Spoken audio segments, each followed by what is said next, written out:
Chapter 1. The Abandoned Infant. Father, come quickly. There's a baby here.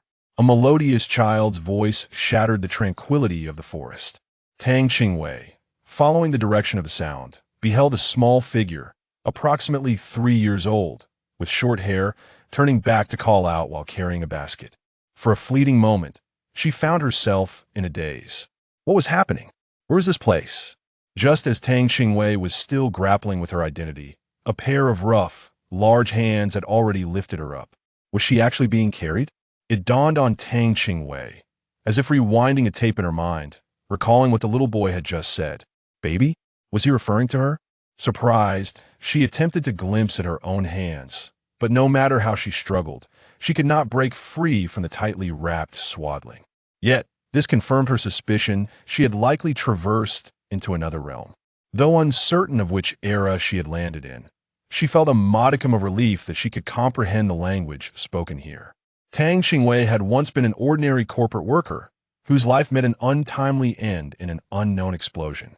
She assumed her life had concluded, but unexpectedly, fate had smiled upon her, granting her a second chance at existence. What she did not know, however, was the impact her sudden departure had on her parents back home. Lost in her reflections, she was interrupted by the little boy's voice. Father, is she all right? He stood on tiptoe, trying to get a better look at the baby in his father's arms. Tang Hao, observing his son's curious expression, could not help but feel a twinge of nostalgia. His son had always been mature and composed for his age, resembling a little adult, devoid of the usual playfulness of children, yet now he appeared somewhat childlike.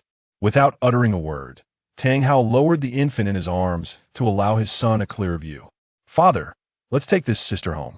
We don't know how long she's been here. She must be hungry, the little boy deduced wisely, recognizing that the baby swaddled in pink was indeed a girl. Tang Hao, naturally sparing with words, acknowledged his son's suggestion with a nod. The father and son duo walked in silence until they reached the village entrance. At that moment, they encountered the village chief, who was boasting to the village children, "In our sacred soul village, 100 years ago, we had a soul saint." As soon as the father and son approached, the old chief noticed them and, seeing the infant in Tang Hao's arms, inquired with curiosity, "Tang Hao, where did this baby come from?" "Grandpa, village chief, we found her on the lawn outside the village. We're taking her home to feed her." When we found her, this little sister was utterly silent, the little boy explained, knowing his father was not one for many words. Upon hearing this, the old chief cast a surprised glance at Tang Hao, seemingly verifying something. Only after Tang Hao nodded did the old chief take the baby into his arms. At first glance, even the well-versed old chief was struck dumb. He had never seen such a delightful infant. With a head of jet-black hair, damp from dew, it lay softly against her forehead, and her round, bright eyes were as clear as day. She resembled a charming little fairy, captivating to behold. Such a tender and delicate child could hardly belong to an ordinary family. Yet here she was, abandoned. The circumstances surrounding her arrival were surely complex.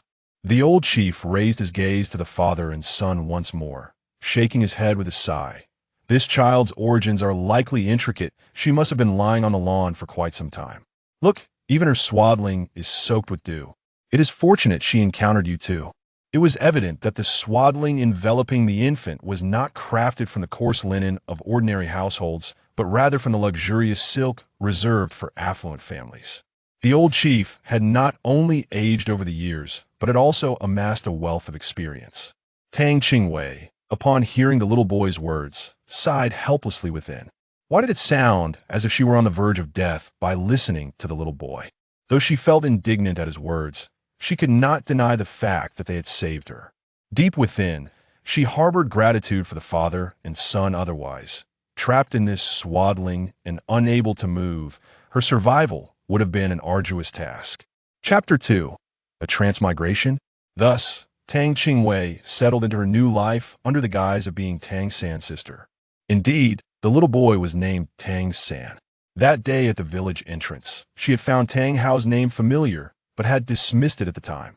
Now, connecting these two names and confirming their familial relationship, it was unmistakable. She had indeed traversed into the world of Douluo continent. a place she had once seen in a story. Should she feel exhilarated or apprehensive about the extraordinary life that lay ahead? Perhaps a bit of both after all. This was a world filled with dazzling skills and extraordinary abilities.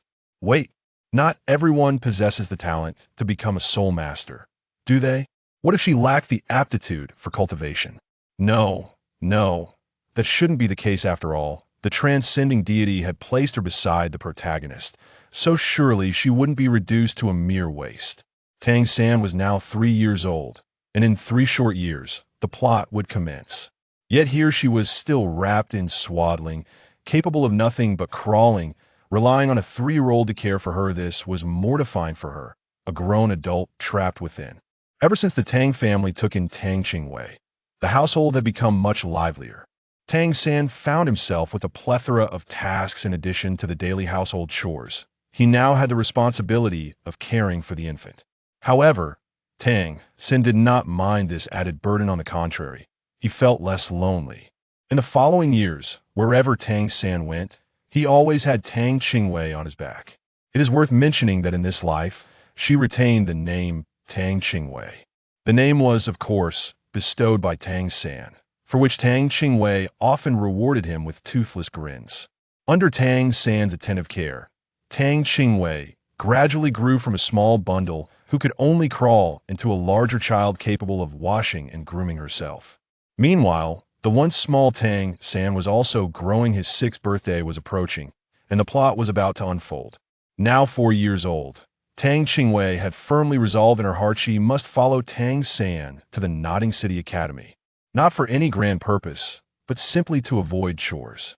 After all, it was Tang San who had been handling all the household tasks. If he left, all the responsibilities would fall upon her. At her tender age, being overwhelmed by such burdens would surely hinder her growth. What a loss that would be to society. Thus, she must cling tightly to Tang San's coattails. Even if she had to throw a tantrum, well, should it come to that, throwing a tantrum would be somewhat undignified for her, a grown adult at heart. Perhaps it was wiser to adapt to the situation. One day, while Tang San was busy cooking at home, the sound of Tang Hao forging metal echoed in the background. The old chief hurried over. Little San, busy with something? Where's your father? He's inside forging. Is there something you need, Grandpa Village Chief? Tang San approached the village chief respectfully. At that moment, Tang Hao, hearing the commotion, paused his work and stepped out, casting a cold glance at the old chief. What is it? The old chief, accustomed to Tang Hao's demeanor, was unfazed and directly stated his purpose. Tang Hao, little San is nearly 6 years old. He should participate in this year's awakening ceremony. Tang Hao glanced at Tang San and replied nonchalantly, then let him participate. When is it? Tang Qingwei, who had been sitting on a small stool, excitedly jumped up, her face flushed with enthusiasm as she raised her little hand. Me. I want to go too. Seeing his sister leap from the stool, Tang San hurriedly rushed to support her. Tang Hao cast a sidelong glance at Tang Qingwei, pondering for a moment before nodding in agreement. All right, you can go too. Nonsense. Little Wei is only 4. How can she attend? The old chief admonished sternly. Tang Hao truly showed no semblance of a senior, allowing the children to act recklessly. It's fine, let her go. She may not necessarily become a soul master, Tang Hao replied dismissively. The old chief considered this and, realizing the point, refrained from further objections. Very well, 3 days hence I shall come to fetch them, he decided, knowing better than to rely on Tang Hao to escort the 2 children himself. Chapter 3. Awakening. Tang Hao nodded and returned to his tasks, disregarding the village chief. Curious, Tang San asked, Grandpa Village Chief, what is the awakening ceremony? The old chief then solemnly explained the matters regarding martial souls. However, Tang Qingwei no longer listened to the conversation between the old chief and Tang San. Instead, she stealthily observed Tang Hao out of the corner of her eye. She wondered why Tang Hao had hesitated before responding earlier. Could it be that he, like her, wished to shirk responsibilities and pass her off to his son for care? She had never encountered such unabashed audacity. To wish for his son's assistance was one thing, but now he sought to cast her aside as well. How outrageous. At this moment, Tang Qingwei had completely forgotten her own resolution to accompany Tang, since she was now filled with righteous indignation. The little girl believed her gaze was discreet, yet it was plain as day to Tang Hao, who found her antics amusing. She was likely critiquing him in her mind. Indeed, Tang had heard that little rascal grumbling to himself several times, sporting the very same expression as now. It would be unjust to blame Tang Qingwei for her apparent lack of intelligence after all. She was still relying on the habitual thought patterns from her previous life. The subtle actions she believed to be inconspicuous would have gone unnoticed in her past existence. However, the circumstances had changed in this dilapidated abode. Apart from herself and the elderly village chief, none were ordinary folk. 3 days later, Xiao San, Xiao Wei, Grandpa has come to pick you up. The village chief arrived punctually at the blacksmith's workshop. We're coming, we're coming. The most eager of the two was undoubtedly Tang Qingwei, who had been so excited the previous night that she had difficulty falling asleep. Today, she finally had the chance to witness firsthand the incredibly dazzling special effects skills from the anime. She had brought her own little stool early in the morning, eagerly awaiting at the door. Upon hearing the chief's call, she quickly responded, Tang San. Hurry up. Tang San, with a resigned expression, corrected her. I've told you countless times, you should call me brother. Yet, Tang Qingwei chose to ignore Tang San's comment and shifted the topic. Grandpa is waiting at the door, let's go out quickly. Observing the girl's habitual topic shift, Tang San shook his head in exasperation. This child only called him brother when she needed his assistance. At the spirit hall, 9 children stood in a row, with Tang Qingwei standing out distinctly as the shortest among them. A moment's inattention would cause one to overlook her entirely. The young man furrowed his brow. Was it no one else? Why were such young children sent here? Nevertheless, he refrained from voicing his thoughts. After assessing each child, he began his introduction. My name is Su Yuntao, a 26th level Great Spirit Master, and I shall be your guide. Now, I will awaken your spirit one by one. Remember, do not be afraid, no matter what happens. It has begun. The exhilarating moment of revelation had finally arrived. For Tang Qingwei, the awakening of her spirit was akin to scratching off a lottery ticket in her previous life. The numbers were certainly there, but whether they were of any use remained to be seen. As he spoke, Su Yuntao opened his satchel, retrieving 2 items, 6 obsidian spheres and a shimmering blue crystal ball. He arranged the 6 black stones on the ground in a hexagonal formation and gestured for the first child on the right to step into the circle. Do not be afraid, close your eyes and feel carefully. As he spoke, Su Yuntao's eyes suddenly gleamed. In the astonished gaze of the children, he commanded, Lone Wolf, manifest. A faint azure light first emanated from his brow, ascending along the center of his forehead and into his hair. Originally black, his hair transformed into a silver hue upon the infusion of that azure light, rapidly lengthening, with strands of the same color appearing on his exposed hands. Simultaneously, his physique seemed to swell considerably, exuding an aura of muscularity. Tang Qingwei, in her excitement, instinctively clenched her hands, striving to suppress the exclamations that threatened to escape her lips. Beside her, Tang San, observing the trembling of his sister's shoulders, mistakenly assumed she had been frightened and discreetly grasped her hand. Startled by the sudden grasp, Tang Qingwei turned to find it was indeed Tang San. He was worrying about her, alas. He was too concerned. To alleviate Tang San's worries, she obediently kept her hand in his grip. The first boy to step forward entered the light circle, only to be startled by the sudden appearance of the lone wolf spirit, causing him to plop onto the ground in fright. Oh dear, one has been frightened to tears. Most of the spirits awakened by these children were agricultural implements. She wondered what her own would be. Surely, it couldn't be another farming tool. Such an image would be unspeakable. While others were ethereal beauties, appearing as celestial beings or cats. If she were to wield a hoe among them, the mere thought of such a scene was utterly mortifying. Lost in her reverie, Tang San's awakening ceremony had commenced. She quickly cast aside her chaotic thoughts and focused intently on Tang San's awakening ritual. Contrary to her expectations of the formidable Haotian Hammer, it did not manifest. Yet she understood that concealing one's power was a wise decision. Su Yuntao sighed in resignation. Another wasted spirit. It seems Saint Spirit Village has squandered its time once again. Tang Qingwei timidly raised her small hand. Respected Spirit Master, could you assist me in awakening my spirit as well? Only then did Su Yuntao notice the little girl. Had she not spoken, he might have forgotten her entirely. Very well, step forward. As Su Yuntao infused his 6 strands of spirit power, a soft golden light began to radiate once more. Warmth enveloped Tang Qingwei, as if she were cradled within a cozy realm, an indescribable sense of comfort washing over her. No wonder the previous children had calmed as soon as they were enveloped in this golden glow.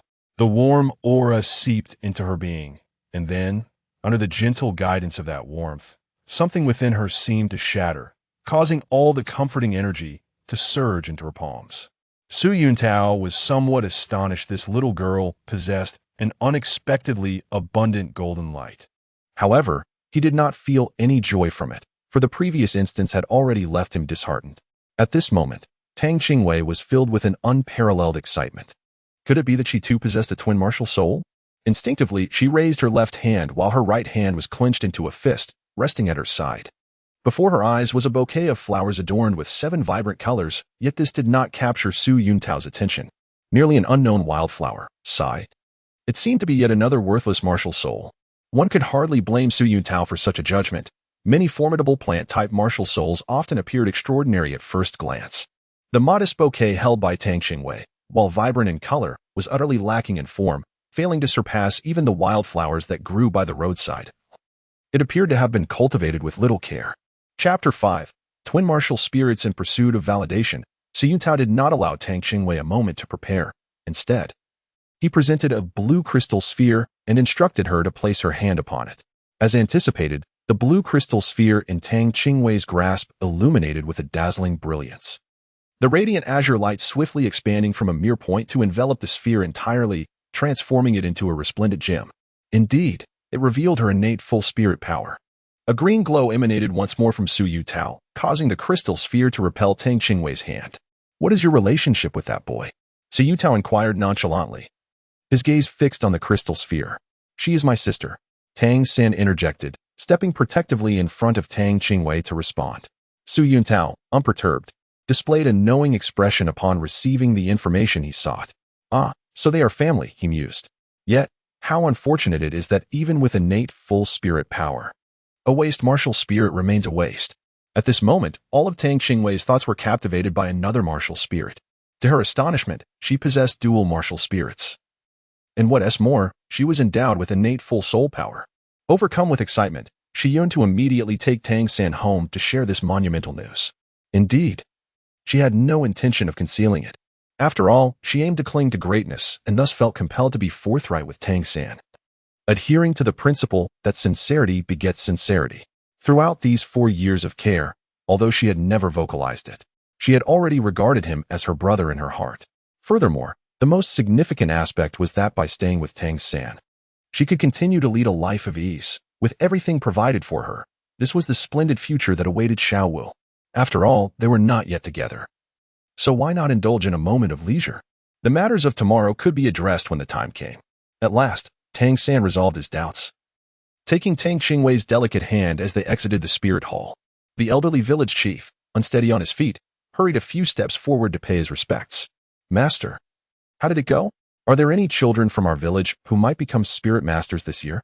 Su Yuntao glanced at Tang San and Tang Qingwei, shaking his head with a sigh. There are 2 candidates, but alas, it is regrettable. The village chief, sensing the implication, cautiously inquired, Master, are they the Tang siblings? Su Yuntao nodded. Indeed, among this year's children, only they possess spirit power, and both have innate full spirit power. Yet, it is unfortunate that his martial spirit is the blue silver grass, while that young girl's martial spirit is an unknown wildflower. Do you understand? The village chief remained undeterred, his gaze hopeful as he looked at Su Yuntao. Could it be that the flower of Tang Qingwei's martial spirit is truly unknown? Su Yuntao, understanding the village chief's meaning, shook his head in denial. It is implausible. Among all the powerful spirit masters known to us, which plant-type spirit master possesses an ordinary plant as their martial spirit? The form of her flower pales in comparison to the ubiquitous blue-silver grass. The village chief was ultimately convinced, letting out a deep sigh. Alas, let us go, San. Little girl, your grandfather will escort you home. While the other children were picked up by their parents, only Tang San and the young girl remained, returning as before, with the village chief guiding them back to the blacksmith shop. Upon arriving home, the blacksmith shop was eerily quiet. Regarding the student work, just inform your father. I shall not enter, the village chief remarked, evidently wishing to avoid the troublesome presence of Tang Hao, the notorious drunkard. After bidding farewell to the village chief, Tang San led Tang Qingwei into the house. Father, we're back, called out Tang Qingwei, perhaps due to her being a girl, even though Tang Hao usually spoke little. He softened considerably when addressing Tang Qingwei. Chapter 6, Haotian Hammer back already? Tang Hao's voice resonated from within the room, followed by the gentle parting of the door curtain. He stepped out with measured grace, seated himself upon a stool, and poured himself a glass of water, remarking, "What kind of martial souls are these? My sister's is a delicate flower, while mine is the blue-silver grass." Tang San lifted Tang Qingmei onto the stool, then took his own seat beside her. Tang Hao, who initially appeared indifferent, suddenly trembled upon hearing the name of the blue-silver grass, a peculiar glimmer illuminating his eyes. The shift in his expression was so pronounced that it was impossible to overlook. Tang Qingwei anticipated what Tang Hao was about to say, and thus interjected, "Father, I possess another martial spirit." As soon as her words left her lips, she found herself gazing into two pairs of eyes, one large and one small. Tang Qingwei remained unfazed as she extended her right hand, from which a faint dark glow surged forth, coalescing in an instant into a miniature, exquisitely crafted hammer that materialized in her palm. The hammer, entirely black in hue, featured a handle approximately half a foot in length, while its cylindrical head resembled a diminutive version of a forging hammer. However, upon closer inspection, an unusual radiance emanated from the obsidian surface, and a delicate pattern spiraled around the cylindrical head. Both individuals were momentarily rendered speechless. In an almost instantaneous motion, Tang Hao dashed to Tang Qingwei's side, grasping her hand that clutched the hammer, his excitement causing his hands to tremble slightly. At this moment, Tang Hao was utterly astonished. This girl was actually of the clan's bloodline. He pondered who among her parents could be from the Haotian sect, or perhaps both were. It was truly unexpected to discover such an exceptional child within the clan, possessing twin martial souls. Tang San was astonished to discover that his younger sister had awakened an identical hammer to his own. Contemplating this, he extended his left hand and declared, "Father, I too possess two martial souls." In that moment, a small hammer, remarkably similar to Tang Qingwei's, materialized in the palm of his left hand. This revelation caused a grave expression to settle on Tang Hao's face, and his gaze toward Tang San became fervent. Twin martial souls. To think it was twin martial souls once again, he murmured to himself.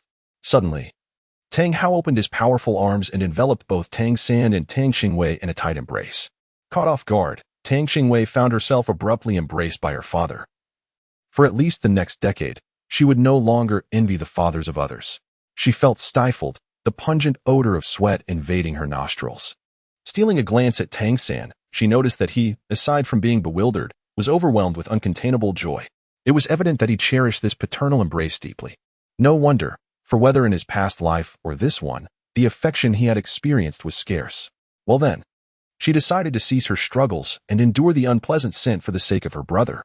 After a considerable time, Tang Hao finally composed himself, releasing the two, and, with a serious demeanor, addressed his son, "Remember, in your future, you must use the hammer in your left hand to protect the grass in your right, always."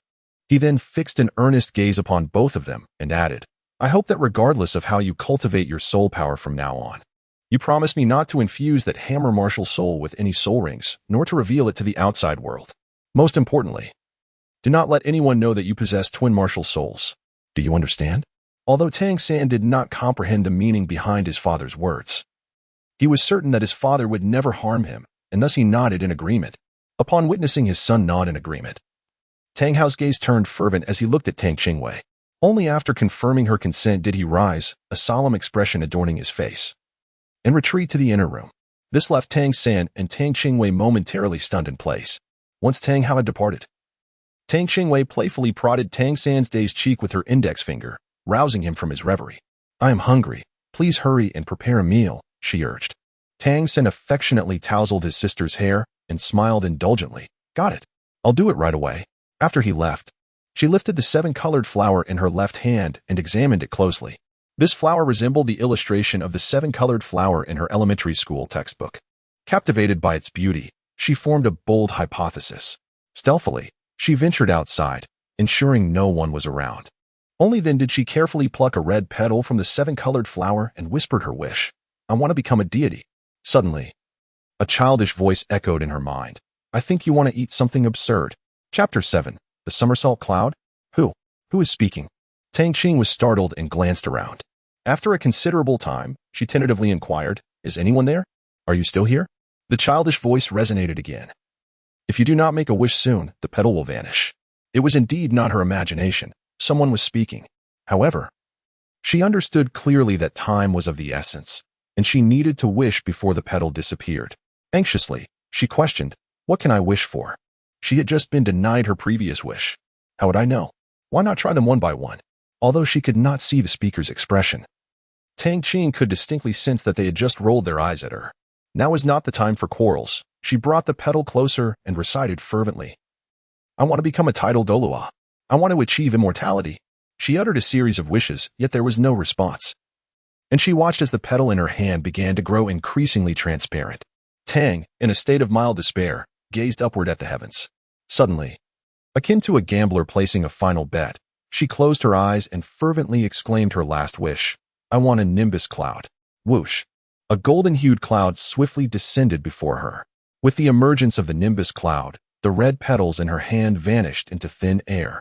It was astonishing indeed. It had truly appeared. The cloud floated gracefully, its soft, pillowy form radiating a gentle golden hue, with a small, curled tail resembling that of a comet trailing behind. Tang Qingwei tentatively reached out her small hand. It didn't pass through. She could sit. She was exhilarated. Without a moment's hesitation, she scrambled up with both hands and feet. How cool. Would she not need to walk anymore? The very thought thrilled her. The nimbus cloud. I can't believe I actually sat on it. This is incredibly comfortable. With a face full of delight, Tang Qingwei explored every inch of the nimbus. Rolling around from time to time, this nimbus truly was like the legends, traveling vast distances with a single somersault. Tang Qingwei merely expressed her awe. But scarcely had her words faded when the nimbus shot off with a whoosh. Startled, Tang Qingwei let out a series of cries, flattening herself against the cloud. Too frightened to move. She had forgotten her fear of heights. Quickly, stop. It's too high. Too fast. I want to go home. Oh my. Tang Qingwei's voice was so excited it was on the verge of breaking. Upon hearing the faint scream from Tang Qing, the father and son of the Tang family hurriedly rushed out to investigate. What they encountered would be etched in their memories for a lifetime. The little girl, with tears and snot streaming down her face, lay sprawled atop a creature resembling a cloud. Her once neat braids had become disheveled, transformed by the wild winds into a nest-like chaos. What is this? Tang San finally regained his voice, pointing at the nimbus with a look of bewilderment. Tang Hao cautiously approached the nimbus, gently cradling the limp form of Tang Qingwei. At last, they were on solid ground, and Tang Qingwei, disregarding the scent of sweat, buried herself in Tang Hao's embrace, weeping loudly. She had truly been terrified. The speed had been too exhilarating, and there had been no safety harness. Furthermore, they had soared to such great heights. In a moment of uncertainty, Tang Hao found himself at a loss, his hands and feet seemingly without a place to rest. He was truly unaccustomed to such a soft and delicate little bundle, which was precisely why he had relied on his son for care. Upon witnessing this, Tang San gently took Tang Qing's hand and offered soothing words. Once her fear subsided, she felt a sense of embarrassment at her age. It was rather unseemly to have been frightened to tears. She squirmed awkwardly, yearning to descend. Tang San understood her meaning, and without uttering a word, he gently set her down. The nimbus, having patiently hovered nearby, cautiously approached after Tang Qing's emotions had calmed, nuzzling her cheek as if to offer an apology. Tang Qingwei was not truly angry. In fact, she recognized that the situation was partly her own fault for not expressing herself clearly. When Jinduyan met her for the first time, it was only natural for it to be eager to showcase its abilities, unaware of her acrophobia. Upon realizing this, she gently caressed Jinduyan's soft form, cleared her throat, and introduced, "This is Jinduyan. Yes, you can fly on it." Jinduyan seemed to understand that it was being introduced. Swaying its fluffy body as if in greeting, Tang San wore an expression of astonishment. Is this a living organism or an apparatus? Chapter 8. Boarding Tang Hao. after so many years of life, found himself witnessing something truly extraordinary for the first time. May I touch it? Tang San inquired eagerly, his eyes sparkling with excitement. Of course. You may even take a ride on it, came the reply, as he beckoned Tang San to mount the nimbus. In that moment, Tang San shed his usual mature demeanor, revealing the exuberance befitting a child. The nimbus swiftly carried him through the skies, eliciting peals of laughter from him as they soared. After what felt like an eternity of flight, Tang San finally descended from the nimbus, still brimming with delight. Tang Hao had long been envious as his son took to the skies. As a man, how could he possibly be devoid of dreams of soaring through the air? At last, after his son had enjoyed his turn, he thought to himself, surely it must be his turn now? However, after waiting for what felt like an eternity, he noticed that the little girl had yet to invite him. A glance at Tang Qingwei revealed that she was engrossed in lively conversation with her brother.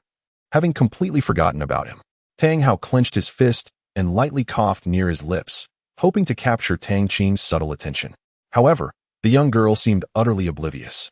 Speaking with even more enthusiasm, he then intensified his efforts, coughing forcefully a few times, and finally, both of them turned their attention to him. Tang San approached Tang Hao with a concerned expression. Father, are you feeling unwell? Tang Qingwei gazed at him with intense eyes, causing Tang Hao's face to flush with embarrassment, making it somewhat difficult for him to speak. However, the desire to soar was even more profound, so he feigned indifference and inquired, how is it sitting on the cloud just now? The moment this topic was broached, Tang San became increasingly animated, his words flowing freely as he passionately recounted his experiences and feelings, gesticulating enthusiastically. Who cares to hear you talk about that? Tang Hao was rendered speechless, which only heightened his curiosity. What on earth was this little girl up to, that she had yet to extend an invitation to him?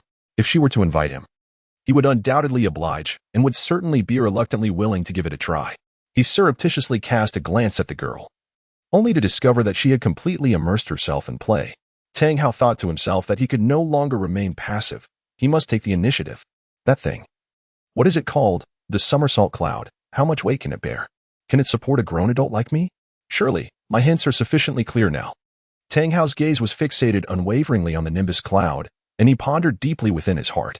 Tang lightly turned her head in surprise to glance at Tang Hao, wondering if he also wished to sit on this. However, she quickly shook her head. It was implausible. Tang Hao could effortlessly stand in midair, so it was unlikely he would be interested in such a trivial thing. It must merely be a simple curiosity about its carrying capacity. Thus, she directed the nimbus cloud to lift a massive stone nearby, undoubtedly weighing as much as 2 Tang Haos. Tang Qingwei, having completed all of this, cast a triumphant glance at Tang Hao. Tang Hao felt utterly despondent regarding this girl's thought process. Could such a dim-witted individual truly be a descendant of the Haotian sect? Despite his clear hints, she remained oblivious. Must he, as an adult, explicitly declare his desire to sit? Absolutely not. Such a notion was inconceivable. Did he not care for his own dignity? Tang Hao, filled with anger, felt an overwhelming urge to strike someone. This girl was simply too foolish. At a crucial moment, however, Tang San intuitively grasped his father's intentions, truly a testament to their familial bond. He proactively suggested, Wei, why not allow Dad to have a try as well? Tang Qingwei instinctively prepared to retort, but this time, Tang Hao interjected before her, saying, well, it might be worth a try. Tang Qisher was momentarily taken aback. Huh? Could it be that her earlier speculation was not mistaken? He genuinely wished to ride the nimbus cloud. It was only then that she recalled Tang Hao's various antics from earlier, and she couldn't help but find it amusing. Chapter 9. A Heart of Innocence. Tang Qingwei stifled a smile and said with a serious expression, Jin Do-yun, come here and take my father for a flight for a while. Jin Do-yun indeed approached leisurely before Tang Hao. Tang Hao's palms were slightly damp with excitement as he finally took his seat. Before he could fully process his thoughts, he abruptly tumbled down, plummeting straight through the clouds. Tang San and Tang Qingwei hurriedly stepped forward to assist Tang Hao, an unforeseen circumstance that none of the three had anticipated. What is happening? Tang Qingwei was the first to voice her concern, while Jin Do-yun merely swayed, indicating its disconnection from the matter at hand.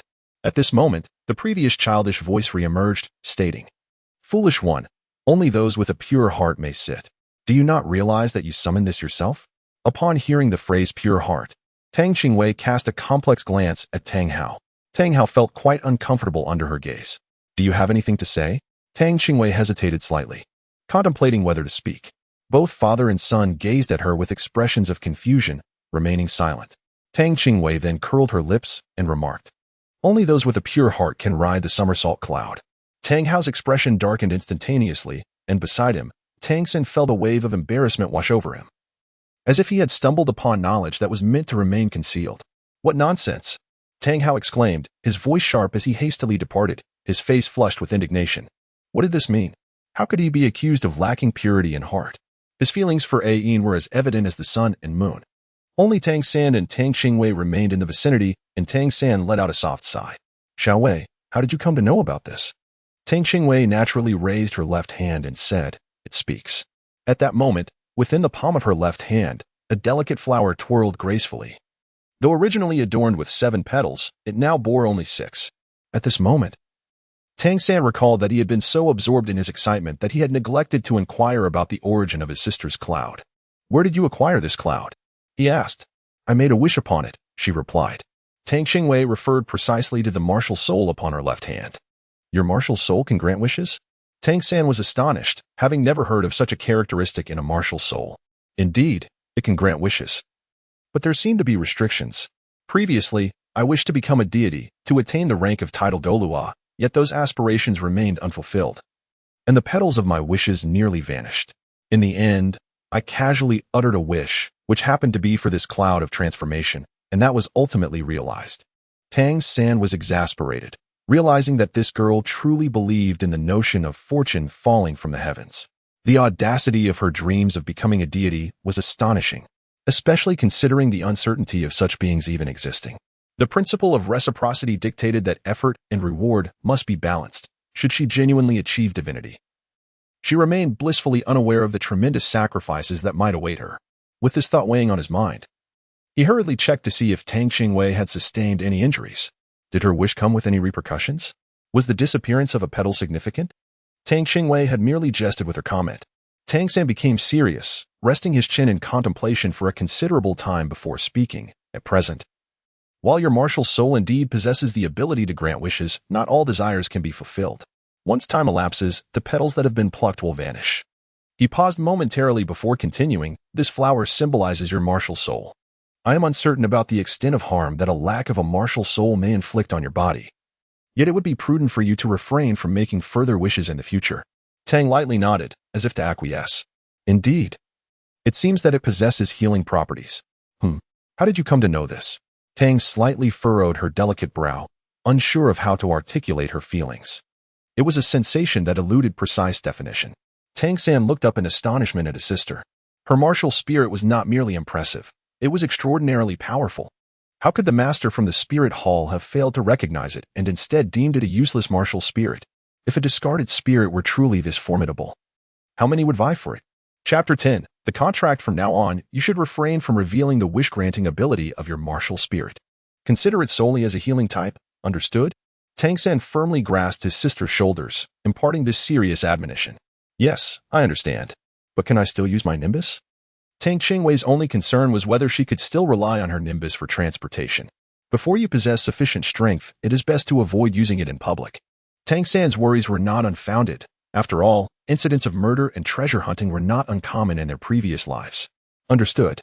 It's disheartening to have a mobile lazy bed that I can only observe but not utilize. Return home now. I will call for you when the time comes." Tang Qingwei softly patted the fluffy body of the nimbus, expressing her disappointment. The nimbus seemed to understand, wriggling slightly before vanishing into the horizon with a swift whoosh. "Do not be disheartened. Once you have attained strength, you may do as you wish. I will strive to grow stronger and protect you." Tang San gently reassured his sister, patting her shoulder.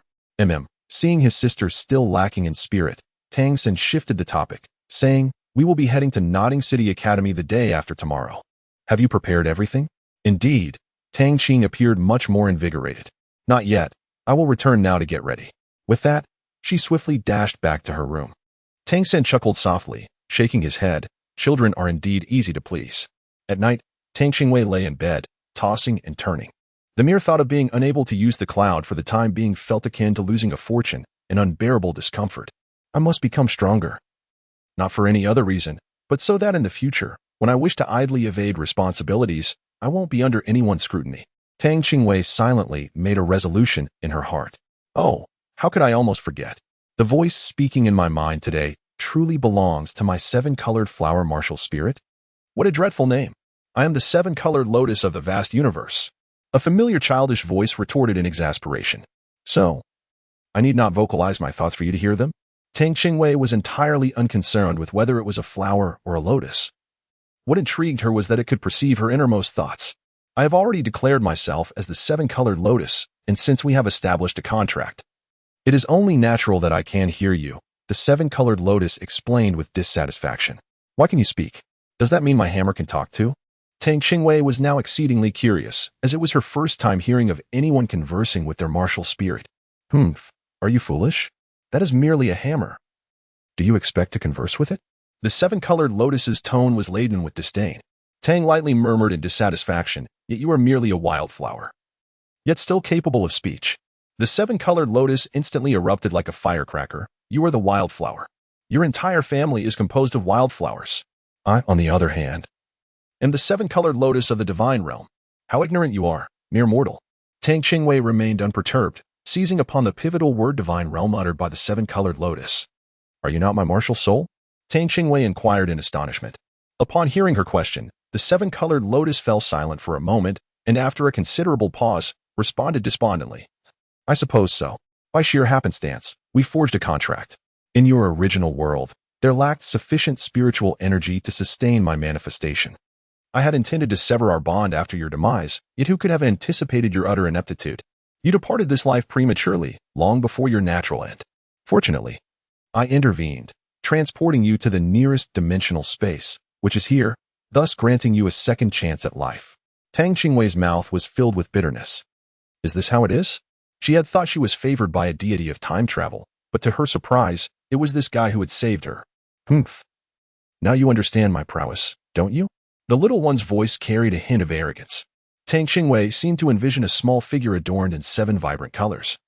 Hands on hips, tilting its head back with an expression of smugness. Chapter 11. Gone? How is it that someone as remarkable as you has chosen me? Is it because I am the child of destiny? In that moment, Tang Qingwei felt as though a halo had appeared above her head. The seven-colored lotus fell silent at once. Speak, will you? Tang's face darkened as she pressed for an explanation. What did it mean? Was it a refusal to respond? Or was she merely being overly sentimental? Alas, it was not I who chose you. It was merely a matter of chance that you found me. The seven-colored lotus sighed in resignation. How much disdain she harbored for her. When did I ever come across you? I have no recollection of such an encounter. Tang, still with a grim expression, continued her inquiry. It was on your 20th birthday, when you purchased that jade bracelet from a street vendor. Her voice carried a hint of exasperation, and she added indignantly, that vendor truly lacked discernment. How could he mistake me for a counterfeit and attempt to deceive? Such foolishness is utterly pig-headed. At this moment, Tang Qingwei's focus was misplaced. Was I deceived? That vendor intended to sell me counterfeit goods? How utterly despicable. What has become of trust among individuals? He claimed to sell a family heirloom, a jade bracelet that could cure ailments and save lives. Yet he merely sought to swindle me out of my money? How gullible I was, not even bothering to haggle. The seven-colored lotus was infuriated by Tang Qingwei's naivety. Was that the crux of the matter? Very well. It seemed we were irrevocably bound to this fellow, and even if it were to perish from anger, it would be of no consequence. It took a deep breath, now that we were intertwined. Only when you ascend to divinity might I have a chance to regain my true self. Is that not your essence? By the way, I made a wish using one of your petals. It won't harm you, will it? Tang Qingwei inquired with a hint of surprise and concern. The seven-colored lotus was taken aback by Tang Qingwei's unexpected solicitude, feeling a flicker of emotion. It reassured her, no worries, the seven-colored flower is merely my manifested form. Should you exhaust it, I would simply cease to manifest, which is not a significant issue. However, you must remember, the last petal of the seven-colored flower is not to be used. Once it is, the flower will vanish, and everything wished for through it will also cease to exist. Do you understand? At this moment, the seven-colored lotus had entirely shed its earlier fierceness in the competition for the flower and was drawn into Tang Qingwei's narrative. Discussing the seven-colored flower. Yes, I understand. Now that we are a community of fate, let us coexist amicably. I still do not know your name. Is it simply seven-colored lotus? The seven-colored lotus felt a tinge of embarrassment. Indeed, it was called seven-colored lotus. Before arriving in this world, it had never questioned the appropriateness of its name, But now, with newfound awareness, it found its name somewhat difficult to articulate. I am called White Lotus. Ultimately, it was still inexperienced. At that moment, the name it hastily adopted was even more challenging to express than its original name. Now it was Tang Qingwei's turn to be speechless. The following day, Tang San rose early. However, when he finished breakfast and went to summon Tang Qingwei, he discovered that the room was already empty. This alarmed him, and he hurried to his father's room. "Father, have you seen Xiaowei?" Tang Hao, clearly just awakened, rubbed his bleary eyes and sat up at the edge of the bed. Wasn't that girl known for her fondness for sleeping in? Why was she not in her own room? No, I just checked my sister's room, and there was no one there. Tang San's voice was imbued with urgency. Not here? Tang Hao suddenly awakened, realizing that the little girl, who usually cherished her slumber, was inexplicably absent. Could it be? Could it be that someone from the spirit hall has already discovered my whereabouts? As this thought crossed his mind, a fierce, murderous intent ignited in Tang Hao's gaze. The temperature in the room plummeted to freezing, a thin layer of ice slowly spreading outward from beneath his feet. Though this killing aura was not directed at Tang San, it nonetheless struck fear into his heart, and a thought surged within him. His father was no ordinary man. "Little San, come with me." Tang Hao swiftly rose to his feet, an unwavering aura of menace enveloping him, while a chilling presence lingered in the air around him. Chapter 12. Desensitization Training. Spirit Hall. Tang Hao's heart roared with fury, his gaze icy. Just as the father and son, brimming with formidable energy, stepped out of their home, a familiar voice suddenly rang out. "Dad, brother, where are you going?" The voice was imbued with eager curiosity. "Take me along." In perfect synchrony, the father and son turned their heads, discovering the little girl perched on the nimbus cloud, her face alight with wonder as she regarded them. Tang Hao's expression darkened immediately as he turned to his son, asking, "Did you not go out to search?" Tang San felt his face flush crimson under his father's gaze, stammering, "I didn't expect this. Remember to look outside next time." With that, he waved his sleeve and retreated to his room to rest. After a moment of panic, Tang Hao experienced a slight headache. Pondering how to explain the situation to his son, the blatant murderous intent he had just displayed would surely raise suspicions in little San, even if he was not yet a soul master. Sighing, he wondered, should I reveal everything to him? Outside, Tang Qingwei, now belatedly aware of the situation, pointed at himself in surprise and asked, "Brother, were you looking for me?" Tang San was not angry. He simply ruffled Tang Qingwei's hair gently and asked softly, "Why did you wake up so early today?" "I'm undergoing desensitization training," Tang Qingwei replied, gesturing towards the nimbus beneath her. Desensitization? Tang San was puzzled by the term, as his sister often blurted out peculiar phrases, a quirk he had long since grown accustomed to. "I'm afraid of heights, you see, so I need to gradually acclimate myself. Otherwise, when the day comes that I attain the title of Douluo, it would be quite embarrassing if I were too frightened to stand in midair," Tang Qingwei asserted with an air of certainty. Tang San shook his head helplessly, feeling that such thoughts were overly ambitious. Ever since listening to the village elder's words, it seemed as though his sister had firmly convinced herself that both of them would ascend to the rank of titled Douluo, a notion for which he could not comprehend her confidence.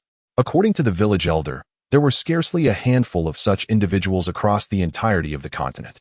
"All right, let us hasten to the dining table," he said, making a gesture as if to lift her down. "There's no need for that. I can jump down by myself." Tang lightly declined, preparing to leap down. Tang San, exhibiting rare assertiveness, unceremoniously embraced Tang Qingwei and strode into the room. Tang lightly resisted in vain, resembling a lifeless fish, as Tang San carried her to the dining table. During the meal, Tang San continuously cast furtive glances at Tang Hao, his actions lacking subtlety. Even Tang lightly noticed, her face adorned with curiosity as she scanned the two. What had transpired in her absence? Tang Hao, feeling overwhelmed by the scrutiny, set down his chopsticks and turned to Tang San, inquiring, "Little San, do you have something to say?" Tang San immediately set down his chopsticks and gazed at him for a moment. After a long pause, he finally spoke softly, "Father, who exactly are you?" Bang! Tang Hao raised his hand and gave him a sharp slap on the forehead, exclaiming with irritation, "I am your father. What nonsense are you thinking?" Tang San winced, rubbing his head. His father was clearly aware that he did not mean it that way. "You know I wasn't referring to that. What was that aura this morning?" Tang San pressed for the truth. This time, Tang Hao remained silent for a moment. Ultimately, he could not evade the matter. After a lengthy pause, he sighed and said, "Alas, I truly did not wish for you to be aware of such matters. At times, being an ordinary person, blissfully unaware, may indeed bring greater happiness. Tang San remained silent, simply gazing at his father without blinking. Tang Hao sighed and shook his head, resignedly stating, "Enough, enough. It is indeed difficult for you all to lead a life of ordinariness nowadays, rather than hearing it from others in the future. Allow me to divulge everything to you today. Here it comes, here it comes. The love entanglement I must discuss with the blue-silver emperor." Tang quietly shouted in excitement within his heart. Chapter 13, The Mind of Love. As soon as Tang Hao's words fell, Tang San's expression instantly shifted. He gazed intently at his father, eagerly anticipating his next words. "You have grown so much, yet I have never spoken to you about your mother," as he spoke. Tang Hao's countenance subtly changed. Tang Qingwei, this girl, remains oblivious to the fact that she was adopted. If she were to discover that she is not his biological child, would it cause her sorrow? Tang Hao observed the fluctuating expression on Tang Qingwei's face, and at that moment, Tang San experienced a sudden epiphany, his heart skipping a beat as he also turned his gaze towards his sister. Tang Qingwei felt inexplicably observed by the two individuals. Her curiosity piqued as she urged, "Please continue." The father and son exchanged glances, a silent understanding passing between them, before Tang Hao turned to retreat into the house. However, he was halted by Tang Qingwei, who firmly grasped the hem of his garment. Tang Hao, cautious not to exert too much force for fear of toppling the young girl, remained rigidly rooted in place. Tang San intended to step forward to offer assistance, but Tang Qingwei spoke up first. "Are you afraid that I would feel saddened and distressed upon discovering that I was adopted?" As soon as Tang Qingwei's voice fell, the entire room plunged into silence. After a brief moment of stillness, Tang Hao finally returned to his seat and inquired, "Who informed you?" Tang San stood to the side, his hands clenched into fists. When had it happened, in a moment of his unawareness, that some scoundrel had dared to gossip in front of Xiao Wei? He vowed to himself that he must ensure that the culprit met a dire fate. Little did Tang San know that his sister, much like himself, had traversed through realms and possessed a memory far superior to his own. Thus, she was acutely aware of her origins. "I simply overheard it while passing by. Does it mean that if I am not your biological child, you will not regard me as your daughter? Or do you wish to renounce your role as my brother?" Tang Qingwei feigned indignation, placing her hands on her hips. "How could that be? I have always considered you my dear sister. Just look at our martial spirits. They are identical. Who would dare claim we are not biological siblings?" Tang San hastily clarified, revealing his Haotian Hammer as evidence. Without uttering a word, Tang Hao raised the Haotian Hammer in his hand, his intentions unmistakable. "Since you all seem unconcerned, please continue your discourse. I shall listen attentively." With that, he leaned directly on the table, adopting an eager posture as he gazed at Tang Hao. Tang Hao was momentarily rendered speechless, and after a long pause, he helplessly remarked, "What a carefree little girl." With that, he returned to his seat, remaining silent for a while before continuing, "Little San's mother is not human." This revelation startled Tang Qing slightly. Although she was aware of the circumstances, the abruptness of his statement was rather disconcerting, almost akin to an insult. Despite her internal musings, she refrained from interjecting and chose to listen attentively to Tang Hao's words. "Your mother is a spirit beast, a blue-silver emperor of 100,000 years. Your other martial soul is inherited from her." As he spoke, a hint of nostalgia flickered in Tang Hao's eyes. Years ago, the current pope of the Spirit Hall issued a decree, condemning the Haotian sect and demanding the surrender of both me and your mother. At that time, your grandfather was already gravely ill. Upon learning of the matter, unable to find me, the weight of it all culminated in his heart, leading to his demise. Until his last breath, I never had the chance to see him one last time. As he recounted this, Tang Hao's body began to tremble, and profound regret was evident in his gaze. Tang Qingwei sighed inwardly, reflecting on the audacity of her thoughts. Her father truly possessed a mind consumed by love, prioritizing his wife above all else, even above his own son. She cast a furtive glance at Tang San, the poor child, who had been told that parents were the embodiment of true love, while children were merely an unforeseen consequence. Yet, upon further contemplation, she realized her brother was not much different. He would likely follow in their father's footsteps and seek a soul beast as a wife. A wave of pity washed over her as she embraced her own frail and helpless self. Alas, relying on others was futile. She must cultivate her own strength to endure. Lost in her musings, a sudden chill enveloped her, startling Tang Qingwei. It was her father, recounting the tragic demise of his wife, and his fury was now comprehensible. Chapter 14. Heritage. We once possessed a complete family, yet all of this was shattered by the Spirit Hall. In those days, The Pope personally led 2 titled Douluos and a multitude of spirit hall experts to besiege your mother and me. At that time, your mother had just given birth to you, leaving her greatly weakened and her power considerably diminished. I, too, suffered severe injuries at their hands. To prevent the loss of her soul ring, your mother chose to sacrifice herself, infusing her essence into my body. As he spoke, a palpable aura of malevolence emanated from Tang Hao, his hands clenched into tight fists upon the table. Tang San's mood was profoundly affected by his father's words. His brows furrowed tightly, and he could not help but clench his fists. Time passed, though it felt like an eternity, before Tang Hao's emotions began to stabilize somewhat. Fortunately, his mother's remarkable ability was her resilience against death. The ultimate essence of the blue-silver domain ensured that, regardless of the severity of her injuries, she could return to life within 49 days after her demise. However, should she wish to take on a physical form again, that would require a wait of 10,000 years, a time span that would render him unable to witness her again. At this point, it seemed as if Tang Hao had aged several years in an instant, his entire demeanor becoming markedly despondent. Tang San gently patted his father's shoulder, a profound melancholy swelling within him. Observing Tang Hao's despondent demeanor, Tang Qingwei did not share Tang San's indignation. Perhaps it was because she had never been deprived of parental love. In her previous life, as the only daughter in her family, her parents, while unable to indulge her without limits, showered her with unwavering care. Reflecting on this, Tang Qingwei couldn't help but feel a twinge of sorrow. She had departed so abruptly, leaving her parents without knowing how they fared. Was it her filial impiety that caused them to experience the sorrow of a white-haired person sending off a black-haired one? Although Xiao Lian had once told her that only by attaining divinity could she hope to traverse the void and return to her own world. To the time before her passing, she believed that if she could return to that moment, her parents would feel as though she had never left. In the years since her arrival in this realm, she considered herself fortunate. Despite Tang Hao's taciturn nature, he had shown her genuine concern. Tang San, on the other hand, treated her with an endearing affection, embodying the ideal of an older brother. Yet, despite this warmth, she found it impossible to regard Tang Hao as her biological father. To acknowledge him as such would mean relegating her previous father's memory to the past. Tang Qingwei felt little sense of belonging here, perpetually viewing everything from the perspective of an observer.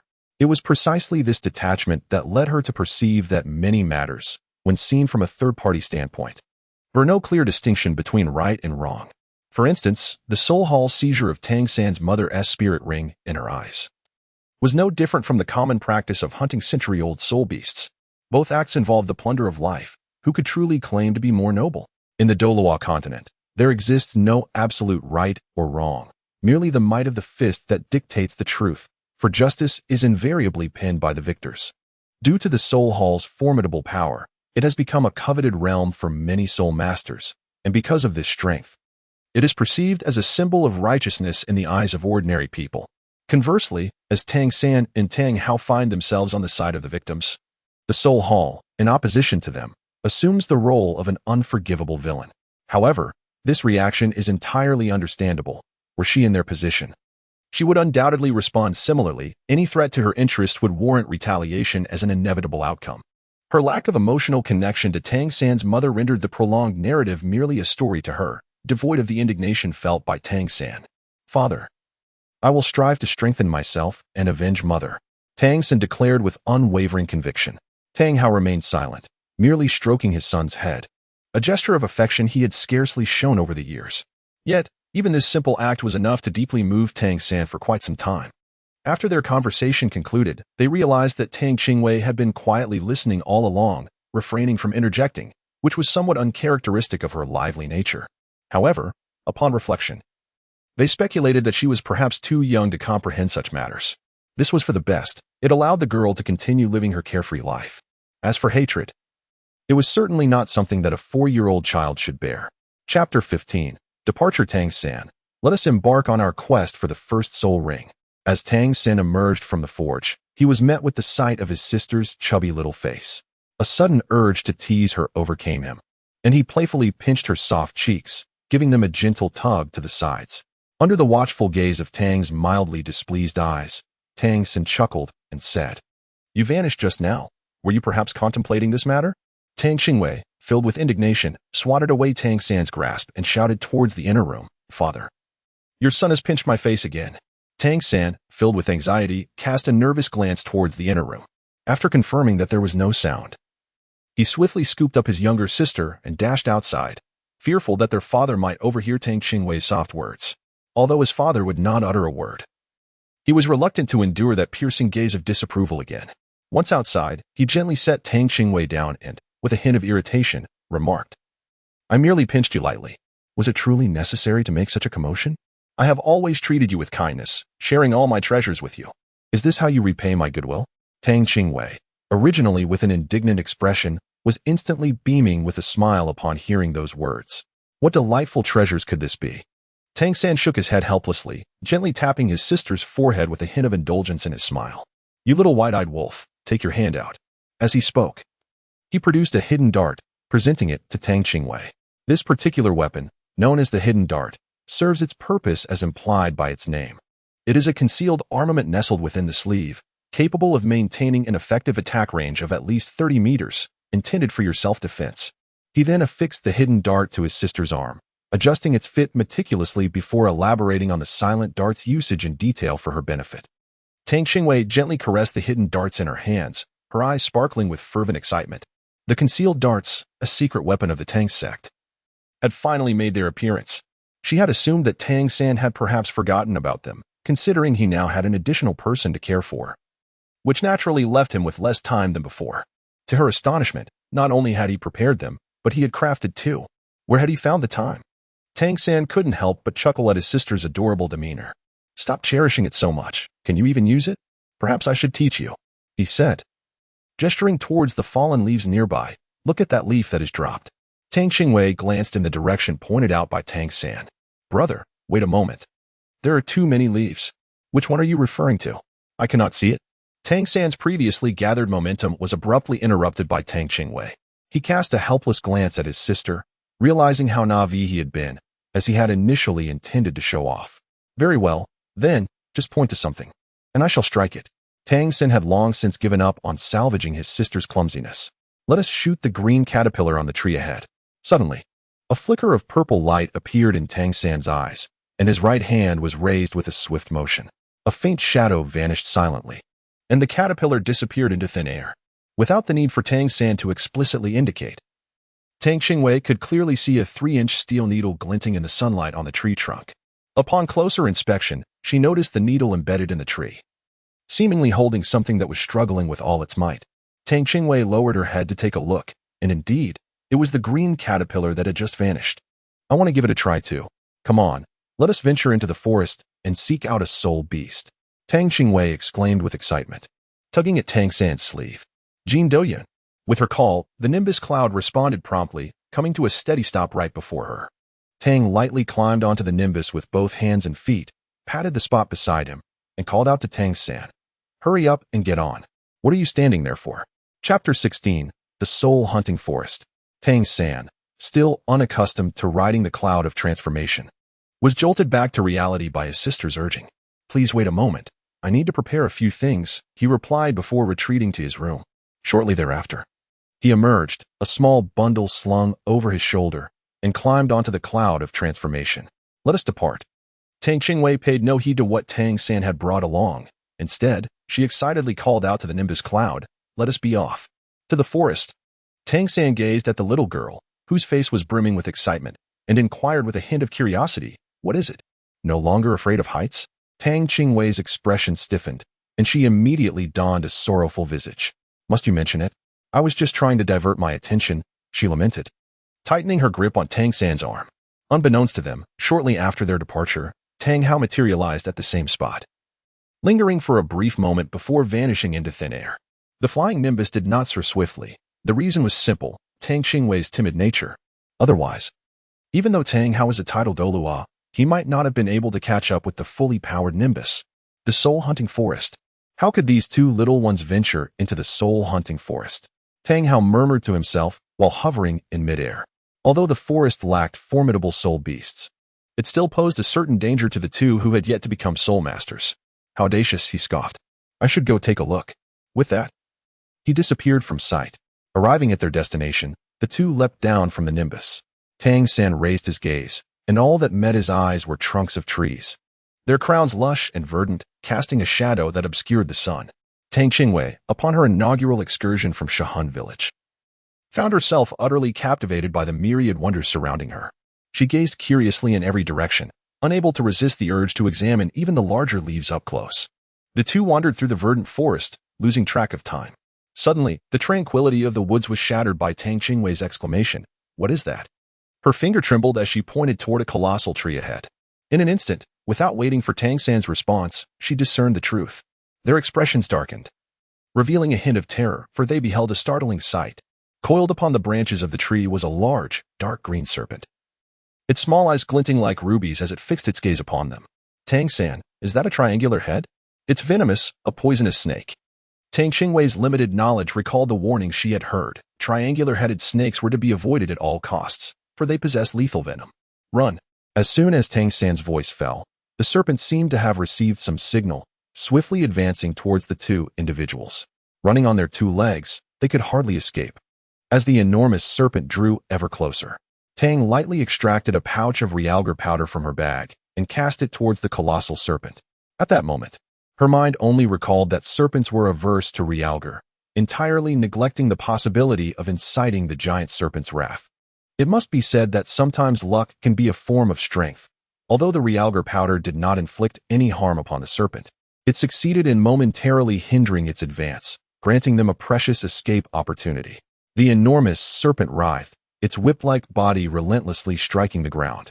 With each impact, the creature would spring back like a coiled spring, deftly evading the realgar powder that Tang had scattered and continually drawing closer to them. As the threat loomed near, Tang steeled her resolve and declared, "Brother, I will hold it off. You seized the chance to slay it." Without waiting for Tang San's response, she concentrated her thoughts, and a small hammer materialized in her hand. After so much practice, her hammer technique was finally poised for application. Tang Qingwei's eyes shimmered with unwavering determination. As the small hammer struck, her right foot lashed out simultaneously. The impact of her foot was inconsequential against the colossal serpent. However, her Haotian hammer precisely struck the serpent's right eye. The serpent recoiled in pain, momentarily halting, and the distance between them was once again widened. Chapter 17. The centenary soul ring. Tang San anxiously awaited from the sidelines, and at last, the opportunity presented itself. With a swift rotation of his body in midair, he raised his left hand, and a streak of dark radiance shot forth silently. The arrow, aimed with precision, struck the serpent's left eye, eliciting a piercing cry of agony from the creature. Tang Qingwei seized the opportune moment and charged forward, perhaps emboldened by a surge of confidence. She brandished her small hammer and struck toward the giant serpent's left eye, which had been pierced by the concealed dart. Bang, bang, bang. With several powerful blows, the dart, once visible at the tail end, was firmly driven into the serpent's eye. Instantly, dark crimson blood began to flow from the cold, menacing eye. Witnessing the giant serpent sustain such a grievous injury, Tang Qingwei's mood finally steadied. Even if it survived, its combat prowess would surely diminish by at least 90%. Tang San was not one to hesitate. Noticing the giant serpent was wounded, he raised the hidden dart in his left hand and aimed it at the creature's vulnerable point. Clang! The dart struck the serpent's hardened scales, producing a shower of sparks. To his astonishment, the serpent's defensive capabilities were formidable. Even the iron-crafted dart could not penetrate its armor, rebounding as if it had collided with a solid steel plate. This only served to infuriate the beast. Suddenly, the scales along the serpent's body began to glow. The dark green surface was enveloped in a faint yellow light, and its speed surged dramatically, closing the distance to Tang San in the blink of an eye. Just as Tang let out a soft gasp of surprise, he swiftly flipped his right hand, producing the last hidden dart. In that fleeting moment, as the giant serpent gaped its maw, he launched the dart. With a sharp thrust, the nearly 4-meter-long serpent momentarily stiffened, the dart fully embedding itself within its mouth. In the next instant, the giant serpent writhed violently, sending debris and dust swirling as if caught in a tornado, branches and leaves scattering chaotically in its wake. At this moment, Tang Qingwei also arrived riding the somersault cloud, extending his hand and urging, "Brother, quickly get on." Tang San ascended the nimbus with grace, and the two soared into the heavens, quietly observing the great serpent's desperate struggles. In the distance, Tang Hao naturally witnessed this scene. After a brief rotation of the Haotian hammer in his palm, it vanished. That girl, Tang Qingwei, appears to have diligently honed her skills. As for Xiao San, He has performed admirably, managing to slay the century-old soul beast, the mandala serpent.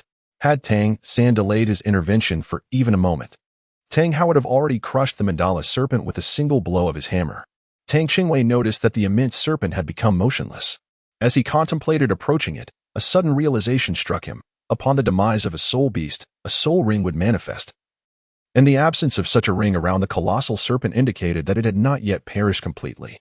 Just as this thought crossed his mind, a faint yellow luminescence began to coalesce above the serpent's massive form. Tang San's face immediately brightened with joy. It was a century-old soul ring. However, he soon felt a pang of regret in his heart, realizing that he should have left the final blow for his younger sister. Tang Qingwei had no particular thoughts on this matter, for she realized that she seemingly already possessed a soul ring, and a century-old one at that. This was indeed quite peculiar. However, it was not the time to dwell on such matters. First, let Tang San absorb this soul ring. Brother, hasten to absorb the soul ring. Tang San no longer hesitated. He had made up his mind. After absorbing the spirit ring, he would seek a better one for his sister. He raised his right hand, suppressing the weakness that threatened to overwhelm him, and slowly concentrated the remnants of his spirit power into the palm of his hand. Accompanied by a soft azure glow, the blue-silver grass sprouted from his palm, gently swaying with the fluctuations of his spirit power. Under the allure of the pale blue radiance, the century-old serpent spirit ring gradually floated towards Tang San. Chapter 18. Healing. Meanwhile, Tang Qingwei also sat cross-legged on the ground. With her eyes closed, she sensed the sudden emergence of the century-old spirit ring. As the spirit ring fused with her, her entire being was infused with strength, and the various functions of her body were significantly enhanced by the influence of the century-old spirit ring. How could a century-old spirit ring appear so suddenly? Could it be the spirit ring of that giant serpent? But Tang San had already absorbed it, so what was this one for her? Tang Qingwei was engulfed in a myriad of perplexities. However, answers eluded her grasp, perhaps only to be unveiled upon her acquisition of the second soul ring. Upon opening her eyes, she found Tang San still engrossed in the absorption of the soul ring. Tang Qingwei cast another glance at the previously scattered medicinal powder, confirming that no further supplementation was necessary before resuming her seat beside Tang San. The powder was uniquely concocted by Tang San, ensuring its efficacy. After a prolonged moment of stillness, Tang Qingwei finally remembered to summon the seven-colored lotus. With a flick of her left hand, 6 blossoms of varying hues materialized in her grasp. Do you realize that I have suddenly acquired a century-old soul ring? She inquired. Oh, do you comprehend the reason behind this? I do not. Then are you aware of its significance? See for yourself. Tang Qingwei was infuriated to the point of fury. Had the 7-colored lotus been before her, she would have undoubtedly seized that wretched creature and given it a sound thrashing. Such words were utterly exasperating. Nevertheless, it seemed there was no hope to be found in it, and it would be wiser to rely on her own endeavors. Tang slightly raised her left hand, a faint white light shimmering upon her skin. Soon after, a flower of 6 vibrant colors blossomed in her palm. The yellow halo that rose beneath her feet was distinctly visible, swirling around her form in an elegant dance, a hallmark of a soul master at the first ring level. Tang Qingwei pondered for a moment and then cautiously moved to a spot a little further away, scanning the surroundings. Among the grass, he discovered a diminutive calico cat, adorned with a white soul ring, yet merely a 10-year-old soul beast. At this moment, the silent dart demonstrated its efficacy with a swift motion of his right hand. A jet of black light shot forth silently, striking the calico cat's abdomen directly. Instantly, the cat began to bleed profusely, collapsing helplessly amidst the foliage. Tang Qingwei raised her hand once more, guiding the 6-colored blossoms closer to the calico cat. A radiant white light enveloped the cat's injured abdomen, illuminating the gruesome wound. The injury visibly twitched beneath the glow as it swiftly began to mend. The luminescence expanded, encasing the cat entirely within moments. A faint meow escaped the calico's lips, signifying its wounds had been completely healed by Tang Qingwei, while its drained vitality gradually began to rejuvenate. Tang was slightly agitated. This soul skill was indeed extraordinarily powerful. As long as the soul ring level of her patient did not exceed her own, she could heal them even if they were gravely injured. Previously, she had only known that the 7-colored lotus possessed healing abilities, but as she was not a soul master, she could not utilize it. Now, having become a first-ring soul master, she could finally make use of it. However, she was uncertain about what the soul skill of her first soul ring would be. Just as she was pondering this, Tang San finally opened his eyes, indicating that he had completed his fusion. At that moment, Tang San's face was alight with joy. In addition to becoming a first-ring soul master, he had also finally made a breakthrough in the long-stagnant Xintian Gong today. Tang San, you're awake? How do you feel? Tang, momentarily forgetting her own musings on soul skills, hurriedly approached him, her expression filled with concern. Chapter 19. The first soul skill. Tang San merely smiled without uttering a word. He raised his right hand, a faint white glow manifesting upon his skin. Immediately thereafter, deep blue silver grass surged forth from his palm. The yellow halo of a century-old soul ring ascended from beneath his feet, swirling around his body in a graceful dance, truly a hallmark of a one-ring soul master. At that moment, the leaves had transformed, no longer a pale blue. They had taken on a deep blue hue, adorned with faint black patterns that mirrored those upon the colossal serpent's body.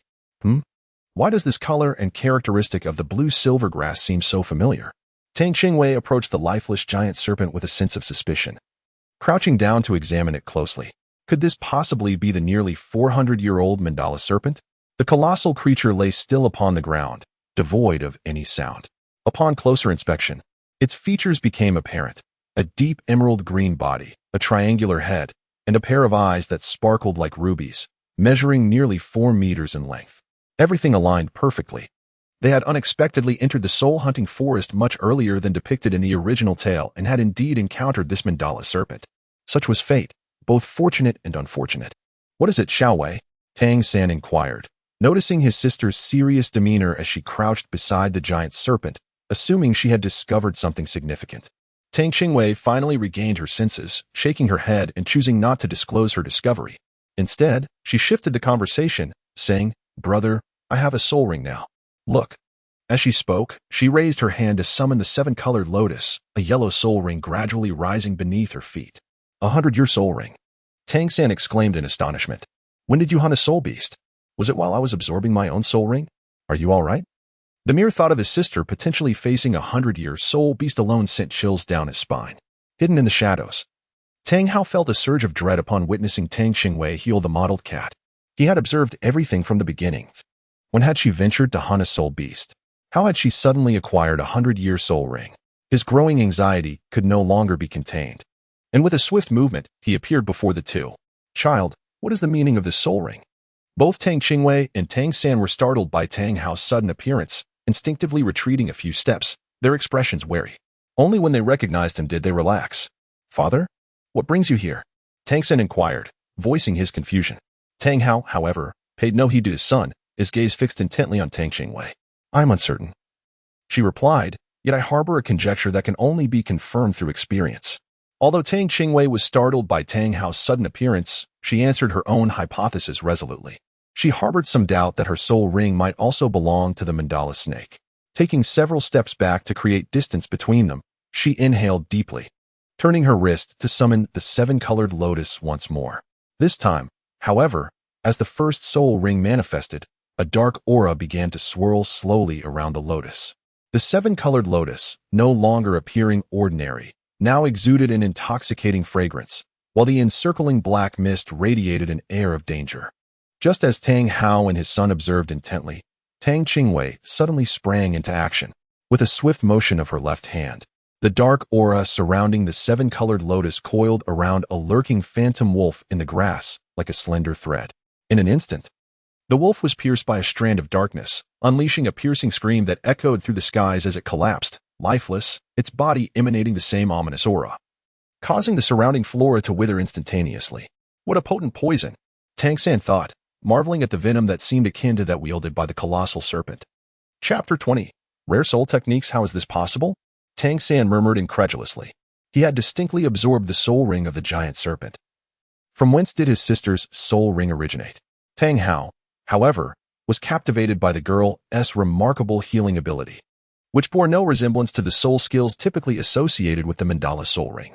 Could it be an innate skill of her martial spirit? Such a potent healing capability was unheard of among the martial spirits he had encountered. My dear girl, what is the nature of your healing soul skill? Tang Hao was eager to uncover the secrets of her extraordinary ability, which astonishingly had the power to restore the vitality of injured soul beasts. Tang Qingwei was perplexed by Tang Hao's anxiety. Compared to the first soul skill he had just unleashed, It seemed he was more concerned about his healing abilities. She replied candidly, "I'm not entirely sure. It appears to be an innate trait of the seven-colored flower." Naturally, she refrained from mentioning that her martial spirit was the seven-colored lotus, for it was difficult to discern any resemblance to a lotus in a flower with merely 7 petals. But now only 6 petals remained, resembling the simplistic drawings of flowers often seen in children's art. Upon hearing this, Tang Hao's eyes sparkled with intense excitement. As he suppressed his eagerness and inquired, "Does your martial spirit have any limitations when it comes to healing?" Indeed. It was no surprise that a formidable being with the title of Douluo would immediately grasp the crux of the matter. Tang was slightly taken aback as she glanced at Tang Hao, unsure of how he had acquired such knowledge. Indeed, her healing abilities were not without limitations. Had Tang Hao been privy to her current thoughts, he would undoubtedly take the opportunity to enlighten her that, as of now, no discovered healing soul skills possessed the capacity to restore another's vitality. It was akin to a terminally ill individual, even if the healing arts alleviated their suffering. They could not reclaim the vitality that had already faded away. However, Tang's healing arts had the potential to do just that. Should this information come to light, Tang would certainly find herself confined, relegated to the role of a healer for others. Imagine if such a healing technique were devoid of significant constraints. Tang would effectively wield a power akin to that of a demigod. Aside from the inability to create life, she would be akin to a boundless elixir of life. It is worth noting that even a titled Douluo could experience injuries that are difficult to heal. Who wouldn't covet such an extraordinary ability? There are indeed certain restrictions. I can only heal creatures with soul ring levels inferior to my own. For instance, possessing a 400-year soul ring permits me to heal any being with a soul ring level beneath that threshold. Conversely, I lack the ability to heal those with higher soul ring levels. Her assertion holds true. Living beings, encompassing humans and soul beasts alike, all possess vitality. Upon hearing this, Tang Hao became even more exhilarated, his hands trembling uncontrollably. His thoughts solidified, yet he felt a sense of unreality wash over him. A whirlwind of emotions surged within him. Could the girl's healing abilities restore Ain? Did this signify that he might have the chance to see her again in this lifetime? Tang San was oblivious to his father's thoughts, observing Tang Hao's expression, which oscillated between joy and sorrow, with his eyes slightly reddened.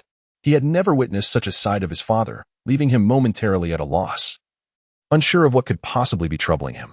What had transpired with his sister's healing abilities? Was there an issue? A flurry of thoughts raced through Tang San's mind. After all, this was his inaugural foray into the realm of soul masters, and he remained unaware of the extraordinary and rare nature of his sister's healing powers. In his perspective, her healing capabilities might not even rival the potency of her first soul skill, which was poison. Chapter 21. The coveted ability after calming his emotions. Tang Hao placed his hands gently upon Tang Qingwei's shoulders and earnestly advised her, "My dear, remember, until you possess formidable strength, refrain from employing your healing abilities in the presence of a titled Douluo. Do you understand?" Only a titled Douluo could discern the nuances of her healing art. Ordinary Douluo would merely perceive it as a standard method of healing, perhaps astonished, yet devoid of any covetous intent. "I understand, father." Although Tang Qingwei did not fully comprehend, she nodded in agreement, knowing that this was undoubtedly for her own benefit. Tang San had long been curious, seeing that his father and sister had finished discussing serious matters. He spoke up, "Father, what about my sister's healing ability?" At that moment, Tang Hao was in a particularly good mood and was willing to elaborate further. His expression softening as he replied, "Your sister's healing ability is no ordinary skill. You just heard that it can heal all living beings beneath her soul ring. This is only one aspect. The more crucial aspect is that her healing ability can restore the vitality of the subjects being treated." At this juncture, Tang Hao's expression suddenly turned grave as he cautioned Tang San, "You must remember to keep this a secret for your sister. This is a power coveted even by titled Douluos." "I understand, father. I will definitely keep it secret and protect my sister." Tang San nodded earnestly, assuring him. He had not anticipated that his sister's martial soul would be so formidable. Tang Qingwei held no thoughts on the matter. In her heart, while healing arts were formidable, personal protection necessitated the use of her primary soul skill. After all, healing techniques were utterly ineffective against adversaries. No matter how powerful the healing arts, they lacked offensive capability. She certainly could not bestow mana and vitality upon her foes, could she? Without the means to safeguard herself, even the most potent healing arts would merely serve to benefit others. After addressing her son's inquiries, Tang Hao shifted his gaze to Tang Qingwei. After a prolonged silence, he remarked, "If you were to acquire a 100,000-year soul ring, you must inform me at once." However, as he uttered these words, a sense of uncertainty loomed in his heart. Was it truly so easy to obtain a 100,000-year soul ring? The spirit hall had exerted considerable effort in pursuing Ayin, yet ultimately failed in their endeavor. Contemplating further, Tang Hao felt a twinge of discontent. Never mind. Focus on enhancing your strength first. As for the 100,000-year soul ring, I shall devise a way. Should the girl come into possession of such a soul ring, it would grant him the chance to reunite with Ayin. Although the hope seemed faint, it was nonetheless a far cry from the days when hope seemed utterly absent. Very well, it is time to return. It is getting late. Tomorrow, you both must accompany the village chief to the primary Soul Master Academy in Notting City, where you will undoubtedly gain a wealth of knowledge about the world of soul masters. It will spare you two fools from floundering about in ignorance. Tang Hao observed the twilight sky, the sun having already dipped below the horizon. He turned to face the two, affectionately ruffling their hair while smiling. Father will not be escorting you tomorrow. Remember to diligently practice the hammer technique I have taught you, and look after one another at school. Tang San felt the poignant farewell from his father, as if it were not he and his sister who were about to embark on a journey, but rather his father himself. However, such thoughts were cast aside the moment his father, with a gentle smile, affectionately stroked his hair. It was the first time he had witnessed his father's smile, accompanied by such tender and loving gestures. Chapter 22. Departure. When Tang Qingwei heard Tang Hao's intention for her to obtain a 100,000-year soul ring, she immediately grasped his plan. He wished for her to rescue the blue-silver emperor. This notion had not crossed her mind. Indeed, possessing a 100,000-year soul ring would theoretically enable her to do so. However, to absorb such a formidable soul ring, she must elevate her level. Otherwise, even with the soul ring in her possession, it would remain beyond her reach. Very well. You may return for now. I have matters to attend to today and shall not accompany you back, she stated, and without waiting for the two youngsters' responses, she vanished in a flash.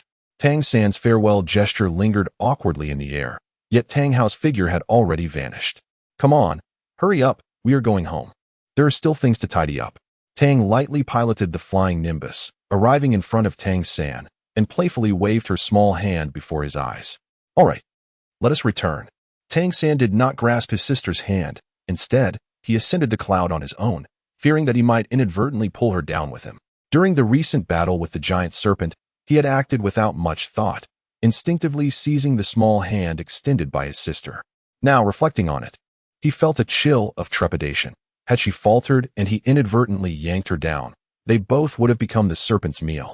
That night, Tang Hao indeed did not return home. The following day, the village elder came to call for people, and it was then that Tang Qingwei awoke. There was little to prepare, as Tang San had already arranged everything for her. She merely needed to rise and freshen up before setting off. Grandfather village elder. Please wait a moment while I check if my sister has awoken, came Tang San's voice from outside, likely having just completed his cultivation of the Xiantian skill. The old village elder responded affirmatively and continued speaking with Tang San, saying, in my opinion, your sister is far too young to attend the academy. Alas, what can one do when she has such a father, leaving a 4-year-old girl at home, not knowing who will care for whom? The absence of Tang San's voice suggested he might have simply smiled in silence. Tang lightly nodded while brushing her teeth, reflecting on the wisdom of the village elder. He was absolutely right. Had she stayed, she might have had to care for Tang Hao. Growing up, she owed her survival to Tang San. Without him, her fate would have remained uncertain. She truly wondered how Tang San managed to endure under the care of such a drunken guardian. Even as she stepped outside, Tang Hao was still nowhere to be found. The old village chief shook his head in dismay once more, lamenting that Tang Hao had likely wandered off to indulge and drink again, neglecting to see off his own children on such an important day. What an utterly inadequate father he was. In a discreet manner, beyond the gaze of the old village chief, Tang Qingwei exchanged knowing glances with Tang San, clearing his throat. He adopted an air of maturity and remarked, Brother, simply leave a message, and upon seeing it, you will naturally understand that we have already set off. In truth, it mattered little whether or not they left a note. They had departed long ago, and it was uncertain if anyone would even notice. However, the village chief remained present, and a semblance of decorum was necessary, for he was unaware that Tang Hao had ventured far away. The siblings were particularly reluctant to divulge their family matters to outsiders. Tang San cast a helpless glance at his sister, shook his head in silence, and refrained from retorting. after quietly leaving a note on the ground. The three of them boarded the carriage and set off. Throughout the journey, Tang Qingwei found everything to be refreshingly intriguing. Although she had previously visited the beast-hunting forest in Notting City, it had been from the vantage point of soaring through the skies on a cloud, and thus she had never truly witnessed the bustling splendor of Notting City until now. Although Tang San was equally curious, he remembered his father's words and sought out a blacksmith shop, where he could earn a living while also practicing his forging techniques. Chapter 23. The Country Bumpkin. Brother, do you see that magnificent building ahead? Is that not the Junior Soul Master Academy of Notting City? Tang Qingwei spotted the magnificent structure at the end of the road early in the morning. As she approached, her excitement surged, and she shook Tang San's sleeve, urging him to look. The old village chief, initially intending to inquire about directions, was captivated by Tang Qingwei's words and followed her pointing finger. Indeed, in the distance stood a towering archway, spanning 20 meters in width and soaring over 10 meters in height, meticulously crafted from solid rock. Beneath it lay 2 iron gates. Dark and imposing, Tang San immediately recognized that they were forged from high-quality iron. Through the iron bars, a broad avenue led deep into the interior, bordered by towering trees. At the center of the archway, for prominent characters read, Nottingham Academy. Yes, that's it. Let us hasten there. The old village chief strode ahead with palpable excitement, while Tang San gently held his sister's hand, closely following behind. At that moment, several individuals clad in uniforms rushed past from behind, seemingly oblivious to Tang Qingwei and the others, darting directly between the hands that Tang San and Tang Qingwei held. In a moment of carelessness, Tang Qingsu was knocked to the ground by the force of that person. Xiaowei. Tang San hurriedly rushed over to assist his sister, anxiously examining her for any injuries. Tang Qingwei was utterly bewildered. She was not unaware of someone behind her, but she never anticipated that it would be a person with a squint. With 2 substantial figures in such close proximity, neither seemed inclined to yield, and she was unceremoniously knocked to the ground. Consequently, she remained in a daze, her expression one of sheer confusion. However, Tang San was oblivious to her state. He assumed his sister had sustained serious harm and, filled with indignation, confronted the student who had collided with her. What do you mean? Are you blind? You knocked into my sister and expect to walk away without an apology? The individual appeared to only just notice him, surveying Tang San and the others with a derisive smirk. Huh, I haven't even blamed you country bumpkins for dirtying my clothes. And you dare to accuse me? With that, he turned away in disgust, as if dismissing them as mere refuse. Tang Qingwei finally grasped the situation.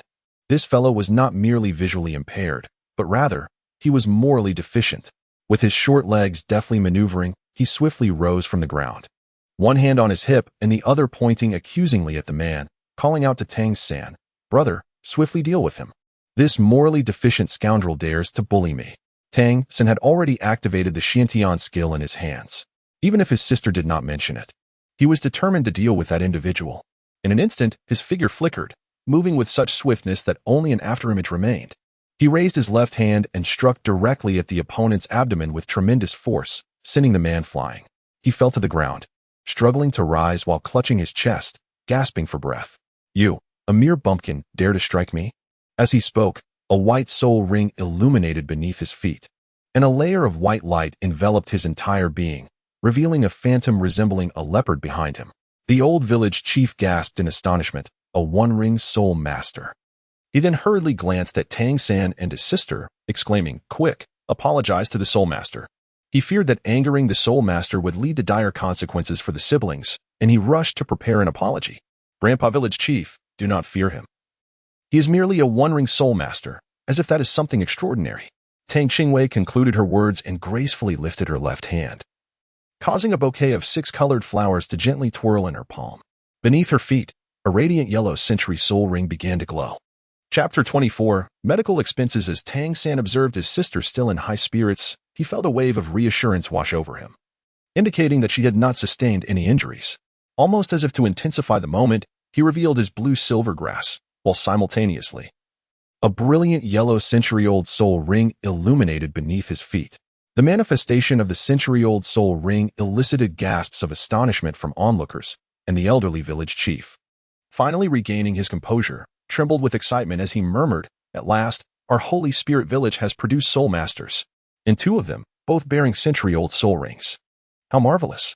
The student who had previously collided with Tang Qingwei now felt a flicker of trepidation. A century-old soul ring. Who could be so sadistic as to don such an appearance? He lamented his unfortunate predicament. No longer could he consider Tang San and Tang Qingwei as mere country folk. The acquisition of a century-old soul ring was beyond the reach of an ordinary peasant. Clearly, these two were offspring of esteemed families. What was he thinking, engaging in conflict? Was this not an act of sheer bullying? Here were two soul masters with century-old soul rings, pitted against him, a mere 10-year soul ring bearer. Was he not inviting misery upon himself? The individual fell silent, retracting his martial spirit, and after a prolonged pause, he hesitantly mumbled an apology. Though his voice was scarcely audible, Tang Qingwei and Tang San heard him distinctly. The advantages of a soul master extend beyond mere soul skills. They encompass enhanced physical capabilities as well, allowing them to perceive even the faintest of apologies with clarity. Tang Qingwei was momentarily speechless. Was it truly this straightforward? Shouldn't they engage in a few rounds of trial first? This seemed rather too accommodating. A sense of loss washed over her. It felt as though they were at a disadvantage. They were being compelled to reveal their identities as soul masters, and without reaping any benefits, it seemed an enormous loss. Suddenly, an idea flickered in Tang Qingwei's mind. She exaggeratedly collapsed onto the ground, clutching her stomach and rolling around, utterly devoid of any dignity. Tang San was startled when his sister suddenly fell, and he hurriedly rushed forward to assist her.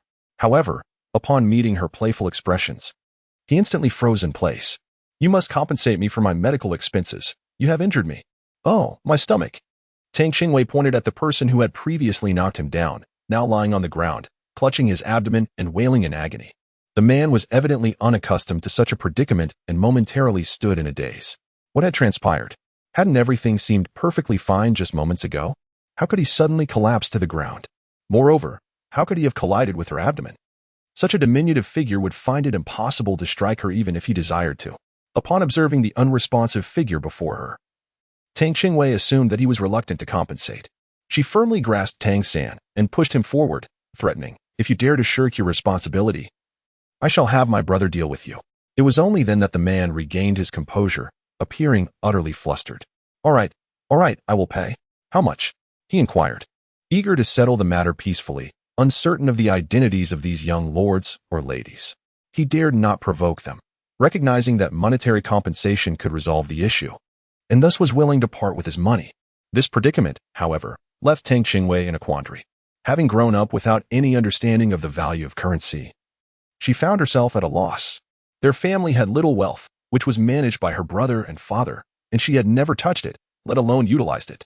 Just as she began to feel overwhelmed, a sudden flash of inspiration struck her, and she lifted her gaze to the man before her.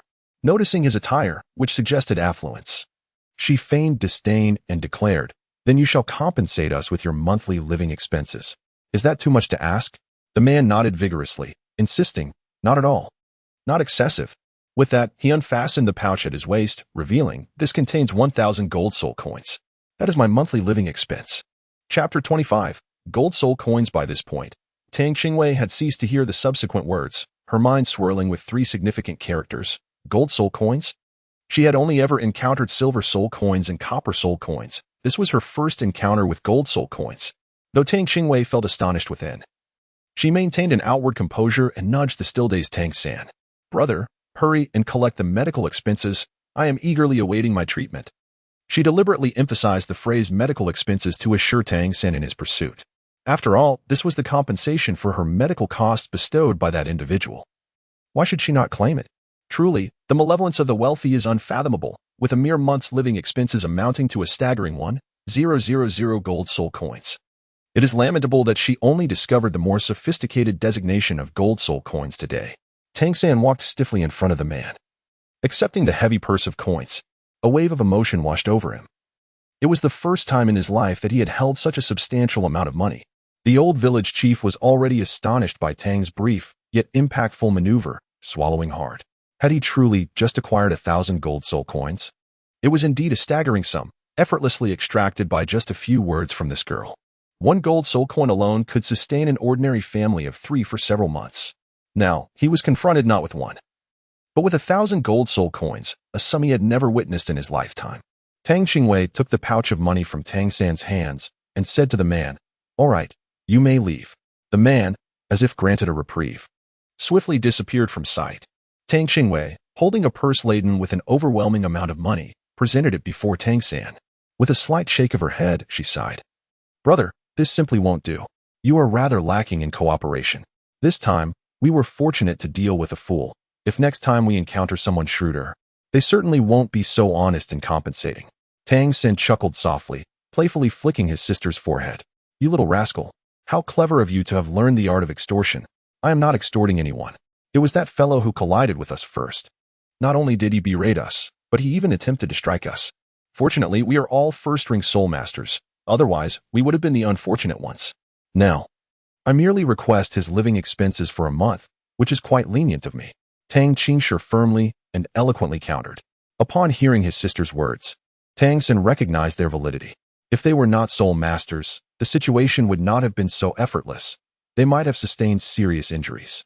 With this thought in mind, he ceased to dwell on his concerns, accepting the pouch of money his sister offered and tucking it into his bosom. The surrounding onlookers were rendered speechless by such a dramatic scene.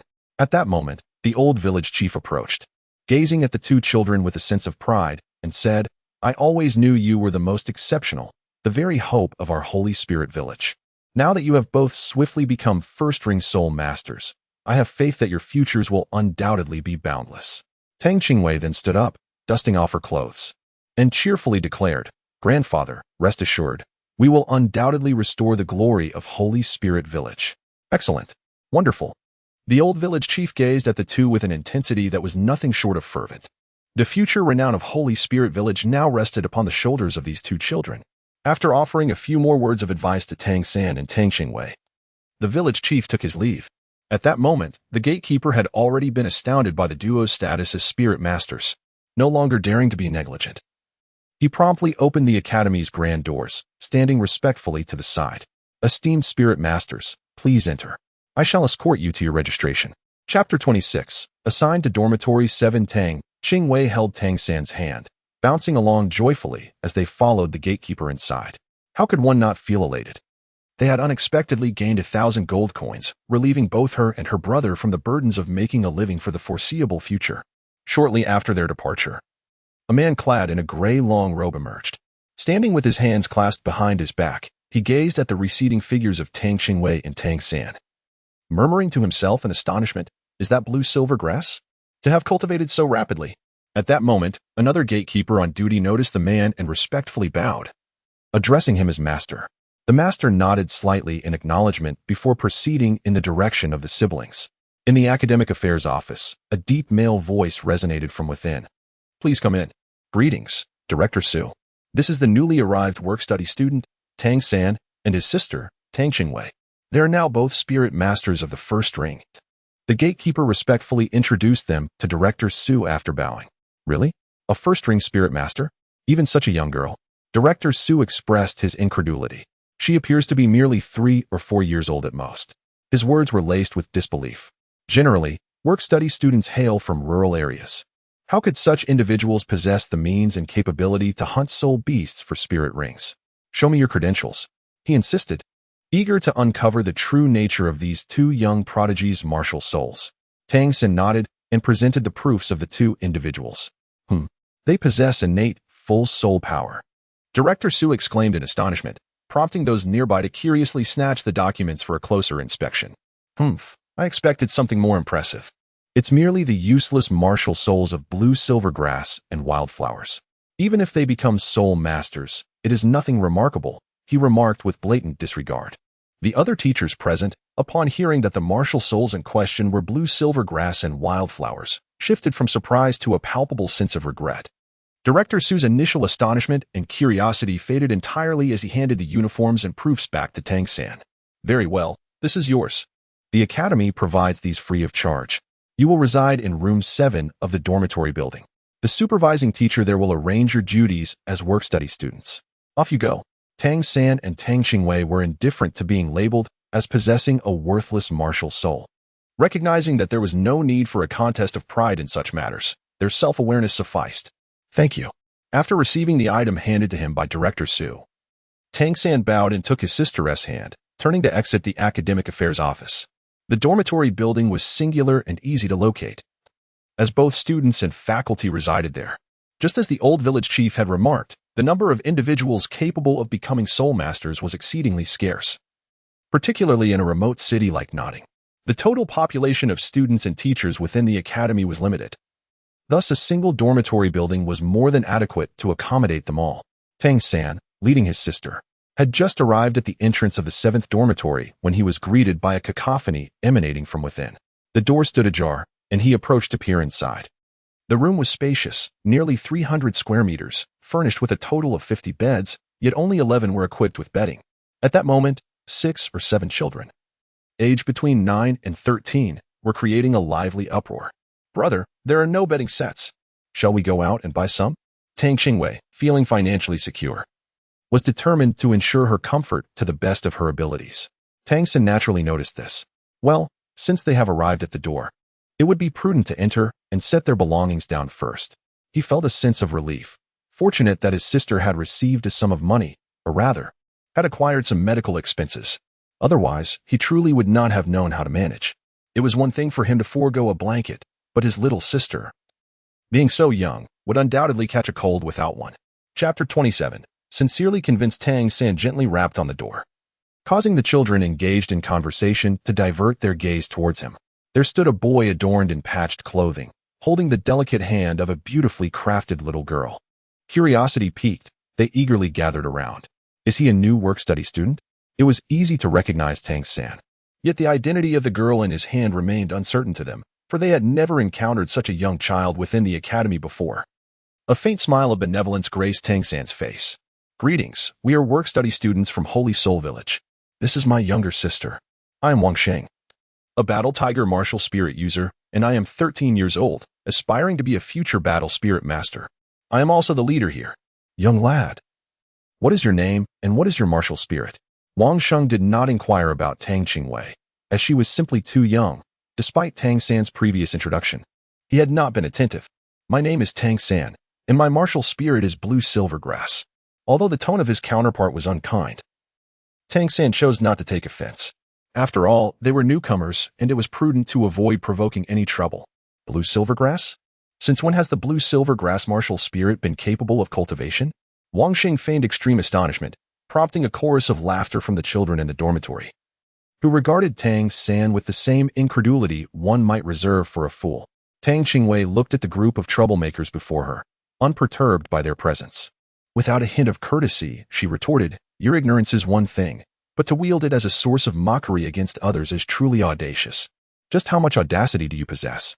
With a huff of indignation, she turned to Tang San, urging him to broaden their horizons and witness whether the blue silvergrass could indeed be cultivated.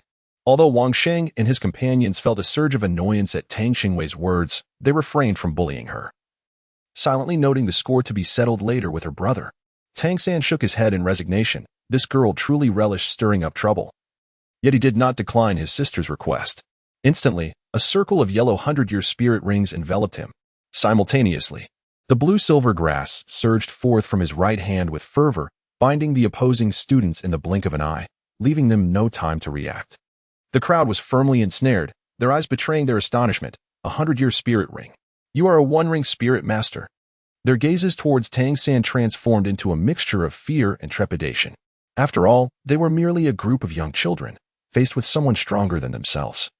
Their fear outweighed any impulsive bravado, rendering them as timid as quails. "Do you see now? Can the blue silver grass be cultivated?" Tang San cast a slight glance at Wang Sheng, the instigator of the altercation, who was now bound like a rice dumpling, wearing an expression of indignation. He continued to provoke, "I refuse to accept this. This is an ambush." Although Wang Sheng was indeed intimidated by Tang San's prowess, he could not come to terms with being subdued by a single move. In his heart, he believed that even if he was not as strong as Tang San, he was still formidable, ranking among the top in his peer group within the academy. Now, facing Tang San, he found himself utterly devoid of any means to resist. A reality he could not accept. "Wait until I unleash my martial soul. We shall have a proper duel." Aside from Wang Sheng's defiance, the other children had long abandoned any thoughts of competing with Tang San, recognizing the insurmountable gap in strength. "Very well, then let your defeat be both convincing and undeniable." Tang San, having retracted the blue silver grass, released the others. After being freed, Wang Sheng uttered no further words. His body radiated with the brilliance of soul power. With a fierce roar, the spectral form of his martial spirit materialized behind him. In an instant, he propelled himself into the air, and his roar resounded once more as he charged directly at Tang San. As the opponent lunged towards him, Tang San remained utterly still, as if his adversary were but an illusion. Chapter 28. The leader of the 7th Division. Just as Wang Xing's fist was about to connect with Tang San, his body unexpectedly twisted again. With a powerful thrust of his arms, he altered his trajectory and appeared behind Tang San, simultaneously swinging his arms to strike at the sides of Tang San's neck. Tang Qingwei raised her eyebrows slightly at the scene before her. This fellow was certainly not the most honest. Fortunately, no one was watching, or it would have surely incited laughter, especially considering Tang Qingwei's tender age. The sight of such a child attempting a gesture like raising her eyebrows appeared quite comical. In response to Wang Xing's sudden change in tactics, Tang San remained unperturbed, steadfast as a mountain. The nature of combat inherently involves unpredictability, and he was not surprised by any unexpected maneuvers. When facing an opponent with unknown abilities, the wisest course of action is to remain unchanged amidst the chaos. The additional soul rings he possessed were far from mere decorations. Ever since acquiring his first soul rings, he experienced a remarkable leap in speed, strength, reaction time, and overall capabilities. The disciples of the Tang sect possess an acute sense of perception and a remarkable ability to react swiftly, with speed being one of their paramount advantages. There is none whom they fear in terms of velocity. In an instant, Wang Xing transformed his figure midair, suddenly appearing behind Tang San. As he prepared to strike downward with both palms aimed at Tang San's neck, Tang San made his move. His silhouette glided like a specter, effortlessly evading Wang Xing's assault. In the next moment, Tang San raised his right foot, not even casting a glance at Wang Xing, and with a single maneuver, struck him squarely in the abdomen. Lacking any soul rings, Wang Xing's strength and resilience were no match for Tang San's prowess. The outcome was inevitable. Wang Xing was propelled backward with a forceful kick, crashing to the ground several meters away. In the blink of an eye, he was sent sprawling. This was merely the result of Tang San refraining from channeling his inner strength. Had he done so, that kick would have surely inflicted internal injuries. Tang San had no intention of creating enmity. He merely aimed to conclude the battle. After the fight, he approached Wang Xing, extending his hand to assist him up, declaring, "I have won." The onlookers, witnessing Wang Xing's dismal state, instinctively swallowed hard and retreated several steps in unison. They felt a wave of relief, grateful that none had chosen to defy him, for had they been struck down, they would undoubtedly be incapacitated for days, lacking Wang Xing's formidable constitution. Indeed, Wang Xing's physical prowess was his source of pride, as no one of his rank had ever managed to inflict severe injury upon him. This time, however, Wang Xing had fallen hard. After much struggle, he finally rose from the ground, his gaze towards Tang San now laden with complexity. Was the gap between himself and a first-ring soul master truly so vast? He had sensed that Tang San had restrained much of his strength in that final kick, and now he readily conceded defeat.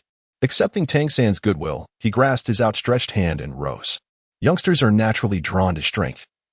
Wang Xing's eyes now gleamed with admiration for Tang San. The other students, witnessing their leader's surrender and Tang San's apparent lack of hostility, surged forward in a flurry. "You are incredible. You're already a first-ring soul master? And you are utilizing a century-old soul ring." Wang Xing scratched his head and added, "Thank you for your mercy earlier. But is your martial spirit truly blue silver grass?" He still found it hard to believe that blue silver grass, a well-known inferior martial spirit, could possess such extraordinary power. Tang San remained silent, merely raising his right hand, from which a deep blue silver grass surged forth from his palm. Through this action, he conveyed to the students in the dormitory that he had not spoken falsehoods. Wang Xing approached Tang San's side and, with a serious expression, remarked that as work-study students, they were often looked down upon by other students, thus necessitating their unity. He then continued, seemingly relieved of a burden, stating that the rule of the 7th dormitory was that the one with the strongest fist would be deemed the leader. "Tang San, having defeated me, you shall henceforth be our leader in the 7th dormitory." Chapter 29. The first encounter with Xiao Wu. Tang Qingwei observed that the battle had concluded and showed no inclination to join their conversation. Instead, she proceeded directly to the innermost bed, where she set down her belongings. Although Tang San was engaged in conversation with others, his gaze was persistently fixed on his younger sister. Upon seeing that she had chosen her bed, he did not hesitate and opted for the one adjacent to hers. It was then that everyone noticed Tang Qingwei, who, with an expression of astonishment, pointed at her and exclaimed, "Hey, boss, is your sister also a work-study student?" Tang San looked up in astonishment at Wang Sheng, exclaiming, "Didn't I introduce myself when I first entered?" The crowd responded, "Did you? It seems so. But how old is she? Is it possible for someone so young to have awakened their martial soul? Wasn't it said that awakening typically occurs around the age of 6? Realizing it was not too late to learn, he continued, "This is my younger sister, Tang Qingwei." After their initial surprise, the crowd quickly accepted this revelation and curiously gathered around Tang Qingwei, bombarding her with questions. "Sister, how old are you this year? What is your martial soul?" Tang San hurriedly positioned himself in front of his sister, casting a wary gaze upon the crowd. "Begone! Who do you think you are to call her your sister?" "She is my sister." Wang Sheng approached with a cheerful demeanor, saying, "Big brother, isn't your sister also our sister? We are merely expressing our concern for her well-being." Tang Qingwei had no objections to this. Aside from their initial arrogance, the group in the dormitory became quite amiable after her brother subdued them. At that moment, a melodious voice resonated from outside, inquiring if this was the 7th dormitory. Everyone turned their gaze towards the entrance, their eyes widening in surprise. There stood a charming little girl, seemingly around 6 or 7 years of age. Her delightful face, a delicate blend of white and rosy hues, resembled a perfectly ripe peach. Despite her exceedingly simple attire, she appeared impeccably neat. Her long black hair was styled in a single braid that cascaded down her back, and her large, sparkling eyes radiated curiosity as she cradled a brand-new school uniform in her hands. Tang Qingwei followed the gazes of the crowd and saw the distinctive scorpion braid. It must be her future sister-in-law, Xiaowu. She was truly beautiful, with such dense and luscious hair that evoked envy. The girl at the entrance blinked her large eyes, directly bypassing everyone, and approached the innermost Tang San, her face adorned with a sweet smile. "Hello, I am Xiaowu, as in dance. What about you? What is your name?" Tang San was perplexed as to why this girl had chosen to speak to him specifically. Although her appearance was charming, the determination reflected in her eyes instilled a sense of caution within him. "Hello, I am Tang San." He introduced himself succinctly before turning to his sister. "Xiaowei, let us venture out to purchase some daily necessities." It seemed that only then did Xiaowu notice Tang Qingwei's presence. Her expression one of disbelief as she pointed her delicate, fair finger at Tang Qingwei and exclaimed, "Who are you?" Tang Qingwei remained silent, her dark eyes fixated on her, as if attempting to penetrate her very essence. Something was amiss. This little dancer was indeed peculiar. Why did she disregard everyone else and approach Tang San directly? And why did she only introduce herself to him? Upon finally noticing her, why did she display such incredulity and inquire about her identity? All these actions, were they not reminiscent of a stranger encountering someone for the first time? Tang San also sensed something amiss. Did this girl named Xiaowu recognize him? Why, upon seeing his sister, did she display such an expression of incredulity? He rose and positioned himself protectively in front of Tang Qingwei, asserting, "This is my sister, Tang Qingwei." Chapter 30. Xiaowu's Dilemma. It was only then that Xiaowu realized her inappropriate demeanor. She immediately reined in her expression, adorning her face with a sweet smile, and adopted a gentle tone as she addressed Tang Qingwei, saying, "Little sister, this is the Wuhuan Academy. After all, since you have seen your brother off, it would be best to return home soon. Otherwise, it may grow dark and the path could become treacherous. There's no need for your concern. This is my sister and a student of the Nodding City Academy," he replied curtly, disregarding Xiaowu further as he took his sister's hand and led her past her. Exiting the dormitory, the other students were left in a state of confusion, exchanging glances. What was going on? Did this girl know Tang San? Yet, from their conversation, it appeared they were not particularly acquainted. At that moment, Xiaowu stood rooted in place, her back to the dormitory door, her expression contorted with rage. A stark contrast to the sweetness she had initially displayed. System, what is happening? Why has that Tang San suddenly acquired a sister? Xiaowu fumed internally. Please remain calm, host. We will conduct another assessment and provide you with a response shortly. A mechanical voice replied devoid of emotion. Tang San led his younger sister briskly out of the dormitory building, only slowing his pace once they were outside. He turned his head to glance at his sister, who was lost in thought, and playfully tapped her forehead. What are you pondering over, my little girl? You look like an old scholar in deep contemplation. Surprisingly, Tang Qingwei did not react with anger this time. Instead, she looked at her brother with a serious expression. Brother, what do you think of that girl named Xiao we just encountered? Upon hearing his sister mention the peculiar girl, Tang San instinctively furrowed his brow. Why do you bring her up? Stay away from her. I find her rather strange. He felt compelled to caution his sister, concerned that her curiosity might lead her to approach the enigmatic Xiaowu. Tang lightly nodded, signifying her tacit agreement with Tang San's statement.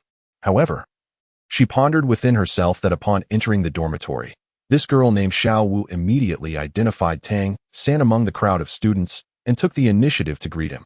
This indicated that she might be familiar with Tang San, yet her unexpected reaction to the revelation of Tang San being her brother suggested that, in her perception, she was non-existent. Thus, a question arose. Under what circumstances would she recognize Tang San while perceiving herself as absent? Tang Qingwei suddenly pondered her own existence.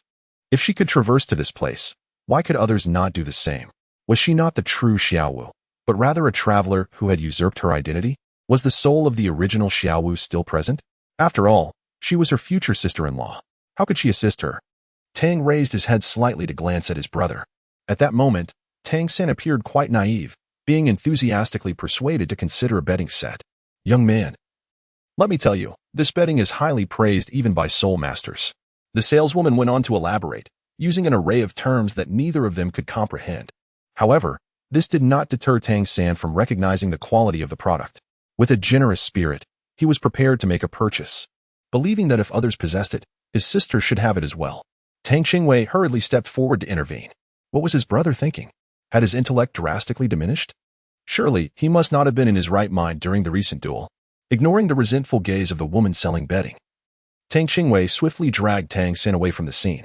Brother, that was merely an ordinary quilt, yet they demanded 500 copper soul coins for it. Even if one is wealthy, such extravagance is utterly unwarranted. Tang San awkwardly scratched his head. It seemed a bit pricey. The first betting he encountered was merely 50 copper soul coins, and with the mindset of comparing options, he refrained from making an immediate purchase. Chapter 31. Hearing the heart's voice yet, wasn't he his intention to ensure his sister had a more comfortable night's rest? The surroundings were already quite dismal, with a large group of people sharing the space, and he had no idea whether they would be grinding their teeth or snoring through the night. Tang San looked up at the sky. The sun had long since set. He gently took Tang Qing's small hand and said, Alas, it's getting late. We can no longer linger. Let us proceed directly to the first store to purchase the bedding and return home. Tang lightly nodded, grasping Tang San's unoccupied left hand, and followed him forward. Upon returning to the 7th dormitory after their shopping, they were greeted by the sight of Xiaowu animatedly conversing with a group of students. Perhaps due to her constant vigilance towards the dormitory entrance, she was the first to notice Tang San before the others did, greeting him with enthusiasm. You're back. I just realized that there are no blankets in the dormitory. It's quite late to go out now. May I share a blanket with your sister tonight? Xiaowu, already possessing a striking beauty, spoke in a slightly teasing manner that could charm any man.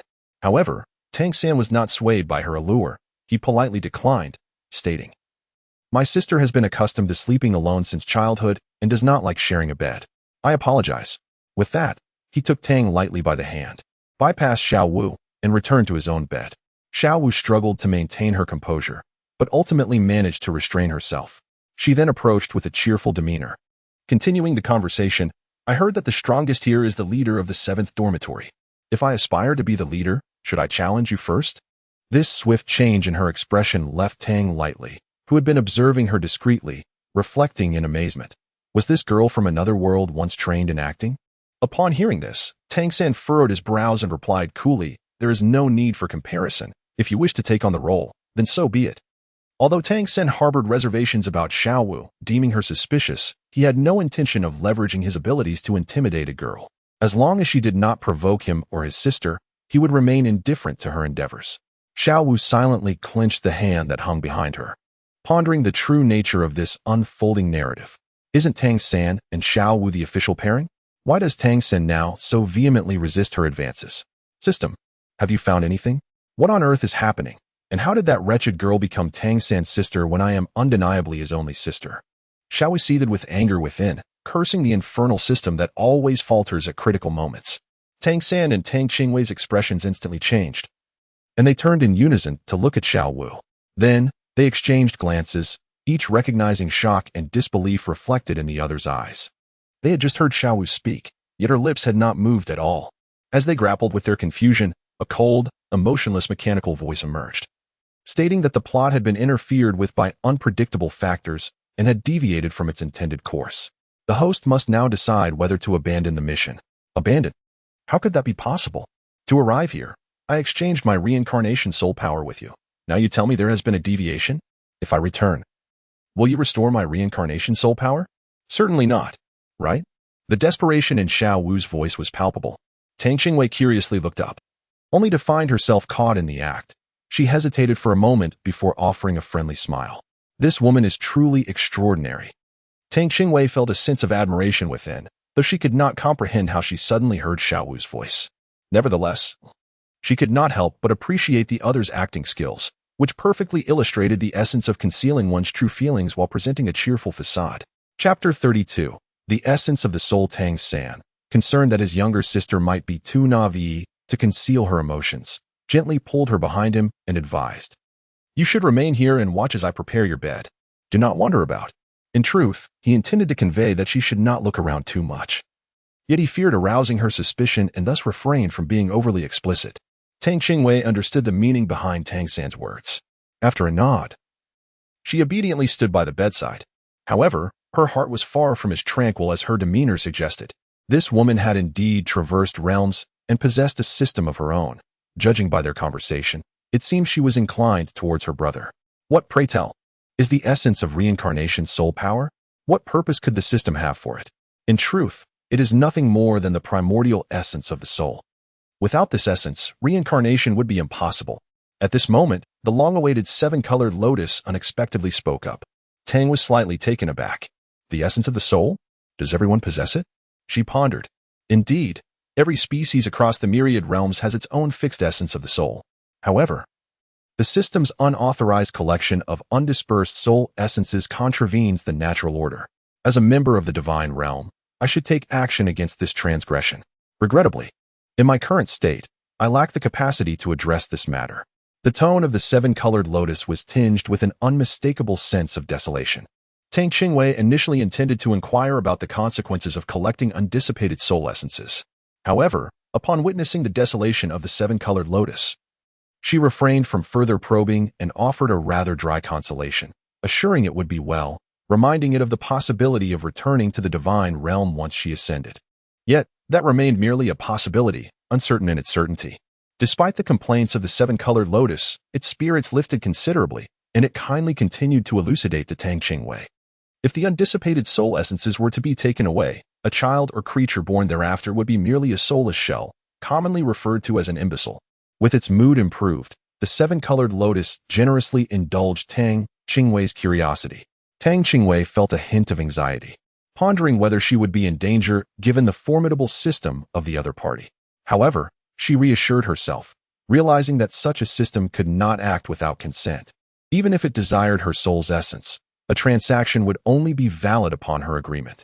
Upon hearing the words of Qi Yan, Tang Qingwei felt much more at ease. At this point, Xiao had likely just chosen to transform. Once this transformation occurred, it became irreversible. This meant her true form had taken on the shape of a human martial soul, and all previous abilities would fade away, requiring her to gradually cultivate her soul power anew.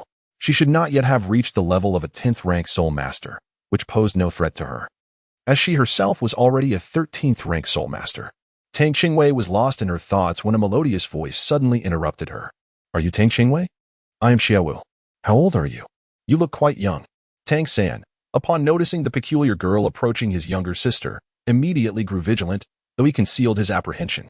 He stepped forward, naturally positioning himself in front of Tang Qingwei, who was still just a tender 4 years old and somewhat shy. "If there is something you wish to discuss, you may speak with me," he stated. The girl, Xiaowu, maintained her innocent smile. "You are far too tense. I am hardly a ferocious beast. Since your sister has arrived at the academy, there are many lessons she must learn. You cannot remain her shelter for all eternity. I would gladly serve as her sanctuary forever. She need only grow up blissfully and without worry," he replied. Chapter 33. Hygiene Arrangements. Of course, this was merely a pretext to placate the individual before him. Despite Tang San's heartfelt desire for his sister to continue her carefree existence, he recognized the impossibility of such a wish. Each person is an independent entity, and his sister would undoubtedly not wish to have her freedom curtailed in the name of protection. She required a broader horizon. He could not, under the guise of caring for her, clip the wings that would enable her to soar to greater heights. Ah, such affection rightfully belongs to me, Yunwu. I am Tang San's sister. Why has this Tang Qingwei suddenly appeared? Without her, everything would proceed as scripted. Inwardly, Yunwu roared, yet her expression remained unchanged, still donning the guise of one who seeks the best for Tang Qingwei. So, her true name is Yunwu? Tang Qingwei had already accepted the reality of her and Tang San's ability to hear Yunwu's innermost thoughts. Yet her attention was inexplicably drawn to the girl's name. Tang San was enveloped in confusion. What was the narrative? Why was his sister absent? She was, after all, his sibling. This was utterly preposterous. He was no fool. How could he possibly regard someone who approached him with such fervent intent as merely a sister?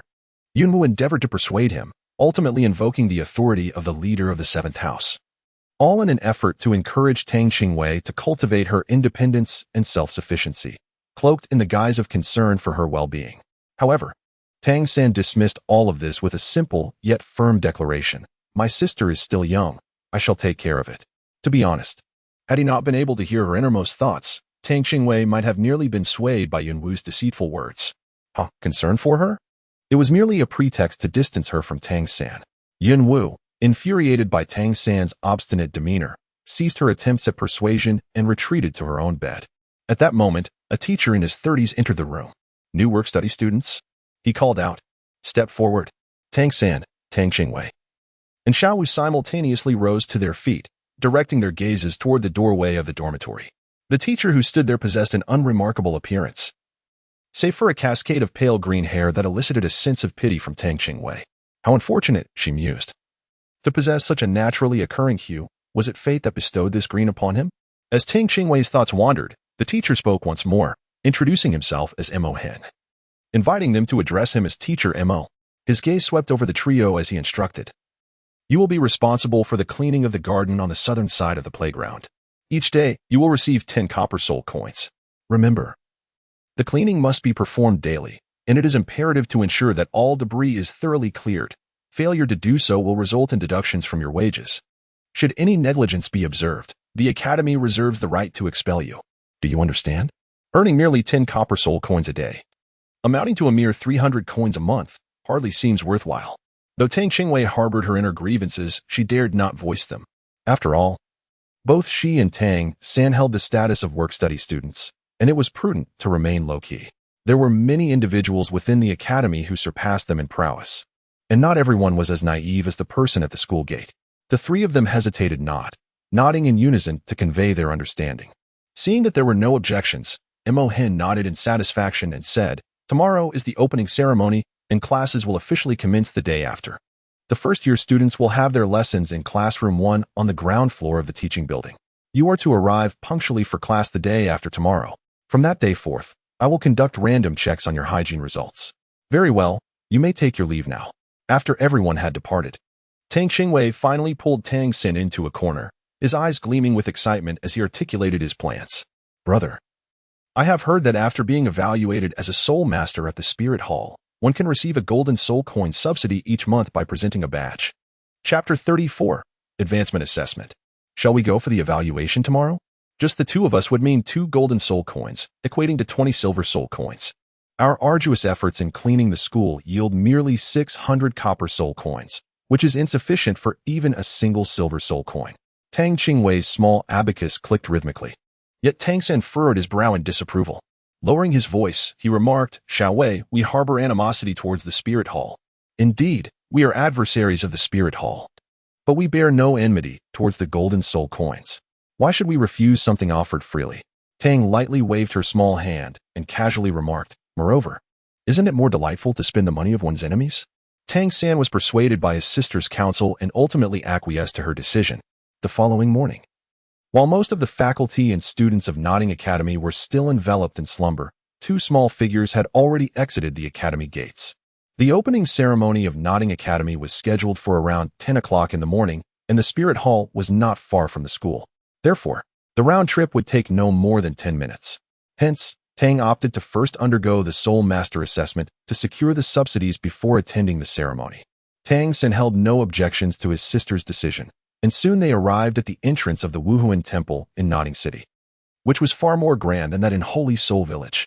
This Wuhuan Temple was an impressive structure featuring a vast dome. Its facade stretching over 100 meters in width and soaring to a height of 20 meters, comprising 3 distinct levels. The entire edifice was adorned in brown, with a long sword emblazoned on the emblem of the temple at the main entrance. Stop right there, young ones. This is the Wuhuan Temple, and you must not wander about carelessly. A guard at the entrance cautioned them as they approached. The 2 guards appeared to be around 20 years of age, yet the fluctuations of their soul power were rather subtle, suggesting they had not yet attained the rank of Soul Master. Just as Tang San was about to speak, he noticed a familiar figure, Master Su Yutao. Su Yutao paused momentarily, turning towards the sound, and instantly recognized the 2. As it was rather memorable for a village to produce 2 innate full soul power individuals with useless martial spirits. You 2 may step aside. I know these children. He instructed the guards, who nodded and withdrew. What brings you here? Is there something you need? Su Yutao then turned his attention to Tang San and Tang Qingwei. Tang San harbored a fondness for the one who guided him through his martial spirit awakening. We have come to undergo an advancement assessment at the Wuhuan Temple and to test the value of our martial spirit power, he replied. Su Yutao expressed astonishment. You have already obtained your first soul ring? So soon? Then, recalling that Tang San had mentioned we, rather than I, he turned uncertainly to Tang Qingwei. Have you also become a one-ring soul master? Tang Qingwei nodded obediently, led by Tang San, affirming with a soft yes. Indeed, it was no surprise that the finest academy in Nodding City boasted such responsible educators. He had already noticed the academy uniforms adorning the 2 of them, reflecting his admiration. Tang slightly lowered her head and rolled her eyes inwardly. What did this have to do with the school? We had already become soul masters of the first ring before even enrolling. However, it was not the moment to voice her dissent. With the esteemed Nodding Academy serving as a facade, no one would question the origin of their century-old soul rings. After all, how could a child from a destitute family possibly hunt a 100-year-old soul beast? This provokes considerable contemplation. Come, allow me to guide you inside, she said, turning to lead the way. Tang San and Tang Qingwei hastily followed suit. Chapter 35, Master Matthew. The moment the grand door swung open, Tang Qingwei felt a profound sense of awe. The ceiling of the entire hall was adorned with murals. In each small square, various illustrations of martial spirits were depicted, set against a backdrop of brilliant gold that exuded a resplendent yet timeless aura. Surrounding the hall of martial spirits were immense crystal windows, through which sunlight refracted and danced upon the murals, enhancing the dazzling golden glow and leaving one utterly entranced. At this moment, Tang Qingwei felt an intensity unlike any she had ever experienced. The spirit hall was indeed exceedingly affluent. Su Yutao, noticing Tang Qingwei's astonished expression, believed that the young girl was overwhelmed by the solemn grandeur surrounding her. With a smile, he remarked, "This is merely the most modest branch of the spirit hall. When you have the opportunity to visit the main hall, you will truly comprehend what it means to be majestic and dignified." Tang Qingwei was taken aback. Yet her astonishment was not due to the overwhelming atmosphere of the surroundings, as Su Yutao speculated. Rather, she was contemplating when the opportunity would arise for her to plunder the spirit hall. It was noteworthy that even this modestly adorned spirit hall, with merely a symbolic emblem, was resplendent in its opulence. One could only imagine the wealth of the main hall. Su Yutao led the 2 siblings up the staircase to the corridor on the 2nd floor of the spirit hall. From this vantage point, they could directly observe the grand hall below, which was undoubtedly the operational hub of the spirit hall. As they traversed the corridor, Su Yutao stopped before a door, forgoing a knock and simply pushing it open. "Master Masayuno." "Su Yutao? Weren't you just out? What brings you back?" An aged voice resonated from within. The office was bright, and behind a spacious desk sat an elderly gentleman, clad in immaculate spirit master attire, his distinguished emblem of 3 swords indicating his rank as a grand spirit master.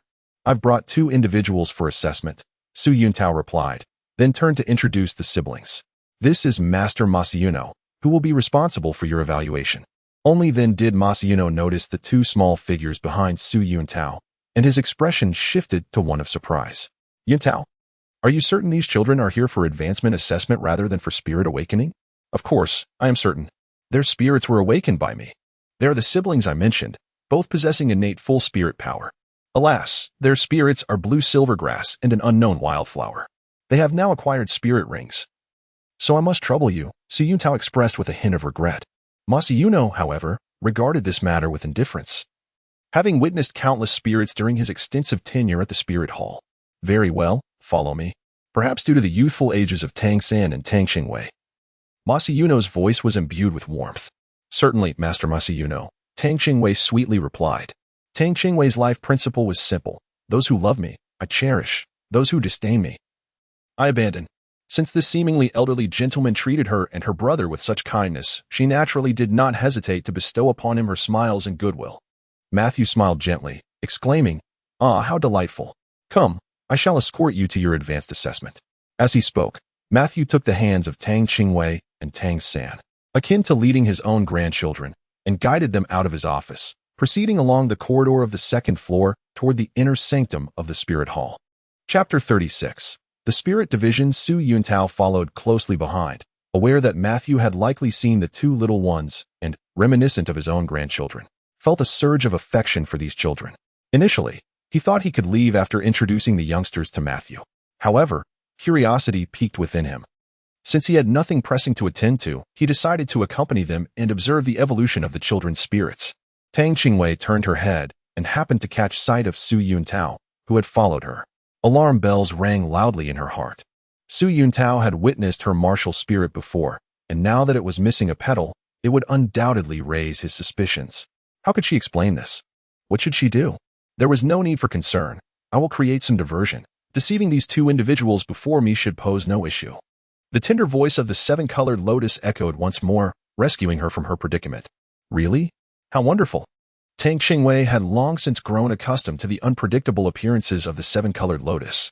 Now, hearing that it had a solution, her previously tense demeanor instantly relaxed, and she felt a wave of ease wash over her. Before long, they reached the end of the corridor, where three towering archways awaited them. Tang Qingwei tilted her little head upwards, but not only did she fail to see the towering doorframe clearly, she nearly stumbled and fell. Matthew quickly grasped her, smiling gently as he said, "Be careful, don't fall." After steadying the little girl, he turned to Tang San and remarked, "This is the Spirit Laboratory where the Spirit Hall conducts advancement assessments." With that, Matthew released their hands, took a step forward, and pushed open the leftmost door, proceeding inside. Tang San and Tang Qingwei followed closely behind. The room was spacious and lofty, spanning an impressive 200 square meters, with a grand floor-to-ceiling window that suffused the space with ample light. This was the very aura that had roused me from my slumber. The tender voice of the seven-colored lotus echoed once more in Tang Qingwei's mind. Tang Qingwei felt a subtle stir within her heart, yet her demeanor remained unchanged. She discreetly surveyed her surroundings and observed that the walls of the room were adorned with numerous black stones, each the size of a fist. The material was unmistakably the same as the stones Su Yuntao had once used to assist them in awakening their martial spirits. "Xiaolian, do these stones aid in your recovery?" Tang Qingwei inquired silently. The seven-colored lotus sighed with a bittersweet smile and replied, "Perhaps to some extent. It is impossible to restore my original strength entirely. However, if there were more of these stones, I might regain a fraction of my former power." After all, the stone's potency was formidable, and the effort to recover would require even greater consumption. Upon hearing this, Tang felt a surge of joy. This stone could actually assist the seven-colored lotus? How splendid! The seven-colored lotus had always been her benefactor, and now that there was something that could aid its restoration, she would undoubtedly exert every effort to procure it. Matthew, observing the curious expressions on the faces of the two little ones, smiled and explained, "We are situated in the most elementary soul hall, often referred to as the Soul Branch Hall, across the continent. Even the smallest of cities hosts a soul hall of our scale. Above the branch hall lies the sub-hall, and one level higher is the main hall of the soul. Only grand cities can boast a main hall of this stature.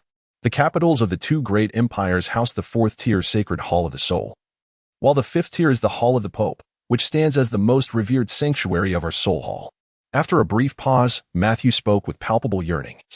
"Above the hall of the Pope exists only the legendary Douluo temple. Only soul masters who attain the Douluo level are granted entry, and it serves as the ultimate sanctuary for all soul masters registered at the soul hall who have reached Douluo rank or higher, a place that all soul masters aspire to." Chapter 37. The petals have returned. Tang San nodded, his expression filled with gratitude as he gazed at the kind-hearted elder before him.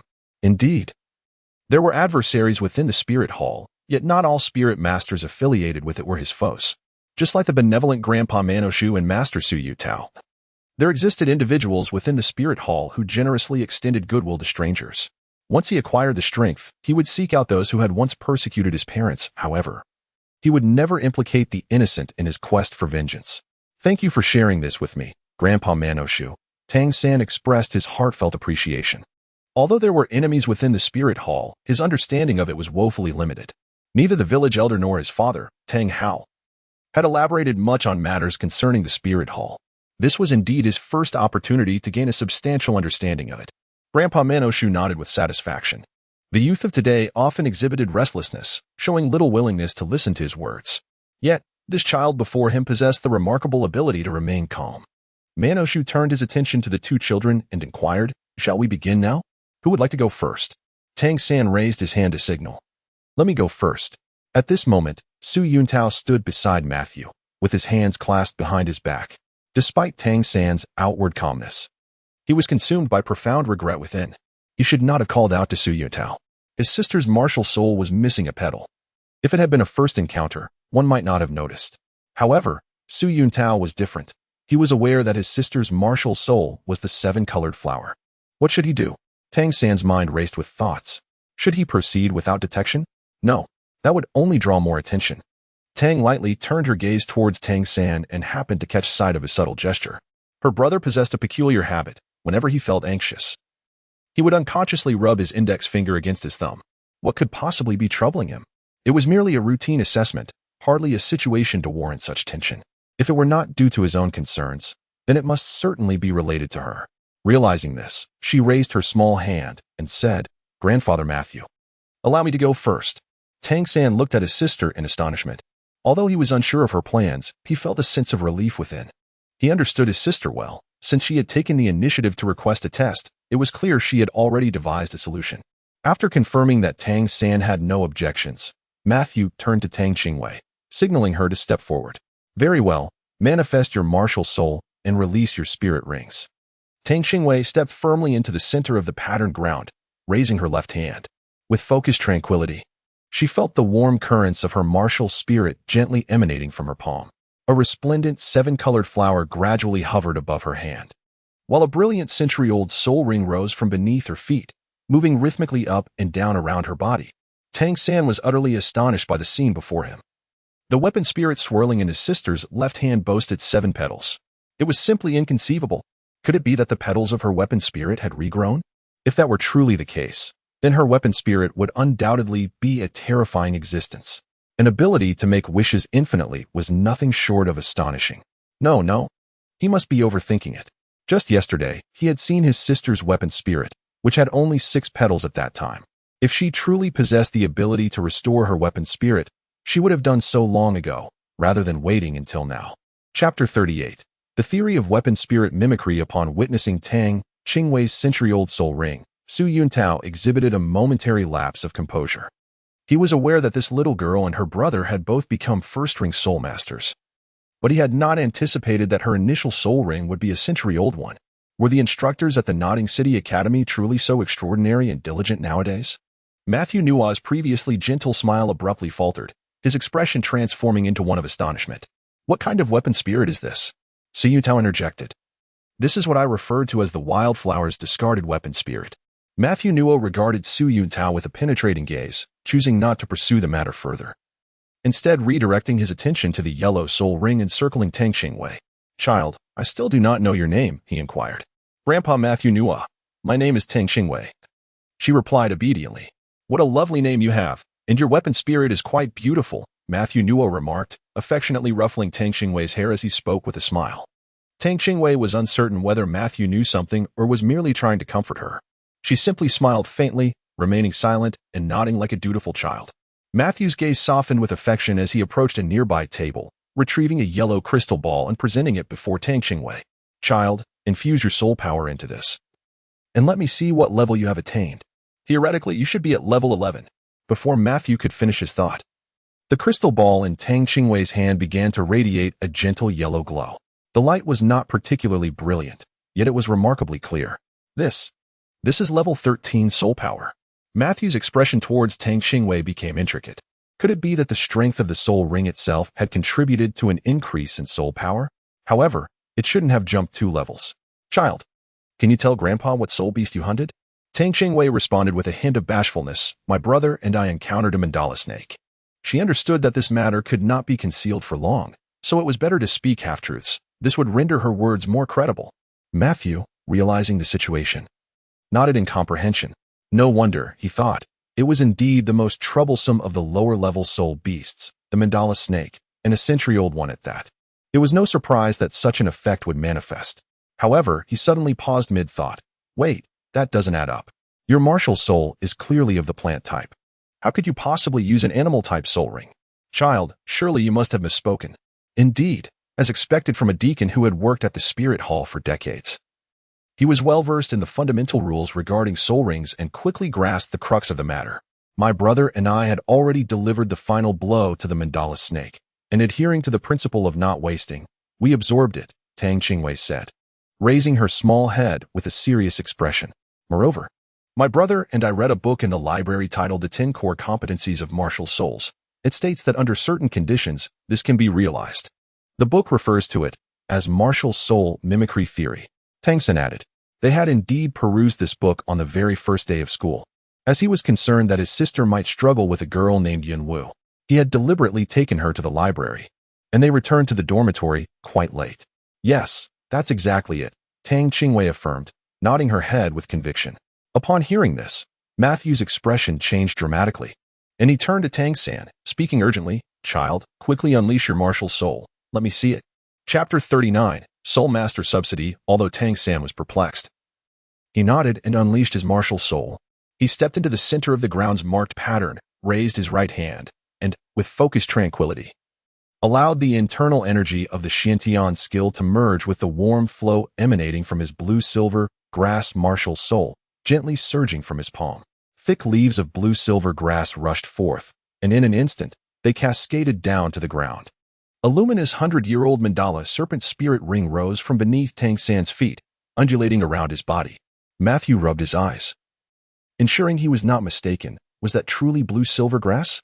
Without awaiting Tang San's response, Matthew seemed to murmur to himself, so the master's theory is indeed valid. The 10 core competencies of martial souls should not be overlooked. The master? Questioned Su Yutao, turning to Matthew with a puzzled tone. Is he the one who once presented the 10 core competencies of martial souls, the same one later expelled from the martial soul hall? Yes, it is he.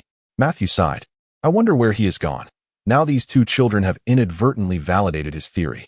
Upon hearing Matthew's words, Su Yutao found himself at a loss for a response, standing silently beside him, refraining from further speech. After a prolonged silence, Matthew seemed to suddenly recall something, and his expression grew serious. Are you willing to join the martial soul hall? Tang San was momentarily taken aback, uncertain of how to decline the offer. Joining the spirit hall was out of the question, as there remained an unresolved enmity between him and the spirit hall. Tang lightly perceived Tang San's predicament and deliberately inquired. Since we have already commenced our studies at the Nodding Junior Soul Master Academy, is it still possible for us to join? Matthew sighed, acknowledging the unfortunate timing.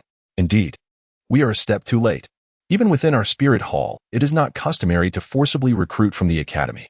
Let it be, he added, casting a reproachful glare at Su Yutao and remarking with irritation, this is all Su Yuntao's fault.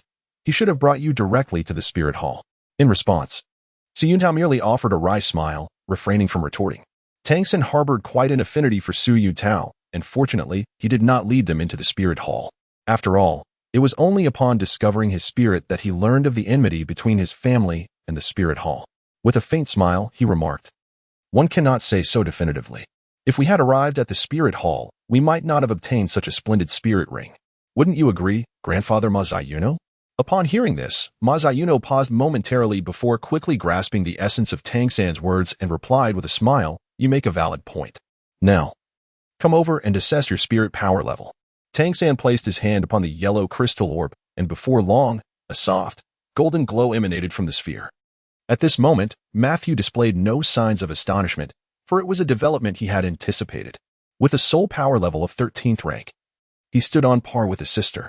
Thus, the evaluation for advancement came to a conclusion. Matthew gazed at the two with a tender expression and remarked, from this moment onward, you shall be esteemed soul masters of the Tiando Empire. Welcome to the ranks of soul masters. Henceforth, You may collect your monthly subsidy from the Spirit Hall using your badge, which amounts to 1 gold soul coin. Upon reaching the Great Soul Master level, this subsidy will increase to 10 gold soul coins. I shall expedite the report regarding the use of animal soul rings on plant-type martial spirits. Thank you, Grandpa Matthew. Both Tang Qingwei and Tang San expressed their gratitude in unison. Chapter 40. The Awakening of the Stone. Just as Tang San prepared to turn and depart, Tang Qingwei grasped the hem of his garment. Tang San looked at his sister with a puzzled expression. Tang Qingwei did not provide an explanation. Instead, she approached Mathuno with curiosity, pointing at the black stones on the wall. Tilting her little head, she asked, Grandfather Mathuno, are those black stones on the wall meant for us to awaken our martial souls? Mathuno followed her and nodded, saying, Indeed, those stones are used for awakening. What about it? Tang Qingwei fidgeted with her fingers, her petite frame shifting awkwardly as she spoke. Can I buy that? I can use my gold soul coin to subsidize. Upon hearing this, Matthew paused momentarily, but soon chuckled. That stone is quite inexpensive. It serves no purpose beyond awakening the martial soul. A single gold soul coin is sufficient to purchase an entire room's worth of awakening stones. If you desire it, my dear, I shall gift you a few to play with. At this moment, Tang Qingwei was completely overwhelmed by immense surprise. To her astonishment, her suspicions had indeed proven to be true. Previously, she had harbored such a notion in the back of her mind, but had never dared to confirm it. Now, the reality was undeniable. This treasure was surprisingly easy to acquire. Matthew, noticing the girl's eyes sparkling with joy, playfully teased her, saying, Do you really like it that much? Later, Grandpa will bring you a few larger pieces to take home, as long as you can manage to carry them. Tang Qingwei had little concern for other matters. She was currently filled with joy, finally able to assist Xiaolian. Although the 7-colored lotus remained silent, Tang Qingwei could still sense that its emotions mirrored her own. This might be the only piece of good news the 7-colored lotus had encountered since arriving on this continent. Thank you, Grandpa Matthew, Tang Qingwei exclaimed, bowing in gratitude. Although Tang San was unaware of his sister's purpose for the stone, he nonetheless made a mental note of it. Whatever his sister desired, he would strive to fulfill it to the best of his ability. When Tang San and Tang Qingwei departed from the Spirit Hall, their arms were laden not only with a specially crafted emblem from the Spirit Hall, but also with an abundance of black awakening stones. At this moment, Tang Qingwei was in exceptionally high spirits, swiftly making his way towards Nodding Academy with Tang San, guided by Matthew Nua. They took a shortcut that would save them at least half the time. Upon arriving at the academy, the two directly headed towards the 7th dormitory, clutching the awakening stone. Ah, those two over there, clutching a stone and looking rather shabby, must be the work-study students from your 7th dormitory, right? The speaker, clad in the uniform of Nodding Junior Soul Master Academy, was tall and well-built. Although still bearing a youthful visage, he already exhibited some semblance of adulthood. His handsome features were marred by an expression of disdain and contempt. Tang Qingwei originally intended to ignore the situation and head directly back to her dormitory. However, one of the individuals accompanying the aggressor, seeing that the two were disregarding them, wasted no time. Grasping a club in hand, he swung it down towards Tang Qingwei's shoulder without a moment's hesitation. Be careful, Wang Xing exclaimed. Witnessing Lu Long's audacity in attacking Tang Qingwei without so much as a greeting, rage surged within him. How could such a brute lay hands on a girl so young? Tang Qingwei did not anticipate that this person would strike her without uttering a word. Instinctively, she raised the black stone in her arms to shield herself. With a sharp crack, the stone shattered into several pieces. Tang Qingwei felt that it was not the stone that shattered, but rather the emotions she had felt when she first obtained it. The approaching figure, surprised by Tang Qingwei's ability to deflect their strike, quickly raised their staff once more and swung it towards her. Chapter 41. A Condition. Upon witnessing his sister being bullied, Tang San was about to intervene when he was halted by a soft voice from Tang Qing. Brother, please do not move. I shall punish this scoundrel for shattering my stone. Upon encountering his sister, Tang San was taken aback and instinctively retreated. Although his sister typically refrained from engaging in combat, it did not imply that she was devoid of skill. During their sparring sessions in Holy Spirit Village, her fierce determination had proven to be equally formidable. Suddenly, Tang Qingwei propelled herself backward with a swift motion, creating distance between the two. Unperturbed, Lu Long pressed on, relentlessly pursuing Tang Qingwei as she attempted to evade him, his speed surpassing hers and his strength overwhelming. Tang Qingwei found herself in an unavoidable predicament. the remaining shards of stone in her hand hurled towards the direction of Lu Long's swinging staff. Bang! The collision of the debris and the staff sent sparks flying. Seizing the opportunity provided by the scattered stones, Tang Qingwei retreated several steps, re-establishing the distance between them. A faint white glow emanated from her, and as she waved her left hand, a seven-colored lotus materialized. A brilliant yellow spirit ring ascended from her feet, swirling gracefully around her body. The emergence of the yellow spirit ring caused Lu Long, who had intended to pursue his advantage, to halt in his tracks. His gaze fixed on Tang Qingwei, as if she were a monster. A century-old spirit ring. Lu Long inhaled sharply. The white ring represented a decade, while the yellow signified a century. The disparity between the levels of their spirit rings, under the condition of equal spirit power, would prove to be decisive. How could this be possible? How old is she? The appearance of the spirit ring on Tang Qingwei utterly shattered the perceptions of these instigating students regarding martial spirits. At this moment, Wang Sheng was already astonished, his mouth agape. He had thought that Tang San was extraordinary, but he never imagined that his sister would surpass him in brilliance. After all, being a first-year student indicated an age of merely 6 to 7 years. And achieving the rank of Spirit Master at such a tender age was unprecedented in the history of the Notting Junior Spirit Master Academy. Before Lu Long could react, an unexpected wisp of black mist surged from beneath him, spiraling upward and gradually enveloping his entire being. What is this? Lu Long was struck with alarm. At this point, he felt utterly powerless. Even speaking was a struggle. Ultimately, he could only silently part his lips, his eyes fixated intently on Tang Qingwei. Tang lightly approached Lu Long, stating, "My first spirit ring is that of the mandala snake, thus inheriting its venomous traits. This is particularly advantageous for you, given that your martial spirit is of a weapon type. Had it been any other spirit, whether you could converse with me unscathed is uncertain." Instantly, a wave of fear permeated the air, causing the senior students who had been provoking them to instinctively retreat. Even if they had never encountered the mandala snake, they had undoubtedly heard of its reputation. Who would wish to engage with such a fearsome venom? I concede, you must quickly administer the antidote to him. The leading student, now gripped by fear, realized the gravity of the situation, especially since he had instigated the conflict. Should it result in tragedy, he would bear an inescapable burden of responsibility. After all, he was merely 12, still vulnerable to the fears of childhood, and in that moment, he was utterly flustered. Tang Qingwei is neither foolish nor naive. She and Tang San still have their studies to attend to here, so it is certain that no fatal consequences will ensue. Therefore, she did not employ the full extent of the toxin, but rather a small portion that rendered the opponent immobile. The antidote can be administered, but you must agree to one condition. Before Tang Qingwei could finish her sentence, the other party hastily interjected. Are you intending to acknowledge little Wu from the 7th dormitory as your leader? If so, I agree. Chapter 42. Are we acquainted? Huh. I won. Why should I recognize her as my leader? I merely require your assistance in tidying up with my brother. As she spoke, she pointed her little finger at Tang San, saying, "Look, that is my brother." At that moment, the leader of the group, unable to ponder further, nodded vigorously. "Xiaowei, we are all from the 7th dormitory. Please take me along as well, so they can help me with the cleaning too." Yunwu chimed in with a smile, interrupting the conversation. Tang Qingwei cast a curious glance at her. "Are we so acquainted? If you wish for them to clean, why not engage them in a brawl yourself? If you emerge victorious, you can dictate the terms." Having said this, he turned away from her, summoning the 7-colored lotus once more. The dark energy enveloping Lu Long coalesced instantly into a slender thread of black, which soon merged with the surrounding darkness of the 7-colored lotus, ultimately becoming one. "By the way, you shattered my awakening stone. I labored tirelessly to bring that back from afar. You owe me a golden soul coin. Is that too much to ask?" Tang Qingwei walked halfway when she suddenly recalled the shattered stone, quickly turning around and scurrying back with her short legs. The awakened stone was of little worth. The speaker was the recently revived Lu Long, yet his words were abruptly silenced by Tang Qingwei's raised left hand, which startled him into silence. "All right, here you go," exclaimed the leader, a pained expression on his face as he reluctantly produced a gold soul coin and handed it to Tang Qingwei.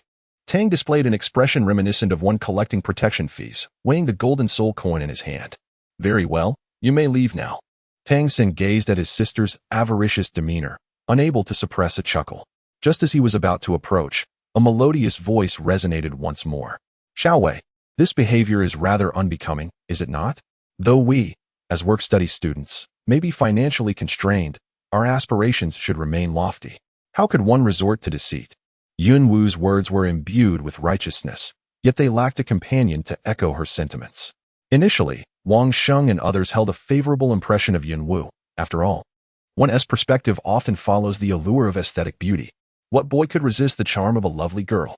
However, upon recognizing Yun Wu's evident affection for Tang San, any flicker of infatuation they had harbored had long since dissipated. Tang San relinquished his position as the leader of the 7th Hall without a fight. Although he felt discontent, he did not obstruct Yun Wu, as he was unable to contend with her. Thus, Yun Wu ascended to the role of leader. This confrontation was instigated by her, which further diminished Wang Xing's opinion of Yun Wu. The work-study students already harbored animosity towards Xiao De and his companions. Yet it had not escalated to the point of requiring a battle. After all, Xiao De and his group were advanced students, having already become first-ring soul masters. Whereas they were merely novice students yet to acquire their soul rings. How could they possibly compete? That would be tantamount to inviting trouble. Nevertheless, Yun Wu, brimming with unwarranted confidence, insisted on challenging Xiao De, and even unilaterally decided that if they lost, all work-study students would become Xiao De's pets. Wang Sheng and the others were utterly dismayed, but fortunately, Tang San's sister intervened and subdued the opponent, sparing them from the dire fate of becoming pets. Now, Yun Wu was once again restless, plotting some new scheme, but they had no intention of indulging her any further. The group had already resolved in their hearts that upon returning, they would inquire whether the Tang siblings wished to assume the leadership of the 7th Hall. If they declined, they would disregard Yun Wu's authority and no longer heed her commands. Unbeknownst to Yun Wu, Wang Xing and the others had made their decision. Her big, watery eyes were fixed intently on Tang San, seemingly awaiting his approval. Chapter 43. Occupied body. Tang San chose to disregard the situation and was about to depart when suddenly, a voice filled with exasperation pierced the air. It infuriates me to no end. This woman has not only taken over my body, but now she dares to bully such a small human child. This is utterly outrageous. Tang San paused momentarily, casting a glance toward the source of the voice, which astonishingly emanated from the direction of Yun Wu. A surge of shock coursed through him. Had his body been usurped? Yet, almost instantly, he recollected his own experience. If he could be reborn in another realm, it was hardly surprising that Xiao Wu could be possessed by an outsider. At that moment, he felt a profound sympathy for the voice that belonged to Xiao Wu. Could it be that the true essence of Xiao Wu resided in that voice? The one named Yun Wu must indeed be the intruder. With these revelations, the myriad of uncertainties that had plagued him previously found resolution today. It was no wonder that the peculiar girl, despite introducing herself as Yun Wu, referred to herself as Xiao Wu, all while harboring an odd entity known as a system. Thoughts flitted through Tang San's mind, yet his feet moved unceasingly toward his sister's direction. Meanwhile, Tang Qingwei appeared oblivious to everything around her, her face alight with excitement as she held aloft the golden soul coin in her hand. Brother, let us hurry and return the awakening stones. We struck it rich this time, exchanging just a few awakening stones for a golden soul coin. Hiki. Tang Qingwei spoke lightly as she prepared to take the awakening stone from Tang San's hands. Her own had been utterly destroyed during her battle with Lu Long, leaving not a trace behind. Tang San nodded. He too had inquiries for his sister. The crowd was bustling, making it difficult to converse, so it was best to return to their dormitory. After exchanging pleasantries with Wang Sheng and the others, the two made their way back to dormitory 7. Tang Qingwei plopped down onto her bed, swinging her short legs playfully, and with a curious expression inquired, Brother, what is it like to be pursued by a fervent admirer? After a brief pause, her eyes darted around mischievously as she feigned indignation, lamenting, You didn't come to her defense just now, which infuriated her. She berated me in her mind for quite some time. Alas, dear brother, I truly endured an undeserved calamity for your sake. How do you intend to compensate me? Tang San's expression shifted slightly, yet he did not respond to his sister's words. Instead, he retorted, Has she been cursing you in her heart? Brother, you wouldn't be trying to evade your responsibility for compensation by deliberately changing the subject, would you? We can all hear her inner thoughts. Don't tell me you haven't heard them? Tang Qingwei powdered her cheeks in indignation, casting a gaze at Tang San that conveyed an air of having seen through him. While I did not hear her scold him, another voice reached my ears. Upon hearing those words, Tang Qingwei appeared somewhat skeptical. Was there truly an intention to evade responsibility? Then, what did you hear? At that moment, Tang San, filled with a multitude of questions yearning for answers, had little time to regard his sister's expression. The voice I heard seemed to belong to Xiao Wu, the original owner of the body.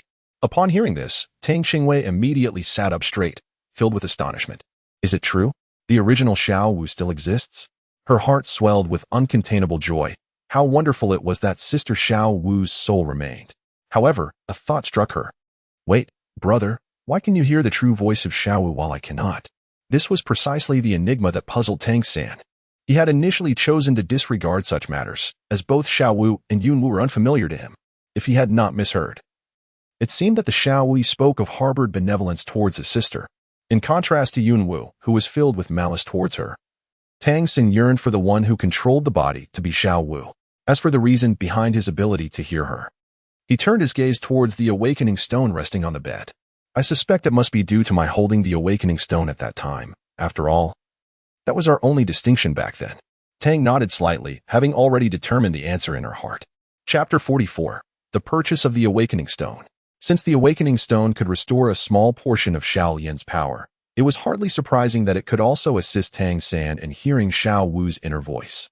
After all, she had long been aware that the awakening stone was not merely as Matthew had claimed, solely for the purpose of awakening. With this thought, she began to feel a headache again. Knowing that Sister Xiao Wu's soul still existed, how could she return to her original body? Perhaps I have a solution. But I must first regain some strength. Once we expel the system, it will not be difficult to restore Xiao Wu to her true form. Hearing the response from the seven-colored lotus, Tang felt a significant sense of calm wash over her. As her mood lightened, her thoughts began to flow more freely. Tang slightly shifted his gaze, donning a worried expression. Brother, I wonder how that girl, Xiao Wu, truly is. Perhaps you should carry the awakening stone with you from now on, so we can listen to what she has to say. This way, each of us can keep an eye on her, and we need not fear any harm she might bring upon us. As he began to speak, Tang San was suddenly struck by his own thoughts. How had he become less vigilant than his sister? He had only heard Xiao Wu speak once. How could he so hastily conclude that she was inherently good? This simply would not do. Very well, I shall carry the awakening stone from now on, he conceded. Acknowledging his sister's decision, Tang Qingwei was already laughing uncontrollably within her heart, yet she had to maintain a facade of vigilance on the surface. Just as the two were conversing, Wang Xin and the others returned to the dormitory, but Yun Wu was nowhere to be seen. Tang San, may I inquire if you or your sister would be willing to take on the role of the leader of the 7th dormitory? Wang Xin approached Tang San with a serious expression. Tang San looked up in confusion, wondering if the leader of the 7th division was not Xiao Wu. Surely, she wouldn't refuse the role, would she? From her demeanor, it seemed she was rather pleased with her position. Wang Sheng, however, wore a bitter smile, remarking that they could no longer endure the antics of that particular lady. Fortunately, with Tang Qingwei's assistance this time, they had narrowly escaped losing not only their freedom but also their dignity. Tang San, unaware of the intricacies of the situation, nevertheless gleaned a rough understanding from Wang Xing's words. Despite feeling sympathy for their plight, he resolutely shook his head in refusal, stating, Xiao Wei and I are currently focused solely on our cultivation. I apologize. Upon hearing Tang San's rejection, Wang Xing exhibited no surprise, merely shaking his head with a sigh before departing. As soon as the holiday commenced, Tang Qingwei eagerly took Tang San's hand and led him out of the Nodding City Academy. She had long awaited this moment, finally able to go and purchase awakening stones. Tang San followed closely behind his sister with a humorous demeanor. Boss, please bring me a soul coin awakening stone. Tang lightly tossed a golden soul coin onto the counter. The proprietor, who had been engrossed in his accounts, was instantly captivated by the gleam of the coin, his face breaking into a fawning smile. However, as he looked up, the smile abruptly froze on his face. Where had the person gone? Tang Qingwei, feeling her boss's gaze glide over her head, jumped in indignation, exclaiming, Here I am. Where are you looking? Only then did her boss lower his head, following the sound, and with a renewed smile, he held up a golden soul coin and inquired, Miss, are you certain you wish to acquire an awakening stone for 1 golden soul coin? That is quite a sum indeed. Perhaps you could provide an address, and I could have it delivered to you shortly. Tang Qingwei, upon hearing this, recalled that she had yet to place the awakening stone. She raised her head, looking at Tang San with a face full of appeal. Boss, I just saw that you were renting out rooms. May I inquire about the monthly rate? Chapter 45. Is this amount sufficient? Tang San had long contemplated the prospect of renting an external residence, yet he refrained from mentioning it as his sister did not inquire. After all, the academy proved to be rather inconvenient, offering no suitable space for practicing his father's hammer techniques or crafting hidden weapons. There is indeed a house available with a small courtyard, priced at 3 silver soul coins per month. Shall I take you to see it? The landlord immediately perked up, recognizing the potential of this significant client. Might a single gold soul coin suffice for the awakening stone? Tang inquired, voicing his most pressing concern. Tang San had modest expectations for his accommodations. Given that the property was available for rent, it was unlikely to be in worse condition than his family's blacksmith shop. Indeed, it boasted 3 rooms, and 1 room would be more than sufficient to accommodate the awakening stone. The proprietor nodded in agreement. Then we shall take this one, Tang San declared decisively, placing a gold soul coin on the counter to secure a 3-month lease. The owner was remarkably efficient, having everything prepared by the afternoon.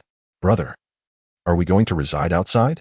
Although Tang Qingwei yearned to reside outside, she had unfinished matters at hand, particularly concerning her brother's lifelong happiness, which compelled her to take the situation seriously.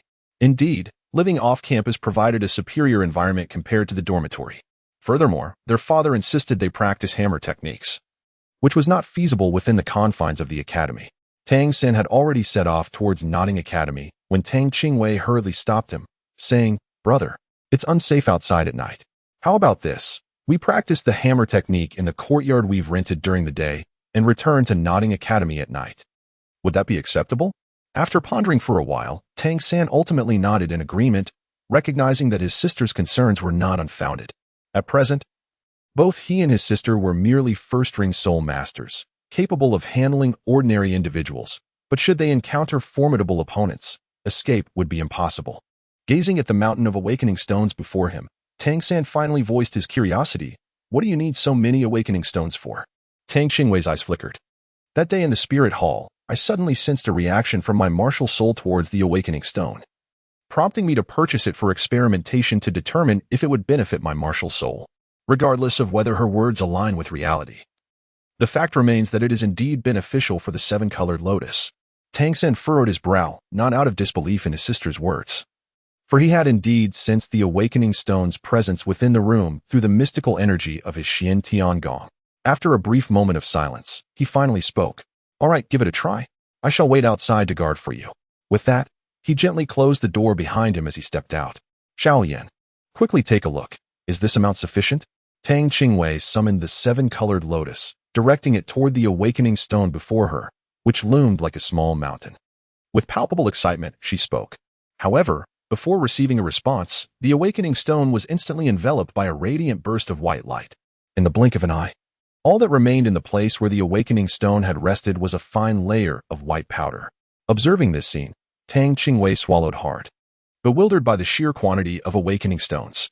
Had they truly vanished so swiftly? This was but a mere fraction. It was far from sufficient. At least 20 more would be necessary to restore even 1/10,000th of my former abilities. The 7-colored lotus smacked its lips, clearly unsated. Tang Qingwei was on the verge of tears, utterly dismayed by the insatiable appetite displayed. Over 20 instances equated to more than 20 gold soul coins, and she was still merely a first-ring soul master. It would take her at least 2 years to accumulate such a sum. How foolish. What about the money you extorted previously? Just utilize it. Besides, do you intend to remain stagnant for the next 2 years without attempting to advance? The 7-colored lotus remarked with disdain. Chapter 46. Insufficient Inventory. Tang Qingwei suddenly recalled and exclaimed, "I almost forgot. Wait a moment, I shall go buy it." With that, she hurriedly pushed the door open and accidentally collided with Tang San, who was stationed at the entrance. "What is the matter, Xiaowei? Why are you in such a rush?" Tang San steadied his sister, his face etched with concern. "Brother, the awakening stone is effective. Just look," Tang Qingwei exclaimed, her face alight with excitement as she tugged at Tang San's clothing, angling her small frame to offer him a clearer view. In truth, there was no need for her to shift. Tang San's gaze effortlessly pierced through her head, encompassing the entirety of the room. Once he comprehended the scene before him, his pupils constricted. The spot where the awakening stones had been placed was now devoid of any remnants, save for a thin layer of white powder. At that moment, even without his sister's words, it was evident that the pile of awakening stones, once resembling a small mountain, had been entirely absorbed. "Are you all right?" Tang San anxiously scrutinized his sister from head to toe. It was truly unfathomable that such a diminutive figure could consume an entire room's worth of awakening stones. "I'm fine. Brother, let's hurry and buy some more." "We don't have enough," Tang Qingwei urged, her eagerness compelling her to grasp Tang San's hand, intent on returning to the store. Tang San chuckled softly. Did this girl really need to be in such a hurry? The shop was right there. It wouldn't be going anywhere. Well then, let us proceed. Tang San took his sister's delicate hand and led her toward the shop, refraining from inquiring about the changes she experienced after absorbing the awakening stone. Since she chose not to speak of it, he deemed it unnecessary to ask. Boss, do you have any awakening stones left? This time, the proprietor, having gained considerable experience, immediately adopted a fawning demeanor and looked down to find Tang Qingwei, whose head was barely visible. Yes, we do. Would you like one for a gold soul coin?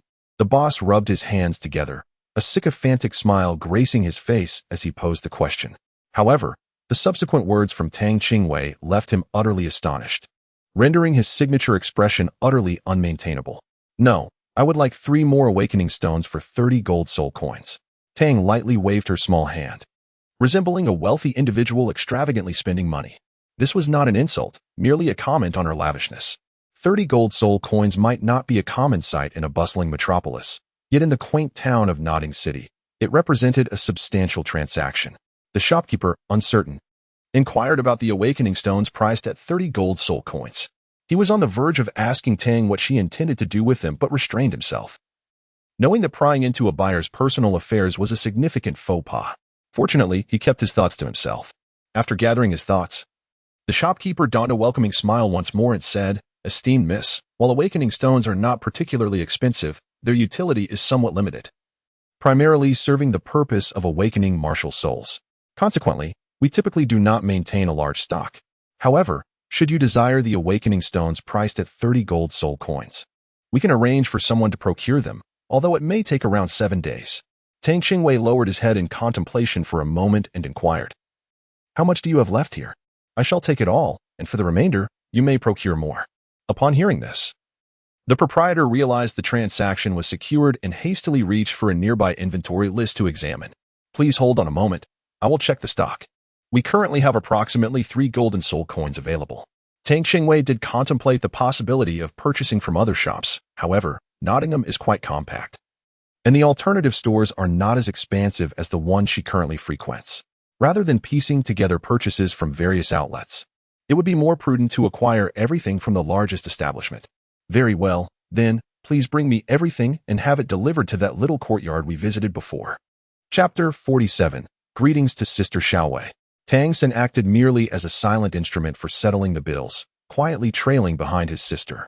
After completing all their errands, it was already evening, and the two hurried back to the academy. In the dining hall of the academy, as Tang Qingwei stepped into the cafeteria, she was startled and took a step back at the sight of a synchronized group of small Wei sisters.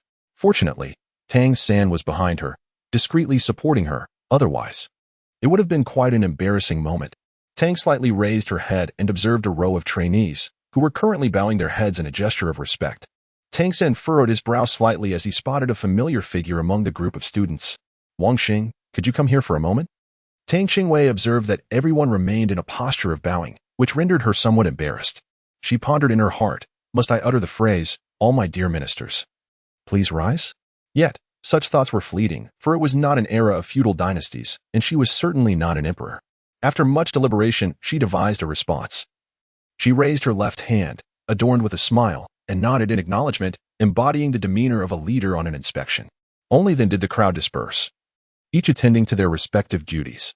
Wang Sheng hurried over to Tang San, grinning as he inquired, Third brother, were you looking for me? Tang San's expression momentarily faltered. Yet he quickly composed himself and inquired softly, What is happening here?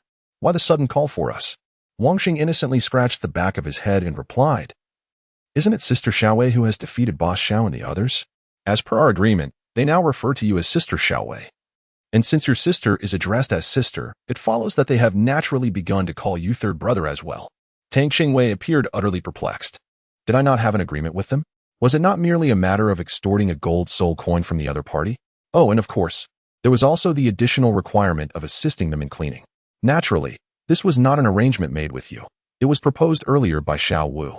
As a member of our 7th dormitory, upon winning, they are obliged to honor the agreement, Wang Sheng stated with an air of certainty.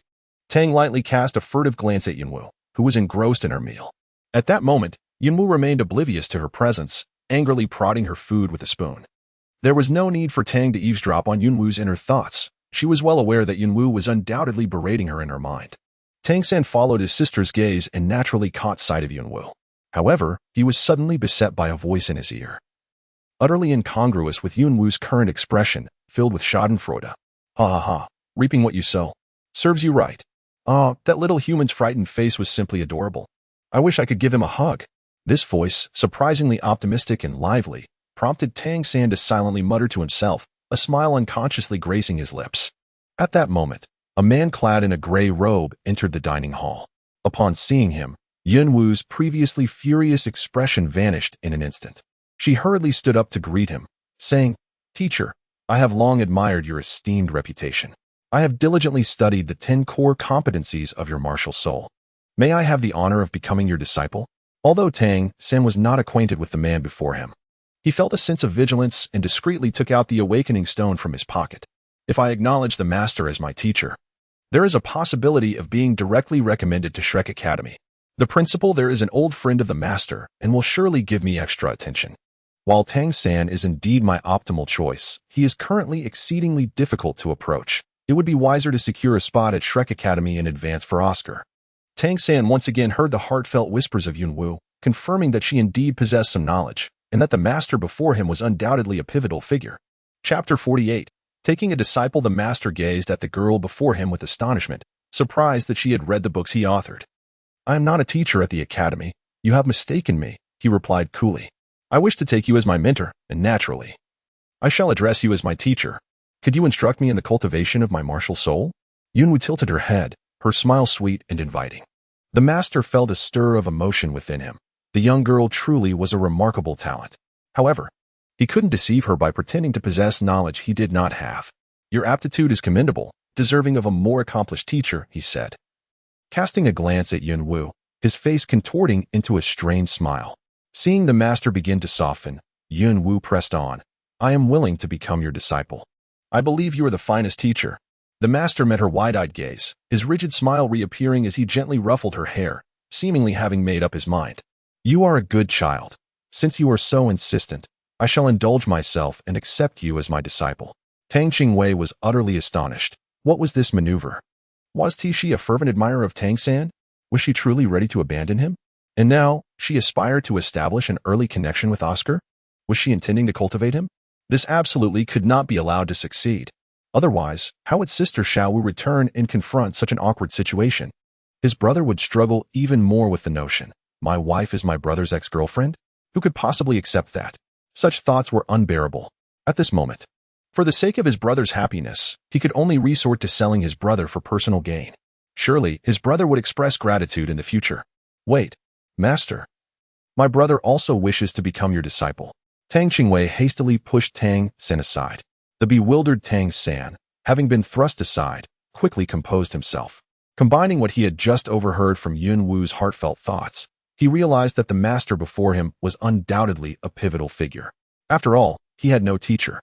Acknowledging this master as his mentor would not only allow him to closely observe Yunwu but also acquire a wealth of theoretical knowledge.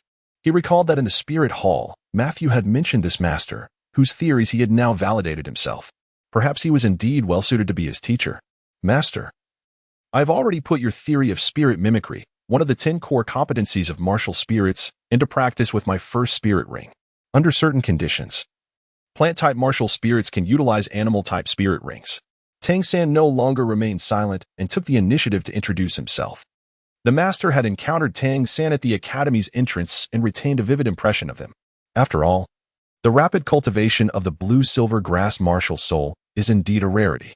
"I have heard that you have already become a soul master of the first rank. May I have the pleasure of seeing your martial soul?" The master neither agreed nor declined, but instead posed a series of unrelated questions. Tang San did not hesitate and nodded in agreement.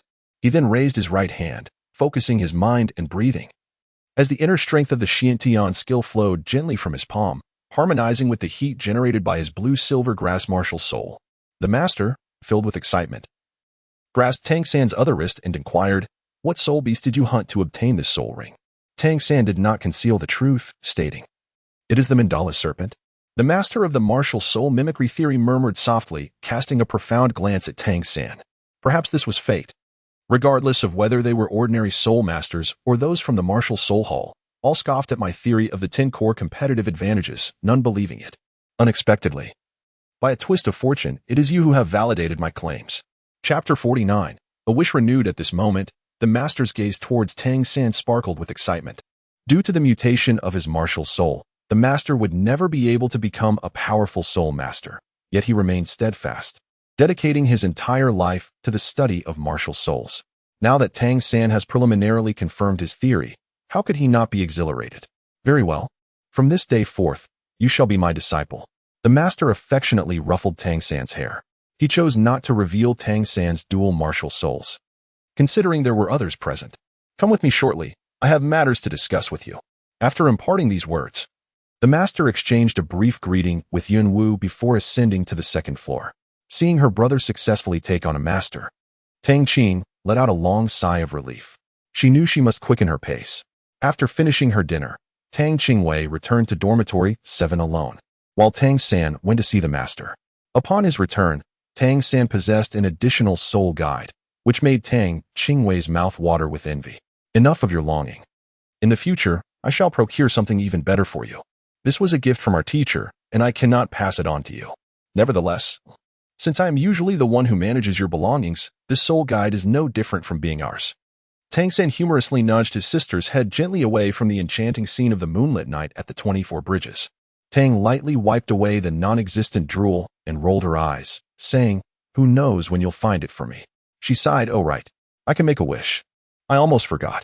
Suddenly, she pondered, could I directly wish for Sister Xiaowu to return to her own body? As she spoke, Tang remembered that her martial spirit had the ability to grant wishes, a power she seldom utilized and had nearly forgotten. Tang lightly waved his left hand, summoning a 7-colored lotus, from which he plucked an orange petal. He hoped that Tang San's mother would transform. Tang San was momentarily taken aback.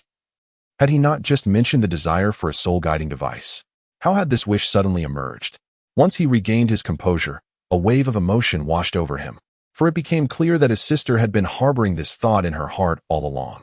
Tang furrowed his brow slightly. The petals had not vanished. This indicated that the wish was unattainable. He earnestly hoped that the true Xiao Wu could return to her own body. When he articulated this desire, Tang San was taken aback but did not voice any opposition. The brief encounters over the past few days had fostered within him an inexplicable sentiment towards the elusive Xiao Wu, one he himself could scarcely articulate. Each time he heard her voice, her image grew ever clearer in his mind, eclipsing any lingering aversion he had once harbored towards Yun Wu. Now, when he beheld Yun Wu again, he instinctively regarded the two as separate entities. The orange petals remained, yet they had taken on a somewhat translucent quality. Tang Qingwei immediately became flustered, pondering what to do as her presence began to fade. In a moment of urgency, she hurriedly made a wish.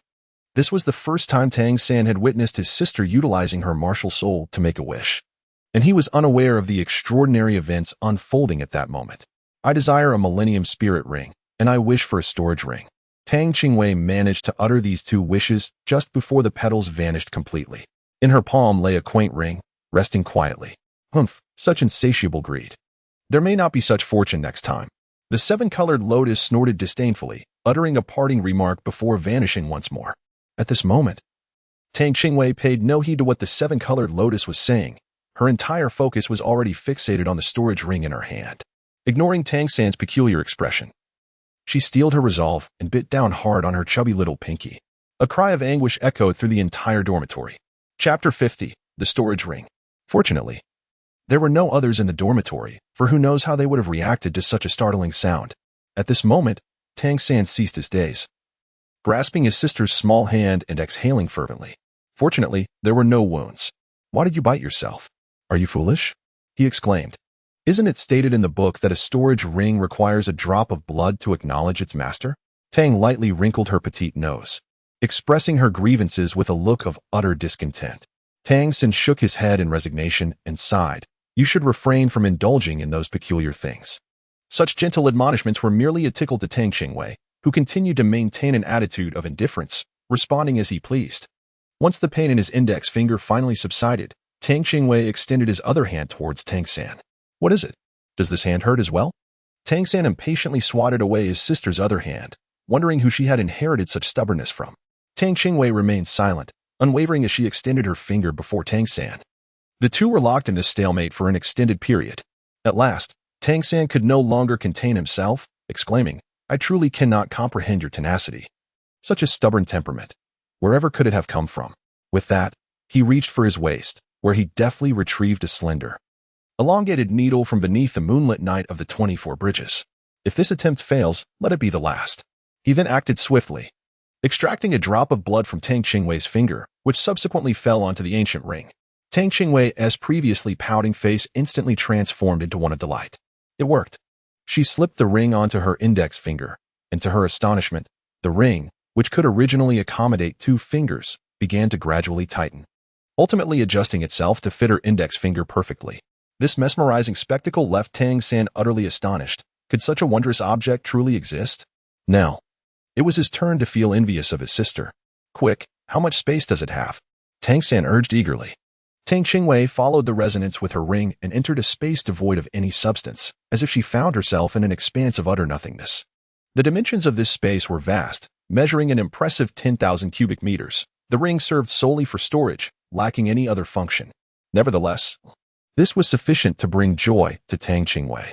After 2 wishes, she had surmised that the limitations of her wishes likely included the inability to exceed her own capabilities significantly or to alter the fundamental structure of the world.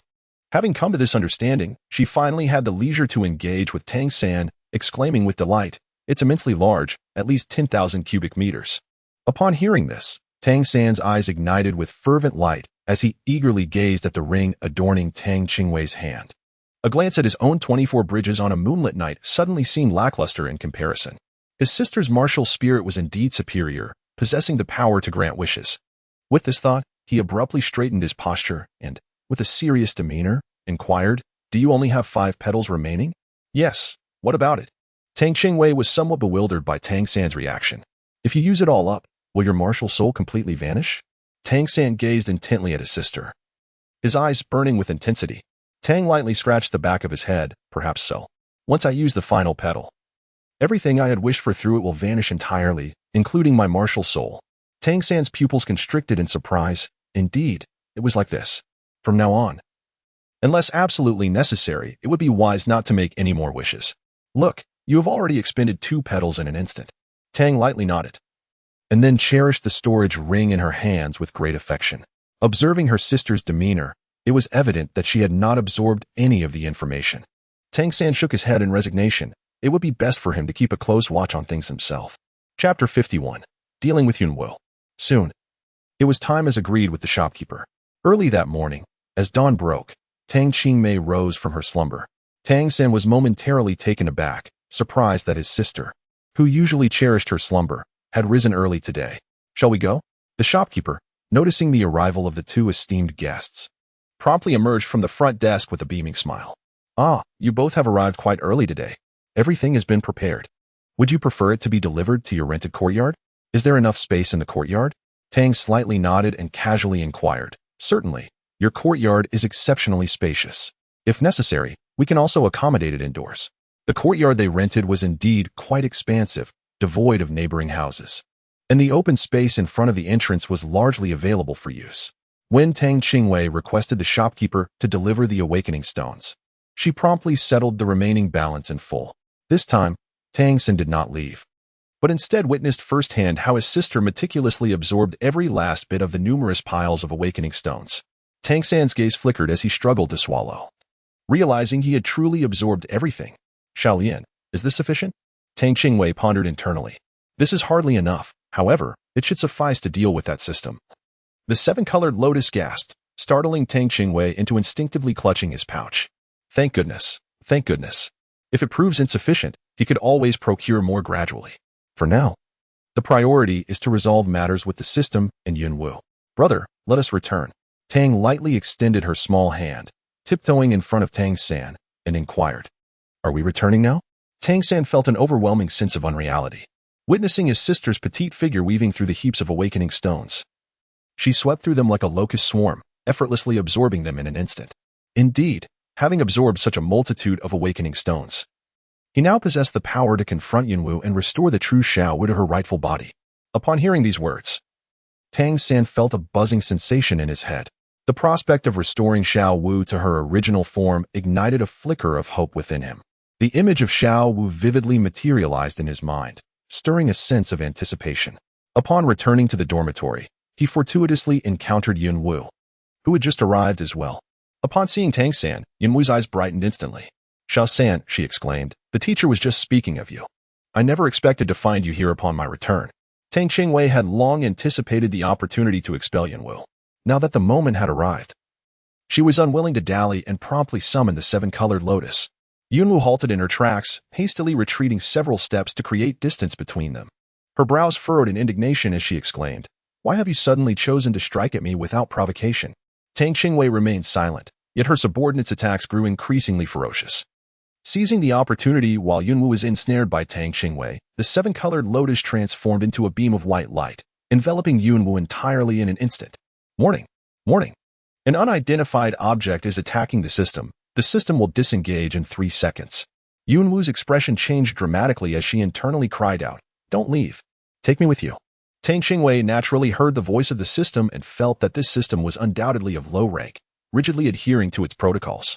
Even in the face of a life-and-death crisis, it seemed more preoccupied with calculating the countdown than with facilitating an escape.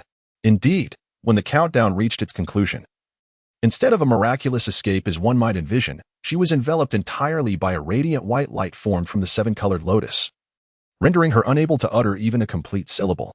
Yunwu had long been paralyzed with fear, utterly bewildered by the unfolding events. Chapter 52. Devoured. Yunwu suddenly seemed to recall something, directing her gaze at Tang Qingwei, her voice sharp as nails scraping against glass. "It's you. It must be you who is behind this. Why are you doing this to me?" However, before she could finish her sentence, her entire soul vanished without a trace. Stabilized Shiwu's body.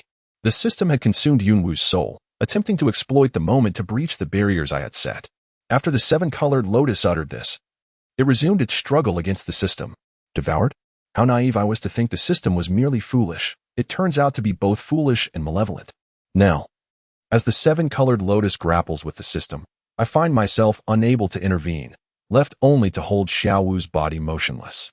Tang San, perplexed, hesitated to step forward, fearing he might jeopardize his sister's well-being. Only when he witnessed Xiaowu's body softly collapsing did he instinctively reach out to catch her, albeit a moment too late. The two of them supported Xiaowu, remaining motionless for quite some time, until the seven-colored lotus finally transformed into a beam of white light, emerging from Xiaowu's form. "It's all right now. Lay her on the bed and allow her to awaken naturally." The voice of the seven-colored lotus conveyed a sense of weariness. Tang San, filled with concern, silently inquired, "Are you all right?" "I have devoured that system, rendering communication impossible for the time being. Once I fully integrate with it, my strength will undoubtedly be restored. Furthermore, during my absence, do not act foolishly. The divine artifacts here are limited, and you cannot cultivate. I have left you some resources from other realms. Remember to practice diligently. Should you fail to grow stronger, there will be no one to rescue you." The seven-colored lotus concluded before falling into silence. Tang Qingwei felt a sense of relief. As long as she was not injured, that was sufficient. As for what Xiaolian mentioned, it would be best to contemplate it later. "Brother, please carry Xiaowu to the bed and lay her down. Once she awakens, everything will be all right." Tang Qingwei's delicate frame could no longer endure the burden, and without hesitation, she entrusted her dear sister Shiwu to Tang San. A husband must care for his own wife. Outside the dormitory, a murmur of voices arose, and as Tang Qingwei lay sprawled across her bed, she speculated that it must be Wang Sheng and the others returning. Their arrival was indeed timely. As soon as they reached the doorway, they fell silent, their mouths agape in astonishment. Tang San gently cradled Xiaowu, preparing to place her upon the bed. At that moment, Xiaowu lay with her eyes tightly shut, seemingly oblivious to her surroundings, her attire in disarray, and her delicate face flushed with a rosy hue. It was Wang Xing who first regained his composure. Lowering his voice to apologize, "I'm sorry. My apologies for the interruption." With that, he swiftly closed the door of the 7th dormitory, hastily retreating with the others, leaving Tang San in an awkward predicament, holding Xiaowu, uncertain of what to do next. The mere 4-year-old Tang Qing should be overlooked, for she remained a child utterly unaware of the circumstances. After a considerable lapse of time, Xiao Wu finally stirred, her eyes fluttering open in a daze. "You're awake? How do you feel?" Tang San feigned indifference as he busied himself polishing a cup, not daring to lift his gaze. Xiao Wu offered no reply. Her body, long familiar to her, now felt somewhat foreign. She took a moment to acclimate, then hopped off the bed to stretch her shoulders, finally experiencing a sense of groundedness. She remained silent, and Tang San, undeterred, discreetly observed her movements from the corner of his eye. Tang Qingwei sat upright on the bed, her legs crossed gracefully, supporting her delicate head with both hands, her eyes fixed intently on Xiao Wu. After stretching her body, Xiao Wu finally embraced Tang Qingwei with a look of deep gratitude. "Your name is Tang Qingwei, right? May I call you Xiao Wei? I cannot thank you enough. Without you, I might never have returned to my own body." Chapter 53. Xiao Wu awakened. Xiao Wu had been fully aware of everything that transpired. Had it not been for this young human before her, she would have remained oblivious to the passage of time and the possibility of returning to her own form. Ah, this soft and squishy little creature feels delightful to hold. Tang San wore a gloomy expression. After all, he was the one who had carried her to bed. Why did she not express her gratitude? Alas, it is indeed challenging to contend with the allure of a beauty. Tang lightly rested her small head on Xiao Wu's shoulder, playfully making faces at Tang San with a mischievous demeanor. After thoroughly embracing the little bundle, Xiao Wu finally remembered Tang San and turned to greet him from a distance. Expressing her gratitude, Tang San was filled with confusion, pondering why his sister received such affectionate gratitude while he himself was treated with indifference.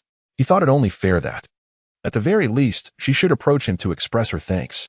Was that too much to ask? Why, then, did she seem to hesitate? Expressing her gratitude from a distance between two beds? Upon hearing Xiao Wu's inner thoughts, he realized that she had misunderstood him. She believed he disliked her, which explained her reluctance to come closer. Cough. "So you are indeed the true Xiao Wu," Tang San remarked with a slight cough, deliberately indicating that he was already aware of her predicament. Indeed, Xiao Wu widened her eyes in surprise, glancing back and forth between Tang Qing and Tang San, before visibly relaxing. "So both of you are in on this. I thought only the little dumpling knew that the woman was not really me," she said, settling comfortably on the edge of her bed. That woman, wherever she came from, was truly bothersome, engaging in foolish antics that had tarnished her reputation. Oh, and she even made me take on a master. Alas, as a spirit beast, I have ended up apprenticing to a human. If the Ming and Air Ming found out, they would surely mock me. After all, the concept of a master is vastly different from that of a mere teacher at the academy. A master is not something one takes lightly. Any soul master, regardless of their academic background, may only recognize one master. Failing to do so would render one an outcast in society. Since she has already assumed a human form, she must adhere to the rules of humanity. Tang San originally intended to offer a few words of comfort, but to his astonishment, he overheard a staggering secret. Xiao Wu was actually a soul beast. Was she akin to her mother? His heart instinctively drew him closer to Xiao Wu. The master was truly remarkable. His theories were the epitome of invincibility. Is it not essential to have such a mentor to impart wisdom and resolve our doubts? The knowledge he bestows is undoubtedly the most beneficial for us. Tang San gazed gently at Xiao Wu and reassured her. Indeed, you are right. That evening, in the 7th dormitory, as everyone else fell into slumber, Tang San began to examine the items left for him by the 7-colored lotus. To his surprise, it was a cultivation technique, an alchemical art obtained by the 7-colored lotus from other realms. From Shaolian's message, he learned that this technique had been modified. It not only enhanced physical strength in conjunction with the cultivation of martial souls, but also accelerated her absorption of soul power. Most remarkably, she would no longer need to worry about soul rings, as the most suitable one would naturally manifest upon reaching the requisite level. The grading of this alchemical technique was categorized by ranks. The first rank corresponded to the physical strength of a soul scholar, the second to that of a soul master, and so forth, culminating in the 9th rank, which represented the physical prowess of a title Douluo, the pinnacle of existence. The specifics of this categorization would depend on the practitioner's own comparisons. Following this was the realm of the divine path, synonymous with the gods of the Douluo world. Naturally, the physical strengths associated with these ranks pertained specifically to attack-type soul masters. Tang felt a surge of excitement. This technique was truly remarkable. She was eager to practice it immediately. With utmost care, she left her dormitory and sought out a secluded spot to begin her meditative training in the art of refinement. Tang San, hearing the commotion from the adjacent bed, felt a twinge of unease, and quietly followed his sister out the door. Chapter 54. Refining essence and shedding the marrow. There he beheld Tang Qingwei seated in the center of a flower bed, faint ripples of soul power emanating from her. He couldn't help but marvel at this indolent girl who, instead of resting, had chosen to cultivate her skills.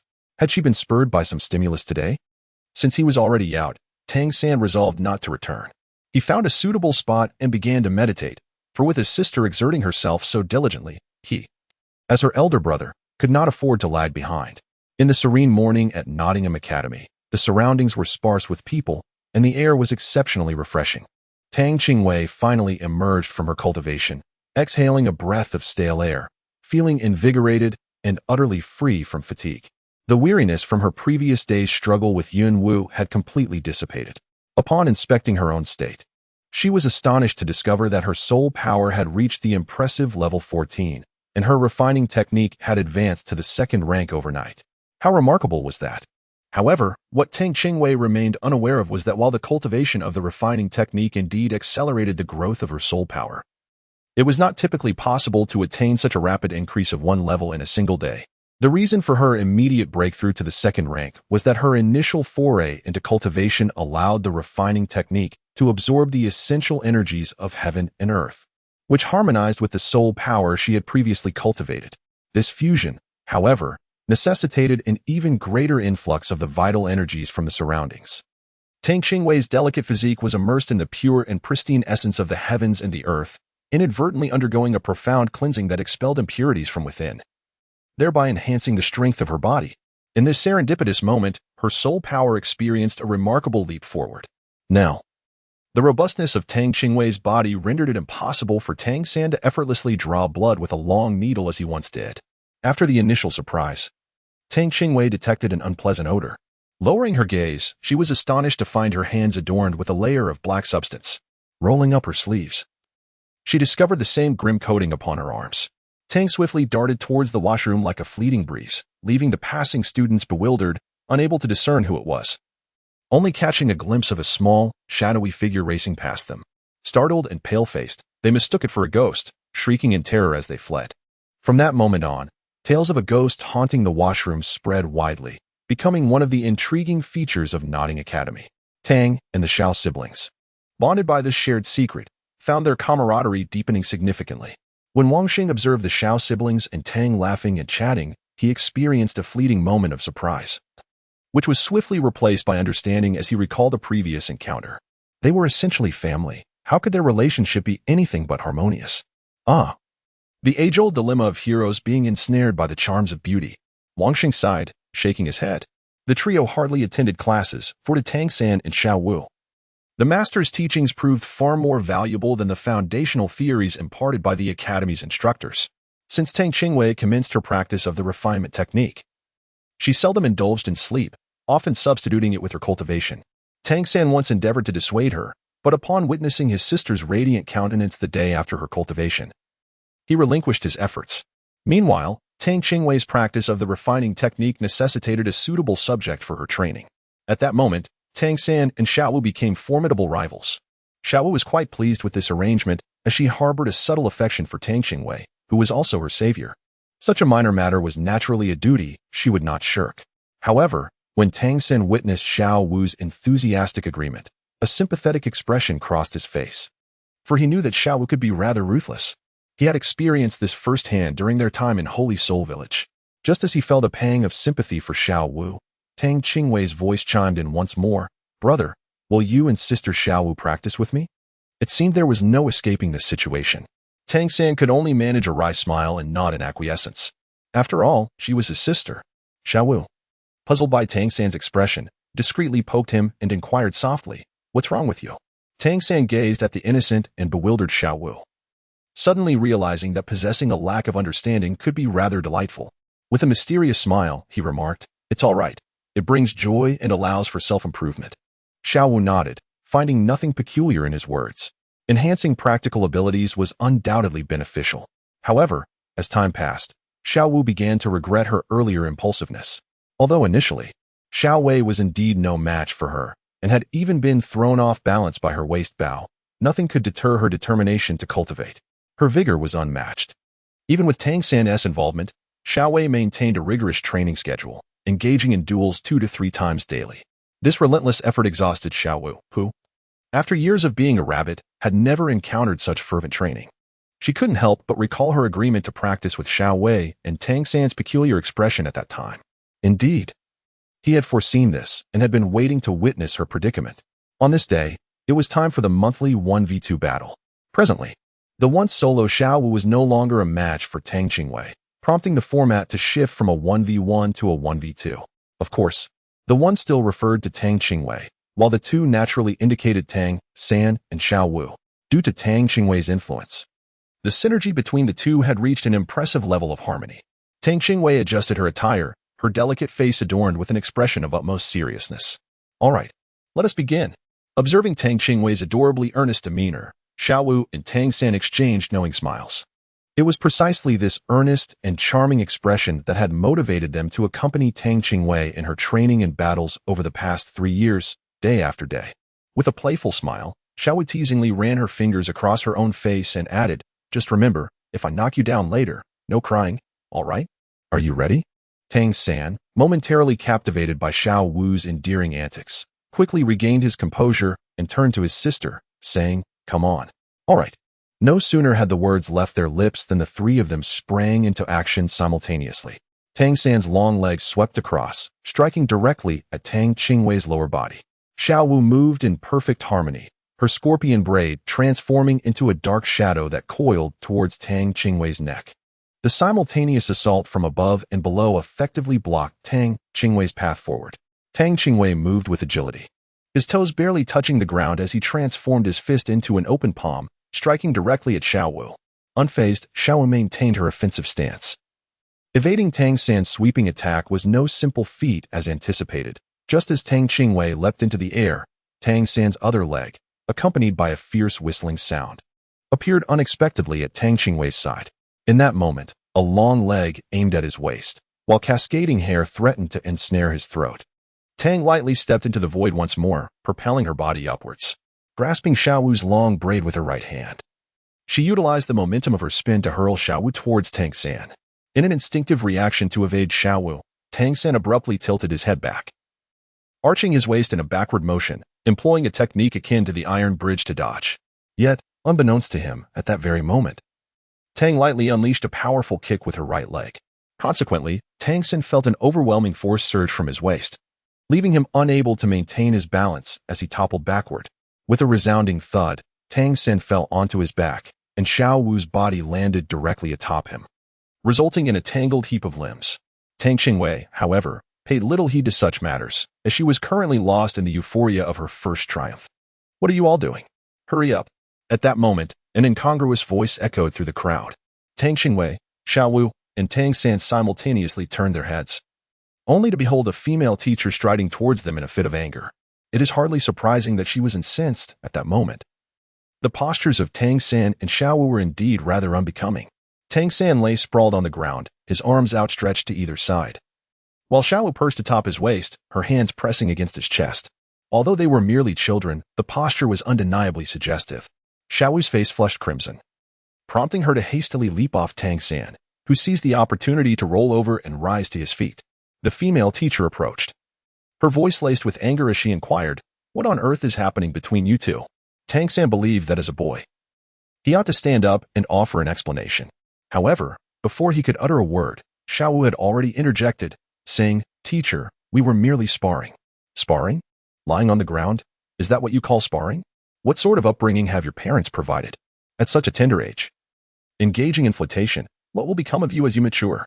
The teacher's admonishment rang out with a force akin to the crackling of exploding beans. Tang Qingwei remained in a state of bewilderment. What on earth was happening? How had a contest of skill devolved into a romantic entanglement? Did they not see that she was still present?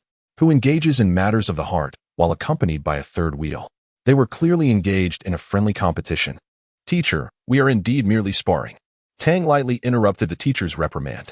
Upon hearing a third voice, the teacher turned her gaze towards Tang, inquiring with uncertainty, "Have you been here all along?" After all, she had not noticed Tang moments ago. Tang lightly nodded, replying affirmatively, "Yes, I have always been here. Am I not visible to you, teacher?" The female teacher felt a twinge of embarrassment, clearing her throat and choosing not to dwell on the disrespectful undertone of Tang's words. Ahem, as long as you're fine, I'll take my leave now. She too felt a bit awkward, having misunderstood the child and reprimanded her unnecessarily. Chapter 55.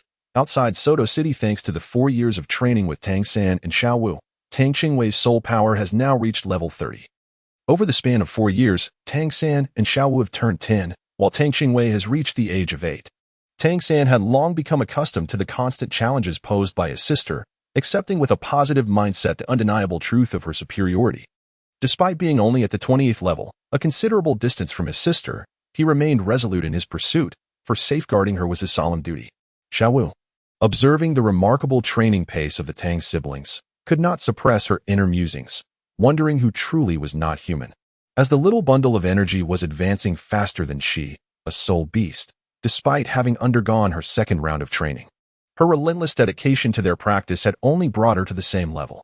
Nonetheless, she felt genuine joy for their achievements. When the master first learned of Tang Qingwei reaching the 30th level, he was so astounded that he tumbled from his chair. An 8-year-old soul master? Such a phenomenon was unprecedented. What was even more astonishing was that Tang Qingwei did not require the hunting of soul beasts and faced no bottlenecks upon reaching a level. The most suitable soul ring for her absorption would automatically manifest. The master found himself intrigued by Tang Qingwei, but ultimately restrained his curiosity. Realizing that she was the treasured younger sister of his 2 disciples, any harm to her would undoubtedly incur their wrath. During his moments of leisure from training, Tang San would venture to the rented courtyard to embark on his endeavor of crafting hidden weapons. One day, the master summoned the 3 of them. Imparting with gravity, at Nodding Academy, you have learned all that you can. This is not where your journey ends. He placed a piece of paper with an address before them. Shrek Academy? The name struck a familiar chord, and Tang San's expression shifted. Was this the very school that Yunwu had mentioned? Master, what is so special about this academy? Tang San inquired, puzzled. The master smiled enigmatically but did not directly answer his question, instead cryptically stating, you will understand once you arrive. Tang Qingwei held no objections regarding this matter. After all, she would have to go eventually, so what difference did it make whether it was sooner or later?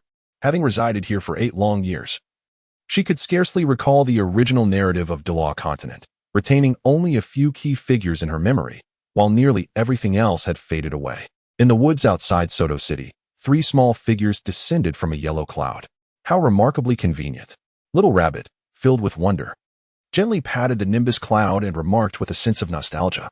Not long ago, when Tang Qingwei summoned a cloud and even rode upon it, she had been utterly astounded.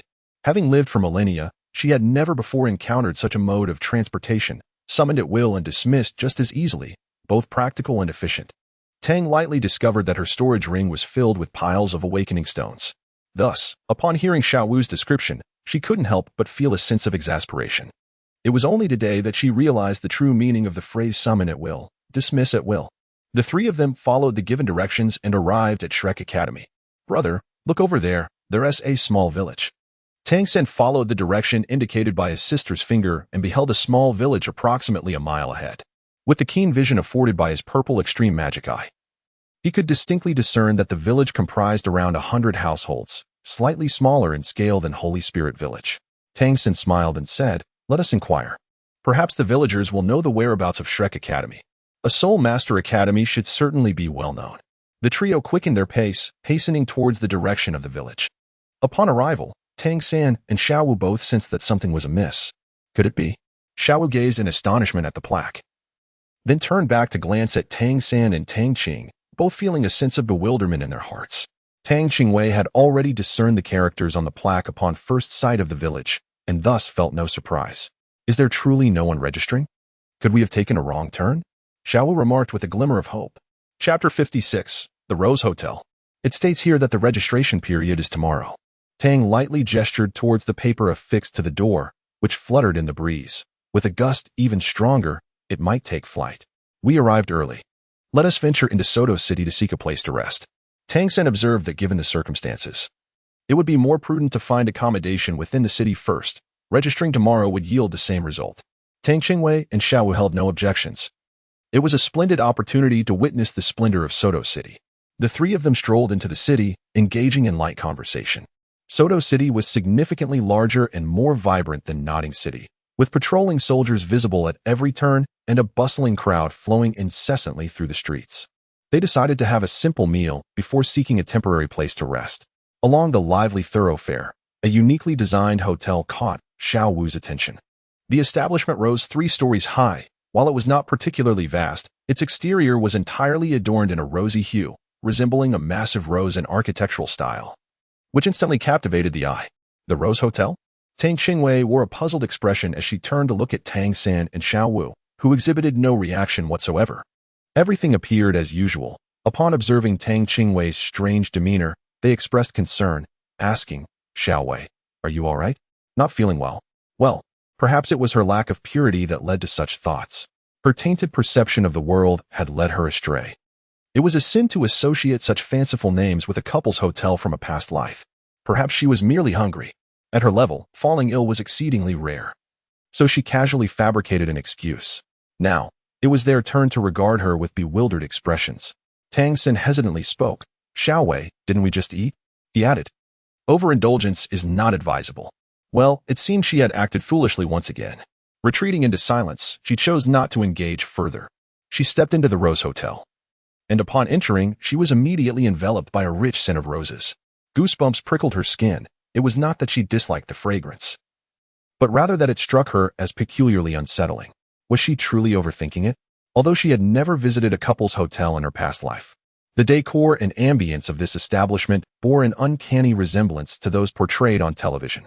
Tang San approached the counter and requested, "Please, could you arrange 3 rooms for us?" The attendant behind the counter promptly stood up, glancing at Tang San and then at Xiao Wu and Tang Qingwei, with a hint of envy gleaming in his eyes. "Sir, are you truly certain you wish to book 3 rooms?" Tang Qingwei felt a chill run up her spine as she was scrutinized by the waiter. Tang San nodded slightly. Was there something amiss? The server's eyes revealed a hint of ambiguity. "I apologize, but we only have 1 room left." Darn, I knew there was something off about this hotel. It certainly wasn't her who was too lewd. Tang Qingwei silently cursed in her heart, yet her face betrayed none of her thoughts. "Brother, I just remembered that I have something I forgot to bring. You all check in first, no need to worry about me. I will wait for you at the entrance of Shrek Academy tomorrow." Having said that, she did not wait for Tang San's response and swiftly disappeared in a flash. Tang San shook his head in exasperation. This girl was still as impulsive as ever. Fortunately, Tang Qingwei had fled far enough, or I would have been mortified. What kind of people are they? I am merely 8 years old, yet I am subjected to such scrutiny. I wish I could demolish that so-called hotel. In comparison, I am nothing less than pure spring water.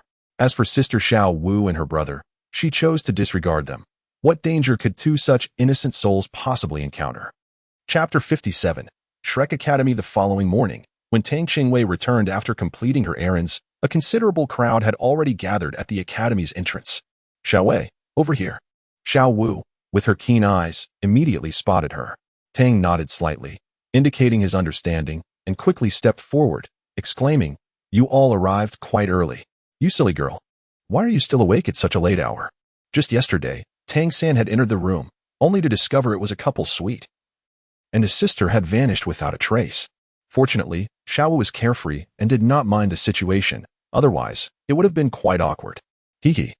I bought a few things." At this moment, there were approximately 100 applicants ahead of them, many of whom wore frowns and murmured their grievances. One youth in front of Tang San and Xiao had his parents accompanying him. The boy's mother exclaimed, "Is this a joke?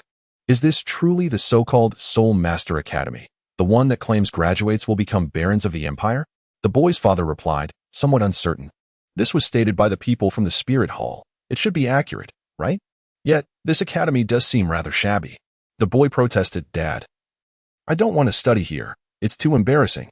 I'd rather go to the Soto Intermediate Soul Master Academy. After all, I was considered a genius back in the primary academy." The father furrowed his brow and said, "Since we are already here, let us wait a bit longer. Perhaps this is a test. The true academy may not be located here." Such conversations were undoubtedly prevalent among the crowd of applicants, with a palpable sense of disappointment etched on the faces of most youths and their parents. The trio had already come yesterday to confirm their presence, and now, upon reflection, they found the unique design of Shrek Academy to be rather charming in its own right. A multitude of students stood in line ahead of them, and perhaps due to the high elimination rate, The inspection process was notably swift. Tang Qingwei slightly leaned forward to gaze at the front of the line, where an elderly man lounged lazily behind a desk, tasked with accepting registrations. The man's attire could be charitably described as modest, resembling that of a village elder, and he appeared even less spirited than the old village chief of Shahan village. At that moment, a boy with dual pupils approached the desk to register. The old man, still in his languid demeanor, remarked, "The registration fee is 10 golden soul coins. Simply place them in that box." Obediently, the boy deposited 10 golden soul coins into the wooden box. He then extended his hand towards the elder, who pinched it lightly, nodded, and said, "Your age is appropriate. Now, release your martial soul." Without further ado, the boy summoned his soul power, and his golden hair instantly transformed into a striking black and white mix, with white predominating and a few black strands standing out distinctly. For faint lines emerged on his forehead, arranged as 3 horizontal and 1 vertical, forming the character for king. Beneath him, 2 radiant rings ascended in succession, shimmering brightly. As the 2 yellow soul rings revolved, the overwhelming surge of soul power surged forth like crashing waves, causing the students behind him to stagger back several steps. A rare smile flickered across the old man's face. "Quite impressive, a 13-year-old soul master. What is your name?" he inquired further. "Daimubai," the boy replied. Tang Qingwei was taken aback as she heard a familiar name and turned to look. It was actually Daimubai. The golden-haired, dual-eyed youth wore an expression of indifference that starkly contrasted with the dashing rake she had envisioned. Chapter 58, Bone Assessment. You qualify. Oscar, take him inside. Next. Understood. A mature-looking youth approached, flashing a row of bright teeth as he guided Daimubai into the academy. Oscar? Tang Qingwei followed the voice, puzzled by how this boy appeared to be much older than Daimubai. "I thought Daimubai was the eldest among the 7 monsters. Could I be mistaken?" "We 3 are registering together," she said, placing the 30 gold soul coins she had prepared into the wooden box and extending her hand. The elder first pinched Xiao Wu's hand, nodding in approval. "Yes, your age is appropriate." When it was Tang Qingwei's turn, the elder was taken aback for a moment. "You are also here to register? This is a mid-level Soul Master Academy, after all. How old could this child possibly be?" Tang lightly nodded. "Grandpa, I am here to register as well." "Very well, extend your hand," the old man replied without further ado. He decided to assess her bone age first. If she truly appeared to be merely 7 or 8 years old, even if she had not met the requirement of reaching level 25 or higher, and had just attained the rank of Great Soul Master, Shrek Academy would still accept her. The only concern was that she might simply possess a youthful appearance, as such individuals were not uncommon. Take Oscar from their academy, for instance. Who would guess he was just 12 years old? It would be prudent to ascertain her age before proceeding. The elder reached out to gently grasp Tang's small, plump hand, and his eyes immediately sparkled with excitement. His gaze toward her transformed into one of fervent interest. However, he quickly regained his composure, reminding himself that he still needed to assess the boy's age as well. Once that was done, he could evaluate the martial souls of the 3 applicants. When his hand moved to Tang San's, he couldn't help but exclaim in surprise. He seemed somewhat incredulous and pressed his hand against Tang San several times, his expression shifting to one of peculiarity. He looked up at Tang San and inquired, "Have you practiced any soul skills?" The reason he needed to press the hands of the registrants was to discern their true age through the structure of their hand bones, a process that could not be fabricated. Yet, when he pressed Tang San's hand, it felt remarkably pliable, making it impossible to ascertain the skeletal condition. Tang San felt a shiver in his heart, nodded, and said, "Indeed." The old man furrowed his brow and instructed, "Lift your calf." Tang San lifted his calf and placed it upon the table. The elder, through the fabric of his trousers, pinched at his calf a few times, eliciting a sudden sensation of soreness and numbness in Tang San. He then nodded slightly toward Tang San, noting the commendable development of his muscles and the appropriateness of his bone age. "Very well, release your martial souls," he instructed. The 3 of them simultaneously summoned the soul power within them. Instantly, the registration area was illuminated by 3 brilliant martial soul auras. A yellow 100-year soul ring spiraled upwards from beneath Xiaowu's feet. Rabbit ears sprouted forth, and soft, white fur appeared on her hands. Her figure elongating as her martial soul, the soft bone rabbit, manifested. As Tang San's 100-year soul ring ascended, a most ordinary blue-silver grass blossomed in his palm. With the infusion of the soul ring's effects, it swiftly transformed into a deep blue vine adorned with peculiar patterns. After observing Xiao Wu's martial soul, the elder shifted his gaze towards Tang San, astonished. Is that truly blue silver grass? Can it cultivate at such a rapid pace? Just as the elder was taken aback, 3 radiant rings began to rise silently beneath Tang's feet, 2 yellow and 1 purple. As the soul rings revolved, a torrent of soul power surged forth, creating a palpable wave of pressure that enveloped the space. Tang Qingwei intentionally delayed her actions, for if she had acted prematurely, she would undoubtedly overshadow Tang San and Xiao Wu. It was only after Tang San and Xiao Wu had showcased their martial souls that she began to channel her soul power. Chapter 59. The 8-year-old soul master, a soul master, at such a tender age? The astonishment on the old man's face was palpable. Before him stood a mere 8-year-old girl.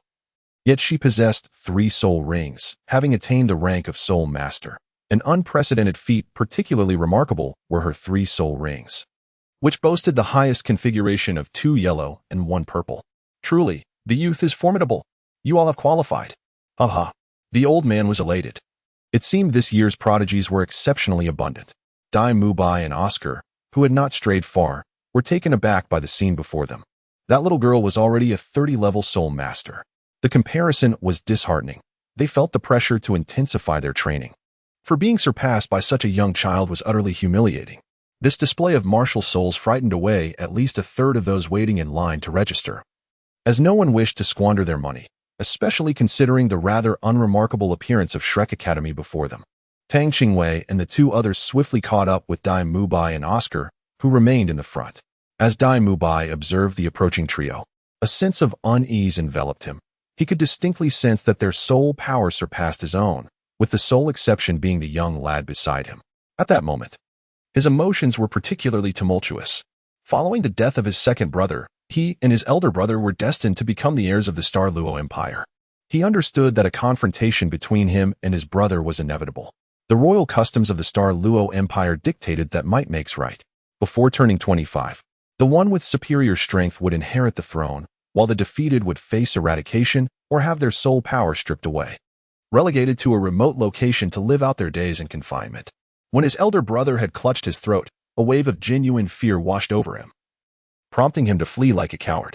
He realized that staying there would only lead to a fate akin to that of his second brother. With a 6-year age gap between him and his elder brother, Davis held a distinct advantage, and his soul power level was considerably higher. He had long believed that his youth rendered him incapable of contending with his elder brother. However, witnessing Tang Qingwei and the others before him acted as a jolt of realization. Youth does not equate to a lack of strength. What difference was there in age among the 4 before him? The weakest among them was on par with his own soul power level. Wasn't his youth merely an excuse he had crafted for his own cowardice? Upon reaching this resolution, the oppressive gloom that had enveloped him dissipated, and a smile began to grace his face. The 4 companions were oblivious to the internal shift that had occurred. They merely sensed a subtle change in the demeanor of the golden-haired youth before them. Little did they know that within that brief span of time, Dai Mubai, inspired by their presence, had chosen to abandon the self-destructive path he had contemplated. He approached them with determination, nodded gently, and spoke. From now on, we shall be classmates. Shall we introduce ourselves? I am Dai Mubai, a spirit master of the White Tiger lineage, at level 29. I am 13 years old. And you? Tang San proceeded with his self-introduction, while Tang Qingwei discreetly cast a glance at Dai Mubai, feeling a sense of familiarity with him. Upon hearing that Xiao Wu had completed her introduction, Tang Qingwei spoke up. I am Tang Qingwei, a 30-level soul master, wielding the 7-colored flower as my martial soul. I am 8 years old. Oscar, noticing that everyone was looking at him, flashed a bright smile, revealing his pearly white teeth, and scratched the back of his head as he said, I am Oscar, a 28-level food system soul master, with my martial soul being Sausage. I am affectionately known as Sausage Specialist. You may call me Sausage Specialist Oscar, or simply Xiao Ao. I am 12 years old. Chapter 60. Growing up too fast. No way. You're only 12. Xiao Wu's voice instinctively rose in pitch as she gazed at Oscar in sheer astonishment. Tang San and Dai Mubai stared at Oscar with expressions of sheer disbelief. Oscar confidently proclaimed, Indeed, my name is Oscar. I am 12 years old. And I am a freshman at Shrek Academy. You cannot doubt my age merely because of my rather abundant facial hair. After a moment of speechlessness, Tang glanced at Oscar's thick beard, astonished to realize that this 12-year-old boy had already grown facial hair. Are you truly only 12? Dai Mubai could not help but inquire. Oscar nodded affirmatively once more. Certainly, I am a student at the academy, and anyone you ask will confirm that I am indeed 12 years old.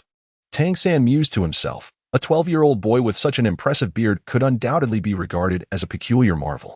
After a brief introduction among themselves, they continued their ascent along the path. Not long after, Oscar guided them to a clearing surrounded by wooden cabins. This open space appeared to span approximately 500 square meters, situated right at the heart of Shrek Academy.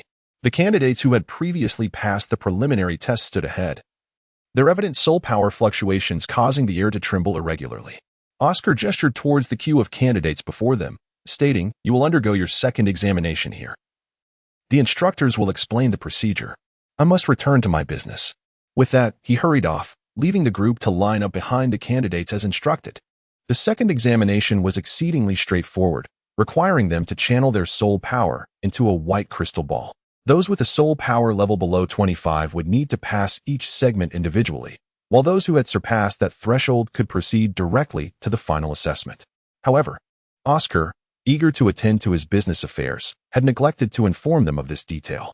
An older instructor presented the white crystal ball before Tang San, urging him to infuse it with his soul power. Tang lightly nodded. She had seen this crystal ball before. It was the very one she had utilized during her initial awakening, although at that time it was blue, whereas this one was white. At present, she refrained from further inquiries, accepting the white crystal and directly infusing it with her soul power. Crack! In an instant, a brilliant white light emanated from her hand, transforming the white crystal into a dazzling spectacle akin to a diamond. The intense radiance filled every corner of the crystal, ultimately shattering the confines of the crystal ball itself. The teacher responsible for the assessment immediately changed countenance, exclaiming, "Who brought you here? Why did you not inform me that you had reached level 30? Tang lightly felt a surge of panic. Surely, she wouldn't be held liable for damages. It was Oscar who brought me here, and this is not my fault. The fragility of your crystal ball is to blame. Do not expect me to compensate you." Tang lightly hastily shifted the blame onto Oscar. Despite holding her head high and feigning composure, the uncertainty in her erratic gaze betrayed her lack of confidence. The older teacher, initially fuming, could not help but have his expression soften. This little girl was indeed quite the money grubber. His ire then turned towards Oscar, realizing that he was the one at fault. He was well aware that this white crystal was only suitable for testing soul power below level 30. If the soul power exceeded 30, the crystal would shatter. How could he not have informed him beforehand? Now, he had just ruined a crystal ball, and that rascal, the principal, would surely deduct it from his salary. Enough, enough. If your soul power exceeds 25, proceed directly to the fourth assessment. Do not waste my time here. The weary teacher waved his hand in resignation. Chapter 61. The fourth assessment. His words were directed at Tang San and Xiao Wu, as the girl who had just shattered the crystal ball was among them, implying that one of them might possess considerable talent. However, to his surprise, as soon as he spoke, the four stepped forward, bowed, and made their way into the village. The testing teacher's face revealed an unmistakable astonishment. All four? Remarkable. This year, I might just have a chance for a raise. No guide was needed. The village was well marked, and they followed the signs to an open area much smaller than the previous second assessment, measuring only around 200 square meters. A middle-aged man, appearing to be in his 50s, sat in a chair, dozing off. Their footsteps must have roused him. We have 4 candidates for the fourth assessment this year?" he said, awakening to the sight of the 4 young individuals, as if encountering something extraordinary. "Yes, the teacher from the second assessment directed us here, Daimubai." The eldest among them stepped forward to speak. Upon hearing this, the man's eyes lit up, and he abruptly stood from his chair. While seated, his stature had gone unnoticed, but as he stood beside Tang San, they realized he was nearly the same height as the 10-year-old boy. Though not tall, his robust physique bore no hint of frailty. His broad shoulders resembled fortress walls, and his coat failed to conceal the impressive musculature that seemed forged from steel. His demeanor, though amiable, exuded an undeniable aura of authority. "All 4 of you exceed level 25? Excellent.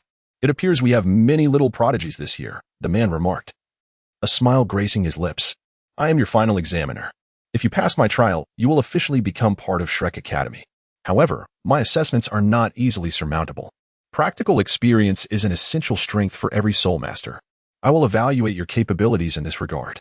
He paused momentarily before continuing. "I am Zhao Wujing, a soul saint of level 74. Since you 4 have already bypassed the second and third assessments, I shall personally engage with you. I will grant you a stick of incense to familiarize yourselves and strategize. After that, the test will commence. Your task is to jointly withstand my attacks for the duration of a stick of incense. Should just one of you endure until the end, you will have succeeded. I hope you understand that attempting to cheat will be futile. No one can escape this range with speed. Moreover, relying solely on individual strength will not suffice to withstand my attacks. Coordination and collaboration are your only paths to success. With that, he produced a stick of incense from an unknown source, ignited it with a flick of his finger, and planted it firmly in the ground without a tremor. After completing this, Zhao Wujing returned to his chair, closed his eyes, and resumed his slumber. The pupils of the four contracted almost simultaneously. Level 74? In their minds, they could hardly fathom facing a soul master of such caliber, let alone one who could navigate an army of thousands with ease. Xiao Wu exclaimed incredulously, "He is 74? But he looks much younger than the teacher at the entrance." Chapter 62. The third soul skill. Dai Mubai glanced at Tang lightly, reflecting thoughtfully. Age has never been a true measure of capability. Tang Qingtian wore an expression of innocence, questioning why I was looking at him. Should we not first deliberate on our strategy? The others ceased their idle chatter, their faces growing solemn. Confronting a formidable soul saint of level 74 was no trivial matter. At present, we were only aware of his status as a soul saint, with no further intelligence at our disposal. However, judging by his muscular physique, it was reasonable to surmise that he was a strength-oriented soul master. If we wish to endure for the duration of an incense stick's burnings, we must certainly avoid a direct confrontation with him. Tang San furrowed his brow and pondered for a moment before speaking. Teacher Zhao is likely a power-type soul master, which means his offensive and defensive capabilities must be exceedingly formidable. We can only rely on strategy to overcome him. Xiao will be in charge of flanking and distracting him, while I will focus on controlling Teacher Zhao's attacks to the best of my ability, simultaneously assisting Xiao Wu in her frontal assault. Brother Dai, I kindly ask you to lead the main offensive. Both Xiao Wu and Dai Mubai nodded in agreement, consenting to his proposal. After Tang San assigned tasks to several individuals, he turned to Dai Mubai and said, Xiao Wei's third soul skill, Heart's Intent, is an auxiliary soul skill. It allows everyone to teleport freely in any direction and position within a radius of 600 meters, with a duration of 5 minutes. It aims to catch the opponent off guard, providing us with an opportunity to launch our attacks during this time. 600 meters? Teleport at will? A 5-minute limit? Dai Mubai was astonished, believing he had misheard. He gazed incredulously at Tang Qingwei, for he had never before encountered such a formidable auxiliary soul skill. One should not underestimate the significance of these 5 minutes. In the chaos of battle, the situation can shift in an instant, if utilized wisely. This skill could even result in a direct elimination of an equally matched soul master. Even amidst a melee, this 5-minute window is sufficient to turn the tide of battle. Time was of the essence. They could only resort to such a straightforward tactic for the moment, allowing for subsequent flexibility. The effectiveness of their approach could only be tested in the crucible of combat. As long as the four of them could delay until the incense burned out, they would pass and gain admission. The four took a deep breath, their brows furrowed, for they had never before faced such a powerful opponent as they did now. Have you reached a consensus? Zhao Wujing's booming voice echoed, prompting the four to turn and see that the incense on the ground had just reached its end. Teacher, we are ready to begin. Tang San nodded slightly at Zhao Wujing. Zhao Wujing stood up once more, interlocking his hands and flexing his wrists, producing a series of unsettling cracking sounds from his joints, which instantly intensified the invisible pressure in the air. Suddenly, a fragrant incense appeared in his hand. Before he could ignite it, Tang Qingwei had already taken the initiative to act. With the third soul skill, Heart's Intent, as he raised his hand, his martial spirit emerged, and 3 soul rings, 2 yellow and 1 purple, materialized beneath his feet. For beams of white light were simultaneously released, enveloping the 3 individuals and himself. A warm energy surged into their bodies from their limbs, and they immediately felt a peculiar force flowing within them. With a mere thought, they could instantly manifest at their intended location. Zhao Wujing, witnessing this extraordinary scene, was momentarily taken aback. What kind of soul skill is this, he pondered, having never heard of such a thing before. Upon recognizing the 2 yellow and 1 purple soul rings beneath Tang Qingwei's feet, he was momentarily stunned, hesitating as he thought. How old is that girl? She has already achieved the rank of soul sovereign? Almost instantly, his expression transformed into one of unrestrained joy. Ha ha ha, splendid. Flander will undoubtedly be thrilled by this. Chapter 63. Taking it seriously at that moment, Zhao Wujing sprang into action. not charging toward Tang San and the others, but rather crouching slightly, his fist striking the ground with tremendous force. This is not good. Tang San let out a low exclamation. At the moment Zhao Wujie launched his attack, he comprehended his opponent's intentions. Just as he intended to alert his sister, he turned only to find her absence. When they reunited, she had already approached Zhao Wujie, her right leg striking swiftly, creating a hum as the air was displaced. Zhao Wujie's expression remained unchanged as he raised his left arm to block, his right fist clenched. Instead of retreating, he advanced, stepping forward to thrust his right fist directly at Tang Qingwei's throat. However, as he neared, he abruptly altered his stance, transforming his fist into a palm aimed at Tang Qingwei's shoulder. The collision of right leg and left arm produced a resounding impact. Tang Qingwei's demeanor remained unruffled, while Zhao Wujie trembled, forcefully pushing her away and deflecting her right leg. The strength of this girl's physique was astonishing, rivaling that of a top-tier battle spirit master. What could this possibly mean? Wasn't she a spirit elder? Zhao Wujie was oblivious to the fact that Tang Qingwei had cultivated the body refinement technique, a method specifically designed to enhance physical strength.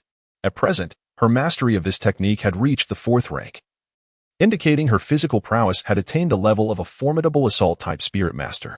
With no time to ponder further, Tang Qingwei swiftly withdrew her leg, clasped her fists, and propelled herself into the air with her left leg. In midair, she combined her fists and swung them down toward Zhao Wujie's head. This time, Zhao Wujie had no intention of taking the blow head-on. Although this strike posed no grave danger to him, it would indeed be painful. The fact that even a spirit saint of level 74 could feel pain from her attack spoke volumes about her physical strength. Zhao Wujie was now nearly certain that this girl had indeed trained in techniques to strengthen her physique, prompting him to abandon any playful intentions and adopt a serious demeanor. Tang lightly swung his fist through the air, not pausing for a moment, utilizing his 3rd soul skill to instantly create distance between himself and Zhao Wujie. Indeed, just at the spot where Tang had stood moments ago, a thunderous roar erupted, causing the earth to tremble violently. A wave of earthy energy was abruptly released toward the other three. The group reacted swiftly, teleporting away from their original positions. Xiao once again used her teleportation, reaching Zhao Wujie in the blink of an eye, her feet striking simultaneously at both sides of his neck. 2 dull thuds resonated as her feet landed accurately on Zhao Wujie's shoulders. However, he did not budge an inch, indicating that Xiao Wu's current attack was little more than a mere tickle to him. At that moment, Zhao Wujie's attention was entirely focused on the teleportation techniques employed by the 4, incredulously rubbing his eyes. He could hardly believe it. They had truly vanished in an instant. This was undoubtedly a support soul skill. Otherwise, how could all 4 use the same technique? Could it be the girl's soul skill? Was she a support-type soul master or a formidable assault-type soul master? Indeed, they were a group of little monsters. Ha ha ha, how intriguing.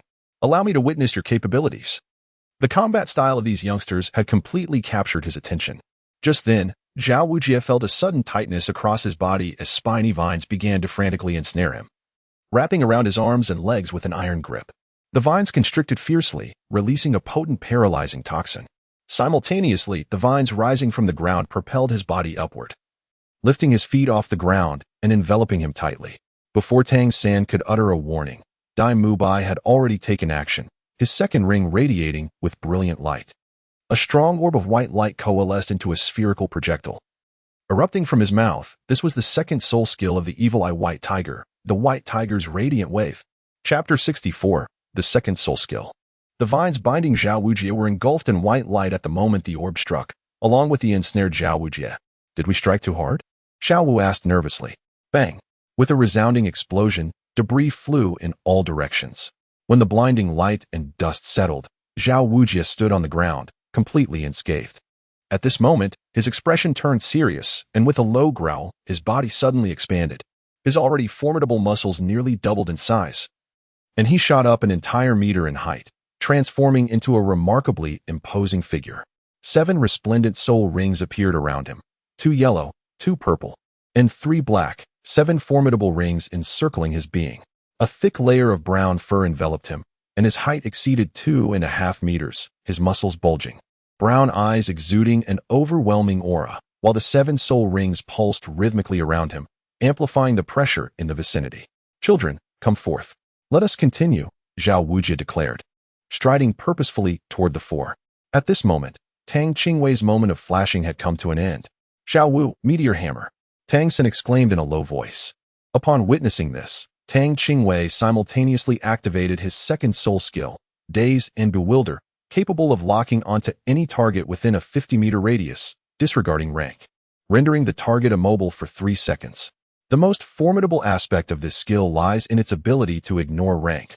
Although the 3 seconds of incapacitation may seem brief, it is possible to slay foes of a higher level if one possesses a decisive, lethal weapon. However, as the level of a powerful adversary increases, so does their physical strength. Thus, if the disparity in levels is too great, even 3 seconds may not suffice for escape. Crucially, this soul skill requires the opponent to remain within 50 meters. Should they exceed this distance, the skill cannot be activated. 50 meters is not far, and many high-ranking soul masters can traverse it in a single leap. If the opponent is aware of the purpose of this skill, even the most arrogant would not fall for it. Therefore, the application of this skill hinges entirely on timing. This moment was opportune. Even if it could not inflict damage upon Zhao Wujing, it could provide a fleeting opportunity for the two. With a deft leap from Tang San's shoulder, Xiao Wu propelled herself forward, this time leading with her feet, aiming a kick directly at Zhao Wujing's head. Simultaneously, dozens of blue-silver grasses surged from the ground around Zhao Wujing, entangling his thighs from various angles. Daimu Bai also stealthily appeared behind Zhao Wujing, unhesitatingly striking with both fists towards the nape of his neck. Bang! The sound of bone meeting flesh echoed, and Daimu Bai felt a sharp pain in his hands. The physical strength was formidable. This was his first encounter in battle with a soul sage of such a higher level, and he was astonished by the overwhelming physical prowess that far exceeded his expectations. Zhao Wujing, filled with trepidation, pondered the nature of this soul skill that rendered him immobile. The battles of this day were more astonishing than the past decades combined. The myriad of soul skills displayed were entirely unfamiliar to him. At that moment, he found himself immobilized, vines constricting his feet, a small tiger cub striking his back, and a rabbit's foot aiming at him from the front. For a brief moment, he truly felt at a loss.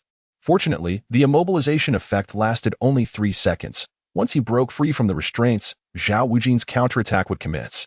In the midst of the blinding golden light, Xiao Wu and Daimu Bai were forcefully thrown back, while Tang San's blue-silver grass, whether in close proximity or not, rebounded from Zhao Wujing's vicinity, shattering upon contact. 2 muffled groans sounded almost simultaneously, with Xiao Wu sustaining the most severe injury, followed closely by Daimu Bai. Xiao Wu. Tang San was nearly overwhelmed with fury. Just as he prepared to endure the pain coursing through his body and once again summon the vines to bring someone closer to him, unexpectedly, a figure moved even faster than he, akin to a phantom leaving only a fleeting shadow, swiftly darting forward to catch the flying Xiao Wu, retreating with her in tow. The violent force of the impact caused Xiao Wu to spew forth a mouthful of blood midair, her entire body succumbing to a wave of numbness. Only when she glanced up and discerned Tang's familiar silhouette did she feel a sense of relief before succumbing to unconsciousness. Although Zhao Wujie professed a need to take the match seriously, he was not truly exerting his full strength, after all.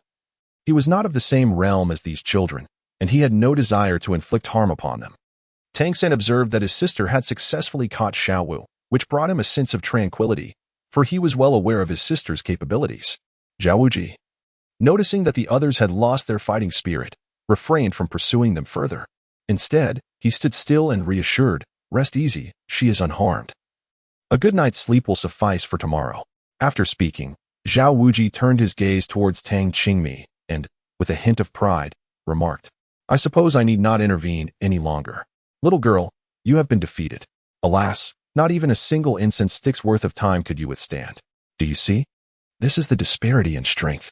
Tang Qingwei disregarded him and turned to Daimu Bai, inquiring, "Elder brother Dai, how's your injury? Could you come over here for a moment?" Although Daimu Bai was unaware of Tang Qingwei's intentions, he nonetheless cooperated and struggled to rise, staggering towards her.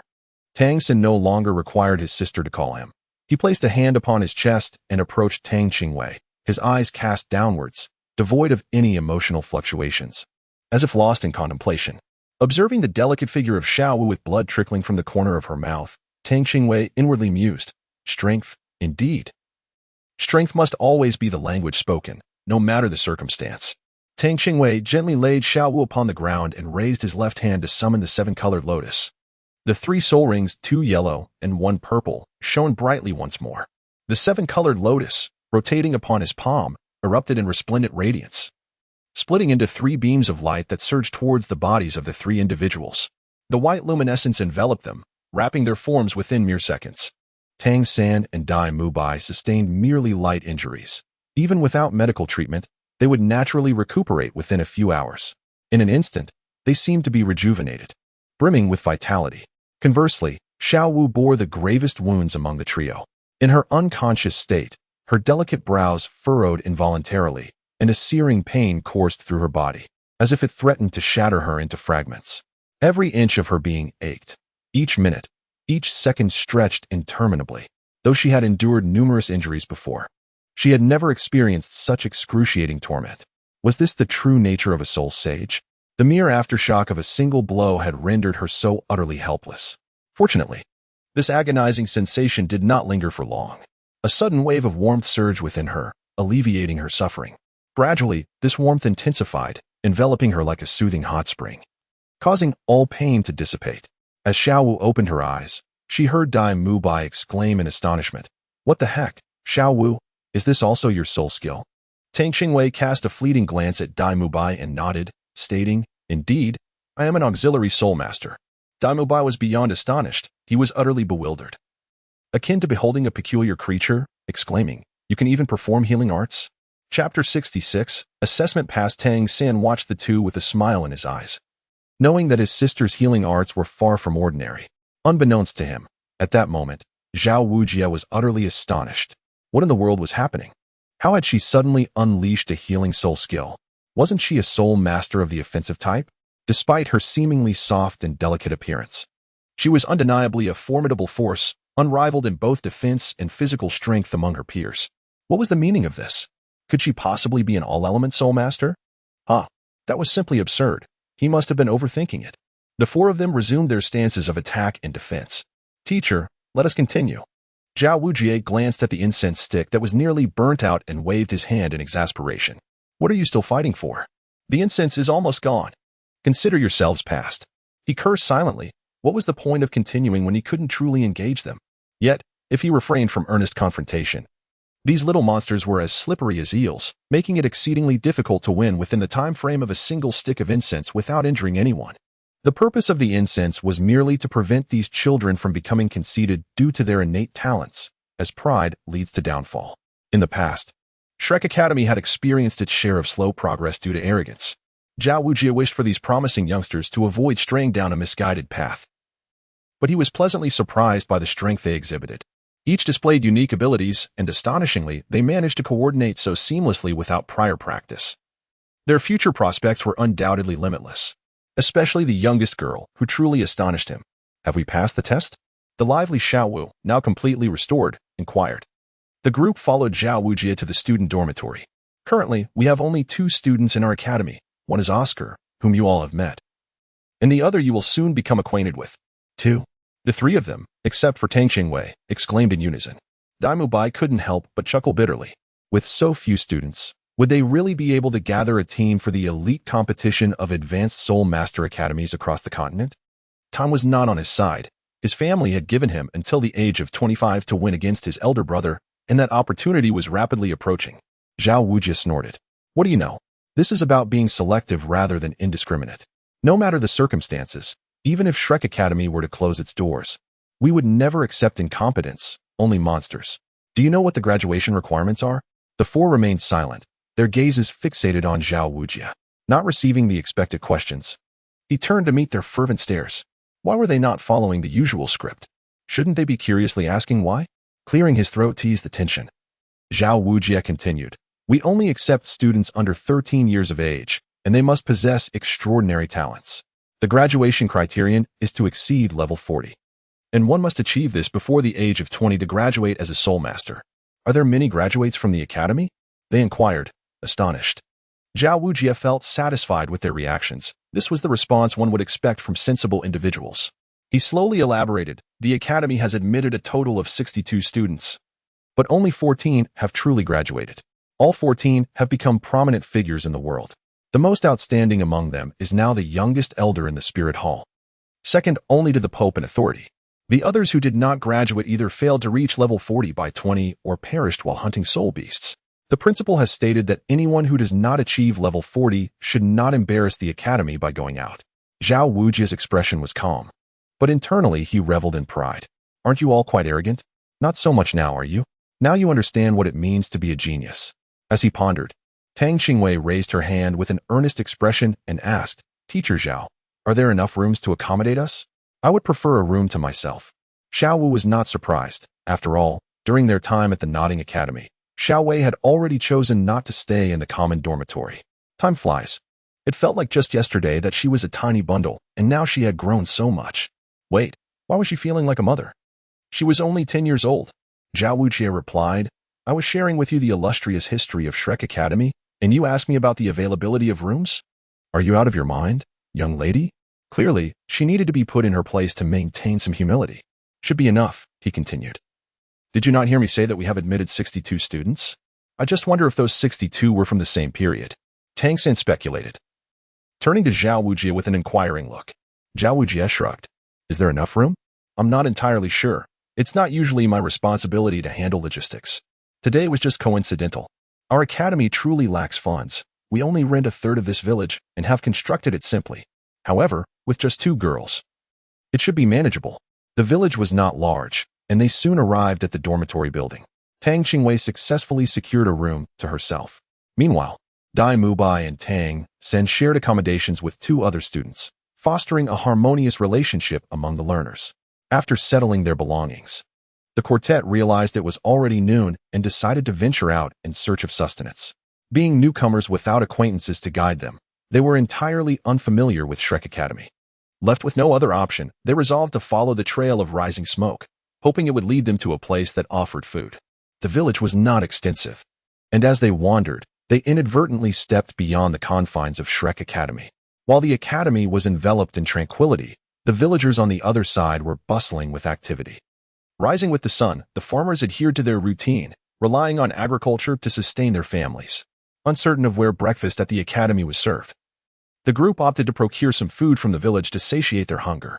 Suddenly, a chubby boy approached them, with short hair and small eyes. His plump face bore a certain charm, yet the shifty glimmer in his eyes hinted at less than honorable intentions. What a beautiful girl! How about becoming my girlfriend? He directed this remark unmistakably at Xiao Wu, aware that her alluring figure stood in stark contrast to Tang Qingwei's more modest physique. Chapter 68, The Phoenix Incarnation. What did you say? Tang Qingwei was filled with indignation. In this place, she and Sister Xiao Wu were the only girls, and it was evident to whom such frivolous remarks were directed. Upon hearing this, the chubby boy merely glanced at Tang Qingwei and waved his hand dismissively. Little girl, you are indeed adorable, but if you wish to be my girlfriend, you should wait a few more years. As for now, TSK, you are still too young. He shook his head dramatically, feigning regret. Ridiculous! Xiao Wu exclaimed in fury, delivering a swift kick towards the chubby boy and retorting, You little rogue, how can you be so unrefined at such a young age? Although Xiao Wu was furious, she managed to restrain her strength. At most, she would only cause an ordinary person to tumble. However, the chubby boy was no ordinary individual. As Xiao Wu's kick approached, he boldly met it head-on, crossing his arms before him to block her foot, and a faint purple glow emanated from him, clearly indicating a fluctuation of soul power. Ah, so you are also a soul master. How splendid. We must be an even better match. The chubby boy was momentarily taken aback, but then his expression shifted to one of ecstatic delight. Such a beautiful girl is actually a soul master as well. How wonderful. Tang San's expression darkened as he realized that someone had dared to bully his sister and Xiao Wu. In an instant, he stepped forward, his hands transforming into a lustrous jade hue, and struck towards the chubby boy. The boy, quick to react, did not confront him directly. Instead, he retreated several steps, creating distance between them.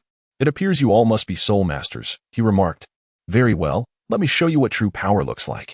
As he spoke, the boy let out a low shout, invoking the phoenix spirit. The mention of the phoenix sent a shiver through the group. Among the beast martial spirits, few were as formidable, and the phoenix, also known as the colorful bird, was one of them. The phoenix martial spirit not only bestowed the ability of flight upon its host, but also endowed them with formidable fire attribute attacks, making it one of the finest among battle-type martial spirits. A surge of purplish-red light erupted from the chubby boy, causing his short hair to lengthen abruptly and gather at the center, forming a mohawk style. Although the imagined fiery wings of the phoenix were absent, the purplish-red glow emanated intensely, releasing a wave of heat. 2 yellow soul rings rose simultaneously from beneath his feet, extending long feathers from his exposed, sturdy arms, while his hands morphed into claws. Daimubai, initially serious, couldn't help but chuckle. Is there such a thing as a fat phoenix? To me, it looks more like a plump chicken. Laughter erupted among the others, dissipating the tension in the air. Upon witnessing the chubby boy's martial spirit, Tang Qingwei realized that this must be Ma Hongjun, a roommate of Daimubai. Indeed, Ma Hongjun's appearance was comical. His rotund figure, adorned with long purplish-red feathers and erect hair, resembled a hefty chicken rather than a majestic phoenix. Daimubai's teasing struck a nerve, and Ma Hongjun retorted angrily. Who are you calling a chicken? He raised his hands, and his first soul ring suddenly glowed, unleashing a stream of purplish-red flames towards Daimubai. The intense heat distorted the air, creating a fiery line that shot forward. Be careful, brother Dai, the others exclaimed. Daimubai, with a sly grin, replied, perfect timing. Let's see what you're capable of. Chapter 69. The phoenix that cannot fly. As soon as he finished speaking, he called out, White Tiger, manifest. A brilliant white light erupted from his body, and he spread his arms wide. His chest puffed out as his bones cracked, and his muscles expanded, straining against his clothing. His upper body leaned forward, his eyes transforming into deep azure orbs, exuding a chilling aura of intimidation. 2 sparkling yellow rings ascended from beneath his feet, swirling with soul power that surged like tidal waves. Despite feeling the searing heat of Ma Hongjun's flames, Daimubai showed no intention of retreating. Instead, he charged directly at Ma Hongjun, recognizing that this chubby boy was a phoenix that could not fly. Engaging him in close combat would exploit his greatest weakness. Although the flames could inflict harm, they were not enough to severely injure him. However, if Ma Hongjun allowed Daimubai to close in and launch an attack, the consequences would be dire. Ma Hongjun panicked as Daimubai approached, confused by his unexpected strategy.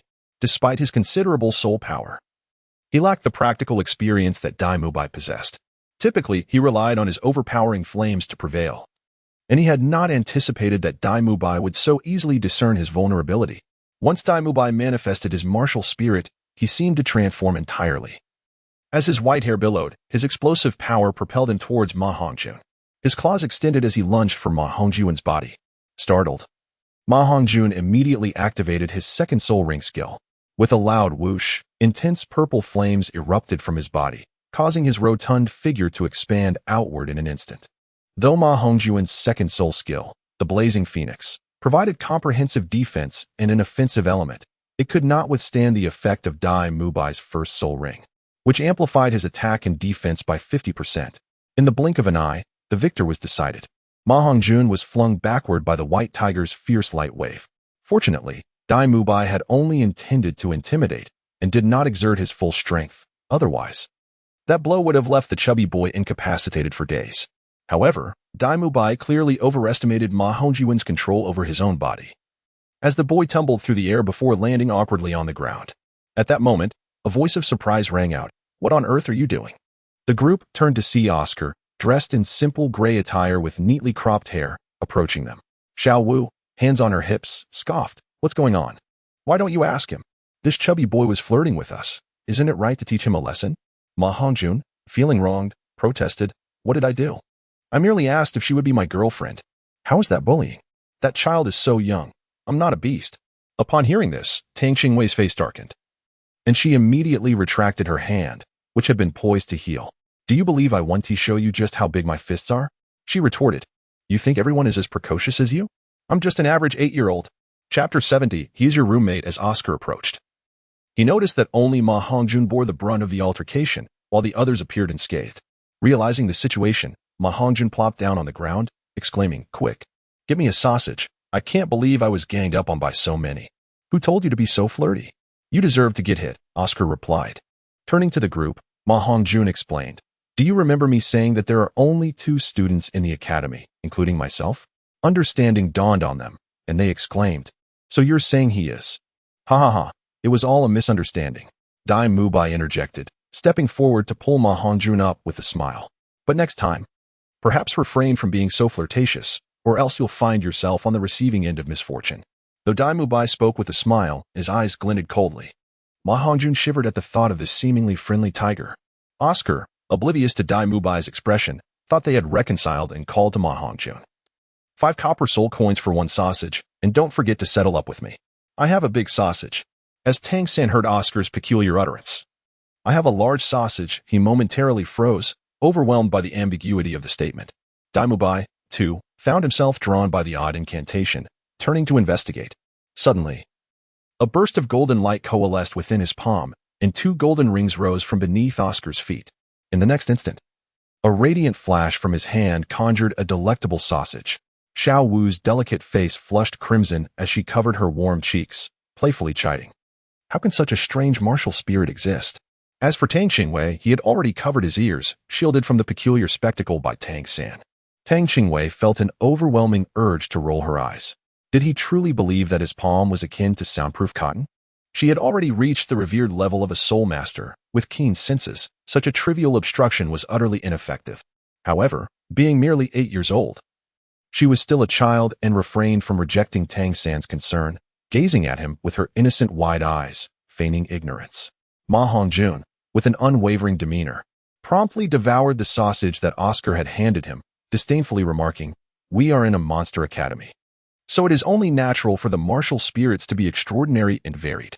Although Oscar's martial spirit bore no offensive capability, it was indeed exceptional among food-type spirits, as it provided meat. As if to validate his earlier statement, he swiftly rose, behaving as if nothing were amiss. Oscar's sausages possessed healing properties, sufficient to fully restore someone like Ma Hongjun from minor injuries with just 1. Ah, by the way, did you know that Dai Mubai is your new roommate? Oscar casually reminded, accepting the 5 copper soul coins handed over by Ma Hongjun. Upon hearing this, Ma Hongjun's body stiffened. Do not jest with me? I just had a brawl with him, and I was utterly defeated. Now he is to be my roommate? And with that smiling tiger, no less. Are you displeased with us being roommates? Dai Mubai cheerfully placed a hand on Ma Hongjun's shoulder. Ma Hongjun's body stiffened, and he dryly responded, "How could I possibly be unhappy?" Dai Mubai laughed. "Then I hope you will take good care of me in the future, roommate." Ma Hongjun turned away, his expression rigid. And with a pained look, he said, "Boss Dai, it is evident that you are older than I. I will need your guidance moving forward." Chapter 71. Tang Hao arrives in the stillness of the night. The entirety of Shrek Academy fell into silence. At this moment, Tang Qingwei was contemplating the commencement of her cultivation. A sudden voice, unexpected yet familiar, caused her to become alert. "You come out." A faint, elusive aura locked onto Tang Qingwei. "Is it Tang Hao?" Upon confirming the identity of the acquaintance, she did not relax her vigilance. Instead, her soul power surged to its zenith as she cautiously remained on guard while scanning her surroundings for any signs of movement. Once assured that there was no one nearby, she exerted herself and swiftly pursued the direction from which the aura emanated. Before long, she had exited the confines of Shrek Academy and entered a surrounding grove, where the trace of the aura abruptly vanished. "Come out. What business do you have with me?" As her words fell, a shadowy figure emerged slowly from behind a large tree. The individual was enveloped in dark clothing, even sporting a black hood, rendering it difficult to discern anything beyond the silhouette of a tall man. Despite his meticulous concealment, the familiar scent of sweat was unmistakable to Tang Qingwei. It is, after all, quite normal for a man to carry such an odor. However, Tang Qingwei had a keen sense of smell, heightened further by her rigorous training in refinement techniques. Typically, her olfactory senses were partially subdued, but this time she had fully unsealed them to ascertain the identity of her visitor. Though the method might seem crude, its efficacy was undeniable. Tang Hao removed his hat, revealing the familiar visage of a man weathered by time. His aged face bore the marks of hardship, and his murky eyes seemed to reflect the twilight of life, incongruous with his approximate 50 years of age. One cannot help but worry. Will his wife find him unappealing in such a state? Alas, it is indeed a cause for concern. Nevertheless, it is of little consequence. Eventually, when she acquires her 100,000-year spirit ring, they shall heal together. Upon encountering the somewhat familiar gaze of Tang Qing, Tang Hao's stiff lips curled into a subtle smile. Amused at the thought, does this girl truly find him so distasteful? With that expression, she is likely muttering unflattering remarks about him in her mind. Tang Hao ceased to elaborate further, raising his hand with a graceful motion as a dark token glided towards Tang Qingwei. She instinctively caught it, recognizing it as the token of the spirit hall. At that moment, the The token lay quietly in her palm, adorned with 6 vividly carved patterns, though its colors were understated. It could be utilized when the need arose. Tang Hao's voice remained deep and resonant. Having uttered these words, he donned his hood once more, seemingly preparing to depart. Are you not going to take a look at Tang San? Tang Qingwei's tone was somewhat dry, in truth. The instances she had spent alone with Tang Hao over the years were few and far between. Although she was aware of Tang Hao's kindness towards her, she found it difficult to express her feelings. In her heart, she had always regarded Tang Hao as a benevolent uncle. Thus, she refrained from making demands of him, cherishing his goodness within her and vowing to repay it when the opportunity arose. Their relationship resembled not that of a father and daughter, but rather a distant creditor-debtor dynamic. Perhaps it was the long absence or the late hour that stirred her emotions, but at that moment, Tang Qingwei felt a flicker of sentiment. You silly girl. That's your brother. You should know better. Tang Hao chided with a laugh. He then added, I want to go over there. Just convey my message to him. Tang Qingwei understood that Tang Hao had visited Tang San, aware that he shared a dormitory with other students, which prompted him to seek her out. Chapter 72, Shrek Students. As Tang Hao finished speaking, he turned to leave. His tall figure gradually faded into the darkness, and suddenly, a wave of sorrow surged within Tang Qingwei, causing her nose to tingle. Dad, please don't die out there, or Tang San will be heartbroken. Upon hearing her words, the silhouette paused momentarily, yet did not turn back. Instead, he simply gestured with his hand. Go back. In the early morning at Shrek Academy, Xiao Wei had just stepped out of her dormitory when she was greeted by Xiao Wu, who linked arms with her. Xiao Wei, you just arrived yesterday. How are you settling in? If you're scared, you can come sleep with me. Xiao Wu, you've forgotten again. I don't need sleep anymore. Tang Qingwei whispered softly in her ear. Right? I forgot again. Oh dear, it's been so long, and I still can't get used to it. You're so diligent, it's almost to the point of neglecting sleep and food. No wonder you're progressing so quickly, Xiao Wu replied, lowering her voice to a whisper as well. Tang Qingwei merely smiled and chose not to pursue the topic further, for a figure was approaching from the direction of the boys. Xiao Wu also noticed this, and at that moment, all the students from Shrek Academy had gathered. A resounding growl from a stomach swiftly captured everyone's attention.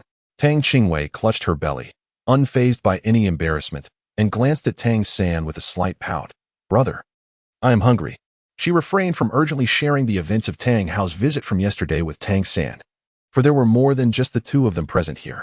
Tang San gazed at his sister, who rarely exhibited such a vulnerable demeanor, and smiled indulgently. He then turned to Oscar and inquired, Little Oscar, where shall we dine at the academy? Oscar nodded and, taking the lead, responded, Follow me. He guided everyone to the academy's dining hall. The so-called dining hall was merely an arrangement between the academy and the village, employing a few villagers to manage the meals for everyone. Although the breakfast was rather simple, the ample portions ensured that no one would leave hungry. Seeing that he was the eldest among the group, Dai Mubai felt a sense of responsibility to organize everyone. After a brief moment of contemplation, he cleared his throat and stated, I believe all the students have gathered now. For the time being, we will be living and studying together. So let us take this opportunity to get acquainted. Allow me to introduce myself first. I am Dai Mubai, possessing the White Tiger Martial Soul, 13 years of age, and a level 29 Soul Master. Tang San nodded and said, My name is Tang San. My martial soul is Blue Silvergrass. I am 10 years old and a level 28 Soul Master. Upon hearing Blue Silvergrass, Oscar and Ma Hongjun exchanged astonished glances with Tang San. Blue Silvergrass? Has it truly cultivated so swiftly? Among those present, besides Oscar and Ma Hongjun, everyone had witnessed the prowess of Tang San's Blue Silvergrass, which was far from the ordinary, useless martial soul that many might presume it to be. I am Xiao Wu. My martial soul is the Softbone Rabbit. I am 10 years old and a level 28 Soul Master. Ma Hongjun was taken aback. These two were of the same age as her, yet their soul power levels surpassed his own. I am Tang Qingwei. My martial soul is the 7-colored flower. I am 8 years old and a level 30 Soul Elder. The crowd fell into a momentary silence, with Ma Hongjun staring in disbelief. What on earth? Is there no sense of fairness left in this world? An 8-year-old Soul Elder? Have I lost my mind for provoking this group yesterday? I am truly fortunate to be alive, Ma Hongjun thought to himself, refraining from voicing his thoughts further. He quickly stated, I am Ma Hongjun. I am 10 years old and my martial soul is the Phoenix, a level 25 Soul Master. I am Oscar. I am 12 years old and a level 28 Soul Master. Am I truly the weakest among us? The lowest in soul power? Ma Hongjun raged internally. Chapter 73. Principal Flander. After the introductions, Dai Mubai continued, "From now on, we shall all live and cultivate together. I believe we need not be overly formal with our titles. What do you all think?" The group nodded in agreement. Indeed, it was so. Seeing that everyone concurred with his perspective, Dai Mubai went on, "There are only 6 of us in the academy. I am the eldest, older than all of you. You may call me Mubai, or as Fatty does, you may call me Dai Lauda." Turning to Tang San, he added, "How about I refer to you as Xiao San from now on?" Tang San nodded slightly, indicating his agreement. Although his exposure to Shrek Academy had been limited, he already felt a sense of belonging.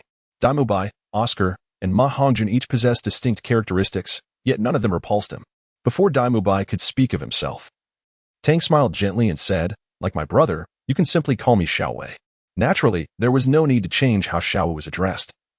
While Ma Hongjun continued to refer to himself as Fatty, and Oscar was affectionately called Xiaoao. At that moment, a sudden clanging sound echoed from outside. Oscar promptly rose and declared, "That is the bell summoning us from the principal. We must hurry to the grand playground." With that, he quickly exited the dining hall, followed closely by the others. Upon arriving at the grand playground, the 4 soon spotted a middle-aged man approaching from the opposite direction. The newcomer appeared to be in his 50s, with a robust physique and a distinctly shaped face characterized by a protruding chin, wide cheekbones, a flat visage, and a slightly hooked nose. If one were to liken his countenance to an object, it could only be described as reminiscent of a shoe sole. Although he had his eyes closed at that moment, a shrewdness could still be discerned through his black-framed crystal glasses. Flinder halted before the 6 students, his uniquely gravelly voice resonating with a hint of magnetism. "This year is quite promising. We have welcomed 4 new little monsters. I am Flinder, the principal of Shrek Academy, and I extend a warm welcome on behalf of the Academy." He paused briefly before continuing shortly.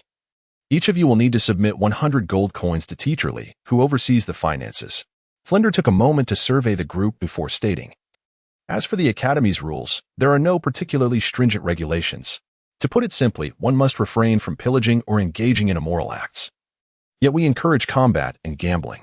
This proclamation caused Tang San to internally scoff. The encouragement of gambling was unheard of. When one gambles, the entire family suffers. When many gamble, how can one hope for prosperity? No wonder the Academy is so impoverished. Of course, Flinder remained oblivious to Tang San's thoughts. Had he been aware, he would certainly have seized the opportunity to lecture him on the expenditures of students over the years. "Very well, today's first lesson will commence in the evening." Flinder waved his hand dismissively. "You may go and rest, but remember to prepare yourselves to be in optimal condition before nightfall. Do not blame me for the warning. The teaching methods at this academy are quite unlike those elsewhere, and you may even encounter peril." Tang San was summoned by the dean, prompting Tang Qingwei and Xiao to plan a shopping excursion together. As night fell, Flinder, the 4-eyed cat eagle and dean of Shrek Academy, stood on the grand playground, gazing at the 6 students before him. Dai Mubai, Tang San, Xiaowu, Ma Hongjun, Oscar, and the shortest among them, Tang Qingwei, were all prepared for their evening class, each brimming with vitality. With his hands clasped behind his back, Flinder announced, "All right, let us commence." The group wore expressions of confusion. Where were they headed? Turning to Oscar and Ma Hongjun, they found that both were equally puzzled, unaware of the dean's destination. Chapter 74. Within Soto City, Flinder waved his hand and instructed, "Let us set off. Follow me." With that, he lightly tapped the ground with his toes and deftly propelled himself forward, heading towards the outskirts of the academy. The others hurried to keep pace. Flinder maintained a notably brisk speed, revealing the disparities in strength among the 6 students. Closely trailing Flinder was the diminutive Tang Qingwei, followed closely by Dai Mubai. Though Tang San's ghostly shadow and elusive movements are remarkable, they pale in comparison to the formidable soul power of Dai Mubai.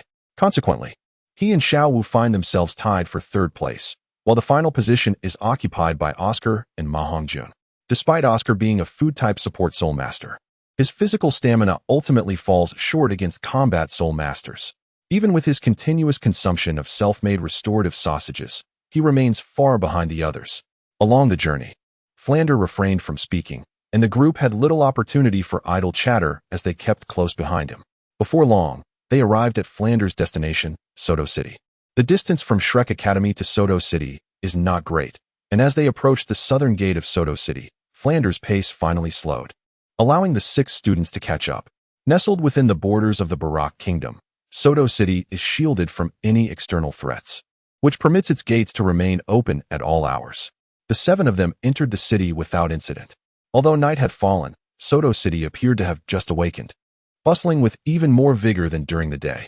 The streets were lined with brightly lit shops and various vendors who only set up their stalls in the evening, eagerly occupied their familiar spots to sell snacks and trinkets.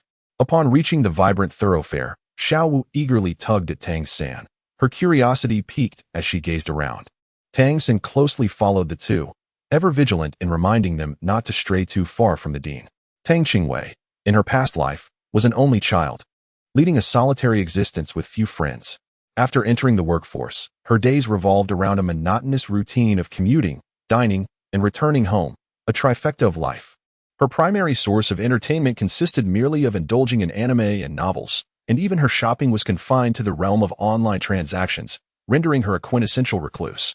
Now, the experience of being affectionately linked arm in arm with Xiao Wu while shopping feels quite novel to her.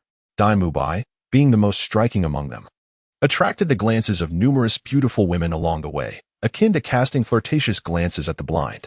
Throughout the excursion, Dai Mubai maintained a stern demeanor, seemingly indifferent to the world around him, his gaze fixed unwaveringly on the figure of Dean Flander before him, unaffected by the distractions of the external environment. Tang Qingwei's peripheral vision swept over Dai Mubai, her surprise evident.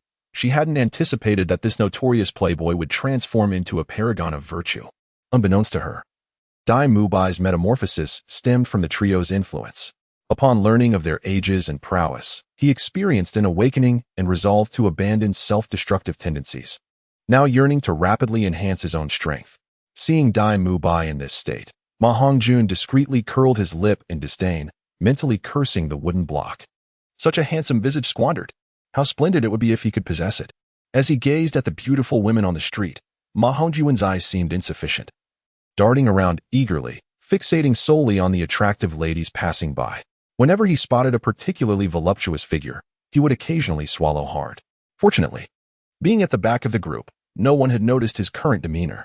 At that moment, Flinder suddenly halted, glancing at the sky, and muttered to himself, "There's still some time. Follow me."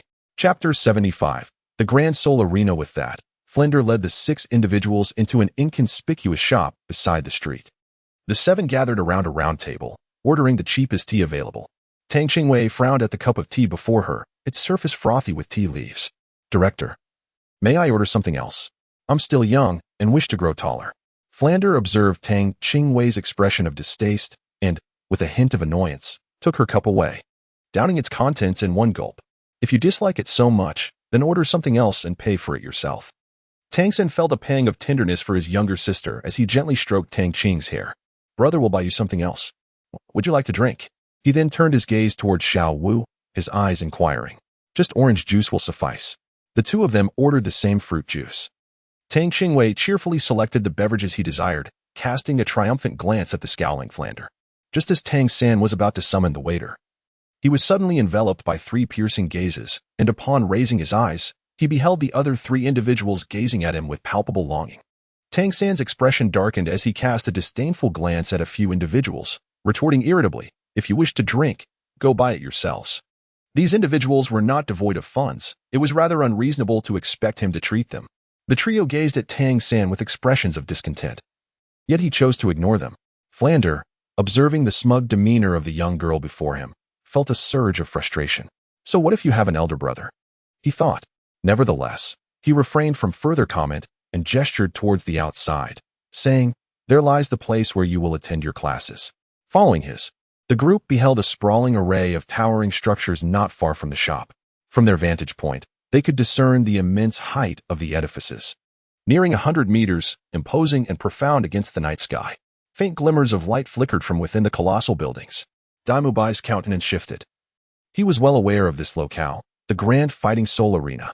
The Grand Fighting Soul Arena was renowned as the battleground for martial souls, the very venue where soul masters engaged in combat, whether in the Heavendo Empire or the Douluo Empire. It was commonly acknowledged that the arena's significance could determine the rise or fall of a nation. Curiosity piqued among the group, and Ma Hongjun hastily inquired, "Dean, what is this place? Why have we never been brought here before? So many beautiful older sisters." As he spoke, his small eyes darted about restlessly. Flander shot him a look of exasperation, choosing not to address Ma Hongjuan's question but instead elaborating. Each of you possesses a unique martial soul, accompanied by its own cultivation methods. The Academy will provide education on various aspects of martial souls and the circumstances of soul masters on the continent. Furthermore, we shall guide you in optimizing the utilization of your martial souls and acquiring superior soul rings. All of this aims to enhance your practical combat experience and develop your potential to the fullest. He continued, thus, the most vital knowledge you must acquire is practical combat experience. This place is your first lesson, real combat. That location serves as your classroom.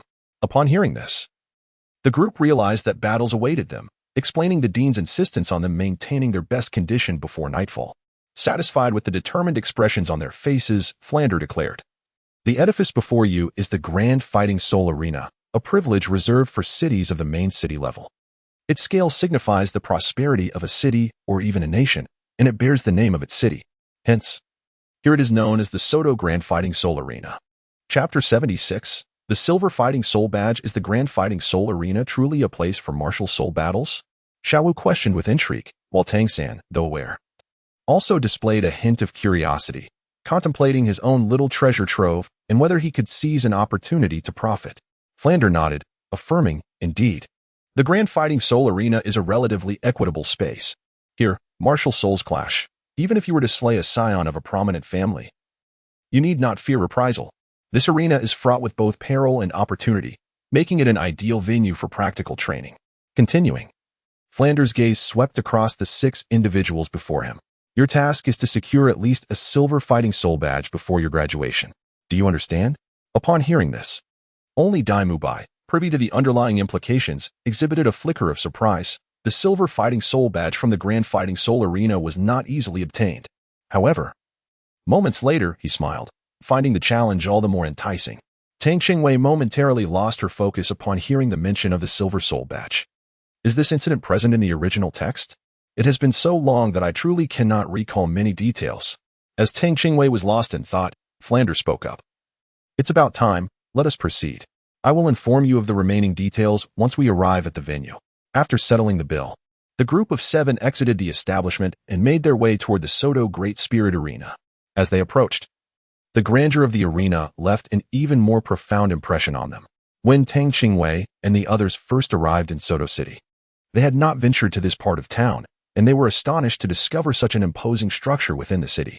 The Soto Great Spirit Arena is predominantly oval in shape, soaring to a height of 120 meters.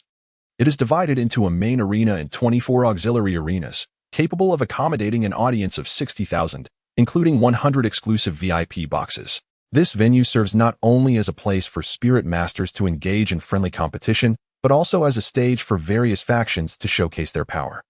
As they walked toward the Soto Great Spirit Arena, Flander briefly shared additional information about the arena with his companions. At the front desk of the Great Spirit Arena, he inquired, "Hello, may I trouble you for assistance? We would like to register." Tang was of a petite stature, and the height of the reception desk was rather excessive for her. She had to rest her entire head upon the surface to pose her inquiries. Unexpectedly, at that moment, the receptionist glanced up and caught sight of her. Startled, her face turned ashen in an instant. It was only her commendable professional demeanor that prevented her from fleeing. She tremulously managed to ask, "Hello." Tang Qingwei remained unaware of the unfolding events, poised to respond. At that moment, a shadow fell between the two, prompting the receptionist to glance up. Just then, a figure swooped in, lifting Tang Qingwei effortlessly and placing her upon a tall stool. The receptionist's expression darkened instantly. Her thoughts laced with irritation. It turned out to be merely a little one, running about heedlessly and causing alarm. Recognizing the individual as nothing more than a child, her tone shifted to one of icy detachment. Was this a game of strategy, a fight for survival, or perhaps a wager? Tang San paid little attention to the other party's unpleasant tone, for his sister's recent actions had indeed startled them considerably. He merely inquired politely, "Could you kindly explain these rules to us?" The receptionist, growing increasingly impatient, harbored a distinct disdain for those who approached without any understanding. Her tone turned even colder as she impatiently gestured towards the left side, indicating, "Over there, go take a look yourself." Tang San nodded, refraining from further inquiries, and led Tang Qingwei away. Chapter 77. The Competitive Match. The withdrawn Tang Qingwei began to comprehend the sequence of events, filled with a sense of grievance. Was her shorter stature truly your fault? Why was it necessary to construct the front desk to such a height? Had they never considered individuals of shorter stature like her? Tang San, in a moment of helplessness, tenderly ruffled his sister's hair, offering her words of comfort. You are still quite young. As you grow older, you will surely develop. Upon their return to the front desk after reviewing the rules, they were greeted once more by the same individual as before. The attendant, clearly recognizing them, lifted their gaze and coldly inquired, "Are you here for a game of strategy, a life and death battle, or a wager match?" Strategy. The group was merely seeking to accumulate experience, not to risk their lives. After posing the question, the attendant offered no further commentary, simply presenting a form for them to complete. The group swiftly filled out the form, and the attendant collected it, placing it in a drawer without a second glance. The registration fee was 10 gold soul coins per person. Although 6 individuals had arrived, only 5 registered for the individual strategy game, as Oscar, being a food-type soul master, was incapable of fighting alone. Consequently, they signed up for a team strategy game instead. Upon receiving the iron badge, Tang Qingwei retrieved a significant portion of her belongings from her storage ring and placed them on the front desk. The clinking sound of gold soul coins drew the attendant's attention. "I will wager all my coins on myself," Tang Qingwei exclaimed, her face flushed with excitement.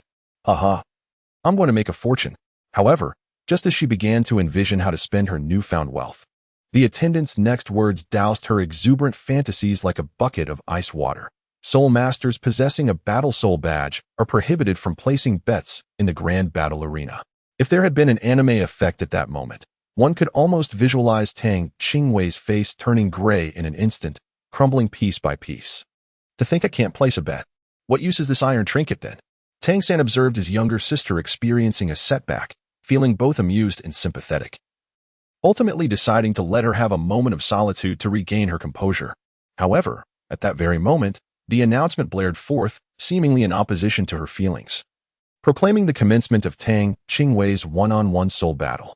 Dai Mubai had initially intended to offer some words of comfort to the youngest sibling, but upon witnessing the palpable pressure surrounding Tang Qingwei, he instinctively retreated a few steps to afford her some space. On the soul battle stage, a middle-aged man clad in a tailcoat stood at the center, clearing his throat before announcing in a resonant voice, "Now, we shall commence the first match of our 14th Soul Arena S one-on-one battles.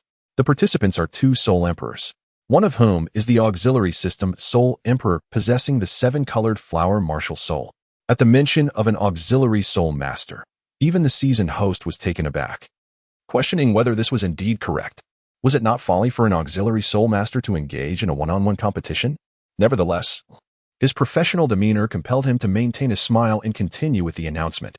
Auxiliary Soul Emperor Tang Qingwei shall face the battle-hardened Soul Emperor Luo Liang, who has achieved 2 consecutive victories with his weapon martial soul. Will Luo Liang continue his triumphant streak with a 3rd victory, or will the newcomer, Auxiliary Soul Emperor Tang Qingwei, emerge victorious? Let us await the outcome. As the audience absorbed the hostess' introduction, a wave of murmurs swept through the stands. What semblance of competition could there be? Was it not an evident outcome that she would be swiftly defeated? An auxiliary soul master, even at the rank of Soul Emperor, was still an auxiliary. One could not help but wonder if this was sheer foolishness or arrogance, daring to challenge a battle soul master. Such a waste of money. Frustration grew among the spectators, who began to stir restlessly, chanting, "Defeat the auxiliary soul master. Eliminate him." The host, witnessing such fervor, was not surprised in the least, casually remarking, "This is a competitive battle, not a life or death arena." Shortly after, a towering figure strode onto the stage from the left side. This individual stood an astonishing 2 meters tall, with broad shoulders and a physique enveloped in muscle reminiscent of granite. Beneath his dark skin, sinewy muscles coiled like serpents across his bare torso. His large eyes sparkled with fierce intensity, and upon entering the arena, he unleashed a thunderous roar that reverberated throughout, exuding an overwhelming aura. Ma Hongjun, seated next to Tang San, leaned in and whispered, "This fellow appears to possess considerable strength. Do you think your sister can handle him?" Tang San did not directly respond to Ma Hongjun's words. Instead, he smiled mysteriously and said, "Just wait and see." One can only blame their misfortune for encountering the irate Xiaowei. Daimubai, upon hearing this, chuckled without engaging further. In terms of power, Xiaowei could easily make a tidal Douluo of level 74 retreat. How could a mere soul master possibly surpass her in physical prowess? Ma Hongjun was utterly perplexed. as it seemed that Tang Qingwei was indeed formidable. Was she not a self-proclaimed support-type soul master? Or was she? On the arena, Tang Qingwei ascended the arena from the opposite side. As soon as she settled in, a wave of astonishment swept through the audience, leaving even the host agape in surprise. Her youthful, delicate visage and diminutive stature instantly captured the attention of numerous spectators. Just how old is this young girl? What did the host just proclaim? That she is a soul master? This is simply inconceivable. Doubts and murmurs echoed throughout the stands. Luo Liang, however, paid no heed to whether his opponent was a mere girl. To him, anyone standing on the stage was an adversary. His sole objective was to bring them down. For the arena knew no distinction of gender or age. Begin. The referee's command rang out, and without hesitation, Tang Qingwei leapt into action, launching a kick towards Luo Liang. This was no ordinary kick. She soared through the air, executing a series of rapid, alternating kicks with both legs. Tang Qingwei was engulfed in anger. Not being able to place a bet felt akin to suffering a loss of 100 million. At that moment, with an outlet for her frustrations presented, she did not hesitate to engage in close combat. Luo Liang raised his hand to block, yet his body continued to be pushed back by the relentless kicks. Come on, counterattack, someone shouted from the audience. No one anticipated that Luo Liang would adopt a defensive stance right from the outset, being continuously forced backward by the petite girl. One was a battle spirit master, and the other an auxiliary spirit master.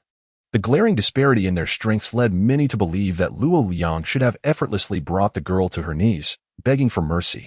However, events did not unfold as the crowd had anticipated. Wait, isn't that girl supposed to be an auxiliary spirit master?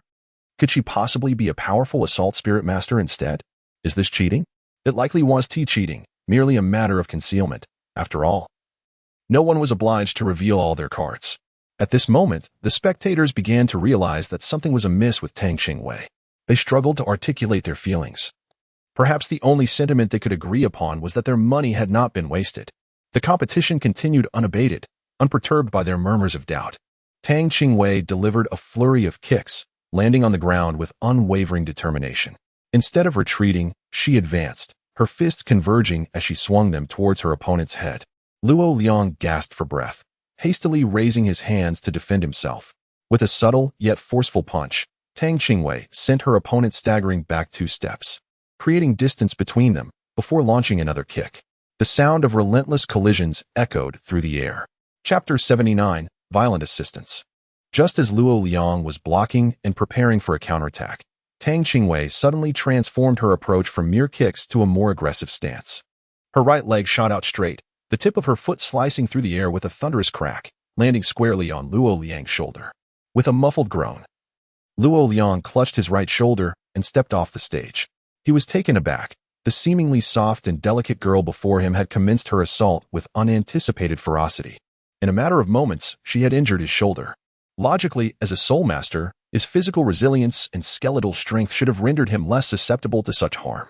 Since Tang Qingwei was able to inflict harm upon his bones, it indicated that the opponent's physical strength was undoubtedly superior to his own, and the force unleashed might even surpass his.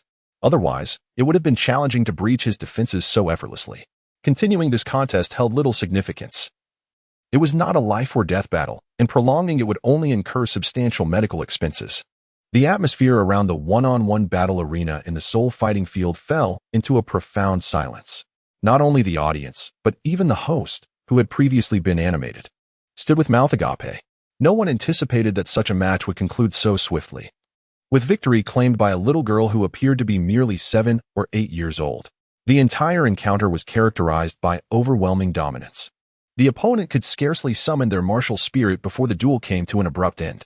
Applause erupted suddenly, as the crowd was captivated by the sight of such a remarkable young girl exhibiting extraordinary prowess. The initial outrage had long been forgotten, and a thunderous ovation filled the air. Tang Qingwei finally felt a sense of relief.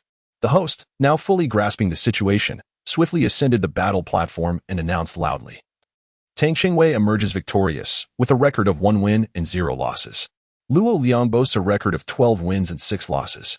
Tang Qingwei, esteemed soul master. Please proceed to register your points after descending the stage. Although Tang Qingwei referred to herself as a support-type soul master, those who had witnessed the recent match were no longer convinced of her claim. They merely thought the young girl had made a whimsical declaration to catch everyone off guard. Upon hearing such an appellation, Tang Qingwei felt a surge of displeasure. Her small face puffed in indignation as she corrected, "I am an auxiliary system soul master."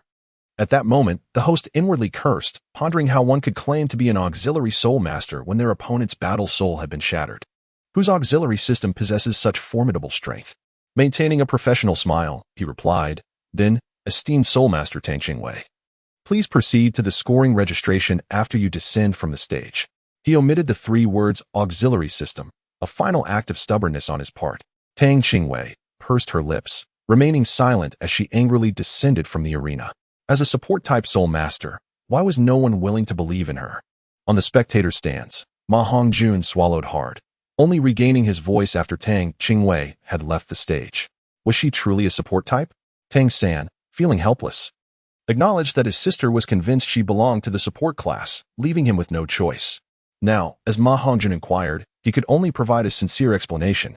According to Xiao Wei's perspective, she indeed categorized herself as a support type. How could this be articulated? Ma Hongjun looked up at him, puzzled.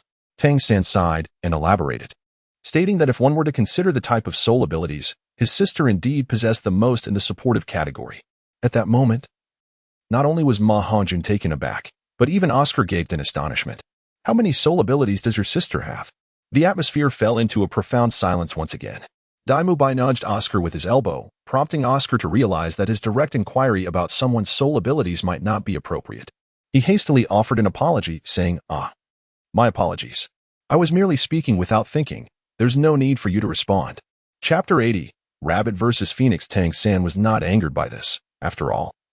Aside from the unique nature of his sister's healing abilities, there was nothing else that could not be shared with his companions. Given that they would eventually form a team, the truth would inevitably come to light. He simply found himself at a loss for words to explain, especially since his sister possessed a multitude of soul skills. After a moment of contemplation, Tang San carefully replied, "I am not upset. I merely do not know how to respond. Perhaps you should inquire directly with Xiao Wei.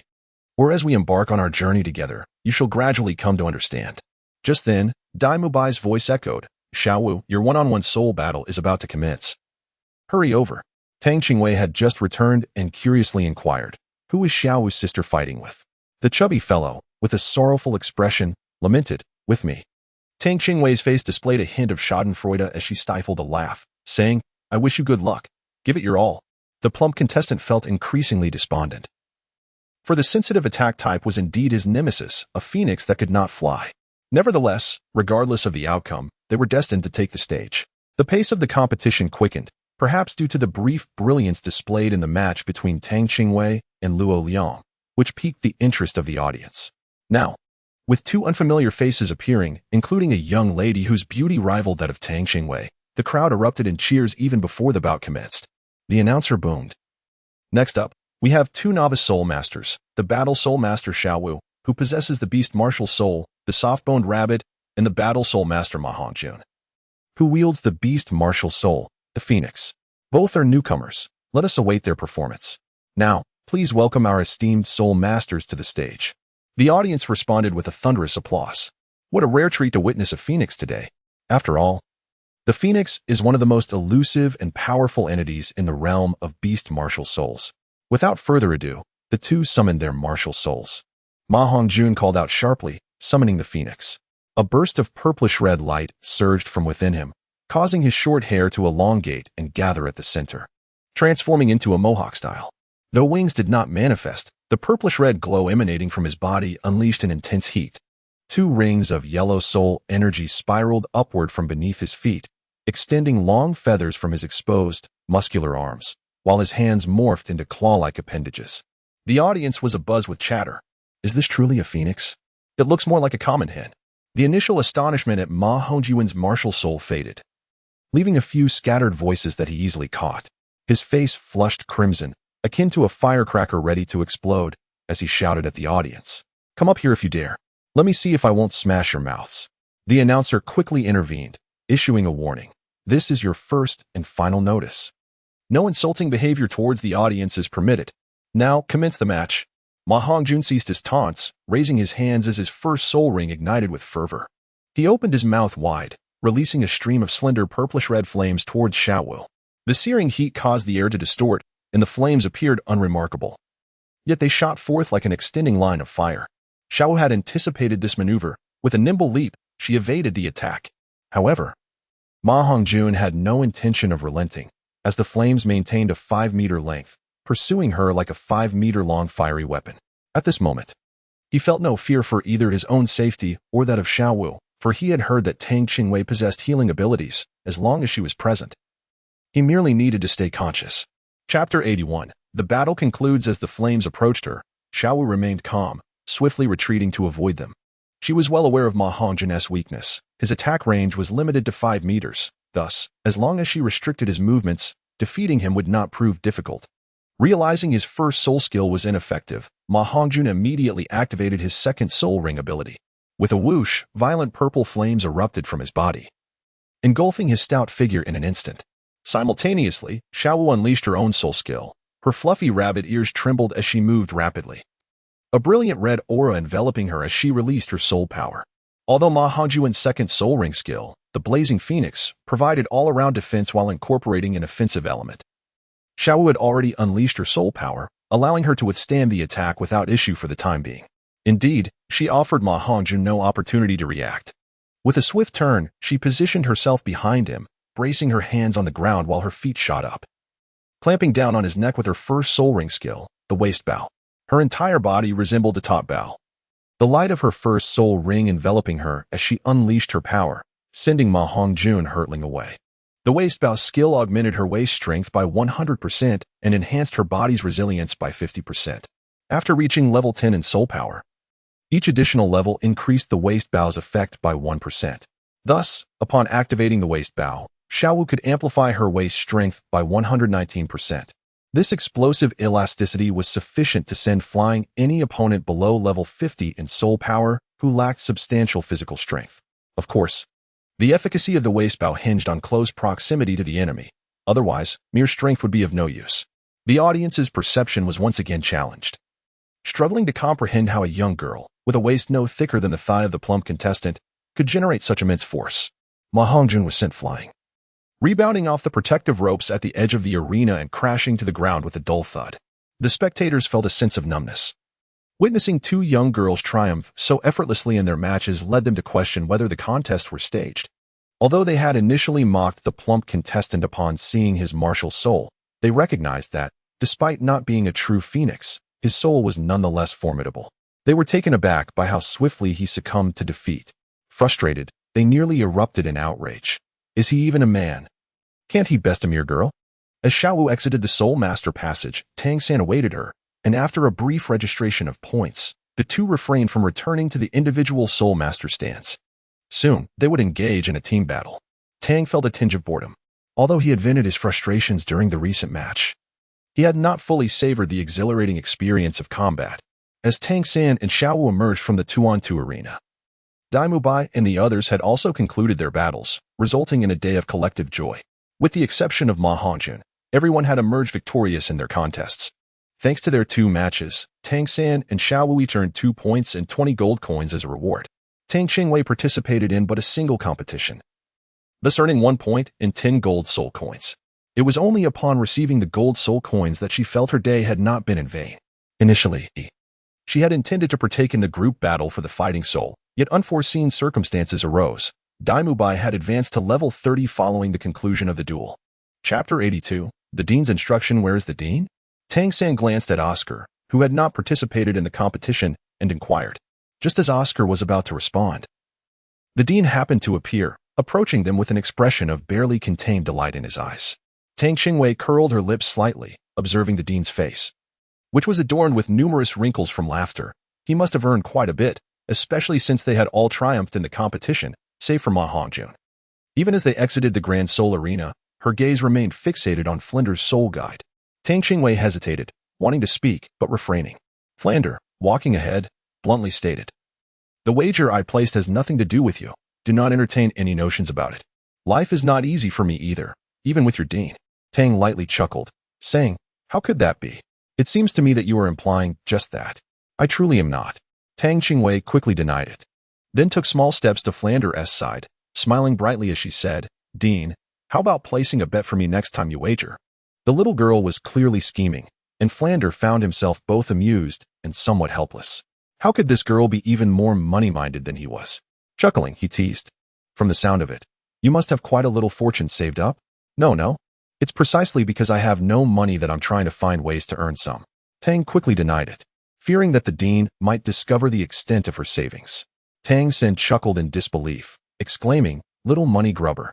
He was perplexed, for he could not fathom when his sister had begun to place such value on wealth, considering that in her childhood, she had never shown any interest in soul coins. Tang San was naturally unaware that the majority of the gold soul coins earned by Tang Qingwei over the years had been spent on awakening stones to support the seven-colored lotus, leaving her with very few remaining coins. Thus, it was only natural that Tang Qingwei now sought ways to earn more. If you wish for my assistance in placing a bet, I am open to it, but what benefits do you intend to offer me? Flander mused for a moment before feigning seriousness. You want benefits too? Tang Qingwei was taken aback. Was he the dean? It was merely a matter of him placing a bet in his name. Why was there a need for benefits? Indeed, without offering something in return. It is unlikely anyone would assist you. But aren't you the dean? Tang Qingwei felt this exceeded her expectations. In her mind, it was a given that elders would help their juniors unconditionally. However, she overlooked the fact that even among close relatives, one must discern gains and losses. Otherwise, an incessant demand for favors would ultimately lead to estrangement. Moreover, Flander was merely the dean, not her kin. Assisting her was a matter of goodwill, while refusal was within his rights. No one owed anyone anything. Assistance had always been a mutual agreement. Flander had initially intended to tease the young girl, but soon realized that she seemed to have some misconceptions. Considering her youth, he decided to take this opportunity to guide her toward a clearer understanding. A thoughtful expression flickered in Tang Qingwei's eyes, and the others refrained from interrupting her, allowing her the space to ponder. Observing his sister's struggles, Tang San chose not to intervene. He too sensed that Dean Flander was purposefully guiding them, imparting the wisdom of becoming exceptional soul masters while also instilling valuable life lessons. After a moment, Tang Qingwei proposed, "How about this? You place the bet for me, and I shall grant you a share of 10% of the profits. Does that sound agreeable?" Flander recognized that the girl had come to a resolution. Thus, he could not refuse her request and nodded in agreement. The others, too, perceived the dean's intent to educate Tang Qingwei and remained silent, listening attentively. Chapter 83. Acquiring the third soul ring. Only after their conversation concluded did Dai Mubai step forward to discuss his recent breakthrough to the 30th level with Flander. The dean was overjoyed, his eyes lighting up as he clapped Dai Mubai on the shoulder, exclaiming, "Excellent. Dai Mubai, you are now the second student to reach the 30th level. On behalf of the Academy, I extend my heartfelt congratulations." Although the other 5 had already expressed their congratulations earlier, they still approached him with bright smiles to celebrate once more. "All right, today's lesson concludes here. Make sure to rest well tonight, as we will gather on the playground tomorrow morning." Flander's voice drew everyone back from their congratulations towards Dai Mubai. They understood that the following day would entail assisting him in acquiring his soul ring. Early the next morning, after breakfast, as the group assembled on the playground, Zhao Wujie awaited their arrival. Once everyone was present, Zhao Wujie wasted no time, stating, "Although this endeavor is primarily for Dai Mubai to obtain his third soul ring, it also serves as a trial for all of you. I will not intervene until you encounter the 1,000-year soul beast. Everything will depend on your own capabilities. Now, let us set forth." At that moment, Zhao Wujie stood with his hands clasped behind his back on the expansive playground. Though still only slightly taller than Tang Qingwei, his imposing aura conveyed a seriousness that resonated with the group. They were acutely aware that this trial bore a certain level of danger. After all, they were heading into the Stardow Forest, teeming with formidable soul beasts known for their aggressive nature and disdain for humans. A moment's carelessness could lead to catastrophic consequences for them. Tang Qingwei felt an urge to summon the Nimbus Cloud but was halted by Tang San. Since the 6 of them formed a cohesive unit, they could not abandon their companions. This moment was crucial for fostering team spirit. He did not wish for his sister to feel out of place among them in the future. As the 7 departed from the academy, they commenced their run. Dai Mubai led the way, flanked by Xiaowu and the Fatty for protection, while Tang Qingwei and Oscar, both support-type souls, ran in the middle. Bringing up the rear was Tang San, who specialized in control. This arrangement faced no objections, as the foremost position was the most susceptible to disturbance in direct encounters with soul beasts, making Dai Mubai the most suitable for close combat. Tang San's position at the back allowed him time to grasp the situation in case of unexpected developments. As they continued their journey, Fatigue began to set in for everyone except Tang Qingwei, who remained as energetic as at the outset. Even Dai Mubai and Tang San were gradually wearing down. Fortunately, Oscar's sausages served as sustenance, enabling their spirits to remain vibrant. The Stardo Forest lay in the southeastern part of the Barak Kingdom, with a small portion bordering it. Soto City, also in the southeast of Barak Kingdom, was not far from the Stardo Forest, merely under 500 kilometers away. Thus, it naturally became the optimal place for the Shrek Academy disciples to obtain their soul rings, with Oscar's sausages facilitating their journey. They were nearing their destination in just a day's time. As night fell, the group from Shrek Academy had covered over 400 kilometers, leaving them less than 100 kilometers from the Stardo Forest. Among the six, only Tang Qingwei had not partaken of Oscar's sausages yet appeared as invigorated as ever, showing no signs of fatigue. Apart from Xiaowu and Tang San, the others were astonished. What extraordinary prowess was this? They had witnessed the Soul Master level. Enduring a continuous run of over 400 kilometers without replenishing their energy and still standing upright was commendable. Yet, Tang Qingwei, as a support-type Soul Master, had managed to maintain her vigor over such a distance without fatigue, which was truly remarkable. This also suggested that her physical constitution likely surpassed that of her peers. Chapter 84. Hunting 10,000-year soul beasts. You are quite impressive. Zhao Wujing held Tang Qingwei in high regard. Although her soul skills were predominantly supportive, he had previously experienced her physical capabilities.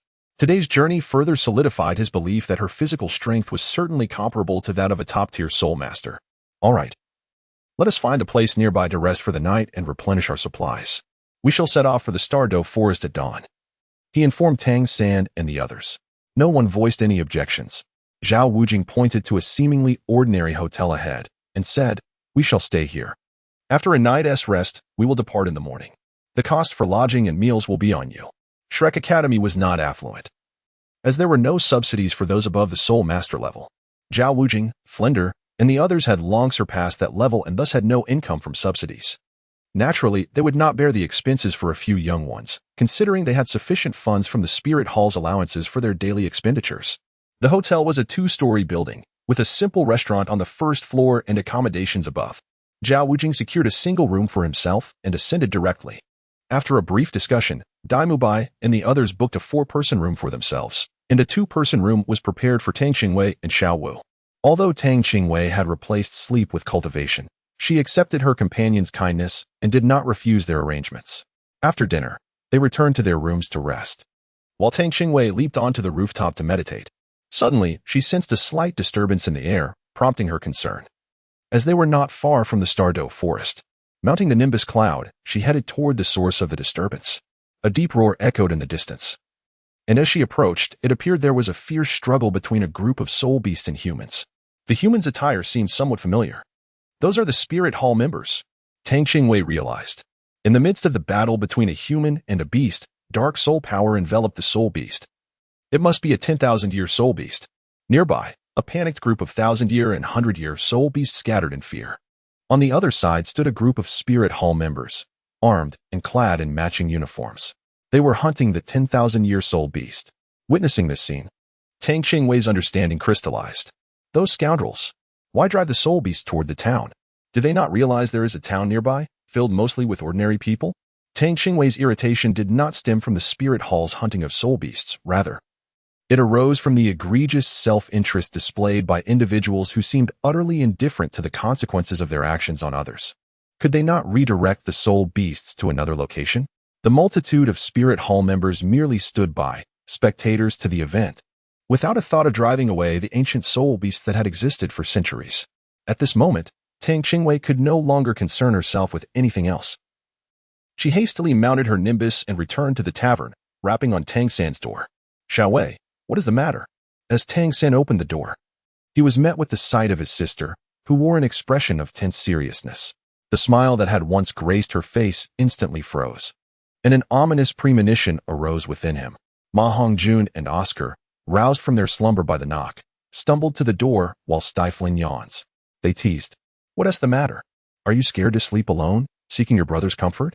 Chapter 85. The 8-linked soul Douluo. Several soul beasts, aged thousands of years, were approaching the village. Hurry and prepare to inform the others. At this moment, Tang Qingwei had no time for idle banter. With a brief remark, She soared away on her nimbus. The remaining individuals in the room were left in a state of bewilderment, unsure whether to be astounded by Tang Qingwei's nimbus or the news she had delivered. It was Tang San who first sprang into action, hastily departing to seek out Zhao Wujia. Such a significant matter necessitated the intervention of their teacher. They needed to swiftly devise a rudimentary strategy to prepare for the impending onslaught of soul beasts. At the edge of the Stardow forest, the air was filled with the thunderous roars of beasts. As Tang Qingwei returned, she did not ascend upon the nimbus cloud, for such an act would draw undue attention. Instead, she descended from a considerable height, skillfully utilizing the towering tree canopies to conceal her form as she advanced forward. Only upon reaching a 0.1 kilometer from her destination did she discern the remnants of the previous gathering of soul beasts, now reduced to a mere handful of millennium-level creatures. In the midst of her bewilderment, a thunderous sound erupted, revealing a fierce battle between a solitary individual and a beast.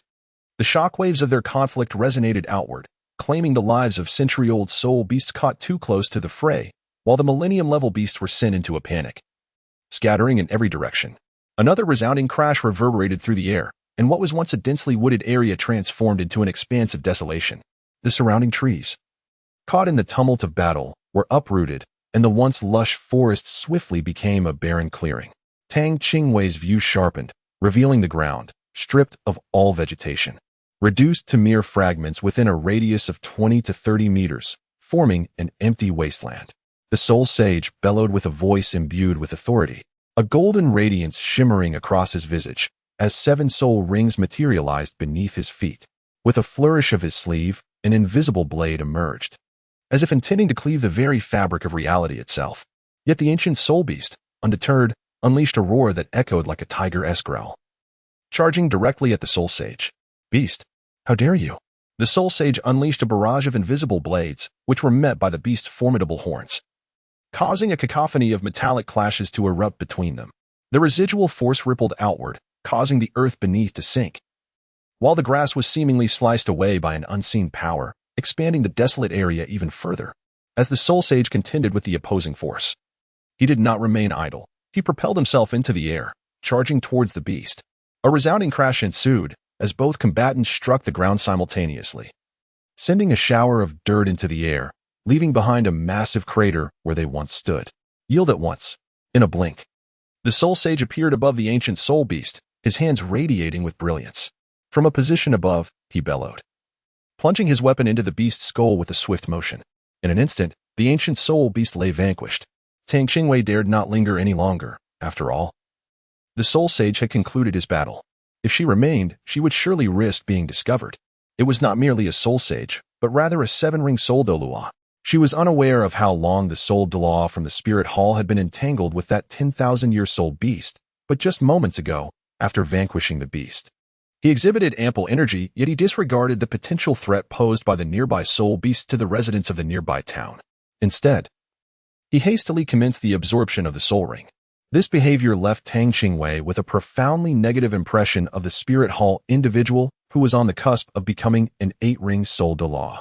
Chapter 86. Pursued and intercepted. Her initial haste in returning was driven by a desire to ascertain whether the soul Douluo had eliminated or repelled the several thousand-year soul beasts. Should there be any new developments, she would promptly return to deliver the news. To her dismay, the soul Douluo appeared utterly indifferent to the lives of others. Even with the knowledge that the soul beast posed a threat to the town, he showed no concern and eagerly began to absorb the soul ring right there. How utterly contemptible! Tang Qingwei traversed through the treetops, pursuing the direction of the soul beasts. Now, she found herself alone. It was clearly unwise to engage in combat with these millennium soul beasts, regardless of her formidable physical prowess. Confronting several thousand-year soul beasts would yield no favorable outcome. Hence, her only prudent course of action was to rendezvous with Zhao Wujia and the others before devising a further plan. What Tang Qingwei was unaware of was that shortly after her disappearance, a male and a female soul master had already leaped into the air, taking their place where she once stood. Subsequently, they soared upward, merging with the dense canopy above. Suddenly, a piercing sound of air being sliced open echoed. Immediately after, a black arrow shot forth from the treetops, hurtling swiftly towards Tang Qingwei. Tang Qingwei felt a chilling sensation as the hair on the back of her neck stood on end, her mind incessantly warning her of imminent danger. There were foes nearby. The 3 characters flashed through Tang Qingwei's mind, causing her expression to change dramatically. Subsequently, she lightly tapped the tree trunk with her toes, leaping upwards, propelling herself off the adjacent tree trunk. Just as Tang Qingwei exerted herself to leap forward, the arrow that had previously been shot suddenly veered, appearing before her in the blink of an eye. Was it a mere flicker or a relentless pursuit? In Tang Qingwei's mind, the thought flickered momentarily. But there was no time to evade. She could only extend her left arm to block. Her arm was slashed, revealing a deep wound that gushed blood. Quickly, Tang Qingwei pressed her hand against the injury and swiftly distanced herself from the two assailants. Simultaneously, she summoned the seven-colored lotus, and beneath her feet, 3 soul rings, 2 yellow and 1 purple, emerged in an instant. Without hesitation, she activated her third skill, Blink. In the next moment, a man and a woman appeared atop the very branch she had just vacated. The woman wielded a crescent-shaped bow, while the man brandished a jet-black longsword. To Tang Qingwei's astonishment, both of them were surrounded by the same 2 yellow and 1 purple glow beneath their feet, soul emperors. The soul rings of these 2 soul emperors illuminated the dark forest in an instant. Tang Qingwei clutched his left arm, his heart filled with uncertainty. It was from the spirit hall. Why would they launch an assault against him? He pondered the reasons behind the actions of the 2 esteemed individuals from the spirit hall targeting him. As Tang Qingwei posed her questions, her right hand, concealed behind her back, had already discreetly unleashed the Haotian Hammer, poised for a desperate confrontation. Lord Lu Yu's words had proven true. Indeed, there existed an individual audacious enough to lurk in the shadows to observe the unfolding battle. Little did even Lord Lu Yu anticipate that this would be a soul master so remarkably youthful. The speaker was the female soul master who had previously launched a surprise arrow at her, now taken aback upon recognizing Tang Qingwei's appearance. "Aya, why waste words with her?" she exclaimed. "Surrender your precious artifact, and we may grant you a swift end. Otherwise, do not blame us for our lack of courtesy." The male soul master, wielding a long knife, already brimming with impatience, urged her on. Tang Qingwei felt a sudden chill in her heart. She had believed herself to be sufficiently cautious, yet from such a distance, she was still discovered. However, from the conversation between the two, it appeared that the soul master had not seen her face. If these 2 were to return, the misfortune would not befall her alone. It could also implicate Tang San and Shrek Academy. Treasures often incite envy. Now, she found herself faced with 2 choices, to flee or to fight to the bitter end. While escape might seem straightforward, it was far from an optimal choice. If she fled this time, she would subsequently face the relentless pursuit of the Spirit Hall. Chapter 87. The Chase in the Jungle. The only option left was to eliminate the witnesses. A sudden thought surged within her, startling Tang Qingwei. When had she become so resolute? Facing 2 soul venerates, if she wished to prevail, she must engage in a war of attrition. Her trump card lay in her healing abilities, which effectively granted her boundless soul power. Once Tang Qingwei made up her mind, she ceased to speak and swiftly turned to flee. Even if a battle were to ensue, she resolved to distance herself from this place. Who could ascertain whether that soul sage's perception range would expand after absorbing the soul ring? Just as Tang Qingwei spun around to escape, Aya, armed with a bow, suddenly sprang into action. A long arrow shot through the air, radiating brilliant light and obstructing Tang Qingwei's path ahead. Behind her, the knife-wielding soul master hastily closed the distance. Tang Qingwei had resolutely decided against a direct confrontation. Her figure, akin to a specter, left behind fleeting shadows as she propelled herself off the nearby tree trunk and continued her flight. Had she escaped? Both pursuers' expressions shifted dramatically, and they immediately gave chase. Soon, the jungle transformed into a stage for a thrilling pursuit. Tang Qingwei, akin to an indomitable cockroach, relentlessly assailed the 2 individuals. Each missed strike was swiftly followed by a retreat, allowing him to vanish into the depths of the jungle. Despite being ensnared multiple times and sustaining various injuries, the superficial wounds were of little consequence. After entangling for 2 to 3 hours, the soul power of the 2 soul sovereigns began to wane significantly. After an extended pursuit and struggle, Tang Qingwei finally came to a halt, his hands radiating with the brilliance of a 7-colored lotus, soon enveloping his entire being in a shroud of white light. Under the enveloping embrace of white light, Tang Qingwei's severely injured arm was instantaneously transformed, gleaming as if carved from exquisite jade. Had it not been for the tattered remnants of her clothing, one would hardly suspect that it had recently endured grave injury. "She is a healing-type soul master," Aya exclaimed in astonishment.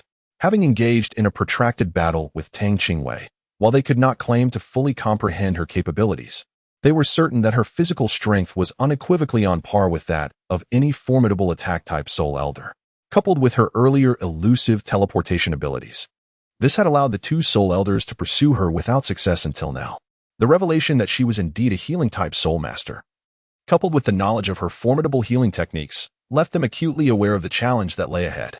Tang Qingwei remained utterly unconcerned by the situation. At this moment, the two soul lords, evidently drained of their spiritual energy and still in a state of astonishment, presented her with an opportunity. As they lacked any healing techniques to restore their soul power, Tang lightly flipped her right hand, summoning the Haotian Hammer. A rich, dark light surged from her palm, gradually coalescing into form. A small black hammer silently materialized within Tang's grasp.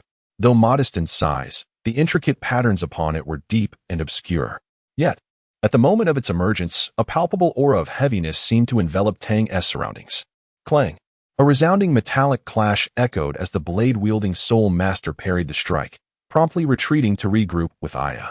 Their bodies radiated a brilliant light as they prepared to unleash a lethal blow upon Tang. However, their efforts ultimately proved futile. This was entirely due to Tang's remarkably swift recovery of soul power, enabling her to confront challenges in a state of peak readiness. At such a critical juncture, had another person been in her place, even a soul sect member would have found it exceedingly difficult to block the blade-wielding soul master's attack after suffering a barrage of arrows and significant soul power depletion. Yet, Tang once more employed her third soul skill, deftly shifting herself aside and narrowly evading the fatal strike. The two soul masters exchanged glances, their expressions pale and tinged with bitterness. They were formidable in their own right. Had a typical soul sect member been present, they might have swiftly dispatched them. Yet, the individual before them was far beyond their expectations. Her extensive healing abilities appeared to grant her an inexhaustible reservoir of soul power, allowing her to maintain her peak condition. Chapter 88. Erasure of evidence. As Tang lightly sensed that the moment was ripe, he promptly invoked his second soul skill. With a soft yet distinct sound, two sharp implements pierced his flesh in succession, barely audible. Tang Qingwei immobilized both individuals simultaneously, wielding a dagger forged from crystal. With a swift motion, she pierced through the skull of the knife-wielding soul master.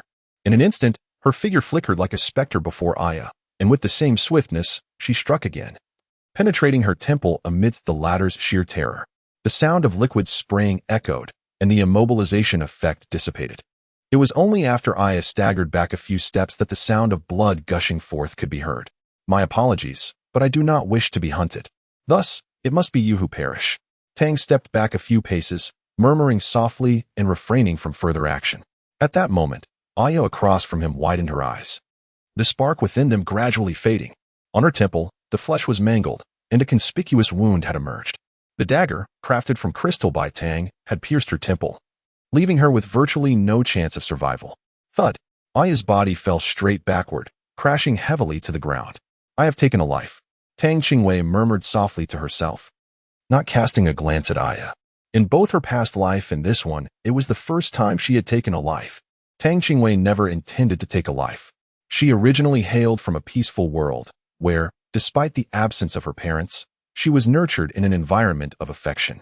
However, in this world that reveres strength above all, it is the powerful who wield authority and even hold dominion over the lives and deaths of others. Although she is aware that she has committed no wrongdoing, her mindset remains challenging to alter. Tang Qingwei was uncertain whether these two individuals would expose her appearance and whereabouts. Yet she dared not take the risk. Thus, from the very beginning, she harbored the intention of eliminating them and began to strategize, despite the discomfort gnawing at her. Tang Qingwei resolutely steeled herself and returned to the side of the two corpses. Before obliterating any evidence, she suppressed her nausea and searched their bodies, ultimately discovering 2 pouches of coins. Tang Qingwei glanced at the attire and boots of her adversaries, which were nothing more than the most commonplace Soul Master Hall uniforms. The 2 pouches she acquired constituted her entire spoils from this encounter. After properly disposing of the bodies, Tang Qingwei feigned composure as she summoned her nimbus and hastened towards the tavern. Upon her arrival, she found Tang San and his companions engaged in a fierce battle with a tiger-type soul beast. Meanwhile, their mentor, Zhao Wujing, was entangled with 2 soul beasts nearing 10,000 years in age. Although he had not sustained grave injuries, he found himself in a precarious situation. particularly given the presence of ordinary townsfolk nearby. It was evident that the group had endured a grueling fight, each sustaining varying degrees of injury. Despite Oscar's restorative sausages providing some aid, their soul power could not be fully replenished in such a brief span. At that moment, Oscar was nearly drained of his soul power, his complexion strikingly pale, yet he persevered, crafting recovery sausages for his companions. Tang Qingwei swiftly summoned the seven-colored lotus, enveloping each of the 6 individuals ahead in a luminous layer of white radiance. The warm glow surrounded them, gradually intensifying, as the soothing warmth brought forth a comforting flow that alleviated their ailments. Even the excruciating pain from their recent battle with the soul beast dissipated entirely. They felt invigorated, as if immersed in a rejuvenating hot spring, with all their injuries fading away. The weary companions, who had been embroiled in battle for an extended period, sensed a rejuvenation as the white light enveloped them, invigorating their spirits and rapidly restoring their soul power. Chapter 89. The Millennium Diamond Tiger. Tang San was the first to react, gazing up anxiously as his eyes precisely locked onto Tang Qingwei atop the nimbus cloud. A sense of calm washed over him at the sight of her, prompting the others to follow his gaze and nod in acknowledgement. Now, we must strive for a swift resolution, Tang San proclaimed loudly to the group. Simultaneously, an overwhelming radiance emanated from his being. As the blue-black-blue-silver grass erupted around him, its spiked tendrils shooting forth to obscure the vision of the soul beast before them, while simultaneously ensnaring its limbs and neck. With the activation of his soul force, derived from his Xiantian skill, he had pushed the entanglement ability of his first soul ring to its utmost limit. As he launched his assault, a surging crimson flame erupted from Ma Hongzhun, followed closely by the illumination of his 2 soul rings. A massive plume of violet-red fire, akin to the size of a thigh, erupted forth, racing towards the soul beast entangled by the vines. Seizing the moment, Dai Mubai was enveloped in a brilliant white light, his eyes transforming into a striking white. His second soul ring ignited as well, and a formidable sphere of milky light swiftly coalesced, propelled from his mouth with a fierce roar, aimed directly at the millennium-old soul beast, delivering a final, decisive blow. The soul beast, already on the brink of exhaustion from its prolonged struggle with the group, had depleted its soul power and could only rely on its physical strength to endure. Now, with Tang Qingwei having fully healed their injuries and restored their soul force, Tang San and his companions were invigorated, and in this renewed clash, the soul beast stood no chance against them. As Tang Qingwei sensed that the moment was ripe, a radiant light enveloped her, and with a graceful gesture, she summoned her martial spirit, activating her third soul skill. Instantly, 3 soul rings, 2 yellow and 1 purple, emerged beneath her feet. 2 beams of white light were simultaneously released, enveloping Dai Mubai and Zhao Wujie. Seizing the opportunity, Dai Mubai drew forth his sharp longsword, and with a flicker of thought, he teleported beside the critically injured soul beast, plunging his blade directly into the head of the tiger-shaped spirit beast. Observing that the others had subdued the 1,000-year-old diamond tiger soul beast, Zhao Wujie's eyes sparkled with excitement as he exclaimed, "Hurry, Mubai. Absorb the soul ring of the 1,000-year diamond tiger." Dai Mubai hesitated momentarily, but upon noticing the urgency in Zhao's eyes, he swiftly understood and settled down beside the corpse of the 1,000-year diamond tiger to commence the absorption of the soul ring. Meanwhile, thanks to Tang Qingwei's third soul skill, Zhao Wujie flickered between the 2,000-year soul beasts, targeting their vital points, and in an instant, both ancient creatures lay lifeless. With the battle concluded, Tang Qingwei soared to Tang San's side and gracefully descended. Tang San looked at his sister with deep concern, tenderly stroking her hair, reassuring her that everything would be all right. As he spoke, he had already retrieved Tang Qingwei's coat from the soul guide and draped it over her shoulders. Although Tang Qingwei had already healed herself with a healing spell, the torn fabric and bloodstains remained beyond remedy. A discerning observer could easily deduce that Tang Qingwei had undoubtedly endured a fierce battle. Tang San felt an overwhelming sense of guilt for not being by his sister's side when she was injured. His desire for strength intensified, vowing that this would be the last time he would allow anyone to harm her. "Brother, I have returned." Tang Qing smiled and spoke. Upon reuniting with Tang San and the others, her heart felt considerably more at ease. However, she did not wish to discuss the events of the day, subtly pinching Tang San's fingers to indicate they would talk later. Noticing Tang Qing's reluctance to share, the others refrained from pressing further. Meanwhile, Dai Mubai was still absorbing his soul ring, while Oscar and Ma Hongzhun gazed curiously at the cloud of transformation. "Little Mei, what is this that you're sitting on? May I have a try?" Ma Hongjun eagerly rubbed his hands together, excitement evident in his demeanor. Yes, yes, let me try to, all right? Oscar, already intrigued, could hardly contain his eagerness upon seeing it. Chapter 90, The Cloud of Aesthetic Appeal. Of course. Without hesitation, Tang Qing agreed to let them sit on the cloud of transformation. Upon receiving her approval, the two dashed towards it, leaping into the air. Just as Tang San reached out to stop them, he witnessed the plump boy pass straight through the cloud, landing unceremoniously on the ground. Ma Hongjun, dazed from the fall, stared blankly, grappling with the absurdity of the situation. While it did not hurt, he felt as though he had been scorned by a cloud. Why had Oscar not fallen while Tang Qing could ride it? But he had been unceremoniously ejected. This is unfair. Why can little Oscar ride it while I was thrown off? Ma Hongjun exclaimed, his face flushed with indignation as he pointed accusingly at the cloud of transformation. Oscar, perched triumphantly upon the cloud, beamed down at Ma Hongjun. Fatty, this must be a cloud that judges by appearance. Look at how handsome and suave I am, he boasted, playfully tousling his hair with pride. Tang Qingwei was utterly astonished by the incident of Ma Hongjun falling from the nimbus cloud, gazing at him in disbelief from head to toe. Who would have thought that this chubby fellow could not ride the nimbus at such a young age? Indeed, appearances can be deceiving.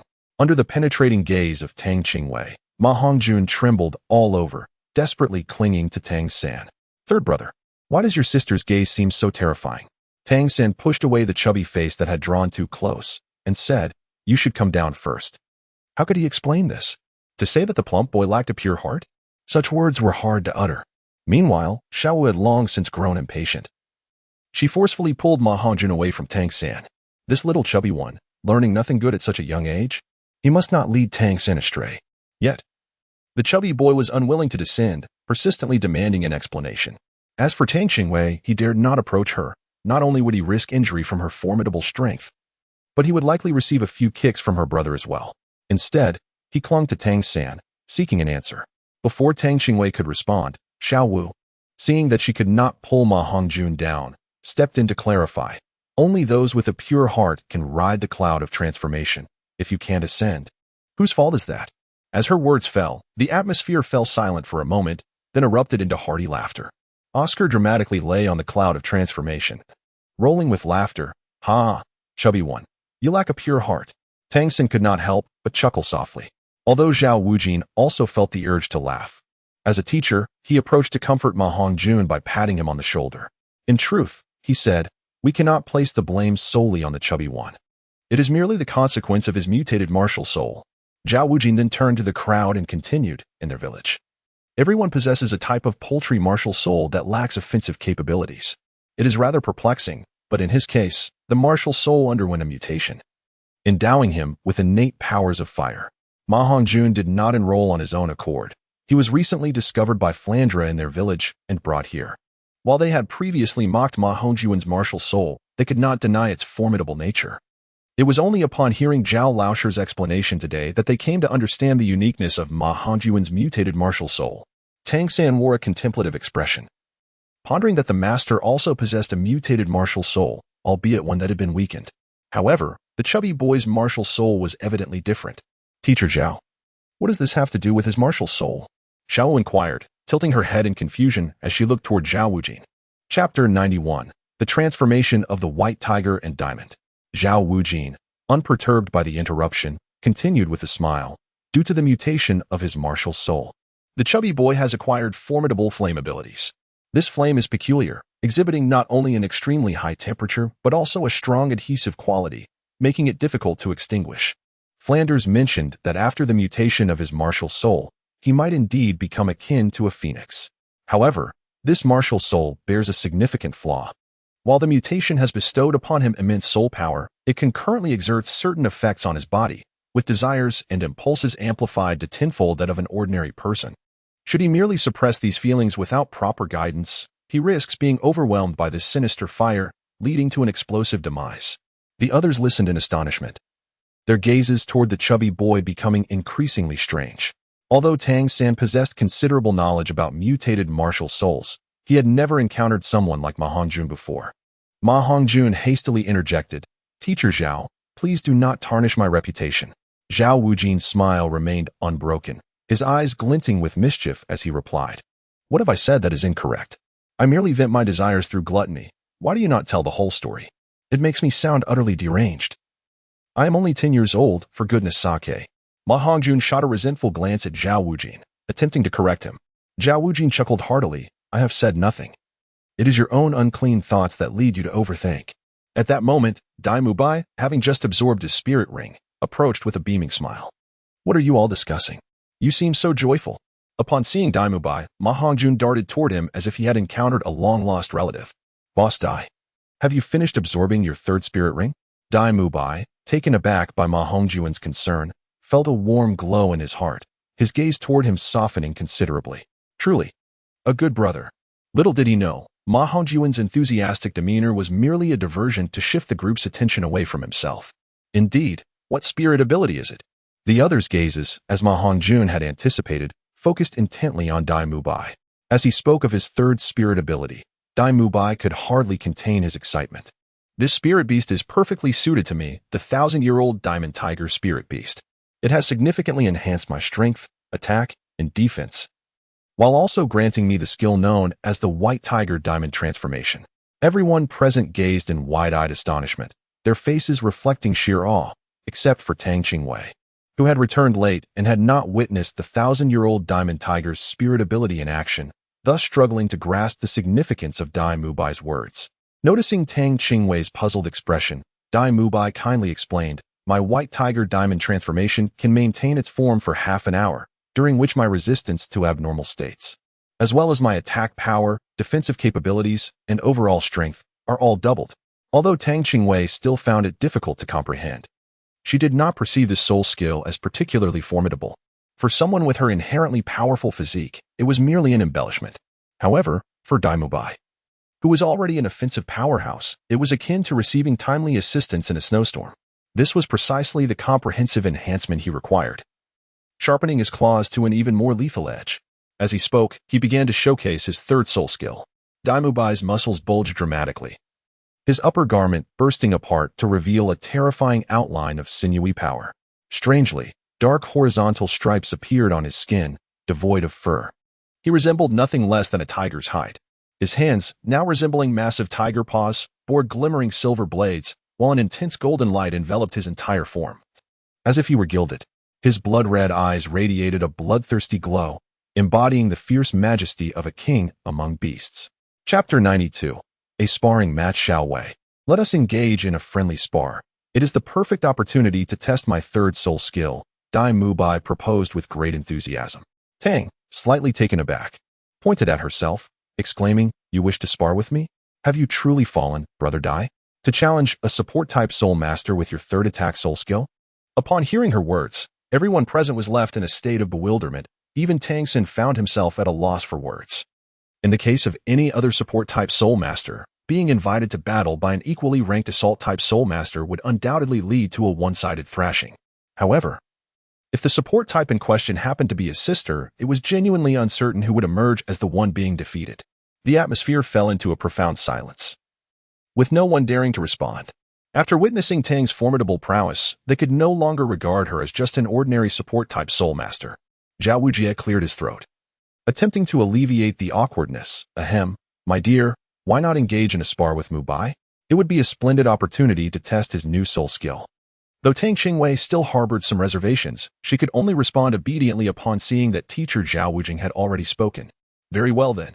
As her words fell, 3 soul rings beneath her feet suddenly illuminated, and she activated her third soul skill. Gradually, she raised her right hand towards the poised Dai Mubai. Brother Dai, let us begin. Dai Mubai's spirit surged with determination, and not just him.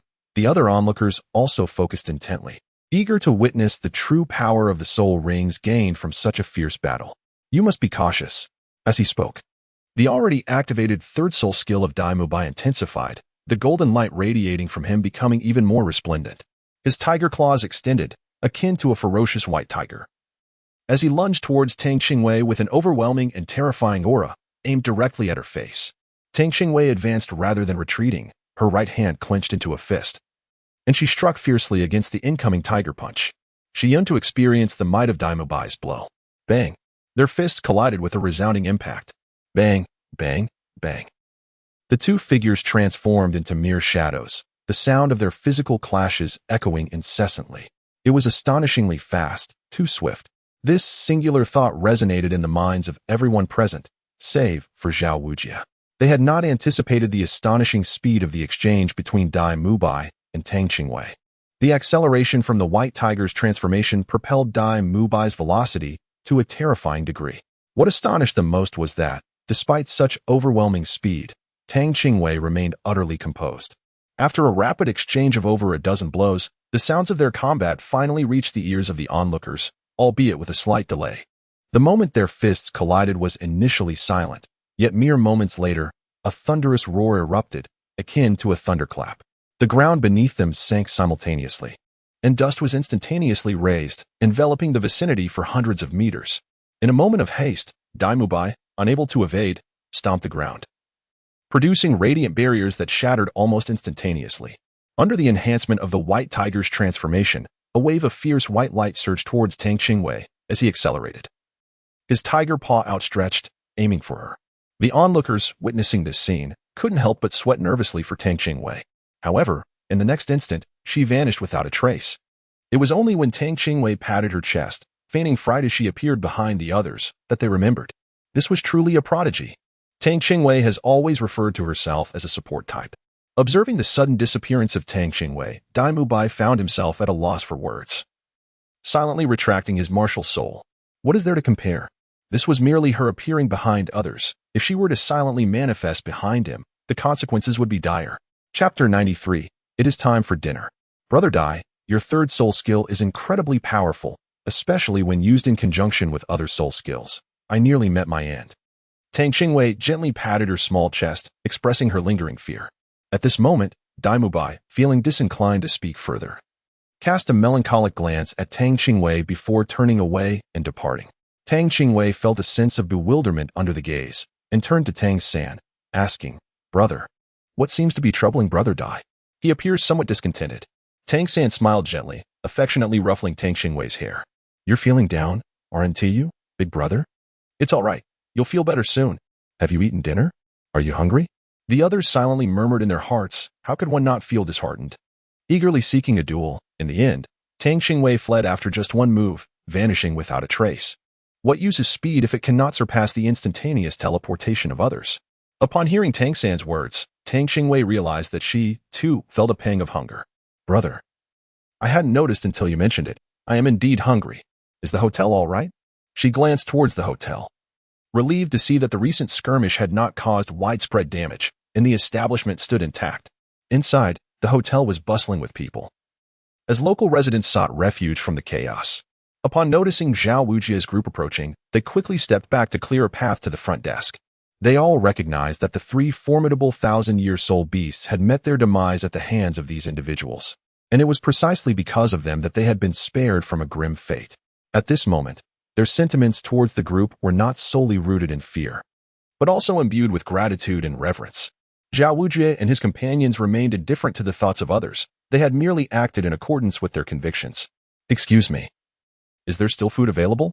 Tang San instructed a few individuals to secure their seats first, while he proceeded to the front desk to place an order. Zhao Wujie did not linger and descended the stairs directly. The five of them found a table in the corner and settled down.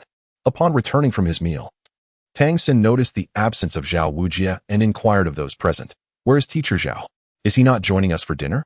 I shall go and fetch him. Just as he was about to rise, Oscar gently shook his head and said, There is no need for that. Although our teacher accompanies us, he neither contributes to our expenses nor accepts any form of favor from us. This is a rule established by Dean Flander. Tang Qingwei had already begun to eat, holding a chicken leg as she glanced at Oscar. Didn't Teacher Zhao feel hunger after a skirmish? Ma Hongjun patted Dai Mubai on the shoulder and smiled at the group, saying, Isn't this quite delightful? Everything is so transparent. I adore the unpretentious atmosphere of the academy. At that moment, Dai Mubai also regained his spirit. Humorously observing the hefty fellow, Let us eat. If we don't hurry, Xiaowei will finish everything. Ma Hongjun looked down and saw that Tang Qingwei's hands flickered between the dishes, hastily sitting up to join the culinary contest. The others exchanged glances, falling silent but quickening their pace, leading to a scene at the dining table where they quietly competed with their chopsticks, force colliding above the table. However, Everyone skillfully controlled their strength. Otherwise, given their current soul power levels, a full-force effort would be sufficient to reduce the hotel to rubble. The 6 of them sat around the table, immersed in their meal. Suddenly, a group burst in from outside, exuding an intimidating presence, clearly not there for a meal.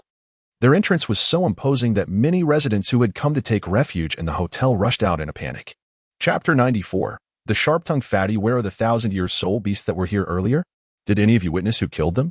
The question came from a young man appearing to be in his 20s. He was quite handsome, and his moon-white soul master robe added an air of elegance. Behind him stood several young men of similar age, among whom an older middle-aged man stood out. The younger men seemed to regard him with a degree of respect. This middle-aged man appeared to be around 30, wearing gold-rimmed glasses that lent him a scholarly and amiable demeanor. He donned a similar moon-white soul master robe, but his was adorned with silver embroidery, glimmering with every movement. Both the middle-aged man and the young men bore a green circular insignia on their left shoulders, with the words Tang Qingwei embroidered within the ring. Their attire clearly indicated that they were all soul masters. In contrast, Tang San and his companions were dressed casually. Without witnessing them slay the 1,000-year soul beast, they could easily be mistaken for ordinary individuals, while these newcomers were far more ostentatious.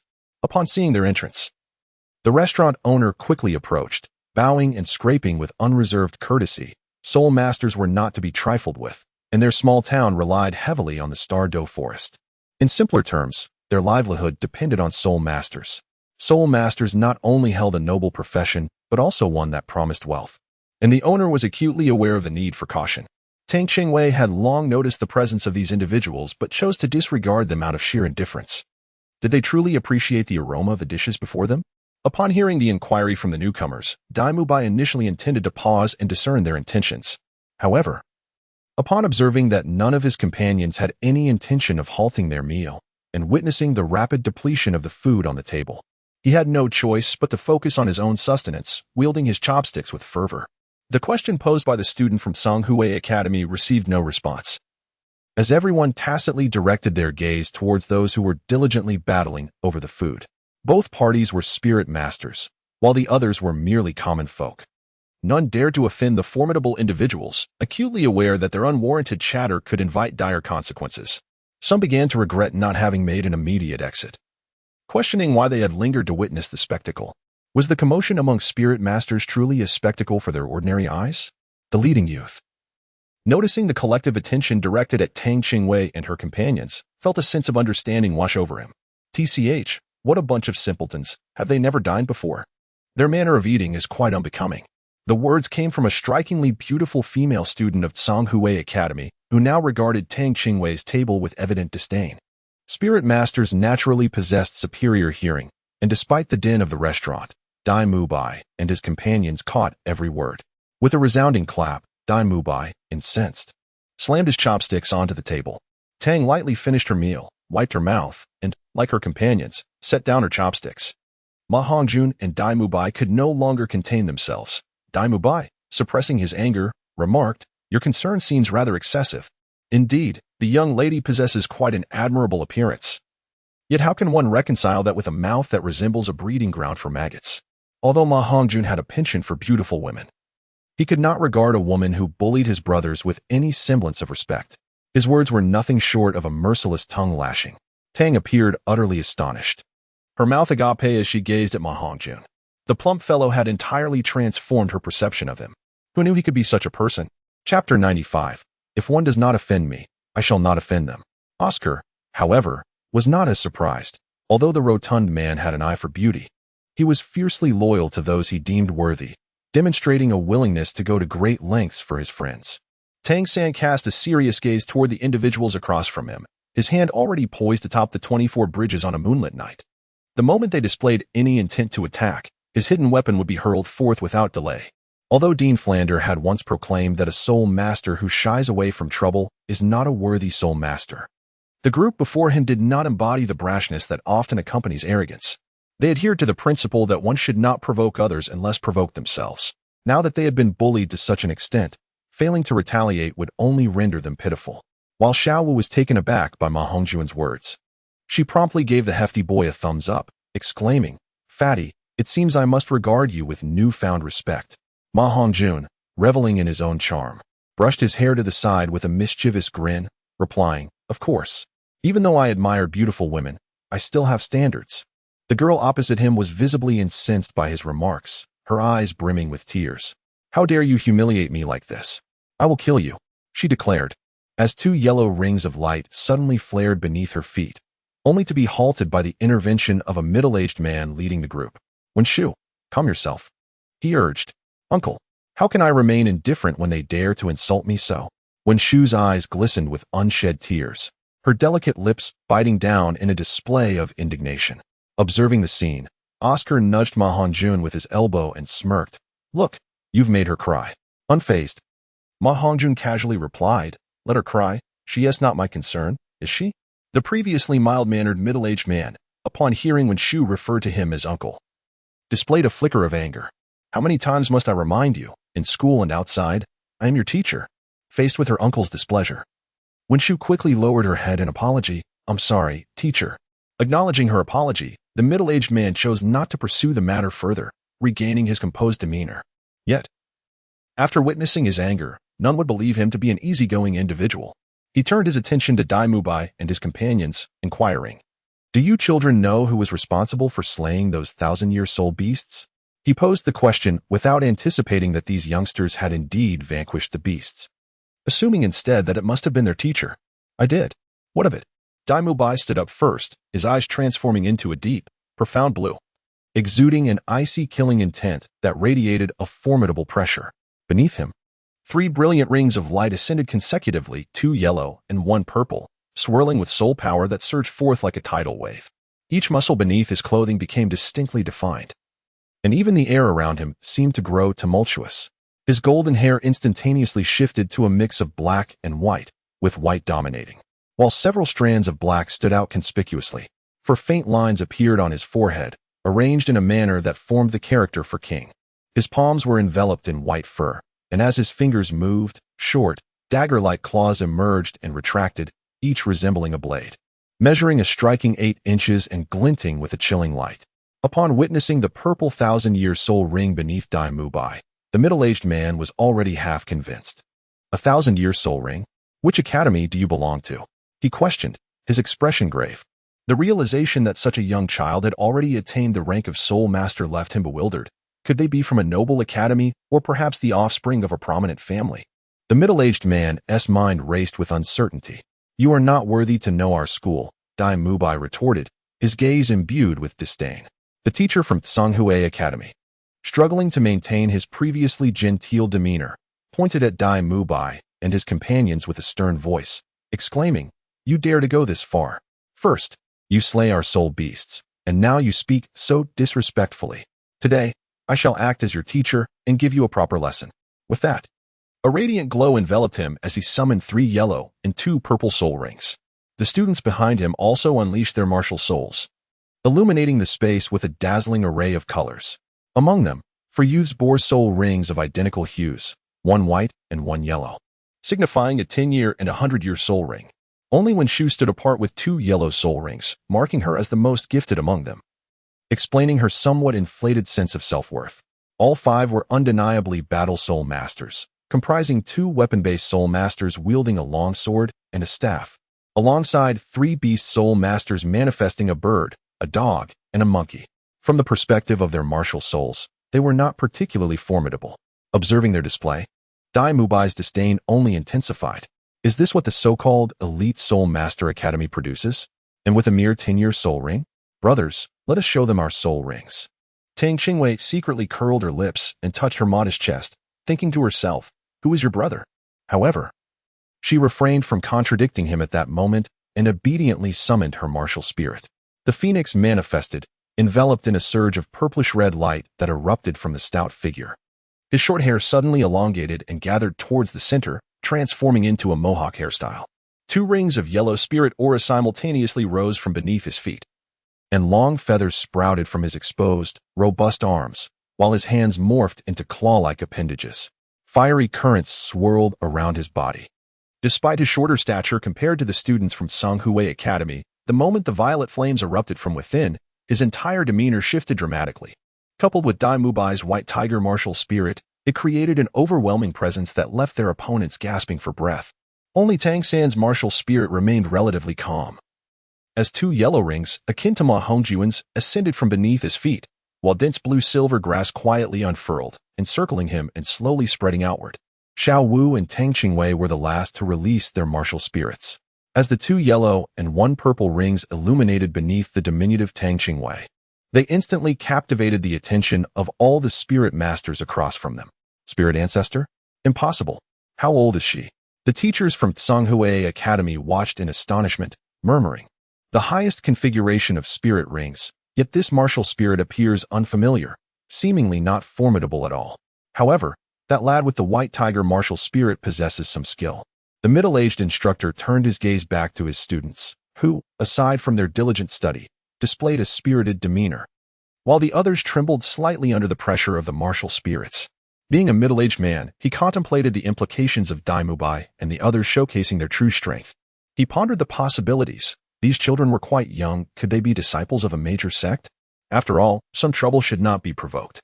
Chapter 97. A Bet and a Challenge. I am Shenqi, a teacher from Tsanghue Academy. May I ask which sect you hail from? Xiao Wu, brimming with anticipation, grew impatient as the fight had yet to commence. We are from Shrek Academy. If we're going to fight, let us not dawdle. The sun is already rising. Upon hearing the name of the academy from Xiao Wu, Shenqi pondered for a moment, but could not recall any information about it. Although he harbored doubts about whether they were lying, he quickly dismissed the thought, finding it unlikely. This realization brought him some comfort, and he addressed Xiao Wu, saying, "We are not unreasonable. After all, you were the ones who ambushed the Millennium Spirit Beast we were driving away. In truth, you hold no justification here." While Shenqi maintained a smile, his gaze was as venomous as a serpent's. He turned his attention to the shortest among them, Tang Qingwei, proposing, "How about this? You designate that young lady, the three-ring spirit master, to duel with our student Wen Shu. If she wins, this matter will be settled. Should you lose, you must compensate us with a Millennium Spirit Beast spirit ring." Seeing that Tang Qingwei did not respond, Shenqi assumed her youth had instilled fear in her and encouraged. "Regardless, it is beneficial for you. After all, your young lady is at least a level 33 spirit ancestor, while our Wen Shu is merely a level 32 spirit master." Tang Qingwei did not respond verbally, yet her mind was consumed with thoughts. So it was this group of individuals who, disregarding the lives of others, drove the millennia-old soul beast into the town?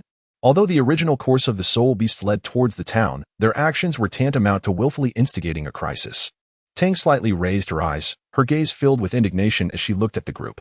Upon hearing Shenqi's words, Daimubai and the others furrowed their brows, their eyes blazing with fury. How could you not consider that this town is predominantly inhabited by ordinary people? When faced with a millennium-old spirit beast, they are akin to mere ants, utterly incapable of defending themselves.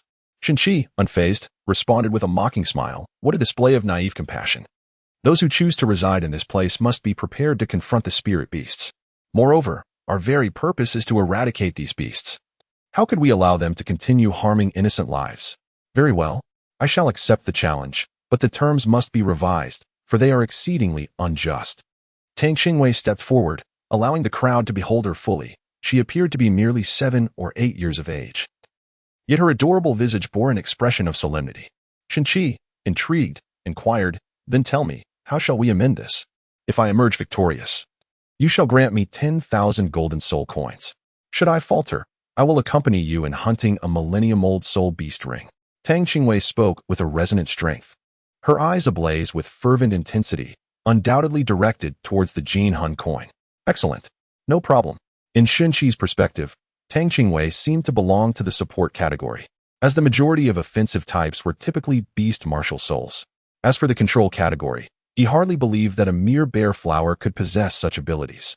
The restaurant erupted in a clamor, with diners near the tables of Shrek Academy and Tsanghue Academy hurriedly stepping aside to avoid being caught in the fray. However, most did not immediately vacate the premises. Instead, they watched the unfolding scene with palpable excitement. It was well known that witnessing battles between soul masters typically required a visit to the Grand Soul Arena, which came with a considerable price. Thus, the opportunity to witness such a spectacle for free naturally thrilled the ordinary souls, who also possessed martial spirits. As it appeared that a confrontation was imminent, the tavern owner, summoning his courage, approached with fidgeting hands, a nervous smile adorning his face. Might I trouble you all to step outside for your duel? My humble establishment cannot withstand the chaos you might unleash. Chapter 98. The duel commences. Shin-Chi cast a sidelong glance at the tavern owner, then turned to Tang Qingwei with a smile. Shall we proceed outside? Without waiting for a response, he pivoted and led a group of students out of the tavern. When Shu regarded Tang Qingwei with a look of disdain, after all, she was merely a support type. Even if she were at a level above 30, what was there to fear? With a cold snort, she said nothing further and brushed past Tang Qingwei as she exited the tavern. Tang Qingwei was initially elated at the prospect of unexpectedly acquiring a fortune. However, her spirits plummeted to the depths in an instant due to the act of reviewing her notes. She incredulously raised her gaze towards her brother, Tang San, and thought, "Did she just look down on me?" Tang San gently ruffled his sister's hair, poised to utter a few words. Ma Hongjun, ever the instigator, eagerly approached Tang Qing with a mischievous grin. Indeed, she was being deliberately provocative. Soon, she would witness firsthand that the students of Shrek are not to be trifled with. At that moment, Oscar graciously offered a restorative sausage, saying, "Here, take this for your convenience." Tang Qingwei, her small face bearing a hint of seriousness, nodded as she accepted the sausage. With a slight puff of her petite chest, she strode out of the hotel doors, exuding an air of regal confidence. Flanked by Oscar and Ma Hongjun, Tang San looked at his sister's fierce little demeanor, shaking his head with amusement. He then followed Xiaowu and Dai Mubai outside. Soon, the group exited the hotel, and perhaps due to the striking soul rings adorning their bodies, they attracted quite a few onlookers. Upon reaching an open area, they came to a halt, and when Shu stepped out from the crowd, positioning himself at the forefront as he called out to Tang San, Songhue Academy. When Shu, Martial Soul, White Egret, level 30, second ring soul master, 19 years old, specializing in agility. I humbly request your guidance. Tang Qingwei felt a shiver run down her spine. It turned out these individuals had come to hunt her soul ring. She had not forgotten their earlier disdainful gazes. Although she was of modest stature, her eyes radiated strength, and her round, bright eyes seemed almost ready to roll into the heavens. Imitating the earlier demeanor of her mentor, she let out a cold snort and declared, "Humph. I am Tang Qingwei, a 31st level soul sovereign, with the martial spirit of the seven-colored flower, belonging to the support category." Tang San and the others struggled to suppress their laughter at Tang Qingwei's adorably innocent demeanor, which hardly conveyed disdain. Instead, it seemed as though something had entered her eye.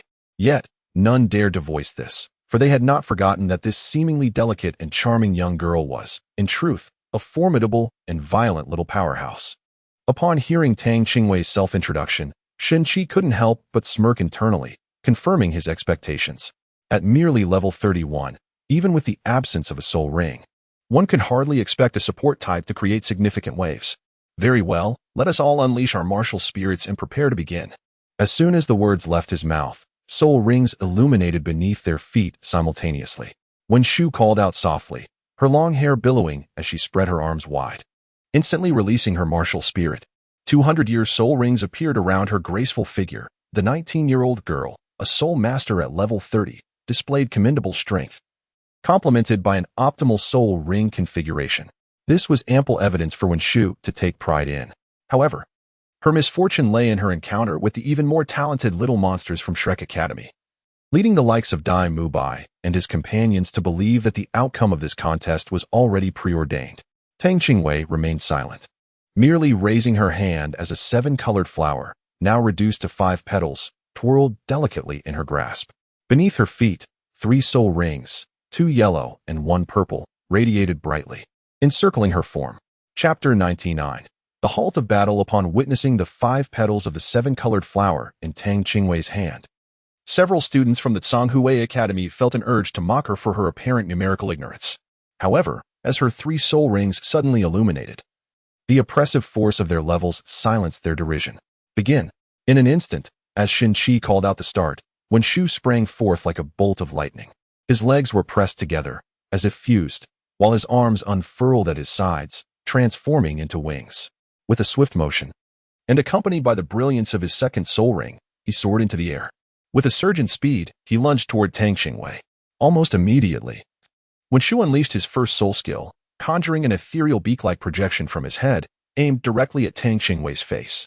Tang Qingwei felt a sudden chill in her heart and began to take the situation seriously. The gravitational acceleration could very well pierce through her. Although she silently complained within, her movements were swift. She immediately unleashed her third soul skill, teleporting to the space above her original position, until when Shu appeared beneath her.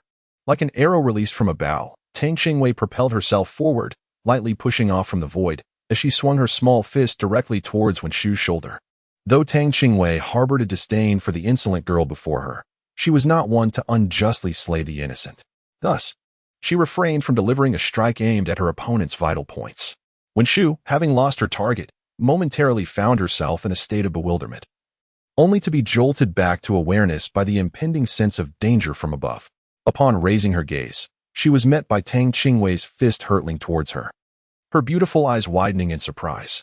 When did she appear above me? Despite the confusion swirling in her mind, her body reacted instinctively, veering to the side to evade the blow. Simultaneously, the sound of Tang Qingwei's fist slicing through the air echoed like a muffled thunderclap. Bang! The violent aura surrounding her fist created ripples in the air. Although Ma Hongjun had long been aware of Tang Qingwei's formidable prowess, witnessing it again in this moment filled him with trepidation as he clutched Oscar beside him, both trembling in fear, silently agreeing that provoking this fierce little girl was a perilous endeavor. On the other side, at Songhue Academy, teacher Shinchi observed the scene with a grim expression, a faint aura of fury radiating from him as he barked, "Stop!" As he spoke, 5 soul rings, 2 yellow and 3 purple, illuminated beneath his feet.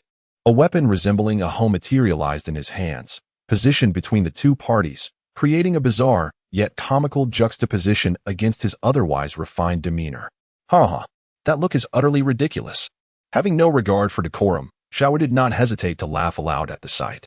Shinchi, who prided himself on being a cultured scholar, felt a pang of inferiority at the sight of his hoe-like martial soul being mocked. The laughter ignited a fierce glint in his eyes as he turned toward Xiao Wu, unleashing a wave of overwhelming soul power that crashed toward her like a surging tide. "Disrespectful," he exclaimed, as he directed an invisible gust of force from his hoe-like martial soul toward Xiao Wu. In response, Tang San and the others activated their soul skills to shield her, having ceased her advance. Tang Qingwei grew increasingly displeased at the sight of someone attacking her allies with a hoe. This little brat is unworthy of playing fair, resorting to ambush. A torrent of thoughts raced through Tang Qingwei's mind, realizing that it was Shinchi who had demanded the gambling battle. And now it was he who attempted to launch a sneak attack against her. Chapter 100, Defeating the Soul King. Truly, this was the height of shamelessness. In that moment, Tang Qingwei could hardly concern herself with anything else. She cast her third skill to her companions and plunged into the fray. The young members of Songhue Academy were reluctantly drawn into the conflict. The scene transformed from an individual duel into a chaotic melee. Fortunately, Songhue Academy's uniform made it easy for Tang Qingwei to distinguish friend from foe at a glance. Daimubai, utilizing the third soul skill bestowed upon him by Tang Qingwei, teleported to Shinchi's side. His second halo blazed with brilliance, a radiant sphere of light coalescing into a luminous projectile that erupted from his mouth, an embodiment of the evil eye White Tiger's second soul ring skill. The White Tiger's radiant wave. Simultaneously, as Daimubai unleashed the White Tiger's radiant wave, Tang Qingwei seized the opportunity to hurl her second skill at Shinchi, immobilizing him instantaneously. The Mohican-style hairstyle atop the chubby boy's head quivered as his first soul ring shone brightly, releasing a jet of purple-red phoenix fire. Tang San also sprang into action, teleporting to the opposite side of Shinchi, ensnaring him with his blue-silver grass. Meanwhile, Xiao teleported in front of Shinchi, wrapping her scorpion braid around his neck, one foot pressed against his lower back. At the same time, she activated her first soul ring skill, Waist Bow, leveraging her waist strength to propel herself, thrusting her neck back and sending her foot forward, launching Shinchi into the air.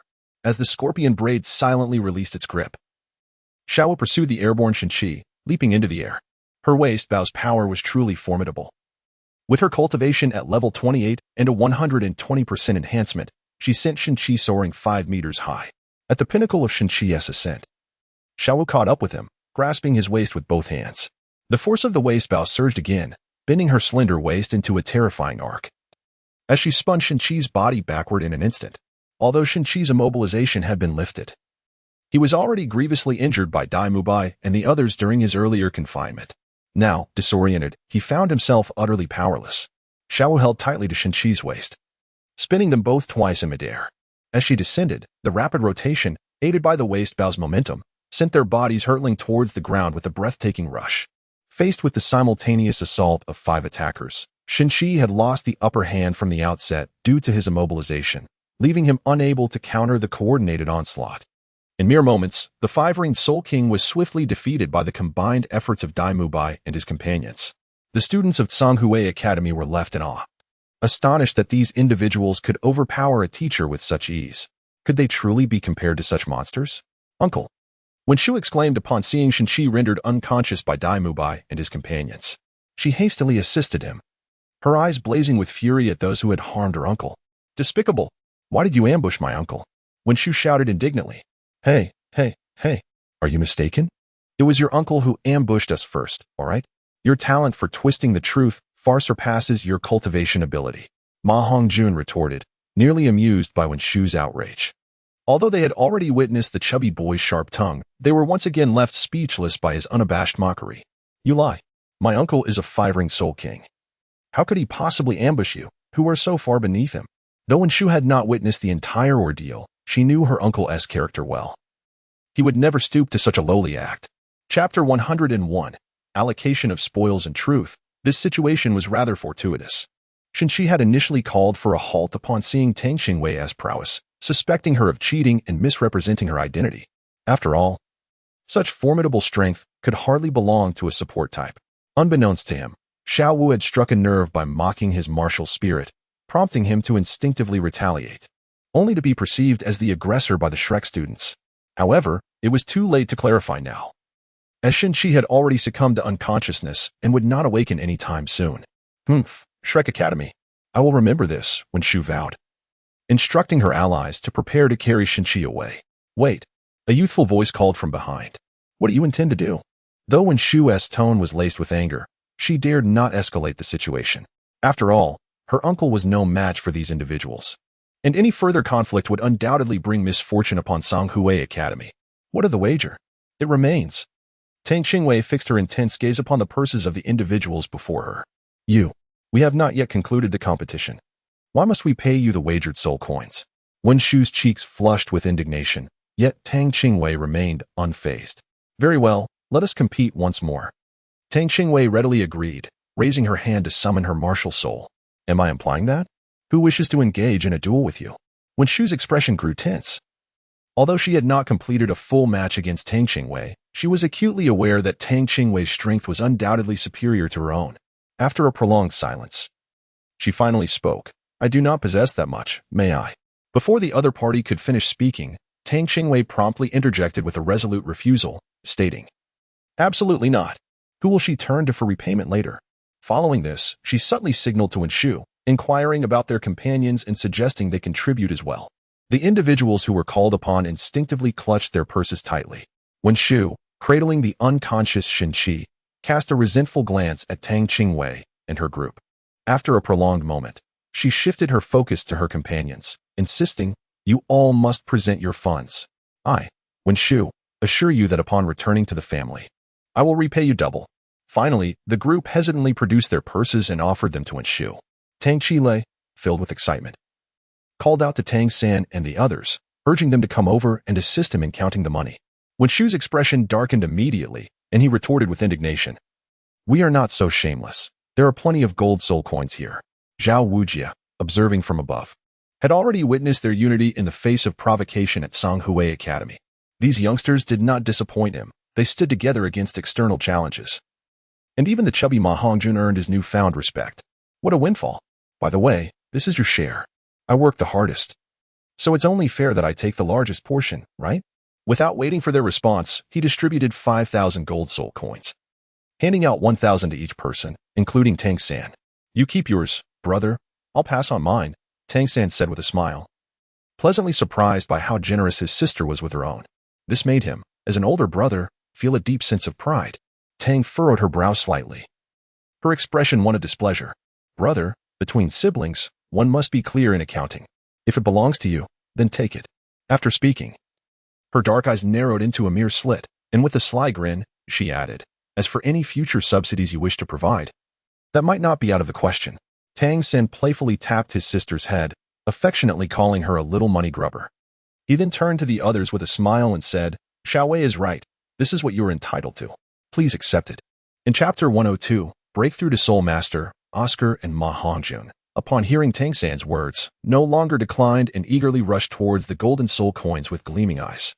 Dai Bai, observing their eager demeanor, couldn't he help but chuckle. He also did not refuse and, together with Xiao Wu, accepted the distribution from Tang Qingwei. Thank you for your generosity, Xiaowei, Dai Bai expressed gratefully, a smile gracing his lips as he took the pouch of coins. Tang gently shook her little finger, vehemently denying, Boss Dai, you're mistaken. This is the reward that everyone deserves, not my generosity.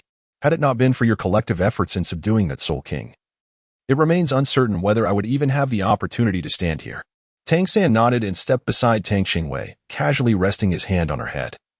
Smiling as he said, Boss Dai, Xiaowei is absolutely right. This is what everyone deserves. Tang Qingwei stared at that hand for a full minute. Yet there was still no sign of it being withdrawn. This is undoubtedly discrimination. Tang lightly swatted away the hand on her head, hurried to Xiaowu's side, and affectionately linked arms with her. Sister Xiaowu, let us depart. Before leaving, she turned back to make a face at her brother, declaring, This is what you get for bullying me and stealing away your wife. Humph. Tang San, that fellow, truly treated her head as a mere armrest, casually resting his hand upon it, as if it were nothing. What significance does his height hold? Alas, life is not easy. A soft sigh escapes her lips. Indeed, it is quite remarkable. Tang Qingwei felt weary. Why had she not yet begun to grow? The days of cultivation always seemed to pass swiftly, and 2 years had fled in the blink of an eye. What brought Tang Qingwei a sense of solace was that she had finally begun to grow, though she still could not compare to Tang San or Xiao Wu. At the very least, she was no longer a small figure indistinguishable from the opposite gender from a distance of 1 meter. No, if one looked closely, they could discern the gentle rise and fall of her chest. Over these 2 years, aside from her physical transformation, her soul power had seen considerable advancement. By the end of last year, she had broken through to the Soul Master rank and was now at the 43rd level. Upon her breakthrough, the director of Shrek Academy, Flinder, had even planned to gather everyone to venture into the Star Doe forest to assist her in hunting for a spirit ring. Who could have anticipated that Tang Qingwei would, without hesitation, unleash her martial soul, causing 4 spirit rings to swirl around her? The most captivating was the outermost ring. A black spirit ring. A 10,000-year spirit ring? Dai Bai and the others were left wide-eyed in astonishment, incredulously gazing at Tang Qingwei. Flinder, too, felt as though he were in a dream, rubbing his eyes in disbelief. When did you go hunting for spirit beasts? That is a 10,000-year spirit beast. Even if it were merely a newly emerged 10,000-year spirit beast, it would possess the strength of a 6-ringed soul emperor. If it were an ancient spirit beast, several thousands of years old, it would be an even more terrifying existence. The little girl was far too bold, daring to venture out alone at the Soul Master level. What would happen if anything went awry? After the initial shock, Flinder furrowed his brow in concern. This was far too perilous. He then cast a reproachful glance at Tang San. It was one thing for your sister to be naive, but why did you not stop her? That was a 10,000-year spirit beast. What would we do if something were to happen to her? Tang San wore a wry smile, fully aware that the dean was concerned for his sister. After exchanging a brief glance with Tang Qingwei, who nodded in affirmation, he finally began to elucidate his circumstances under the scrutinizing gazes of the crowd. My sister's soul rings were not acquired through the hunting of soul beasts. She is a unique case. Even my teacher cannot elucidate the reasons behind it. Her soul power ascends without any apparent barriers, and every 10 levels. A soul ring that aligns perfectly with her essence manifests automatically. After a brief pause, Tang San surveyed the astonished faces around him and added, Thus, this 10,000-year soul ring was not obtained by Xiaowei through the slaying of soul beasts. Chapter 103. The minor incident of registration. Xiao Wu had long been aware of the peculiarities surrounding Tang Qingwei's cultivation and was among the first to recover from her astonishment. Joyfully, she rushed over, linking her arm with Tang Qingwei's, exclaiming, Xiaowei, congratulations. Ma Hongjun and Oscar regarded Tang Qingwei as if she were a rare treasure, their hands raised in a gesture of reverence. Little sister Xiaowei, it seems that calling you a mere little monster is an understatement.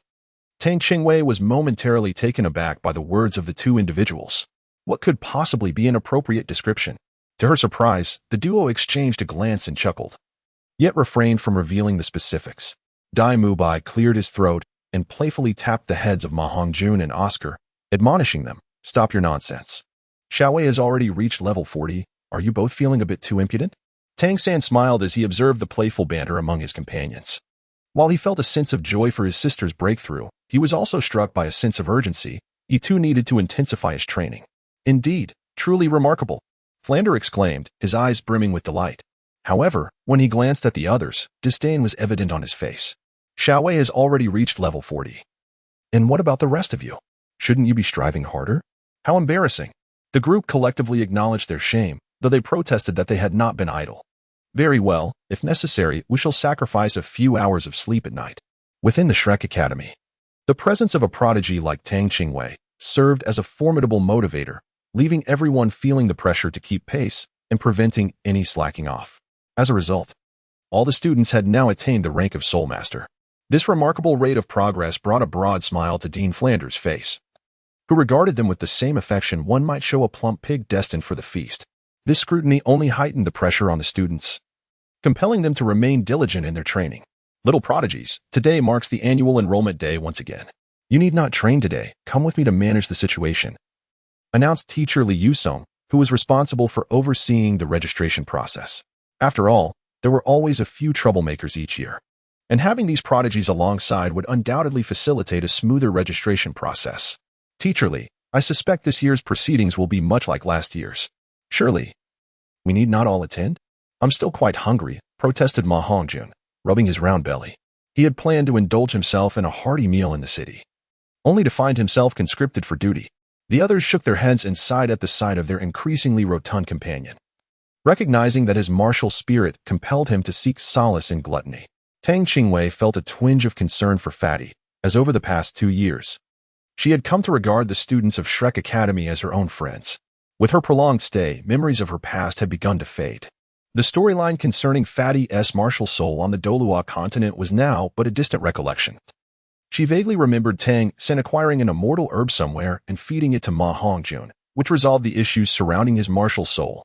Observing Ma Hongjun's increasing girth, she could only hope that the forthcoming opportunities for the group would not be altered by her presence, for such a reality would burden her with profound guilt.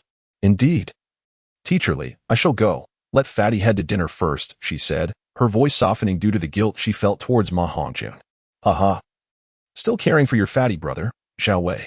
Ma Hongjun replied, attempting to embrace her, only to be deterred by Tang Qingwei's raised fist, prompting him to leap onto Oscar instead. Let us talk it out. Over the past 2 years, Ma Hongjun had certainly endured his share of beatings at Tang Qingwei's hands, albeit during the usual class duels, which were enough to instill fear in him. Chapter 104, The 10,000-Year Soul Ring. Let us go. Xiaowei linked arms with Tang Qingwei and made a face at Ma Hongjun before heading towards the academy entrance. The registration area was already bustling with people. Teacher Li remained seated behind a desk, with a small wooden box beside him, examining the bone structure of each student who came to register. Upon witnessing this familiar scene, Tang Qingwei felt a wave of emotion wash over her. She had been here for 10 years. She was immensely grateful to Xiao Lian for bringing her to this place, where she had acquired many things she had never possessed before. Friendship, martial souls, and soul skills, these elements had completely integrated into her very being. Your age does not meet the requirements. You may leave. Could you make an exception? We've traveled such a long distance. It has been stated that the age is inappropriate. Did you not see the posted registration criteria? At the very least, refund my registration fee. The notice clearly states that once registered, fees are non-refundable. Did you not know this? A sudden uproar erupted within the previously quiet and orderly line. Just as Tang Qingwei turned to observe, Teacher Li called out to them, "Little monsters, come and resolve this." He then directed his attention to those who had been arguing, stating that anyone who could defeat one of them would reclaim their registration fee. Let us get to it, brothers. Unleash your martial souls. Dai Mubai was the first to channel his soul power, revealing 3 soul rings, 2 of 100 years and 1 of 1,000 years. The overwhelming soul power generated an intangible pressure in the air, and his ominous gaze flickered as he regarded the father and son duo. 1,000-year soul ring. He is a soul master. The surrounding parents and students gasped in shock. The astonishment had not yet subsided when, beside Dai Mubai, the other 4 revealed their soul rings, which bore the same hues, 2 yellow and 1 purple, an optimal configuration. When the final young girl displayed her soul rings, a profound silence enveloped the scene. No one dared utter a word. The 4 soul rings surrounding the girl were crowned by a black, 10,000-year soul ring. Everyone present was astounded. Was this truly a student of Shrek Academy? They were undeniably formidable, casting a knowing glance at their own children. Many parents who had once been smug about their son's soul power levels now felt deflated and hastily whisked their children away, disappearing from sight. The area became noticeably less crowded as the queue continued. Two girls at the front and back of the line, upon seeing Tang Qingwei's soul ring level, were utterly astonished. Their hands instinctively clenched into fists, overwhelmed by her strength. When they looked up again, their eyes sparkled with renewed determination and resilience. Shrek Academy. Indeed. They had not come in vain. Tang Qingwei also noticed two uniquely charismatic figures amidst the crowd. A sense of curiosity arose within her, as she felt an inexplicable familiarity with their demeanor. "What is the matter?" Xiao Wu inquired with concern, observing Tang Qingwei's furrowed brow deep in thought. Tang lightly shook her head, gesturing for Xiao Wu to observe the two figures. "What do you think of them?" Xiao Wu followed Tang's gaze. The girl at the front of the line wore a simple white long dress, exuding an aura of purity. She stood about half a head shorter than them, and since her back was turned, her face remained unseen. However, the smoothness of her neck revealed that her skin was exceptionally fair and delicate. At the rear of the line stood another girl, her long black hair cascading over her shoulders, her face slightly bowed. She was of similar height to the girl in the white dress, her complexion also remarkably fair. Yet, this girl emanated a distinct presence. Her voluptuous figure seemed incongruous with her age. If one were to overlook her face, she might easily be mistaken for an adult. In stark contrast to her curvaceous figure, the girl's expression was notably aloof, an innate coldness radiating from her, pure and untainted. Her dark eyes bore no trace of anger, a striking contradiction to her otherwise exquisite features. After taking in the two, Xiao Wu withdrew her gaze, a contemplative expression crossing her face. After a moment, she remarked, "Their demeanor is markedly different from the others present. I sense they are likely to be accepted." Tang Qingwei gazed intently until the two girls sensed her burning stare and turned to look at her. It was then that Tang Qingwei's eyes widened in realization. These two were none other than Ning Rongrong and Zhu Shiqing of the Shrek Seven Devils. A surge of excitement coursed through her as she thought. The Shrek Seven Devils are complete. Clenching her small fists, she discreetly stole a glance at Dai Mubai's reaction. After all, in her hazy memories, Zhu Shiqing was Dai Mubai's fiancée. Surely, this unexpected reunion should elicit some response, right? Indeed, a reaction was given, yet it fell short of her expectations. "I seem to sense a soul that resonates deeply with me," she mused, unable to resist casting her gaze towards the back of the group. Their eyes met. But there was no spark, only indifference and unfamiliarity. What was going on? Had she remembered incorrectly? Did they not recognize her? That couldn't possibly be the case, could it? Tang Qingwei turned her gaze towards the girl in front of her, pondering if this was indeed Zhu Shiqing. Regardless, she decided to wait for the assessment to learn more about their martial spirits. As anticipated, both girls became the only candidates to pass the test. The final stage, similar to Tang Qingwei's initial arrival, involved a combat showdown. However, unlike Tang Qingwei, Zhu Shiqing and Ning Rongrong were not required to face their teacher. They merely needed to contend with one of their peers. Ning Rongrong, astonished, looked at the shortest among them, Tang Qingwei, and inquired, "Is this child also participating?" The others, startled by Ning Rongrong's words, turned anxiously towards Tang Qingwei, as her height had always been a sensitive topic for her. When everyone expected her to react fiercely, Tang Qingwei simply nodded lightly at Ning Rongrong. It was not a matter of preferential treatment. After all, she was not a child, and she could discern the absence of mockery in Ning Rongrong's tone. Ning Rongrong's words were straightforward and devoid of malice. So Tang Qingwei would not treat her as an adversary. As for warmth, that was out of the question. Even knowing that Ning Rongrong would one day become one of the Shrek Seven monsters, she had already felt exhilarated at the Academy's entrance. Currently, Ning Rongrong was merely a stranger to her, who might one day become a friend, but only after they had weathered some storms together. Teacher Zhao Wujin followed Ning Rongrong's gaze and nodded. Tang Qingwei is indeed participating. However, you should not choose her simply because of her stature. Appearances can be deceiving. Now, you have 10 minutes to familiarize yourselves with each other's martial spirits and devise a strategy to jointly attack one of your opponents. Although teacher Zhao Wujin would not engage in battle, he remained the supervisor for the final round. Ning Rongrong and Zhu Shiqing moved to converse with their peers. Meanwhile, Ma Hongjun stared intently at Ning Rongrong and Zhu Shiqing, nudging the equally captivated Oscar and murmuring, "Our academy finally has female students."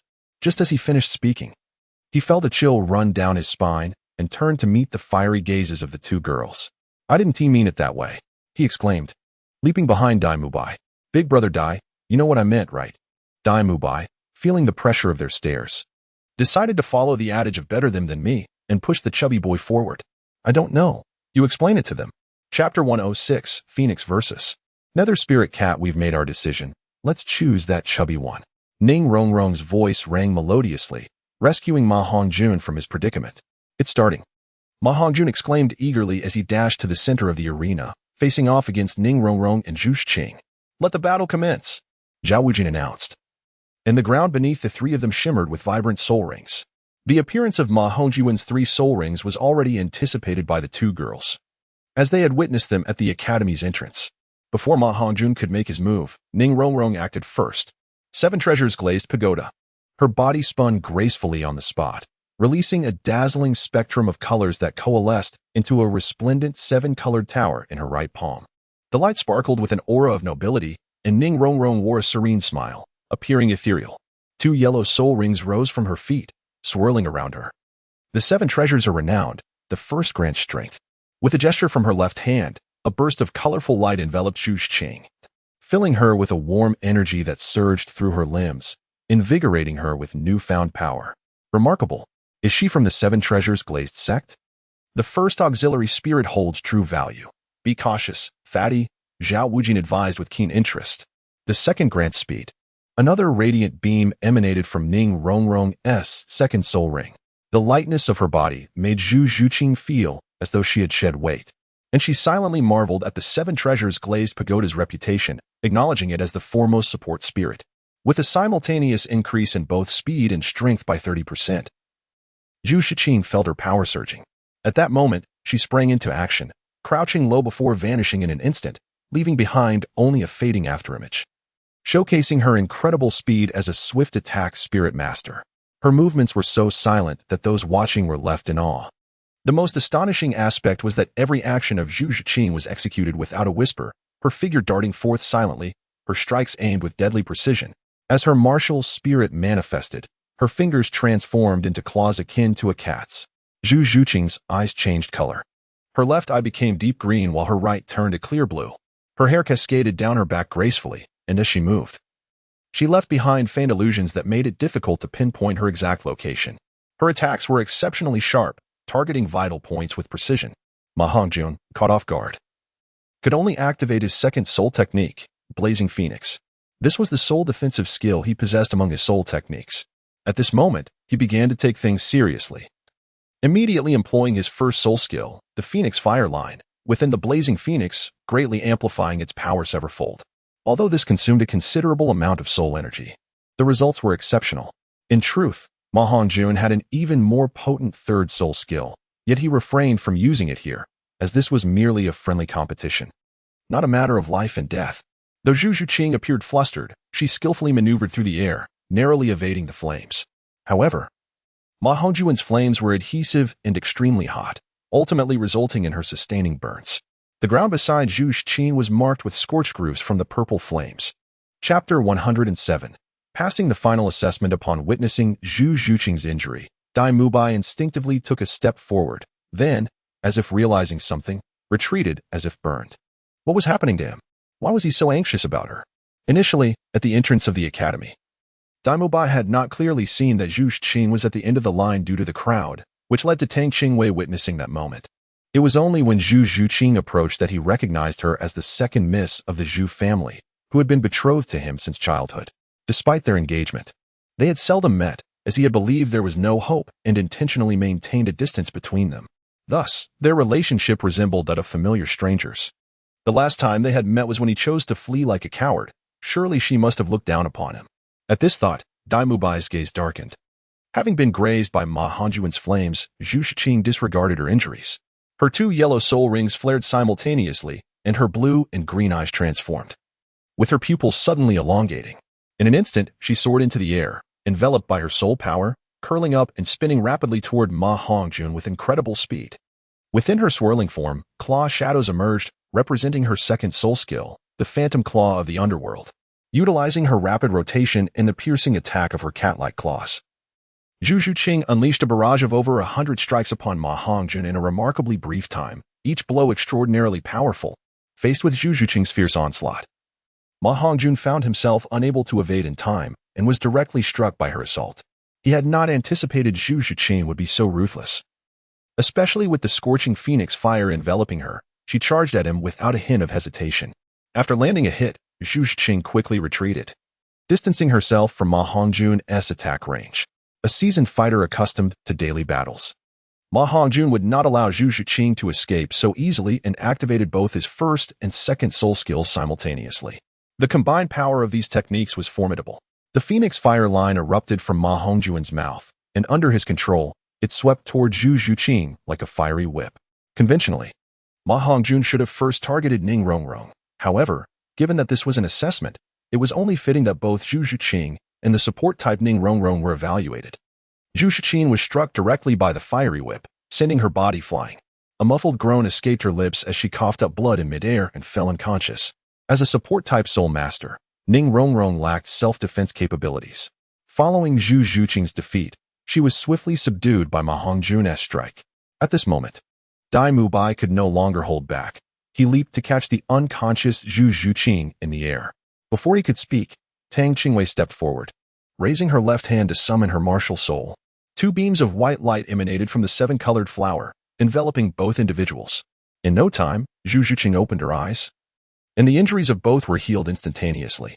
Ning Rongrong, having sustained only minor injuries, was astonished to witness Tang Qingwei's healing technique. How could such a young healing-type soul master possess such remarkable efficacy in her skills? It was utterly astonishing. With gratitude, Zhu Zhuqing quickly regained consciousness and expressed her thanks to Tang Qingwei. Chapter 108. Checking in, you two did exceptionally well. Both of you have passed the assessment. Zhao Wujia approached with a smile, delighted by the arrival of two new prodigies. He then turned to Dai Mubai, saying, Mubai, you are responsible for escorting these two new students to their accommodations. Understood, Teacher Zhao. After bidding farewell to Zhao Wujia, Dai Mubai led Zhu Zhuqing and Ning Rongrong toward the girls' dormitory. Given the academy's limited number of students, the arrival of two newcomers piqued the interest of others, who accompanied Dai Mubai to familiarize themselves with Zhu Zhuqing and Ning Rongrong. As they walked, Dai Mubai cheerfully introduced himself. I am Dai Mubai, the eldest among the students. You may call me Mubai or Brother Dai, just like everyone else. Hello, Brother Dai. Ning Rongrong replied with a bright smile. I am Ning Rongrong. You can just call me Rongrong, as my family and friends do. Ning Rongrong's radiant smile fostered a sense of closeness among the group. Once she finished her introduction, everyone naturally turned their attention to Zhu Zhuqing. When Dai Mubai's gaze fell upon her, Zhu Zhuqing, however, did not spare him a glance and coldly replied, Zhu Zhuqing. After that, she fell silent. Xiao Wu, ever curious, nudged Tang Qingwei, playfully gesturing for her to observe the tension between Dai Mubai and Zhu Zhuqing. Dai Mubai could only offer a wry smile and refrained from speaking further, continuing to lead the way. The peculiar atmosphere between the two rendered the group silent. Fortunately, the academy was not large, and this odd tension did not linger for long. Soon, they arrived at the entrance of the girls' dormitory. Dai Mubai did not ascend, but instead exchanged a few words with Xiao Wu before turning to leave. As Tang San and his companions noticed that Dai Mubai had already left, they decided not to linger any longer. After exchanging greetings with a few girls, they followed suit. However, no one dared to inquire about the matters between Dai Mubai and Zhu Zhuqing, for it was ultimately Dai Mubai's private affair. They would listen if he chose to speak, and otherwise, they would treat it as if it had never occurred. At that moment, Dai Mubai's heart was a tumultuous blend of emotions. He was taken aback to discover that Zhu Zhuqing had also arrived at Shrek Academy. Having resolved to relinquish his claim to the throne, Dai Mubai's decision stemmed not only from his own considerations, but also from a desire to spare his fiancée Yi, who shared a similar fate, from entanglement in the royal strife. By forsaking his pursuit of the throne, he believed that Zhu Zhuqing, who would have otherwise been his rival, would encounter less pressure within her family and perhaps lead a more bearable life. Yet, this was merely Dai Mubai's idealistic view. Unbeknownst to him, Zhu Zhuqing's reality had not improved as a result of his abdication. Instead, her situation had worsened. His escape left her to confront her sister and the pressures of competing for the throne alone within the Star Luo Empire. Time and again, she narrowly escaped her sister's clutches, ultimately compelled to leave the Star Luo Empire in search of opportunities to grow stronger. From a young age, Dai Mubai had understood that emotions were often superfluous within the royal family. Power and profit were the most alluring pursuits, and every member of the royal lineage weighed their feelings against their interests.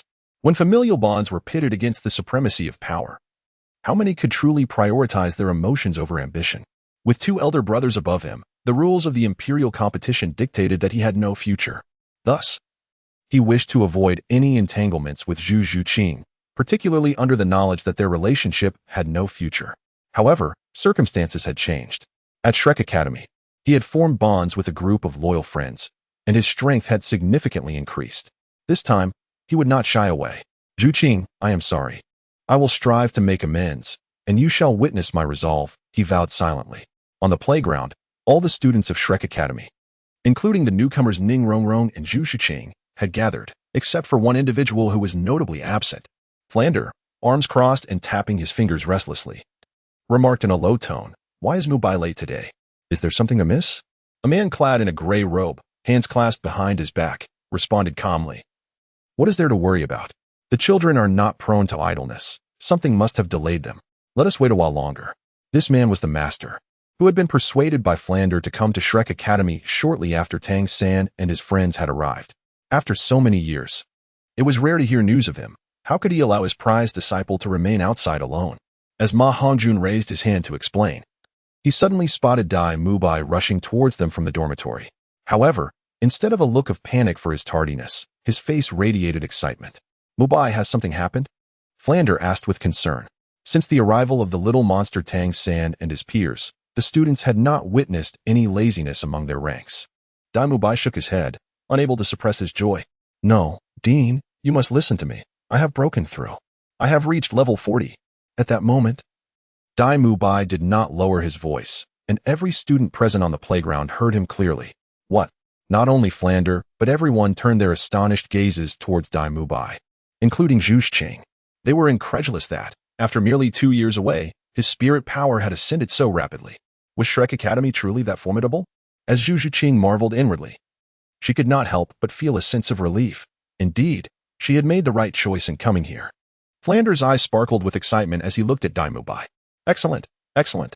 Mubai, you have not disappointed me. You are the second student to reach level 40. On behalf of the Academy, I congratulate you." The master also smiled, acknowledging the remarkable talents of these children. Upon returning to his place, Dai Mubai stood tall as his peers approached to offer their congratulations, with Zhu Zhuqing being the sole exception. He had anticipated her reaction and was not perturbed by it. His breakthrough was significantly motivated by Zhu Zhuqing's influence, which had spurred him on during his training. If he were to be honest, he owed her a debt of gratitude. "All right, let us begin today's lesson." Flander's voice pulled everyone back from their reverie of congratulations. "Today's lesson is quite simple. Oscar, you shall be the main focus today. Each of you, except for Oscar, must consume 3 types of sausages made from his spirit power." Tang Qingwei inwardly rolled her eyes. They had already dined, hadn't they? It was evident that the intention was to allow the newly arrived Zhu Zhuqing and Ning Rongrong to acclimatize to Oscar's abilities, yet they insisted on bringing them along. To be frank, aside from the peculiar nature of his soul skills, Oscar's abilities were not particularly flawed. Indeed, they were far more delectable than the sausages sold at street stalls. Chapter 110.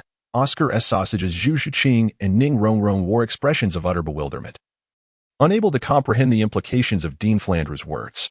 It wasn't until Oscar, with a mischievous grin, extended his hands and began reciting his soul incantation that the realization struck. "I possess a large sausage.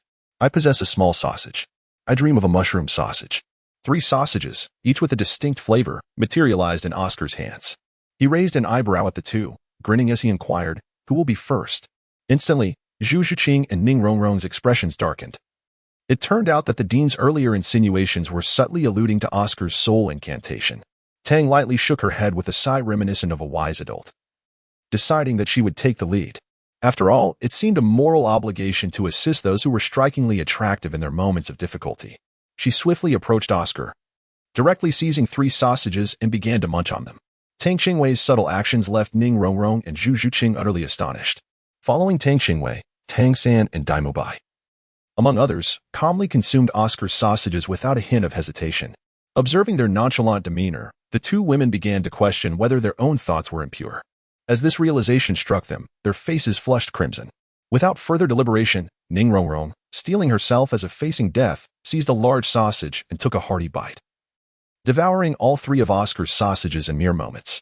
Initially, she approached the task with a mindset of desperation. However, upon tasting the sausages released by Oscar's food spirit, she discovered them to be exceptionally delectable. In particular, the large sausage, once consumed, sent a warm sensation coursing through her body, filling her with a profound sense of strength. Coming from the Seven Treasure Glazed Tile School, Ning Rongrong had encountered numerous food-type spirit abilities, yet none had ever produced effects as swiftly as Oscar's large sausage. Even a food-type spirit master of over 40 levels would struggle to achieve such rapid results. This was purely a testament to Oscar's innate talent. The first soul ring effect of Oscar's large sausage was recovery. This restorative effect was comprehensive. Beyond mere satiation, it also possessed healing properties and replenished stamina, correlating directly with Oscar's soul power. Most astonishing to her was the mushroom sausage, which exhibited the ability to fly. Although only for a minute, its speed was remarkably swift, likely covering over 2,000 meters in that brief time. She was unaware of the soul beast corresponding to Oscar's third soul ring, but such formidable skills suggested an extraordinary talent. The potential of his food-type spirit might even rival that of the Seven Treasure Glazed Tile Pagoda. The thought that Oscar could surpass the Seven Treasure Glazed Tile School ignited a fierce determination within Ning Rongrong. In terms of support, her school could not afford to falter. She was resolute in her quest to surpass Oscar, to prove that the Seven Treasure Glazed Tile School was indeed the preeminent support in the world. Oscar, sensing a chill run down his spine, turned to meet Ning Rongrong's fierce gaze, bewildered by her animosity, as he was unaware of having offended her in any way. He scratched his head and offered her a sheepish smile in an attempt to ease the tension. Little did he expect that his smile would be interpreted as provocation, prompting Ning Rongrong to glare back at him defiantly. At that moment, Zhu Zhuqing was the only student yet to complete the day's task. Reflecting on her purpose for being there, to grow stronger, she resolved not to be defeated by such a minor setback. Taking a deep breath, she accepted the sausage Oscar offered and, much like Ning Rongrong, swiftly devoured it. Flender nodded in satisfaction, declaring, "Good, all of you have passed today's lesson. However, remember this, from now on, when you are together, Oscar will be your logistical support. Forget the meaningless soul incantations. Preserving your lives and growing stronger, unleashing your full potential, even exceeding your limits, is of the utmost importance." Chapter 111, The Hunt for the Fourth Soul Ring. Tang Qingwei curled her lips in disdain. Was she not also a support type? Why was it that only Oscar was relegated to logistical support? Just as she was about to raise her hand to speak, a mere glance from Dean Flanders silenced her. Reluctantly, she closed her mouth, her fingers fidgeting in a display of frustration. "Now, each of you shall return and prepare. You have one day to rest and adjust. Tomorrow morning, we embark together to the Star Doe Forest, where I shall guide you in aiding Dai Mubai to acquire his fourth spirit ring. That will be all. You are dismissed." Once Dean Flander had spoken, he turned away from Tang Qingwei and strode off briskly. He had no desire to remain and listen to that girl's rebuttal. Such formidable strength wasted on mere support was a travesty in his eyes. Regardless of Tang Qingwei's own claims to be a support type, Flander refused to acknowledge it. In his mind, she was unequivocally an assault type, and any argument against that was futile. The master could only shake his head with a wry smile before following Flander out. Tang San gently rubbed his sister's fluffy little head, yet offered no words of consolation. With preparations still underway, the group did not linger, agreeing to venture to Soto City to procure some supplies, allowing Zhu Zhuqing and Ning Rongrong to familiarize themselves with the surroundings. Upon hearing about the shopping trip, Xiaowu excitedly linked her arm with Tang San's. However, with just a day to prepare, there was not much to be done. The following morning, after breakfast, as the group gathered in the playground, Flander, the master, and Xiao Wujing arrived together. "Our objective this time is to hunt soul beasts that are approximately 5,000 years old. All right, everyone, let us set forth. Mubai, you shall lead the team." The master explained the target age of the soul beasts, indicating that further specifics would necessitate entering the Star Doe Forest for more detailed planning. Dai Mubai nodded. Having experienced several excursions into the Star Doe Forest before, his nerves less fraught than during his first venture. However, with the addition of two newcomers, the formation would need adjustment. After a moment's contemplation, Dai Mubai addressed Zhu Zhuqing and Ning Rongrong, stating, "The Star Doe Forest is teeming with soul beasts, all of which possess formidable aggression. We must remain vigilant." He then turned to the others and arranged their positions. "Tang San, you will take the rear. Oscar, Ning Rongrong, and And Xiao Wu, you three will follow closely behind me. Fatty and Xiao Wu, you will flank us on either side. Zhu Zhuqing and I will lead the way. Upon entering the forest, maintaining this formation was paramount, and vigilance was essential. Now, let us embark. With that, he promptly consumed the alluring mushroom sausage crafted by Oscar, followed by the others. Thankfully, with Oscar's mushroom sausage and Ning Rongrong's soul abilities, coupled with Tang San's healing techniques, the group sustained no losses and arrived at the Stardow Forest in less than half the anticipated time. Before them stood the Stardow Forest, where towering trees soared over 20 meters high, a mere glimpse of the outermost perimeter. The dense thicket offered no visible paths, shadows dancing among the trees obscuring the true landscape within. As they approached, the air grew significantly more refreshing, as if the temperature had dropped a few degrees. The invigorating scent of damp earth continually tantalized their senses. Once inside the Stardow Forest, the most exuberant was undoubtedly Xiao Wu, who seemed entirely unfazed by the perceived dangers of the locale. She bounced about, exuding pure joy. Chapter 112. Are you here for an outing? Tang Qingwei and Tang San exchanged a glance, both smiling. How could Xiao Wu not be delighted? After all, this was her homeland. The terrain within the Stardow Forest was exceedingly complex, devoid of any established paths. Thus the task of clearing a route naturally fell to Dai Mubai. Channeling his martial soul, the sharp blades of his tiger palms emerged, and with deft movements, he severed the thorns in their path, maintaining their pace without interruption. For the past hour, they had encountered numerous soul beasts, primarily those aged 10 to 100 years, as the growth of soul beasts was a challenging endeavor. When they came across younger specimens, Dai Mubai mostly opted to drive them away rather than take their lives. However, there were occasional reckless souls that approached, only to be swiftly dealt with by Dai Mubai's tiger palms. All right, let us take a moment to rest. Mubai, please clear the surrounding thorns. Master S voice prompted the tense group to relax. Dai Mubai nodded in acknowledgement. Very well. He then proceeded to clear the thorns around them, creating a space of nearly 100 square meters. The group leaned against the trees, settling down to recuperate momentarily. Oscar was about to offer his sausages when Tang Qingwei acted first, extracting a bounty of food from his storage ring, astonishing everyone as if they were on a picnic. What are you all staring at? Come and eat.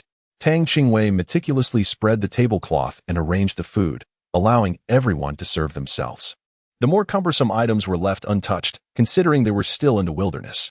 Having made her preparations, she began to indulge in her meal. The others remarked, "Do you even realize we are in the wild? We thought you were merely on a picnic, given the extensive provisions you've brought." Such a grand display astonished even Ning Rongrong of the Seven Treasure Glazed Tile School, who covered her mouth in surprise. While she possessed soul-guided devices, it seemed extravagant to use such precious items to store trivial food rather than weapons or equipment. The scarcity of soul-guided devices, paired with their limited storage capacity, made Tang Qingwei's abundant spread all the more remarkable. What was her background to possess such formidable strength and such a valuable, spacious, soul-guided device? The rotund Ma Hongjun could no longer contain himself. Upon seeing the feast laid out, he lunged forward, exclaiming, "Xiao Wei, you are truly considerate. After munching on Xiao Ao's sausages during the journey, I was on the verge of being sick." Oscar promptly discarded his own sausage, realizing the abundance of delectable food rendered such self-torture unnecessary. Although he had crafted delicious sausages, even he had his limits when consuming too much. Dai Mubai observed longingly.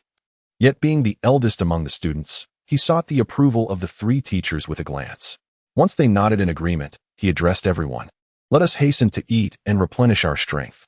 With their permission, the group eagerly descended upon the food, while Zhu Zhuqing and Ning Rongrong, being newcomers, hesitated and relied on Oscar and Dai Mubai to serve them. In no time, they devoured the mountainous pile of food, contentedly sighing with satisfaction. After their meal, they turned their attention to negotiating their next course of action. The master gathered everyone and succinctly outlined their forthcoming target, soul beasts. The ideal fourth soul ring should ideally be of around 5,000 years of cultivation. Soon, they would delve deeper into the Stardow Forest to seek suitable soul beasts. Chapter 113. The depths of the Stardow Forest. Tang Qingwei gazed at the assembled future Shrek 7 monsters, her thoughts drifting somewhat. She vaguely recalled an event in the storyline where her sister Xiao Wu was taken away by Er Ming. This notion filled her with concern for Tang San, fearing that he might lose his composure in his anxiety. Thus, she discreetly retrieved a few awakening stones from her possession and concealed them within her bosom, ensuring that no one noticed. Once the discussions among the group had concluded, Tang Qingwei produced the awakening stones and handed them to Tang San. "Oh dear, I am utterly exhausted, brother.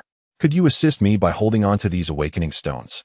My soul guide device is occupied with provisions and cannot accommodate them." In light of the presence of others, she opted for this subtle approach to convey her message to Tang San. Her actions served as a precaution. Should Xiao indeed be taken by Erming, at least Tang San would be able to hear her thoughts, preventing him from succumbing to irrationality amidst uncertainty. Tang San felt a sense of bewilderment, unsure of what his sister meant. Since becoming acquainted with Xiao, the two siblings had not actively sought to understand her thoughts. What could his sister's sudden presentation of the awakening stone signify? He could hardly believe Tang Qingwei's reasoning. Others might be unaware of the vastness of her storage space. But he certainly was not. There was no possibility of it being unable to accommodate anything. Though his mind was tumultuous with thoughts, Tang San maintained an unruffled exterior, calmly accepting the awakening stone that Tang Qingwei offered and discreetly tucking it into his bosom. The others, witnessing Tang Qingwei's display of the awakening stone, were not particularly surprised. Given the years of companionship, the members of Shrek Academy were already well aware of her peculiar interests, although Zhu Zhuqing and Ning Rongrong found it somewhat odd. They chose not to comment further, considering the lack of reaction from the others. Perhaps it was merely a commonplace occurrence. Just then, Dean Flandra's voice cut through the air with urgency, warning of an approaching soul beast, urging everyone to rise swiftly. Tang San and Dai Mubai, in perfect harmony, positioned themselves protectively in front of Oscar and Ning Rongrong, while Xiao Wu, Zhu Zhuqing, and the rotund companion flanked them. Tang Qing stood in the center, prepared to provide healing or support at a moment's notice. Each individual summoned their martial spirits, and the rustling sounds grew increasingly pronounced, sending a number of decade-old soul beasts scattering in fright. Even Oscar and Ning Rongrong, as auxiliary soul masters, could distinctly feel the commotion. Zhu Zhuqing, agile and swift, ascended to the highest vantage point to survey the source of the uproar. Upon discerning the scene below, her expression shifted dramatically. "We must hurry," she urged, recognizing that the soul beast had been drawn here by the aftermath of a fierce battle. It was evident that formidable soul beasts were clashing ahead. The group, though puzzled, having heard no sounds of conflict, trusted Zhu Zhuqing's instincts without question. Consuming Oscar's fantastical mushroom sausage, they were instantly lifted into the air. No further explanation was necessary from Zhu Zhuqing. They all beheld the sight of the forest's depths, where creatures scattered in disarray. While the sounds of battle remained absent, the scene spoke volumes. It was highly likely that Zhu Zhuqing's suspicions were correct. There was indeed a confrontation deep within the forest. Xiao gazed toward the direction of the turmoil, which lay near the center of the Stardow forest. Could it be Daiming or Erming? A wave of anxiety coursed through her. Both were companions she had cherished since childhood, and now they might be in peril. How could she stand idly by? Chapter 114. A duel of 10,000-year soul beasts yet. What excuse could she conjure to depart? Xiao Wu's heart raced, grappling for a plausible reason to leave. Tang Qingwei and Tang San, owing to the influence of the awakening stone, had already discerned the thoughts that lingered in Xiao Wu's heart with remarkable clarity. Tang Qingwei's mind shifted, and she conceived an excellent rationale. "Dean, I have a proposal." Upon hearing her speak, everyone momentarily paused. Flandra adjusted his glasses and turned his gaze towards Tang Qingwei, inquiring, "What proposal do you have?" "I once heard a master mention that within the depths of the forest reside eternal soul beasts. It is highly probable that a few of these ancient creatures are engaged in battle, and there may also be numerous injured thousand-year soul beasts." Tang paused briefly, casting a glance at Dai Mubai before continuing. "Our purpose this time was originally to assist Brother Dai in hunting for soul rings. Why not seize this opportunity to take advantage of it? We could even select from the soul beasts in their rings." Upon hearing this, Dean Flanders' expression shifted dramatically. "No, it is far too perilous." The master, who had remained silent until now, wore a contemplative expression. After a long moment, he raised his gaze to Dean Flanders and said, "Xiao Wei is correct. As the saying goes, fortune favors the bold, in comparison to the chance of acquiring suitable soul rings. What do these dangers truly matter? Indeed, we brought these younglings along for training, did we not? How can there be no risk at all? With the two of us, along with the auxiliary skills of these children, if we cannot prevail, we can certainly escape." Zhao Wujia joined the persuasion, agreeing with the master. "Let us at least take a look. If there happens to be a millennium soul beast suitable for Mubai, wouldn't that be splendid?" Flanders' face showed signs of struggle, But upon witnessing the eager expressions of the others, he ultimately relented. Very well, but I must emphasize that everyone must remain vigilant. We are dealing with soul beasts that could be tens of thousands, even 100,000 years old. We will observe from a distance, and if danger arises, do not engage. Immediately consume Oscar's mushroom sausages and retreat. Understood? Understood. Everyone replied in unison. With Ning Rongrong's speed enhancement, Oscar's fanciful mushroom sausages accelerated their pace considerably. Soon, they arrived at the periphery of the battlefield. As they beheld the scene before them, it felt as though their breaths had collectively halted. There stood a creature of monumental stature, its dark fur shimmering faintly under the dim light of the stars and moon. Although it knelt on all fours, its shoulders undoubtedly towered over 7 meters. If it were to rise upright, it would likely exceed 15 meters in height. Its appearance resembled a hybrid of an ape and a gorilla, entirely cloaked in darkness except for its eyes, which were the size of lanterns, glowing with a yellowish luminosity. In the night, were it not for its ongoing battle with other soul beasts, one might scarcely discern its form. This magnificent being was the king of the forest, the Titan giant ape. Even the typically composed master found his voice wavering at the sight. Engaged in combat with a soul beast, a white figure leaped into the air. Appearing to be at least 3 zhang in height, resembling a white tiger with a snowy coat interspersed with black fur. Unlike ordinary white tigers, this one bore a pair of wings upon its back, now unfurled to a substantial length, exuding an imposing aura of soul power. Chapter 115, The 10,000-Year Evil-Eyed White Tiger. The two beasts clashed, their roars reverberating through the air, causing the very void to tremble. The surrounding atmosphere became thick with a terrifying presence, a fierce pressure intertwining within the vicinity, instilling a sense of dread. It was the evil-eyed white tiger. Possessing at least 10,000 years of cultivation, the master was profoundly shaken. If the king of the forest boasted at least 100,000 years of cultivation, then the evil-eyed white tiger, capable of contending with it, likely possessed a comparable level of prowess. When Xiaowu recognized that the adversary engaging with Erming was from the evil-eyed white tiger clan, she felt a wave of reassurance. After all, it was merely a soul beast with 5,000 years of cultivation, hardly a match for Erming. Back when she was present, this clan had frequently sought trouble. Yet they had refrained from exterminating their kind, considering the difficulty of their own cultivation. Little did they know that this had emboldened the evil-eyed white tigers, who would periodically arrive with their kin to provoke them, which was utterly infuriating. Tang Qingwei faintly perceived Xiaowu's thoughts, and upon glancing towards the vicinity of the white tiger, she indeed spotted a smaller white tiger, albeit without wings. Master, do you see that slightly smaller evil-eyed white tiger below? It should be suitable for Daigo, right? Prompted by Tang Qingwei's remark. The others followed her gaze and noticed an injured evil-eyed white tiger resting nearby. Upon sighting the soul beast, Dai Mubai's eyes instantly sparkled with excitement. This soul beast was remarkably fitting for him.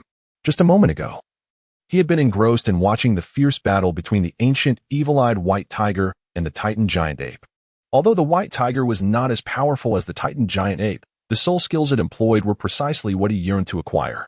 Now, encountering such a suitable soul beast, he felt an overwhelming urge to absorb it immediately. However, that seemed implausible. This evil-eyed white tiger possessed at least 8,000 years of cultivation, while the maximum absorption limit for a soul master's fourth soul ring is around 5,000 years. Absorbing a soul ring that exceeds this limit could pose a grave danger to one's life. The master could discern that this white tiger soul beast was indeed suitable for Dai Mubai, yet its age was slightly beyond expectations. If Dai Mubai were to directly absorb a soul beast with 8,000 years of cultivation, it could prove perilous. Dai Mubai's eyes glimmered with unwavering determination as he gazed at the master and said, "I want to give it a try. I believe I can do it."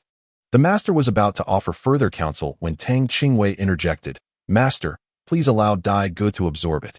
With me by his side. Even if he wishes to perish, it would be a challenge."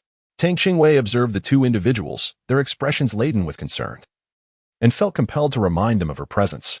Could it be that her sense of existence was too faint? How could they overlook her healing abilities? Upon her gentle prompting, the others recalled that Tang Qingwei was indeed a healing soul master.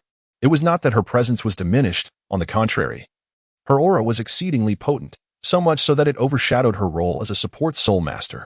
Ning Rongrong and Zhu Zhiqing, being newcomers, had yet to form a clear understanding of Tang Qingwei. Therefore, when they heard her utter such audacious words, their eyes widened in astonishment. They were uncertain whether there was an element of exaggeration in her claim, but judging by the expressions of those around them, It seemed that everyone held a considerable regard for Tang Qingwei's healing skills, leaving them somewhat taken aback. Flander, sensing the awkwardness of the situation, cleared his throat and suggested, "Let us choose this one. However, how do we carry it away once we have defeated it? Absorbing it here would certainly be unfeasible." His words plunged the group into deep contemplation. Chapter 116. The fourth soul skill. Tang lightly raised her small hand, suggesting that after Brother Dai dealt the fatal blow, I could safely store the soul beast in the soul guiding device and absorb it later. The crowd exchanged glances, momentarily rendered speechless. Soul guiding devices were already rare, and those with ample space were even more elusive. Did she think everyone was like her? Yet, one couldn't help but wonder, just how large was this girl's soul guiding device? Even that slightly smaller 8,000-year soul beast stood at least 5 meters tall, not to mention its considerable bulk. Xiao held no objections to the group's intent to eliminate the evil-eyed white tiger, as her clan had always been at odds with them, especially the smaller 8,000-year one. During her initial transformation, she had been in dire need of recultivating her soul power and was no match for that little white tiger. Had it not been for her mother's timely intervention, she would have perished. Thus, before the group took action, Xiao Wu discreetly warned Air Ming not to harm her human friends through a mental message. "Very well, we will provide cover. After Mu Bai successfully strikes, Xiao Wei will promptly capture the soul beast in the soul guiding device. Then we shall indulge in Oscar's delightful mushroom sausage, with Ning Rong Rong further enhancing our speed." Finally, Flinders summarized and laid out a straightforward battle plan. After all, unexpected situations were commonplace in combat, thus a simple arrangement sufficed. The rest would depend on everyone's adaptability in the heat of the moment. All right, the group nodded in agreement, and Oscar promptly conjured a large batch of his whimsical mushroom sausage. Seizing the opportunity while the two soul beasts were engaged in battle, the group summoned their martial souls. Under Tang's third soul skill, they instantly appeared beside the 8,000-year soul beast. After Zhao Wuji's martial soul manifested, a thick layer of mane enveloped his body, his muscles bulging, and his brown-yellow eyes exuding a domineering aura, with 7 soul rings rhythmically circling around him. Despite standing over 2.5 meters tall, he still appeared somewhat diminutive compared to the 8,000-year evil-eyed white tiger, let alone the others. Tang Qingwei paid little heed to the surrounding chaos. Harnessing the formidable abilities of her third spirit ring, coupled with her remarkable physical prowess, she charged directly at the 8,000-year-old evil-eyed white tiger, unleashing a relentless flurry of punches and kicks. Meanwhile, Master Zhao Wujia and his companions launched a fierce assault from the opposite side of the white tiger. The air was filled with thunderous roars, echoing through the forest. Engaged in a fierce struggle with the Titan Great Ape, the 10,000-year-old evil-eyed white tiger, upon hearing the cries of its kin, could no longer afford to contend with the Titan Great Ape before it. With a ferocious roar, it pivoted and charged towards their direction. Tang was momentarily startled as the 4 soul rings beneath her feet illuminated once more. She activated her second skill, hurling it towards both the large and small evil-eyed white tigers simultaneously. At this juncture, all she could do was buy some time. Even a solitary second could grant them a fleeting chance to escape. The second soul skill, Dazzling Enchantment, immobilized the foes for 3 precious seconds. Having executed this maneuver, the black 10,000-year soul ring beneath her began to ascend, and a brilliant white light surged forth, targeting the 10,000-year evil-eyed white tiger. This was her fourth soul skill, Willow Weakness, which served to diminish the enemy's overall attributes by 30%. This skill was exceedingly taxing on her soul power and also had a range limitation of 50 meters, which was why she had refrained from using it until now. Yet, necessity compelled her to employ it. She could always cast a healing spell on herself after they managed to escape once Brother Dai succeeded in his endeavor. Tang Qingwei, without any reservations, suddenly appeared beside the ancient malevolent-eyed white tiger, whose form had been immobilized. Chapter 117. It is so powerful, I am so weak. Tang Qingwei wielded a long blade forged from a unique metal, cleaving through the void with an explosive display of power. The air rippled with the sound of the blade cutting through space, a resounding sonic boom echoing in its wake. With a swift motion, crimson blood gushed from the waist of the ancient evil-eyed white tiger soul beast, eliciting a startled gasp from onlookers. A fierce roar erupted, drawing the attention of the crowd. Upon recognizing Tang Qingwei, astonishment swept over them as they beheld a deep, bone-exposing gash etched into the formidable body of the 1,000-year-old soul beast. It was remarkable, despite the disparity in cultivation with the Titan giant ape. The evil-eyed white tiger had managed to contend fiercely, relying solely on its physical strength. The depth of its resilience was now laid bare. Having been grievously wounded by a single strike from Tang Qingwei, even the Titan giant ape stood in shock at this display. Could humanity truly possess such strength? After landing her blow, Tang Qingwei did not linger. She swiftly teleported to her designated position, her complexion slightly pale as she exclaimed, "It's too strong. Even my full-force strike failed to inflict serious injury." Ning Rongrong and Ma Hongjin interjected, "That hardly qualifies as serious injury. What more do you expect? Do you wish to slay 1,000-year soul beast with a single stroke?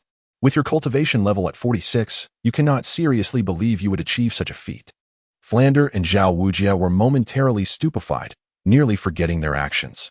The evil eye white tiger had withstood the Titan giant ape's onslaught without such severe damage. Yet Tang Qingwei had managed to inflict a wound so grave that bone was visible. It was evident to all that she was indeed a powerhouse in close combat. The collective thought solidified in their minds. Typically, a battle spirit master's full-strength attack would barely tickle the 1,000-year evil eye white tiger. Yet here was Tang Qingwei, a self-proclaimed support-type spirit master, delivering such a debilitating blow while feigning humility. Was she mocking them? Before they could ponder further, a thunderous roar jolted them back to reality. Now was not the time for idle thoughts. Now, Mubai, deliver the final strike. Flander urged urgently. Understood, Dean. Dai Mubai's first and second spirit rings flared to life simultaneously, activating both the white tiger's protective barrier and the white tiger's radiant shockwave. With Ning Rongrong's assistance amplifying their power, a brilliant sphere of white light coalesced, erupting from his mouth as he launched it directly into the mouth of the 8,000-year-old white tiger, targeting its vulnerable point. The events unfolded in an instant. Seeing Dai Mubai poised to vanquish the 8,000-year-old beast, Tang Qingwei hastily stored its corpse within her spatial ring and called out to her companions, "Hurry, let's go." Subsequently, she consumed the illusory mushroom sausage. Though she yearned to ride her nimbus cloud, the presence of her comrades made it impractical. Moreover, even if she wished to fly alongside them, Oscar's mushroom sausage had a limited duration, necessitating frequent stops that would complicate her flight. As the group recognized their objective had been achieved, they swiftly consumed Oscar's illusory mushroom sausage, preparing for their retreat. However, the ancient evil eye white tiger, enraged by Tang Qingwei's earlier strike, now bore down on them with fiery eyes. Chapter 118, The Fury of the Ancient Soul Beast. The Titan Giant Ape, witnessing the evil eye white tiger's intent to attack Sister Xiao Wu, was instantly consumed by rage. With fists pounding against its chest, it charged towards the beast. Its fists, as hard as steel, had gathered momentum and struck the evil eye white tiger with tremendous force. Boom! The impact sent the white tiger hurtling backward, crashing through numerous ancient tree trunks before finally coming to a halt.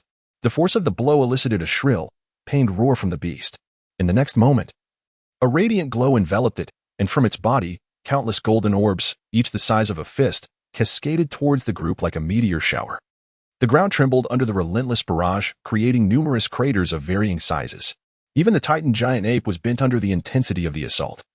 While Dai Mubai and his companions, despite consuming the illusory mushroom sausage, found themselves unable to escape the reach of the evil eye white tiger's fury. As the meteor-like attacks bore down upon them, they braced for impact. Tang Qingwei's feet radiated an intense brilliance as he once again utilized the third soul power for instantaneous movement, narrowly escaping the attack range of the millennia-old evil eye white tiger. This demonstrated the terrifying potency of its soul skills. Indeed, confronting a soul beast that has existed for a millennium is no trivial matter. As the group turned back, they beheld the battleground, which had transformed into a desolate wasteland in an instant. The once lush landscape was now marred by countless deep craters, each several meters deep, with not a single blade of grass remaining. The Titan giant ape, incensed by the devastation before its domain, could hardly maintain its composure. With a thunderous roar, it struck the ground in fury. The force of its blow caused the barriers between the numerous craters to collapse with a resounding crash, leaving behind an immense chasm. Fear flickered in the eyes of the onlookers, awed by such formidable power, as they noticed the millennia-old evil eye white tiger intent on pursuing them. The group dared not linger, hastily fleeing into the distance. After what felt like an eternity of flight, Tang San finally called for a halt, warning them of a potential poisonous barrier ahead. Tang San raised his hand, signaling everyone to halt and observe the scene before them. Not far away, a century-old spirit beast, driven to this point by the oppressive force of a 10,000-year spirit beast, collapsed without any warning the moment its body came into contact with the toxic mist. Almost instantly, its form seemed to dissolve as if immersed in molten lava, transforming into a pool of blood before evaporating into the air. The entire transformation transpired in mere seconds. What a formidable poison! Zhao Wujia's eyes widened in astonishment, instinctively retreating a few steps, distancing himself from the ominous fog. The others mirrored his reaction. It was utterly terrifying. They found themselves in a dire predicament, with the toxic mist ahead and pursuing beasts behind. The roars from behind grew increasingly closer, accompanied by the furious cries of the Titan great ape. What should they do now? Ma Hongjun anxiously glanced back, aware that the two 10,000-year spirit beasts were about to catch up. Although the others remained silent, their expressions revealed a grave concern. The master turned to Tang San and inquired, "Little San, do you possess a method to break this poisonous formation?" Tang San furrowed his brow and shook his head, declaring that it was impossible. The time was simply too brief, and even if there were a solution, there would be insufficient time to prepare it. Flanders, observing that the roars of the spirit beast were drawing ever closer, urged anxiously, "Then let us hasten our flight by taking a detour." With that, he prepared to instruct Oscar to conjure more of the fantastical mushroom sausages. Chapter 119, The Eye of Ice and Fire. Tang Qingwei remained silent, thoughtfully stroking her chin as she scrutinized the poison formation before her. Finally, she ventured her suggestion. "What if I teleport over to investigate the situation within? If there is indeed any danger, I can swiftly teleport away." Upon hearing Tang Qingwei's intention to venture forth alone, Tang San interjected, suggesting, "Allow me to go instead. I possess the skills to create and neutralize poisons." Recognizing Tang San's concern for her well-being, Tang Qingwei smiled and replied, "Brother, have you forgotten my healing abilities? This poison poses no threat to me." Her reminder brought clarity to the onlookers, who had momentarily overlooked Tang Qingwei's identity as a healing spirit master. Yet, they were left pondering whether healing arts could indeed counter such a formidable toxin. This notion was entirely new to them, and a sense of apprehension enveloped their hearts for Tang Qingwei's safety. Dai Mubai, filled with guilt, was about to speak when Tang Qingwei raised her hand to halt him. "Brother Dai, there is no need for further words. Trust me, I shall be fine." With that, she hesitated no longer. Her 4 spirit rings flared to life, and in the blink of an eye, Tang Qingwei vanished from sight. The hands of those present instinctively clenched, each silently praying for her safe return. When Tang Qingwei opened her eyes once more, she was greeted by a modestly sized hot spring, divided into 2 distinct sections. Within the oval-shaped pools, the hues of the spring water were remarkably contrasting milky white and vibrant crimson. Even more astonishing was the clarity with which they remained separate, coexisting within the same basin without encroaching upon each other's territory. The billowing steam arose from the juxtaposition of these 2 springs, ascending gracefully until it dissipated at the mountain's peak. This place felt inexplicably familiar to her, despite it being her first visit. However, now was not the time for contemplation. She needed to ascertain that the area was free of toxic gas before ushering the others in. With a swift movement, she appeared before her companions, declaring that the air was safe and urging them to enter promptly. Upon witnessing Tang Qingwei's safety, her companions felt a wave of relief wash over them, ready to engage in conversation. Yet, Tang Qingwei offered them no respite as the distant roars of beasts grew ever closer. She unleashed her third soul technique upon them, and in an instant, they vanished from their original position.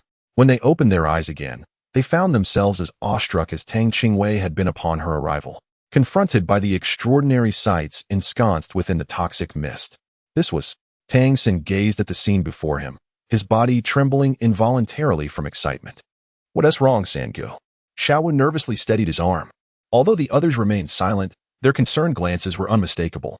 After calming his emotions, Tang San finally looked at everyone and reassured them. "It's nothing.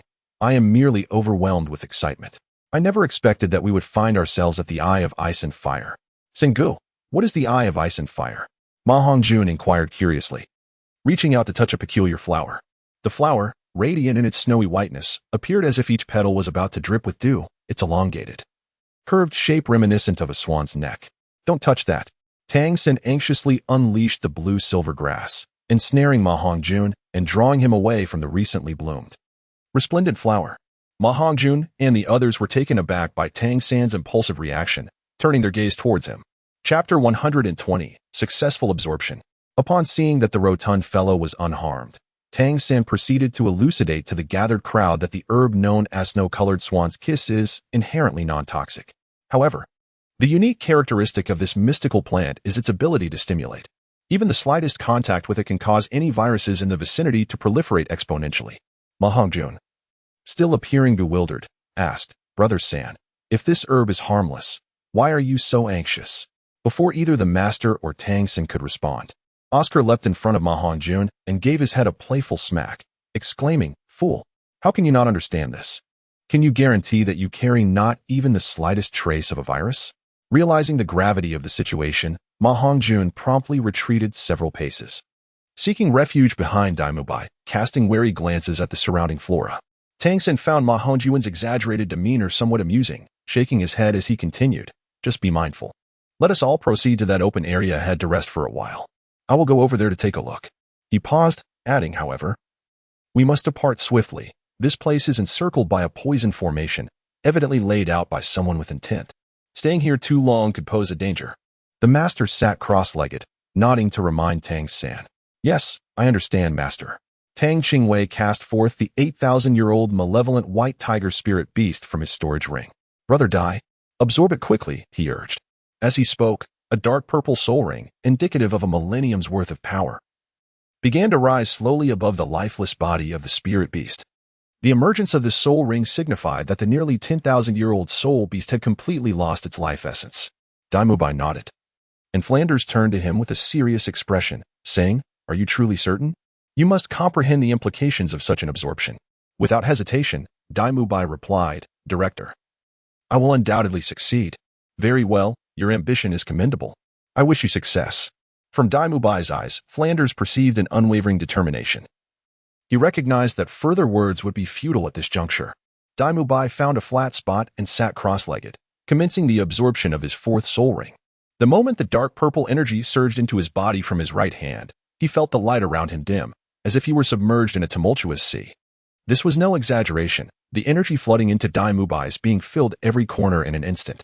He did not even need to channel it himself. The colossal energy surged forth with a force of its own. The magnitude of this energy was overwhelming, with each wave of impact. Daimubai felt as though he were a ship tossed upon a stormy sea. His body seemed foreign to him, an uncontrollable sensation accompanied by unbearable pain.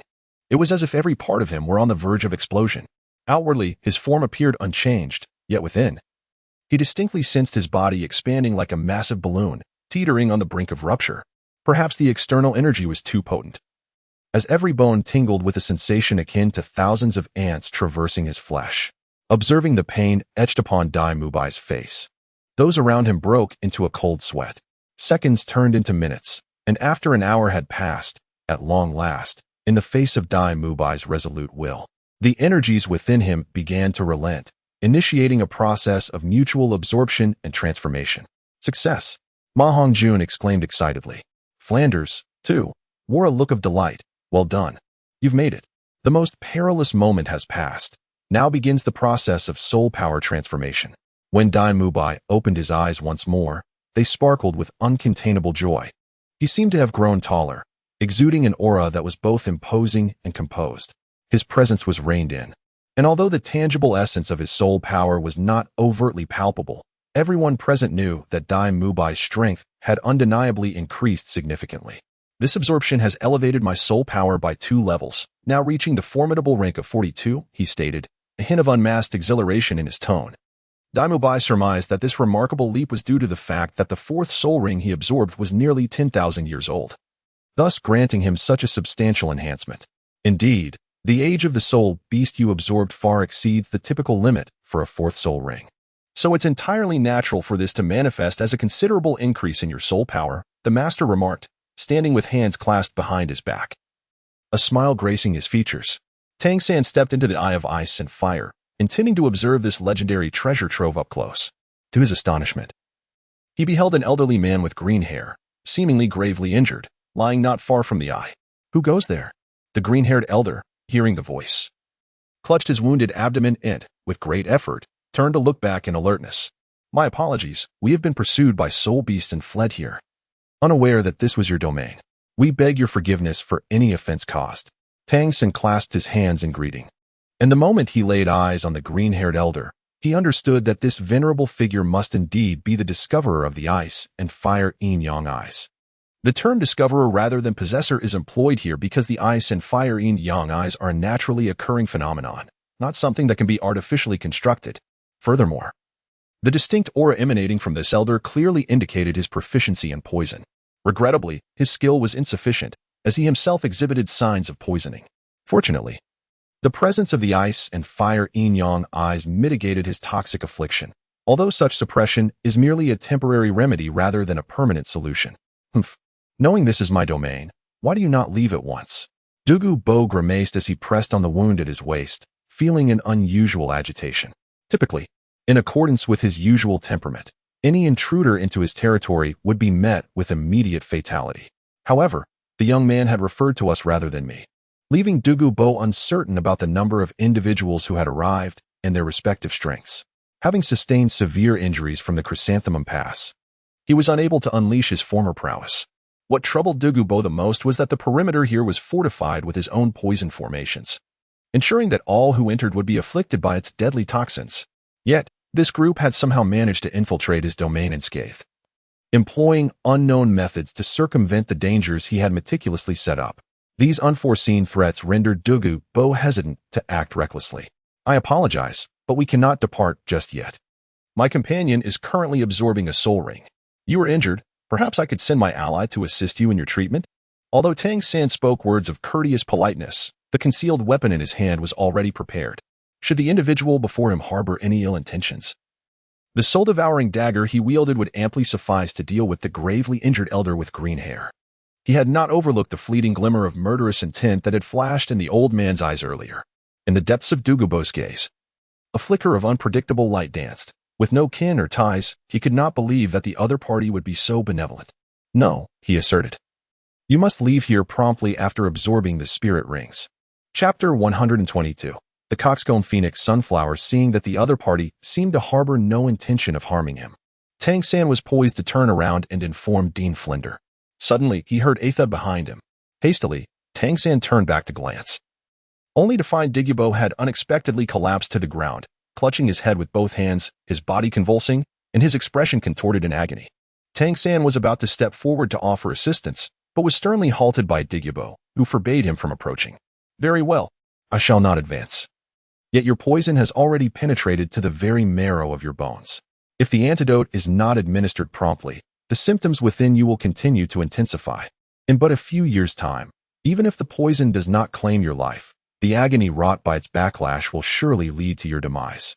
Tang San stood still, gazing at the anguished and struggling Douluo, and remarked, I am a master of poison. How could I ever be harmed by my own craft? Do not speak such nonsense. Although Douluo was still suffering, Tang San's words seemed to belittle him, the poisoned Douluo. He would not allow this young lad to speak so audaciously in his presence. In the realm of poison, none could rival the Tang sect. Tang San smiled and queried, Is that truly the case? Then allow me to ask you, during overcast and rainy days, do you not experience an itching sensation in your sides that gradually intensifies? Furthermore, at such times, do you not feel a stabbing pain atop your head and in your heart? Your entire body convulses, enduring for at least half an hour. That excruciating agony is something you currently understand all too well. If it were not for poisoning, would such symptoms manifest? Douluo scoffed, Humph. You merely happened to encounter this coincidence. While I have yet to change my mind, I suggest you swiftly take your people and leave. Deep down, however, he was already convinced to a significant extent this young man was indeed remarkable. Yet, even if this lad had guessed correctly, Douluo would not believe that he would assist him without reason. Tang San, unperturbed by Douluo's biting remarks, replied with a calm demeanor.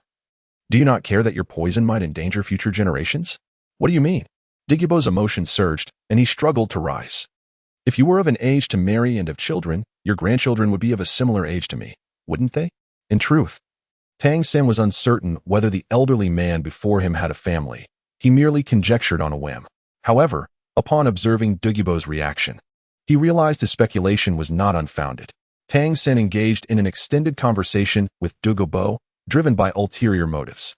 Upon his descent, he had spotted the coxcomb phoenix flower, a vibrant and quivering herb that appeared soft and delicate, composed solely of crimson leaves. The tips of the leaves resembled a coxcomb.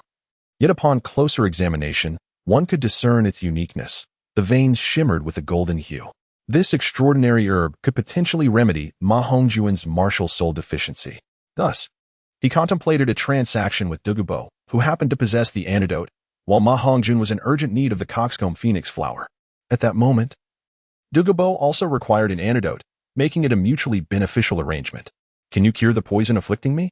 Upon mentioning his granddaughter, Douluo finally set aside his pride and could not help but inquire. Indeed, I can. Otherwise, I wouldn't be sharing so much with you. Tang San smiled as he spoke, aware that this transaction was nearly finalized. So, what is it that you desire?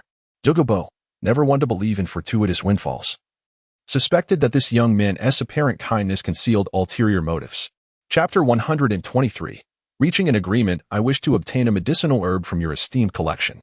Tang San, without any hesitation, responded candidly. Douluo, in turn, found himself harboring a flicker of admiration for Tang San's forthrightness. He held a deep disdain for those who concealed their true intentions beneath a facade of benevolence, a pretense that was utterly repugnant to him. Very well. But you must undergo my trial. Otherwise, how can I ascertain whether you are attempting to deceive me? Douluo, supporting his abdomen, found that his wound had healed significantly. He struggled to sit up, leaning against a stone, and his gaze towards Tang San had softened considerably. What would you have me do to prove myself? The art of both concocting and neutralizing poisons was one of the esteemed skills of the Tang sect, and Tang San brimmed with confidence, certain that no challenge would prove insurmountable, especially in a place abundant with herbs. Prove that your mastery of toxins surpasses mine, and I shall place my trust in you. Despite Tang San having articulated many truths, Douluo remained cautious, for the youth before him was merely 12 years of age. Could a child of such tender years truly rival someone who had devoted decades to the mastery of poison?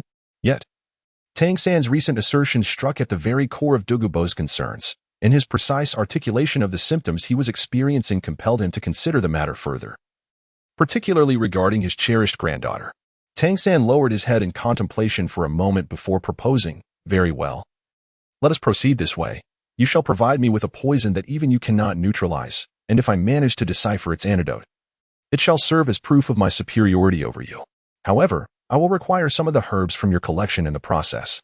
Douluo, unfazed by Tang San's assertion, waved his hand dismissively. That is of no concern. I possess an abundant variety of herbs. Feel free to search for whatever you desire. Yet, I advise you to take a gradual approach. After all, if it is a poison that even I cannot counteract, and you fail as well, your demise will not be my responsibility. His caution stemmed not from benevolence but from self-interest. Had Tang San been alone, Douluo would have remained indifferent to his fate. However, given that Tang San had companions, he felt compelled to exercise greater prudence. Moreover, he was eager to ascertain whether this young man truly possessed the skills he claimed or was merely brimming with arrogance. This proposal not only ensured that the young man would not meet an untimely end, but also provided an opportunity to gauge his true capabilities in antidote preparation. How do you suggest we proceed gradually? Although unaware of Douluo's underlying concerns, Tang San could sense that the elder bore him no ill will at this moment. Intrigued by the proposition, he added, as long as you can withstand the 3 poisons I unleash using your own concocted antidote, it will validate your right to attempt to cure me. Douluo paused for a moment, scrutinizing Tang San before continuing with a blend of firmness and flexibility.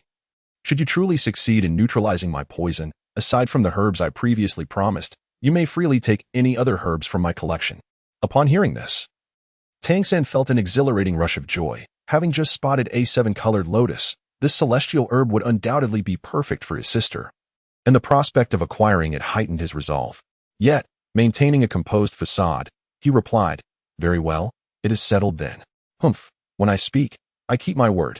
Although Douluo was not inherently a virtuous man, he valued his promises highly and would not deceive a mere child. Chapter 124. The Fragrant. Ethereal celestial herb, let us commence at once. Since Douluo was inclined towards a gradual approach, Tang San was eager to experience the effects of his poison. Do you not require time to prepare the necessary herbs? Douluo initially intended to grant him some time, but was surprised when the young man insisted on starting immediately. That won't be necessary. It is merely the first stage of poison. And since you have mentioned a gradual approach, I assume the initial poison will not be too formidable. At his feet lay a fragrant, ethereal celestial herb, and he found himself within the delicate pink aura that enveloped it. The fragrant, ethereal celestial herb is renowned as the nemesis of all poisons, possessing the ability to neutralize toxins. While it does not directly cure poison, it can counteract its effects. The pale pink aura delineates the sphere in which it can negate toxins. The fragrance of the fragrant, ethereal celestial herb is subtle and elegant within its vicinity. No poison can take effect, as its aroma possesses the power to neutralize any toxin. It can be said to be the finest antidote against poison. With this herb present, he felt entirely at ease. Upon first sighting it, he nearly betrayed his excitement, his nails digging into his flesh in an effort to maintain composure. Douluo regarded Tang San with a hint of confusion. Are you truly prepared? Tang San nodded once more, gesturing invitingly. Douluo let out a cold snort. Flicking his right middle finger towards Tang San, a faint green mist quietly enveloped the air, seemingly a simple act of poisoning. However, the green vapor swiftly dispersed, surrounding Tang San's figure. As the mist dissipated, Tang San remained unmoved, his demeanor unchanged, showing no signs of having been poisoned. With a smile playing at the corners of his mouth, he gazed at Douluo and said, "Senior, this poison is ineffective against me." Douluo was momentarily taken aback. This was decidedly unusual. There are myriad types of poisons, each possessing unique characteristics, and the current scene did not align with his extensive research on toxic substances.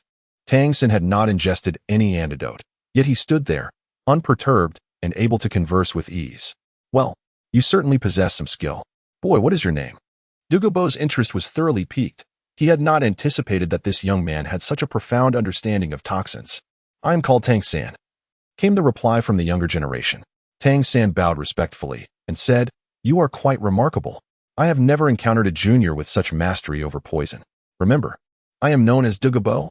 Douluo continued, "Since you have successfully withstood my first trial, it is time to prepare for the second." As he spoke, he turned his palm, revealing a small emerald green snake nestled in his hand. The serpent's emerald eyes sparkled with intrigue. He found himself increasingly fascinated by this young man. Should this lad endure a bite from the 9-section emerald and emerge unscathed, even if he were to falter in the third trial? Douluo had already resolved to take him as his direct disciple. After all, for the sake of the medicinal herbs, it was unlikely that this young man would decline his offer. "For the second trial, allow it to bite you. If you remain unharmed, you shall pass," he declared, flinging the small serpent towards Tang San. With a deft twist of his wrist, Tang San cradled the emerald-hued serpent within his palm. The diminutive creature, nearly translucent, measured approximately 5 inches in length, its body suffused with a swirling green luminescence. Its pair of crimson eyes sparkled with an endearing charm. Along its verdant form, there were 9 bamboo-like transverse stripes, as it glided gently in Tang San's grasp, unceremoniously opening its mouth to bite. With a hiss, the little green serpent contorted slightly, yet, upon attempting to sink its fangs, it found itself unable to pierce the skin.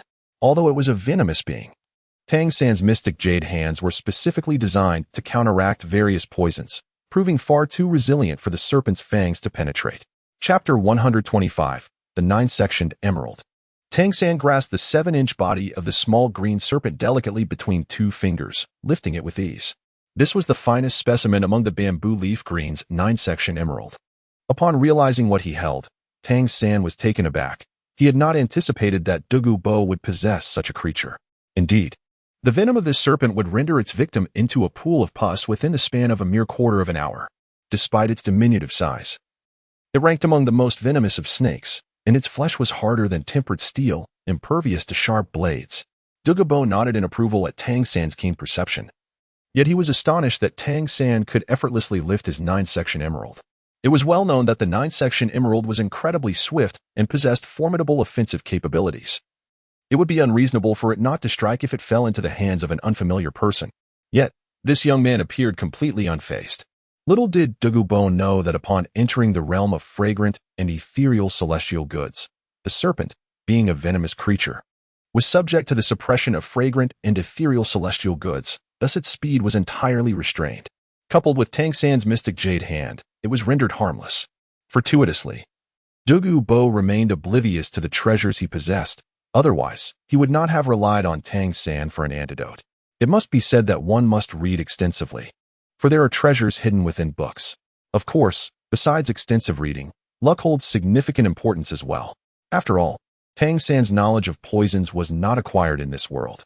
Even if Douluo were indeed learned and scholarly, it would be of little consequence, as he might still fail to recognize these celestial herbs. Young man, this will be your second trial. Let it bite you until it draws blood. Do you dare?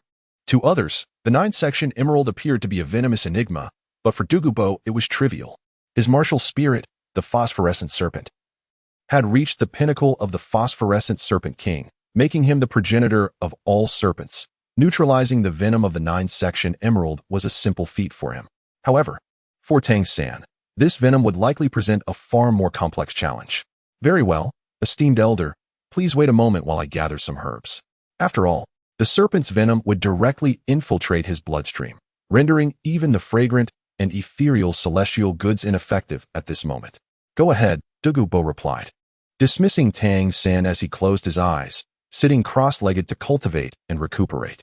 Tang San did not delay, employing the ghost shadow illusory technique to search among the herbs for what he required. In a short while, he effortlessly concocted the antidote. All set, esteemed senior. We may begin now. Tang San, this time, not only prepared the 9-section emerald poison, but also speculated that the source of his affliction might be the poison he himself bore while searching for antidotal herbs. Thus, he took it upon himself to concoct the antidote. Fortunately, the abundance of celestial herbs in this place offered him ample opportunity for practical application, without which his extensive theoretical knowledge would have remained unutilized. Is it truly ready so swiftly? In Douluo's estimation, Tang San would require at least another day to formulate the antidote. By then, his own injuries would have healed sufficiently, alleviating many of his concerns. Yet now, this young man astonishingly managed to concoct the antidote in such a brief span of time. Oh, then let us commence. Although the young man's preparation of the antidote was remarkably quick, the efficacy of detoxification hinges not merely on time, but primarily on the ability to neutralize the toxin itself. A cautious expression flickered across Tang San's face as he took a deep breath. The profound art of his Shintian skill began to operate quietly within him, as he gently brought the 9-sectioned emerald closer to his forearm. Despite having bitten the 9-sectioned emerald several times with no success, only resulting in discomfort for his teeth, he found himself met with soft flesh and wasted no time in sinking his teeth into it. In that moment of contact, Tang San felt no pain, merely a slight tingling sensation accompanied by an itch. Yet, that peculiar sensation spread with astonishing rapidity. In the blink of an eye, his bitten arm had transformed into a vibrant green hue. Chapter 126. In search of Tang San witnessing the onset of the toxin. Tang San swiftly retrieved a pill from his soul guide and swallowed it with a tilt of his head. In mere moments, his arm, which had turned emerald green, reverted to its original state at an equal pace. Douluo was inwardly astonished, although he too could alleviate snake venom in a short span. It was solely through the prowess of his martial soul, the Emerald Phosphor Snake Emperor. Having attained the realm of the Emerald Phosphor Snake Emperor, he was regarded as the progenitor of myriad serpents, thus neutralizing the potent venom of the 9-sectioned emerald was a trivial task for him. However, if he were to concoct an antidote himself, he would likely be unable to do so within such a brief time frame. Realizing Tang San's remarkable talent, Douluo's gaze upon him grew increasingly fervent. He was determined to take this disciple under his wing. Tang Qingwei felt a twinge of concern as her brother, Tang San, had been absent for quite some time. I shall go check on my brother. Please wait here. I will accompany you, Xiao Wei. Xiao Wu had long desired to seek out Tang San, but had refrained from doing so earlier while Dai Gu was absorbing his soul ring. Now that Tang Qingwei had taken the initiative, she eagerly grasped Tang Qingwei's arm. Ma Hongjun and Oscar exchanged mischievous glances and chimed in. Oh? Xiao Wei is off to find her brother. Are you also going to seek yours? Indeed, my dear brother.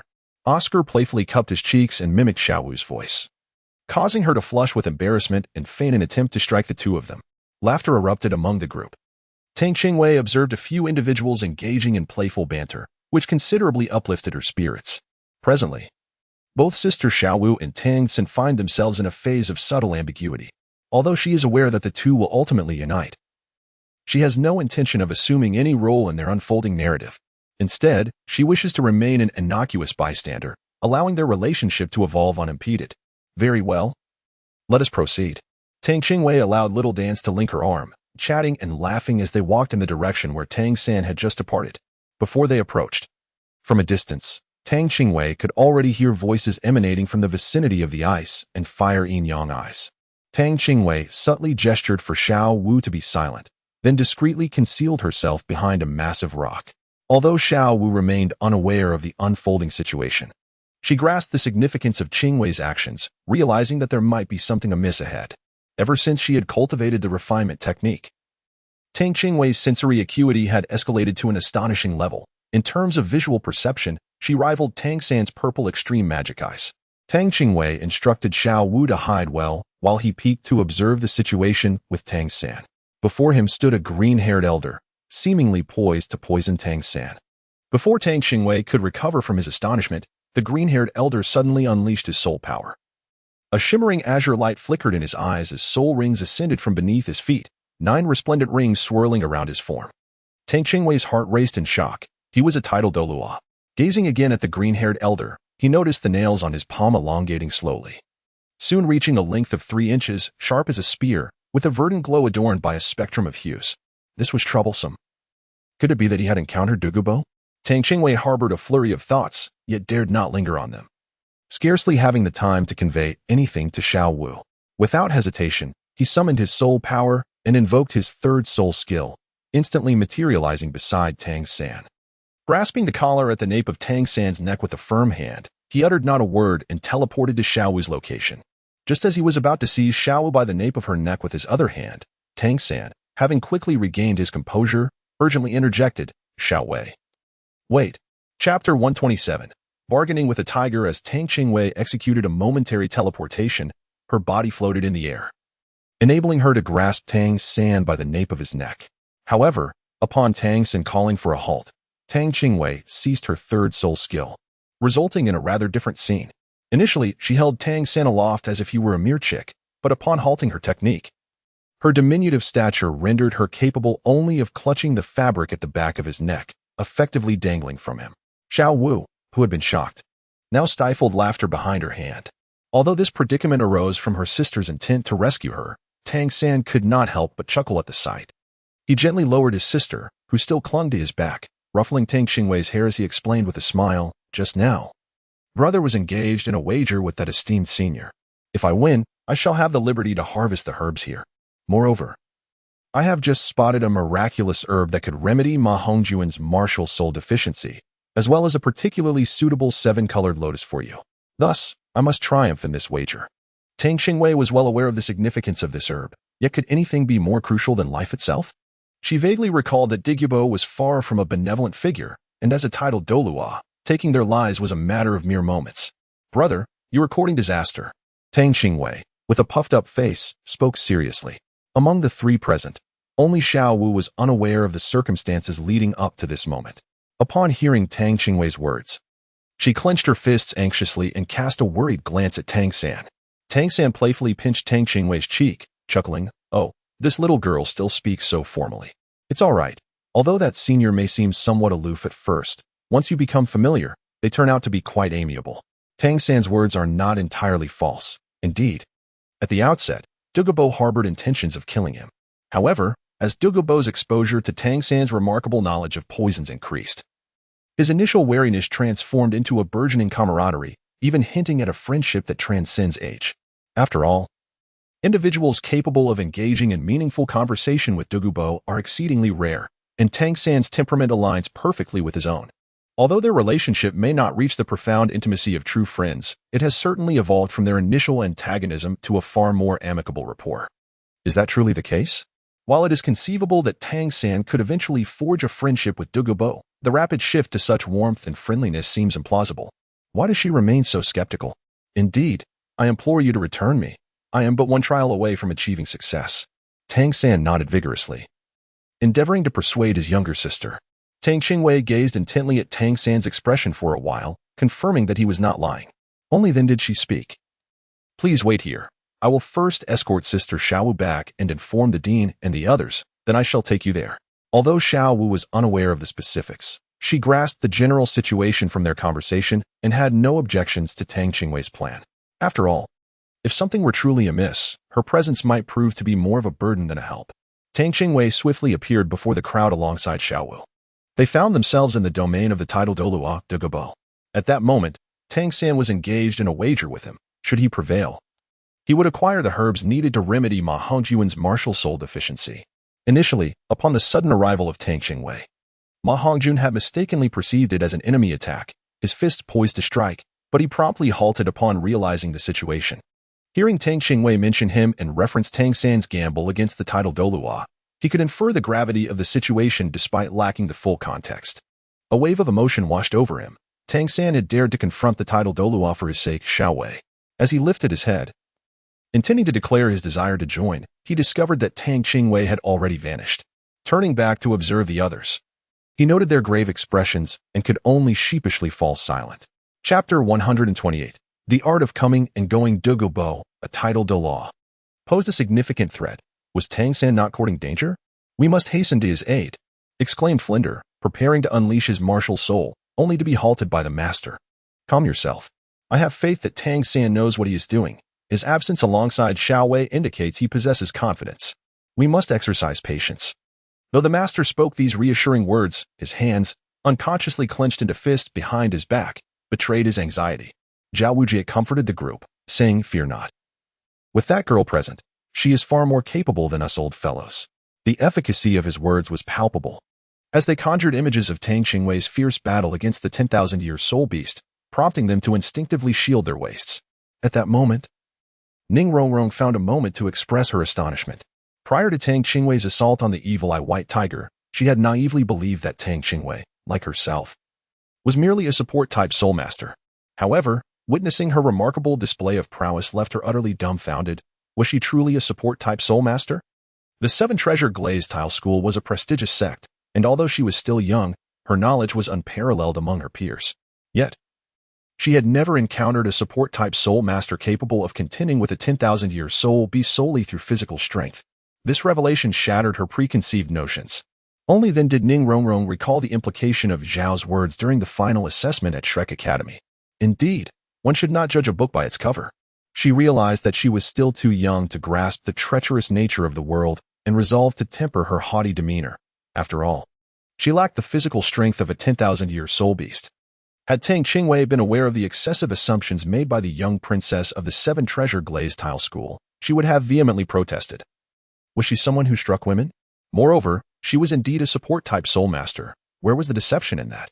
Douluo had been prepared to unleash his Emerald Phosphor Snake Emperor's poison upon Tang San when he was taken aback by the sudden abduction of the latter right before his eyes.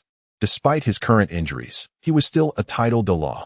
How could someone stealthily remove an individual from his presence? Douluo was nearly at the brink of despair when, just then, Tang Qingwei reappeared, gripping Tang San by the nape of his neck. Tang San awkwardly withdrew the collar of his garment from his sister's grasp, feeling helpless as Xiaowei remained incensed by his impulsive actions. Despite being her elder brother, he could not shake off the feeling of diminishment when facing her displeasure. Douluo interjected, "Do you truly regard me, the title Douluo, with such disdain?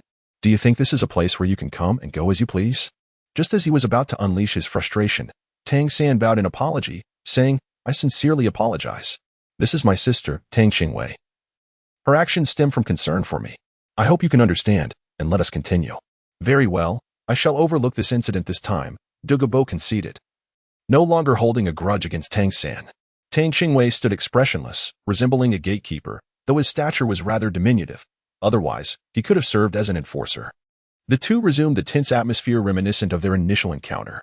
"Tang San, you must contemplate this carefully. The poison I am about to unleash is beyond even my control. If you have any second thoughts, now is the time to voice them."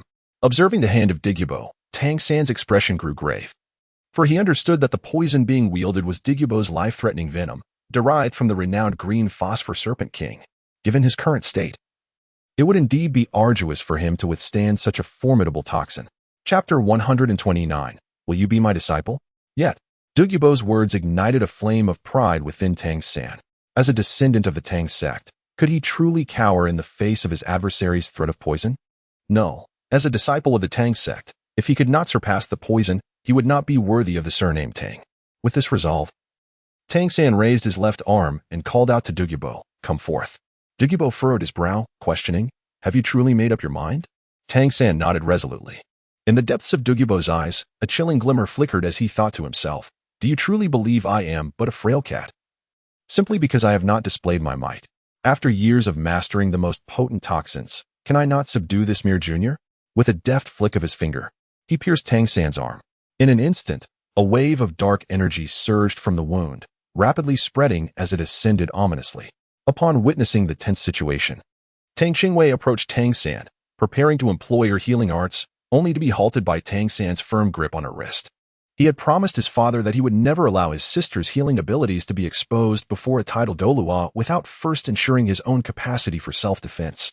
Seizing the opportunity while he still possessed the ability to act, he swiftly pulled Tang Qingwei back a few steps, retreating to the protective confines of fragrant and beautiful fairy essence. He settled into a meditative position, closed his eyes, and began to quietly channel his Xiantian skill. As he cultivated this technique, he aimed to expel the toxins from his body.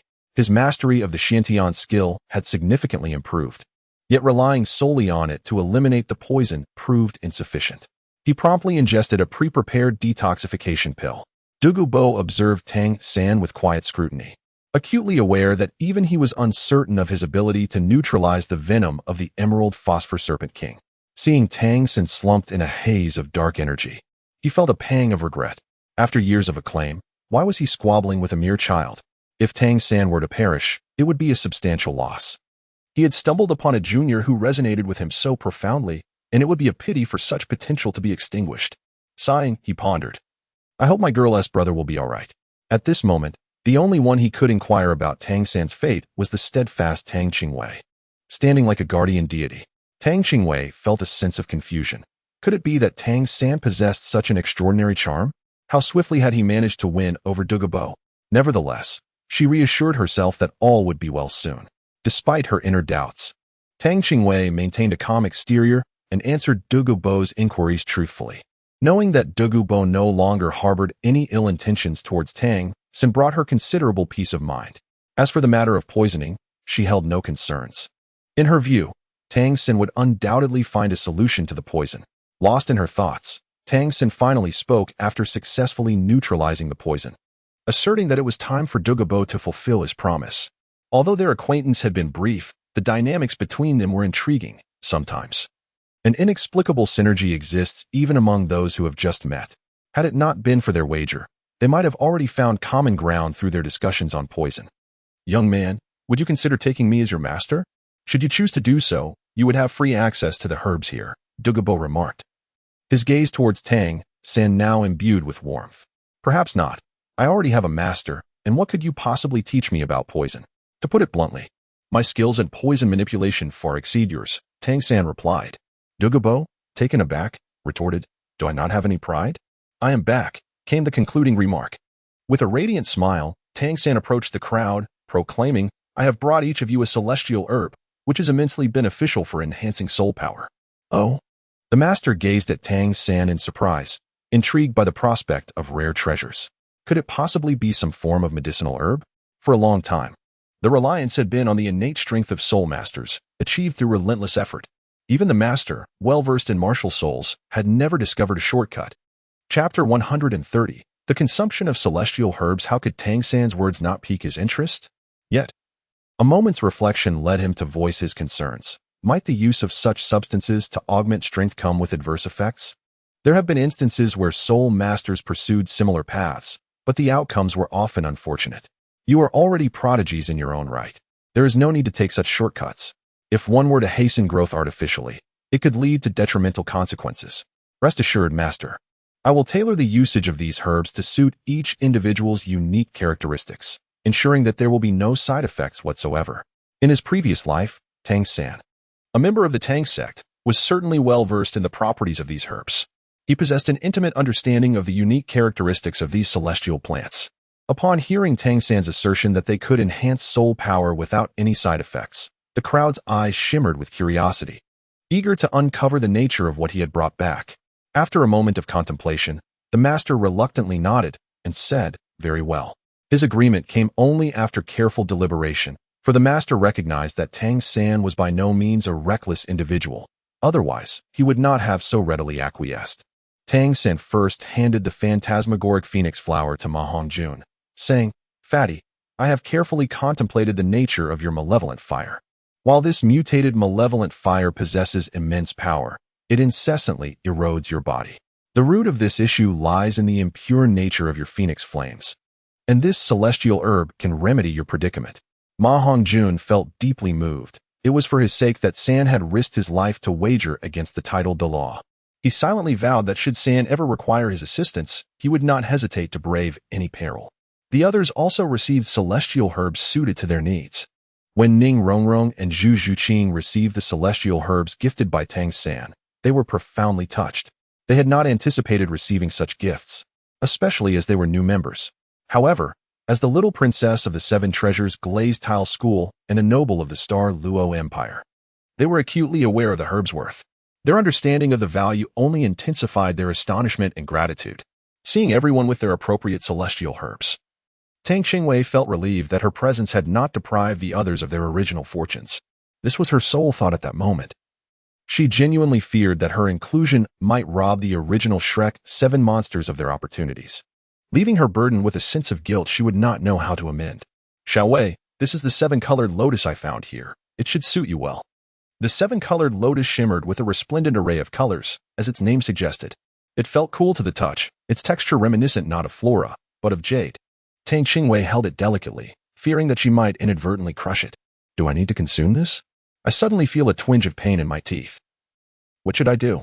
Tang Qingwei held the 7-colored lotus with a sense of hesitation, uncertain of how to proceed. Who suggested that you should consume it? Can you manage to swallow it? Tang San chuckled as he playfully tapped Tang Qing's forehead, saying, this is how you absorb it, just as you usually practice. Simply hold it in your hand. Oh, how fortunate, she inquired. Otherwise, she might have been left utterly bewildered. After Tang San finished explaining the uses and effects of the celestial herb, Tang Qingwei found herself devoid of time to ponder such matters. Her entire focus was captivated by the 7-colored lotus in her hands. She wondered if this celestial herb would be of any assistance to Xiaolian. Chapter 131. The 7-colored lotus. Ever since she aided Sister Xiao Wu in returning to her own body, she had not heard its voice again. Just as these thoughts crossed her mind, the slumbering Xiaolian, which had previously absorbed the system, suddenly reappeared. The 7-colored lotus? It was astonishing that such a phenomenon existed in this realm. The familiar childlike voice filled Tang Qingwei with joy. The 7-colored lotus was perhaps the closest entity she had in this world. It was the soul being aware of all her past lives, and had it not been for its salvation, she would have long since lost count of her reincarnations. Would it be beneficial for you? Tang Qingwei anxiously pondered within her heart. Fool, what was the purpose of voicing it? The voice of the 7-colored lotus remained as indifferent as ever. Yet Tang Qingwei no longer felt the initial anger and frustration. Instead, she found this tone to be incredibly nostalgic. How shall I present it to you? Tang Qingwei, unperturbed, cheerfully inquired within her heart. Do not grin foolishly. It makes you appear as though you are afflicted by some grave illness. Tang Qingwei's expression instantly cracked. Veins bulging on her forehead, she realized her mistake. She should not extend any semblance of kindness towards the 7-colored lotus. Just moments ago, she had felt a twinge of nostalgia. Surely a mere illusion born from the passage of time since their last encounter. Observing Tang Qingwei return to her usual self, the 7-colored lotus felt a wave of relief wash over it. It could not bear to see her in such a state. And her current demeanor was far more pleasing to behold. Indeed, it appeared she had not been idle.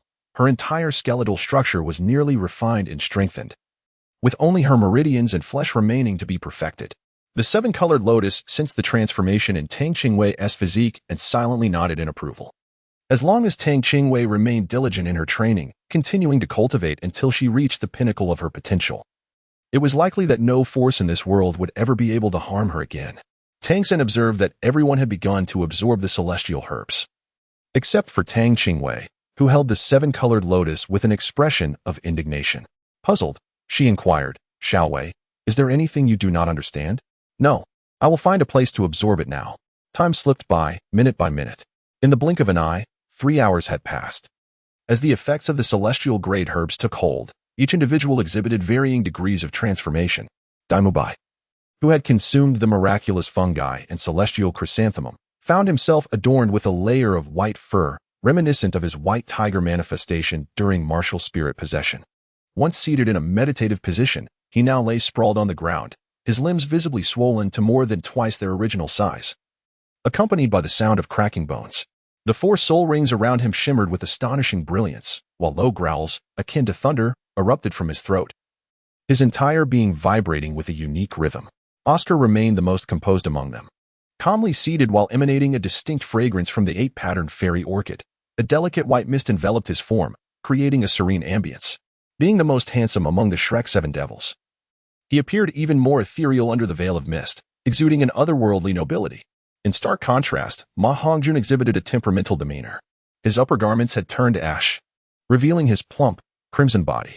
The potent effects of the rooster-crowned phoenix sunflower surged through him, causing layers of viscous fluid to seep from beneath his skin, transforming him into a sight akin to a boiled shrimp.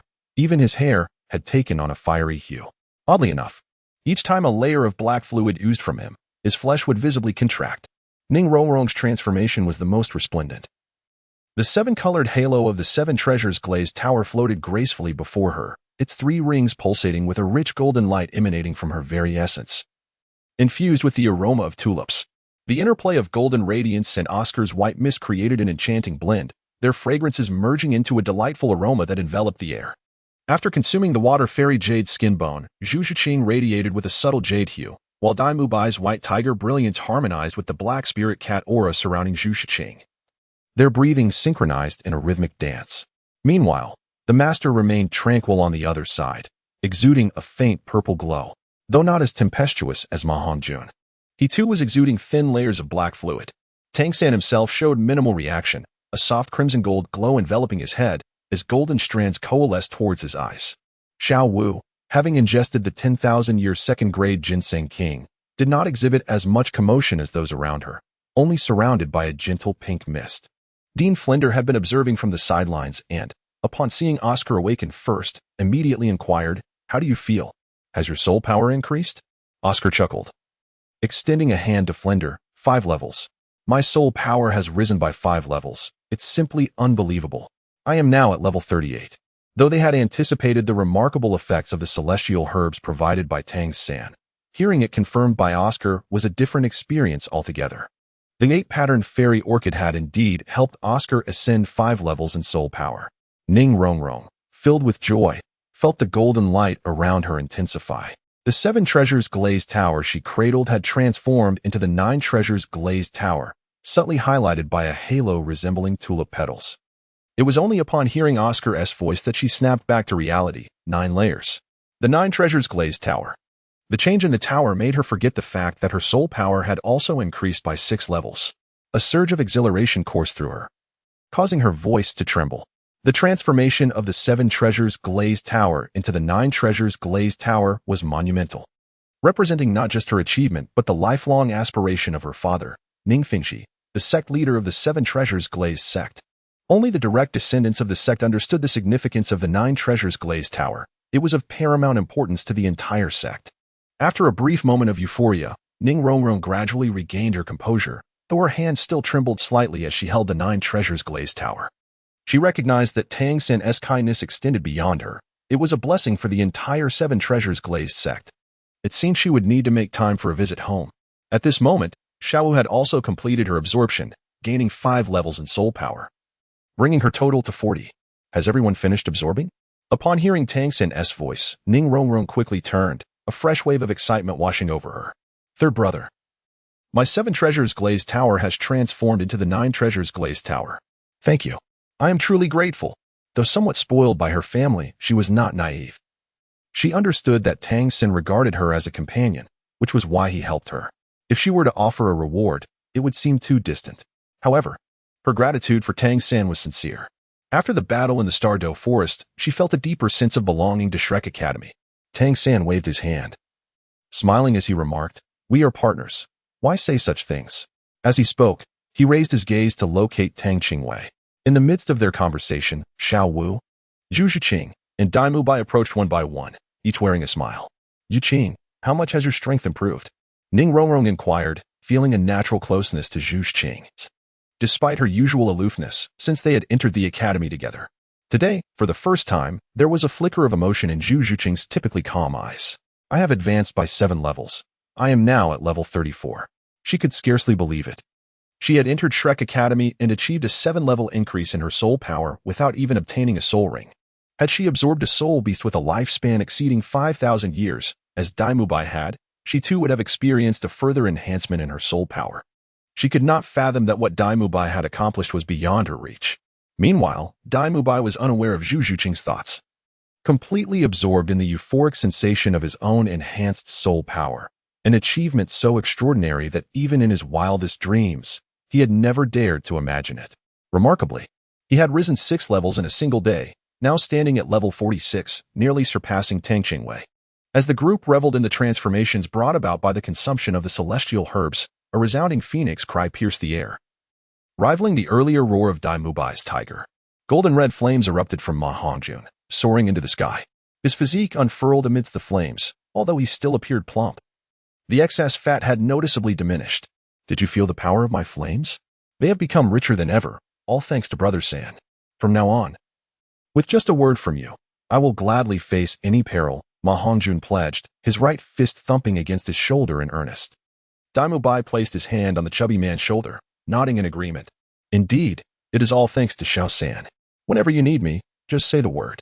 Tang San smiled and said, we are all companions. As brothers, there is no need for such formality. Zhu Zhuqing, accustomed to her solitary demeanor, simply uttered a thank you and chose not to elaborate further. In her heart, she cherished this kindness, feeling truly fortunate to be at Shrek Academy. Tang San observed that everyone had successfully absorbed their powers, yet he could not locate Tang Qingwei, which caused him some concern. Activating his purple extreme demon eye, he pinpointed Tang Qingwei's position as she absorbed the celestial herb and intended to investigate. To his astonishment, a radiant light emanated from her vicinity, where an ethereal image resembling a 7-colored lotus appeared, illuminating the vast area.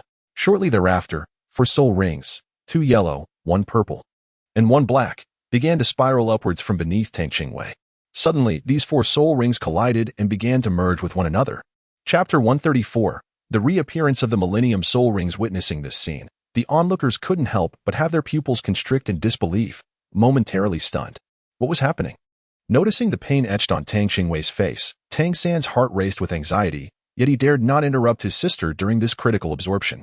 He couldn't shake off the regret of allowing her to absorb the 7-colored lotus.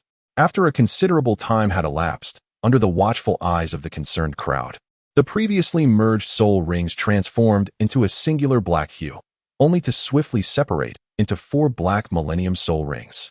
The crowd stood in stunned silence, bewildered by the transformation into 4 Millennium Soul Rings, and turned their gazes towards Tang San, hoping he could provide an explanation. Tang San was utterly perplexed by the situation before him, having never encountered anything of this nature. He cast a pleading glance towards the master, prompting the others to follow suit, their gazes converging upon him. Under the weight of so many expectant eyes, the master felt an overwhelming surge of pressure. At that moment, he too admitted his ignorance. Would he be struck for this? Yet, the truth was he truly did not know. That girl, Tang Qingwei, was nothing short of a peculiar enigma, her existence riddled with anomalies. However, such thoughts were only voiced internally, as he dared not express them in front of Tang San, lest it jeopardize their mentor-student bond. With his hands clasped behind his back, the master maintained a composed demeanor and stated, "Do not worry, let us observe further." To the astonishment of the onlookers, an additional black soul ring materialized around the 4 existing eternal soul rings surrounding Tang Qingwei. 5 eternal soul rings. Ma Hongjun rubbed his eyes in disbelief. Although the crowd remained silent, the astonishment was palpable in their widened eyes. She had already ascended to the rank of Soul King.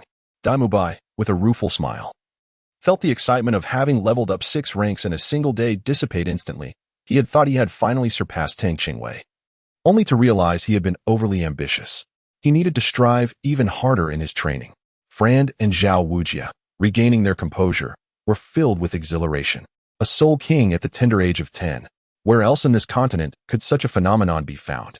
Yet, this prodigious Soul King hailed from their very own Shrek Academy. What an honor this was!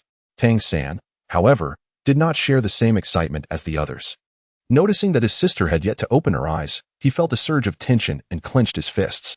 The rest of the group, too, had lost their earlier sense of triumph. In comparison to Tang Qingwei, they felt woefully inadequate. After a considerable pause, amidst the eager gazes of the onlookers, Tang Qingwei finally began to slowly open her eyes. The multitude of expectant stares left her feeling a bit flustered. What was happening? Why was everyone gathered around her? Tang San embraced Tang Qingwei tightly and inquired anxiously, Is there anywhere you feel unwell? Despite still wearing a face full of confusion, Tang Qingwei nonetheless responded to Tang San's inquiry. What seems to be troubling you? Before Tang Qingwei could finish her words, Tang San, with a face full of anxiety, hurriedly checked to see if his sister was injured. You are holding me too tightly. I can hardly breathe. Upon hearing this, Tang San was momentarily taken aback, but soon regained his composure. He helplessly tapped Tang Qingwei's forehead, exclaiming, "What an ungrateful little wide-eyed wolf." Seeing that Tang Qingwei was unharmed, Xiao joyfully skipped over to her side, asking, "Have you truly become the Soul King now?"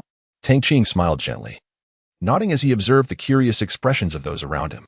He took a few steps back to unleash his martial soul, 5 soul rings swirling rhythmically around his form, each one a profound black hue, indicative of their 10,000-year age. The immense pressure emanating from these 5 formidable soul rings was palpable, causing several individuals to instinctively retreat several steps, only to feel a slight alleviation thereafter. Indeed, he had ascended by 6 levels, now standing at level 52. Tang Qingwei's words, light as the breeze and gentle as the clouds, stirred tumultuous waves within the hearts of those who listened. Chapter 135, The Fifth Soul Skill. Tang Qingwei's martial soul has undergone a remarkable transformation.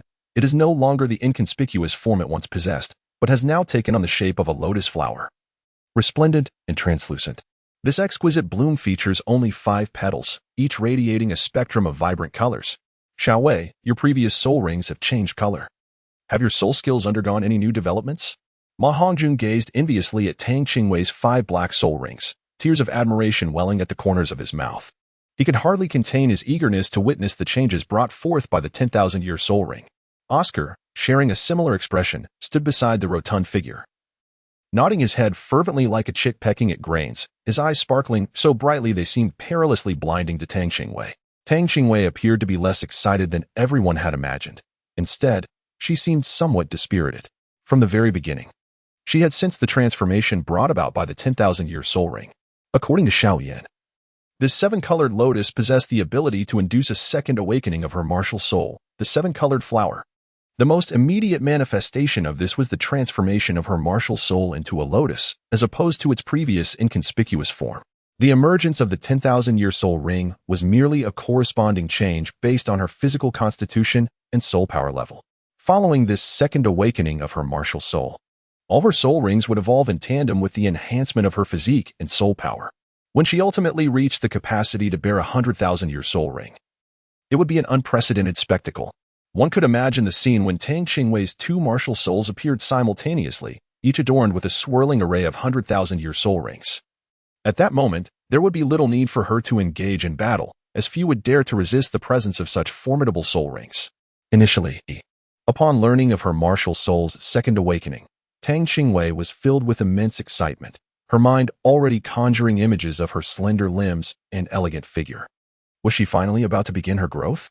Tang's face flushed with excitement as she eagerly anticipated the astonished expressions of everyone upon seeing her again. However, the disparity between her imagination and reality struck her like a thunderbolt. Indeed, she witnessed their astonishment, yet it was not the kind she had yearned for. Where was her alluring figure? Where had her long legs vanished to? Suddenly, she felt that the allure of the Millennium Soul Ring had diminished significantly. Fortunately, she refrained from voicing her thoughts, for doing so would surely infuriate everyone. After all, it was a Millennium Soul Ring, and there were 5 of them. Upon seeing his sister's somewhat disheveled appearance, Tang San could not help but approach and gently ruffle her hair. It mattered not that there had been no change. Xiaowei had always been exceptionally formidable. Ma Hongjun and Oscar chimed in continuously, affirming, "Indeed, indeed. Even without any alterations, you remain the most powerful. Just look at who could possibly rival you. The mere display of your martial soul, adorned with 5 10,000-year soul rings, is enough to instill fear in them." Each of them harbored a slight twinge of regret for their earlier actions. Tang Qingwei accepted the comfort of those around her with a sense of ease and gradually spoke, "Indeed. The effect of my first soul skill's poison has doubled compared to before. The second soul skill, which immobilizes the enemy, now benefits from the enhancement of a 10,000-year spirit ring, allowing me to cast it from a distance of up to 100 meters, while the duration remains at 3 seconds. The range of my third soul skill's teleportation has not changed, still limited to 600 meters, however. It now includes a long-distance transfer capability. I can teleport only once per day, and each transfer can only involve one individual. with the stipulation that the destination must be a place I have previously visited. The fourth soul skill remains unchanged, continuing to reduce the opponent's overall attributes by 30%, with a casting range also limited to 100 meters. Lastly, my fifth soul skill provides protection against all mental attacks for a duration of 5 minutes. Tang Qingwei's words, light as a breeze and soft as clouds, left the crowd utterly astonished. They realized they had underestimated her. She was indeed a prodigy of Shrek Academy. Chapter 136, A Collective Advancement. However, this fifth soul skill was astonishingly powerful, capable of resisting all forms of mental attacks. It is known that among all forms of assault, mental attacks are the most challenging to defend against, relying entirely on one's willpower, something that cannot be countered merely by physical strength. With Xiao Wei's fifth soul skill, they would no longer need to fear mental assault from soul masters in future battles. Even the Master-S expression shifted upon hearing about Tang Qingwei's fifth soul skill. Despite that girl's incredible combat prowess and her formidable physical strength, this auxiliary skill was surprisingly commendable. Now, having acquired a skill to defend against mental attacks, it undoubtedly alleviated all concerns for the Shrek students in future team battles. Well, you all have made significant progress today. It seems we shall embark on another expedition to the Stardow Forest, declared Dean Flinder. His face creased with deepening smiles. The members of Shrek Academy shared an unspoken understanding, refraining from inquiring about the mysteriously additional soul ring that Tang Qingwei possessed. The celestial herb bestowed by Tang San can be deemed a perfect conclusion, as each individual reaped considerable benefits, leading to a significant enhancement in the overall prowess of the Shrek Academy students. Among the beneficiaries, it was neither Zhu Zhuqing, who experienced an astonishing 7-level increase in soul power, nor Ma Hongjun, whose evil fire was purified and freed from impurities. It was not even the master, who achieved a breakthrough beyond the 30th level. Instead, it was the youngest, Tang Qingwei, whose soul power ascended to the 52nd level, and whose soul rings transformed entirely into the illustrious black rings of 10,000 years, under the nourishing effects of the celestial grade herb. The Shrek students displayed a remarkable elevation in their capabilities. Daimubai now stands at level 46, a soul master, while Oscar has reached level 38, a soul sovereign. Tang San, level 41, soul master. Ma Hongjun, level 36, soul sage. Xiao Wu, level 40, soul master. Ning Rongrong, level 32, soul sage. Zhu Zhuqing, level 34, soul sage. Tang Qingwei, at the 52nd level, is a soul king.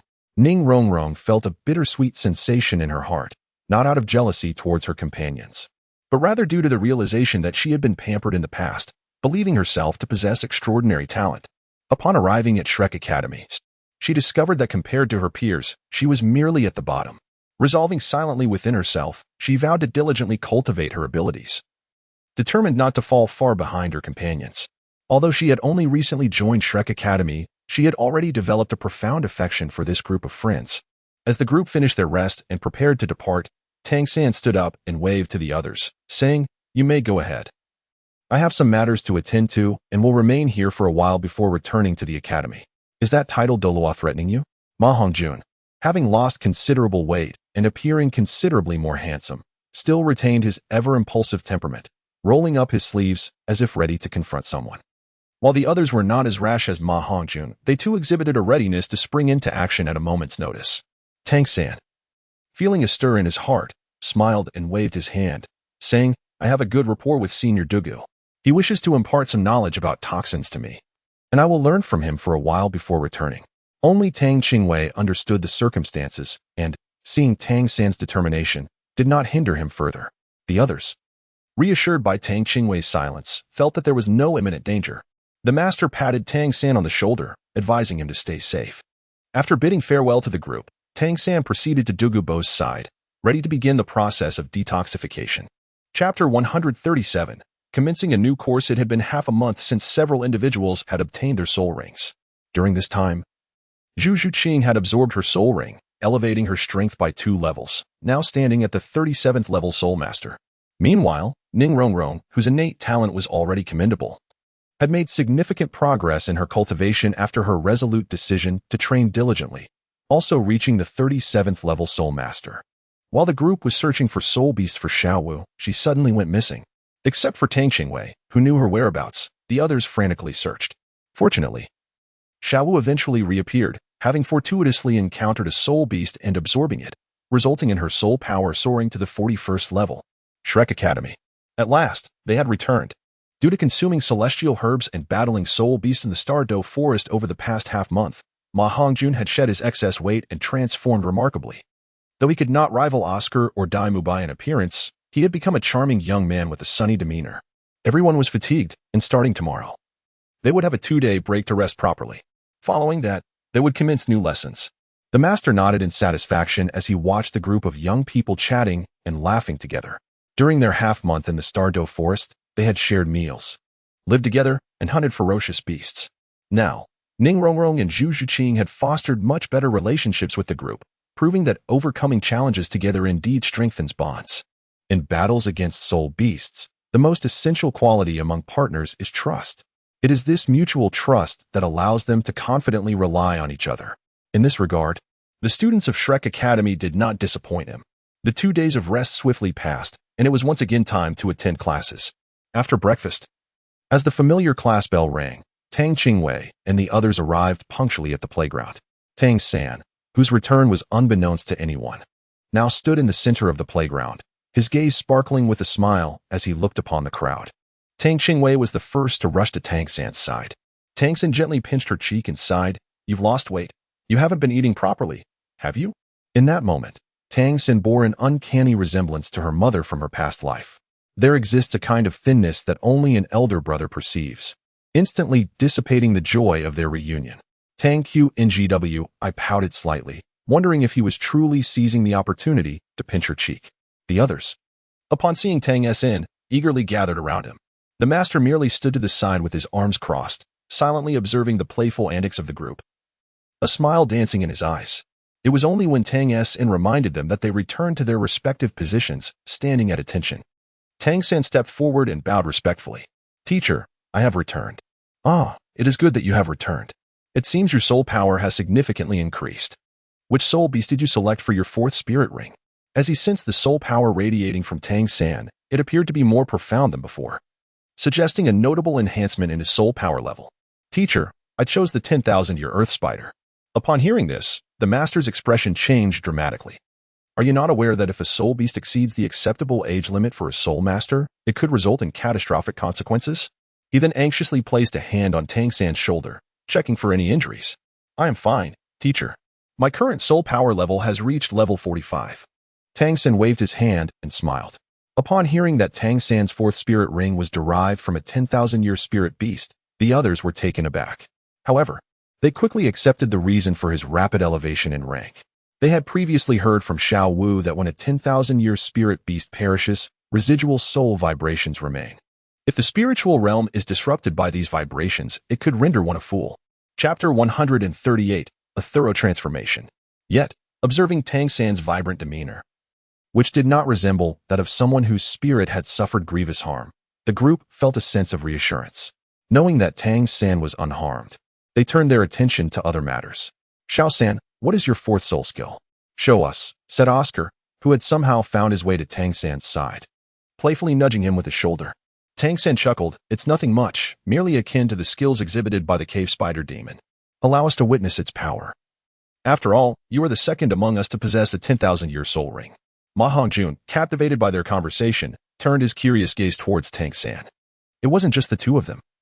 The master and the other students were equally eager to see what kind of soul skill Tang San had acquired from the cave spider demon. Very well. A sinister smile flickered in Tang San's eyes as he raised his right hand, from which a dark blue radiance emanated. A strand of blue-silver grass materialized from his palm, its thickness appearing unchanged from before. The sole distinction lay in its color, for it had transformed into a deep black, exuding an oppressive aura. Most astonishingly, for soul rings simultaneously manifested 2 yellow, 1 purple, and 1 black, hovering around Tang San's form in a rhythmic dance. Indeed, these brothers were exceptionally formidable. Apart from Xiao Wu's soul rings, Tang San's were the most striking. As the soul rings emerged, an intangible pressure compelled Oscar to retreat a few paces, enveloped by the enigmatic aura that radiated from Tang San.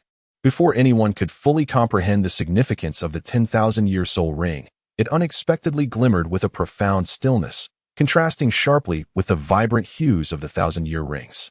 just as the crowd was captivated by the awe-inspiring presence of the 10,000-year soul ring, without any forewarning.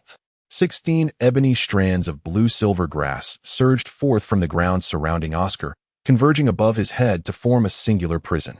Remarkably, this manifestation emitted no discernible fluctuations of energy. Oscar, taken by surprise and unable to evade in time, found himself ensnared by the rapid approach of the 16 strands, which solidified around him with the resilience of steel.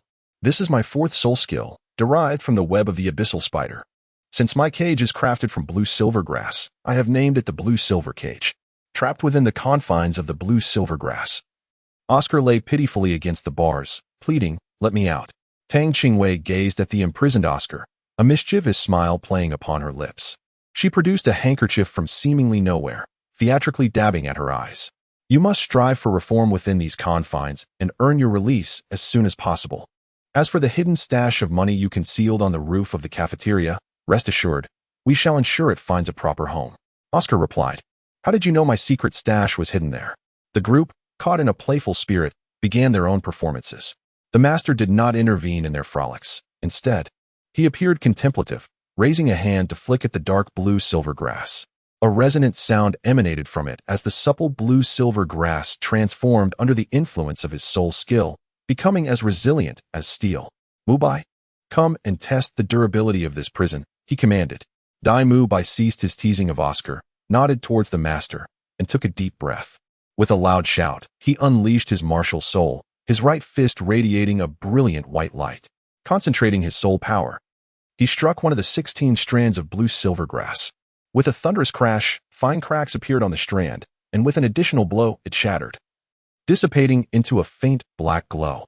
Chapter 139. Duplicate charges. Ma Hongjun frowned. "This looks rather ordinary. It seems even less resilient than the web of spiders bind." "Third brother, is this what a 10,000-year soul skill truly entails? Is it?" A peculiar smile flickered in Tang San's eyes as dark light surged once more from his body. In an instant, apart from himself, Tang Qing and Xiao Wu, black light erupted beneath the feet of everyone else. Within the blink of an eye, 6 blue-silver cages materialized, ensnaring the bodies of the others within their confines. The master's expression shifted, and he gasped in astonishment, recognizing it as a group control skill. Wasn't this the domain of control-type soul masters above level 50? What, then, is group control? It refers to the ability to render the opponent completely incapable of evasion, instantly locking onto each adversary, thereby qualifying as true group control. One blue-silver cage might not seem formidable. Even a powerful assault-type soul master like Dai Mubai, at over level 40, could potentially break through it with sheer strength. However, breaching the cage requires time sufficient for the controlling soul master's companions to execute numerous actions. Moreover, Tang San's technique, stemming from his 10,000-year soul ring, constitutes a genuine group control skill. While its potency may not rival that of spiderweb binding, nor does it possess the latter's stickiness or potent toxins, the soul power consumed by each blue-silver cage is merely 1/10 of that required for spider web binding.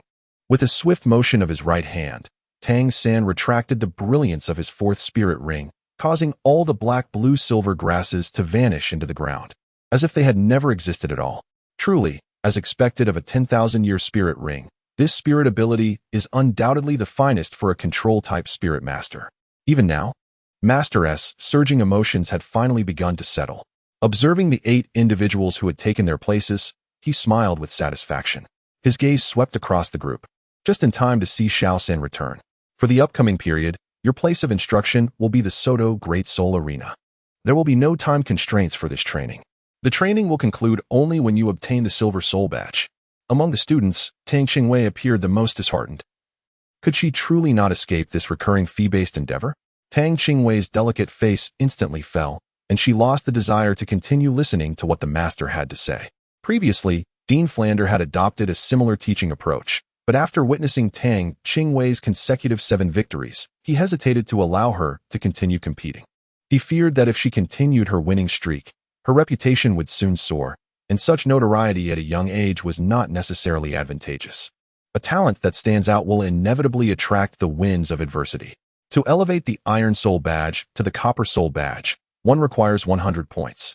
The same applies for advancing from the Copper Soul Badge to the Silver Soul Badge. Each victorious battle garners a point. but a defeat results in a corresponding deduction of 1 point.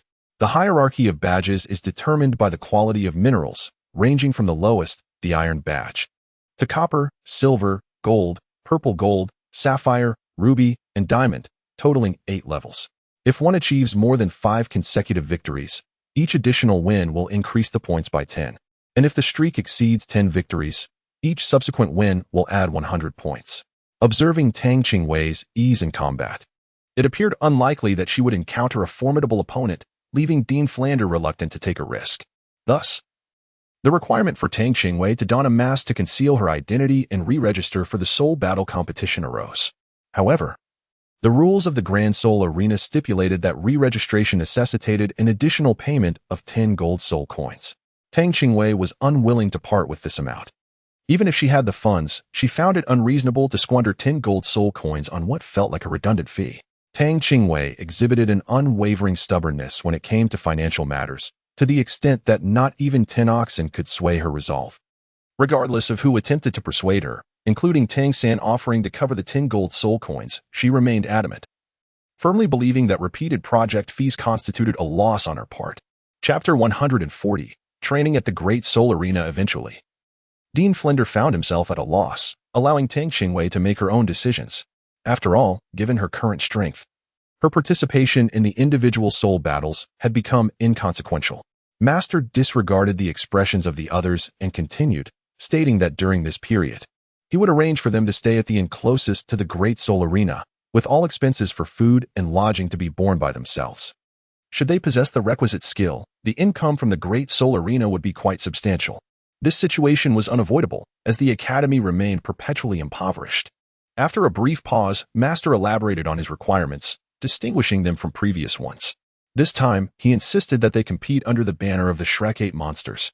There were several stipulations they needed to remember. First, they must not reveal their identities or names during battles. All must fight under pseudonyms. Second, no one, including Tang San, was permitted to use hidden weapons. Third, regardless of victory or defeat, each participant must engage in at least 2 battles daily. At this point, Master paused and glanced at Oscar and Ning Rongrong, stating that as support-type soul masters, they could opt to participate in the 2-on-2 and team battles to earn silver soul coins. Originally wallowing in self-pity, Tang Qingwei perked up at this remark, instinctively raising her hand and exclaiming, "Master, me. I am also a support type. You forgot about me." Master rubbed his forehead in exasperation. Indeed, he had overlooked this girl. Nevertheless, he conceded, "Fine, you may be counted as one too." He had heard of her theory regarding repeated project fees and suspected that persuading her to enter the individual competition might be somewhat challenging. "Very well. Now return and pack lightly. We shall gather on the playground in an hour." After allowing the students to make quick preparations, Master led them on their journey to Soto City. Accompanying them were familiar faces, the Academy's former 2 deans, the four-eyed cat Eagle Flinder and the immovable King Zhao Wujin. While the other 3 teachers remained behind at the Academy, Flinder couldn't help but admire Master S's decision. Having the students stay in Soto City with all expenses self-managed alleviated the financial burden on the Academy. Moreover, he, Zhao Wujin, and Master could reside in his establishment, allowing them to monitor the students' practical progress daily. The soul battles at the Great Soul Arena took place in the evenings. Upon arriving in Soto City, the group selected a modest hotel near the Great Soul Arena for their stay. After settling the students in, Master summoned the 8 of them to Tang San's room. The soul competitions were divided into 1-on-1, 2-on-2, and the later team battles, allowing them to form their own combinations. However, participation in 1 team battle and 1 individual or 2-on-2 battle was mandatory each day. He expressed that he would not oppose those willing to engage in 3 battles, provided they kept their soul power in check. As soon as Master finished speaking, Oscar eagerly seized the opportunity, pulling Tang Qingwei aside. "Little May, how about we participate in the 2-on-2 together? I'll cover the registration fee. What do you think?" Tang Qingwei initially felt indifferent about who to team up with, as long as the task was accomplished. However, the situation had changed. She no longer needed to share the registration fee, which meant she was guaranteed a profit. Upon hearing Oscar's words, Tang Qingwei instantly felt invigorated, confidently patting her chest and assuring, "No problem. Little Oscar, rest assured, I shall protect you." This elicited amused chuckles from those around them. Chapter 141, The Shrek 8 Monsters. At this moment, Master suddenly interjected, "No. I do not recommend that you two form a team. After all, your support would hold little significance for Xiaowei. There was no denying the validity of this reasoning, leaving Oscar no choice but to shift his gaze toward Dai Mubai. Ning Rongrong had initially considered Tang Qingwei's combat prowess but was preempted by Oscar. Now, upon hearing the master's commentary, she too had to concede. Consequently, she turned her attention to Zhu Zhuqing. Sister 7, shall we collaborate? Sure, came Zhu Zhuqing's succinct reply. With 3 support roles filled, only Tang Qingwei remained looking perplexed. Xiaowei, let us team up, she suggested. Given that Tang Qingwei's level was considerably high, the opponents she would face would not be far behind in strength. With Dai Mubai already teamed with little Oscar, that left only herself and Xiao Wu. Previously, their trio had secured the Silver Soul Badge, and now they merely needed to obtain the Team Silver Badge.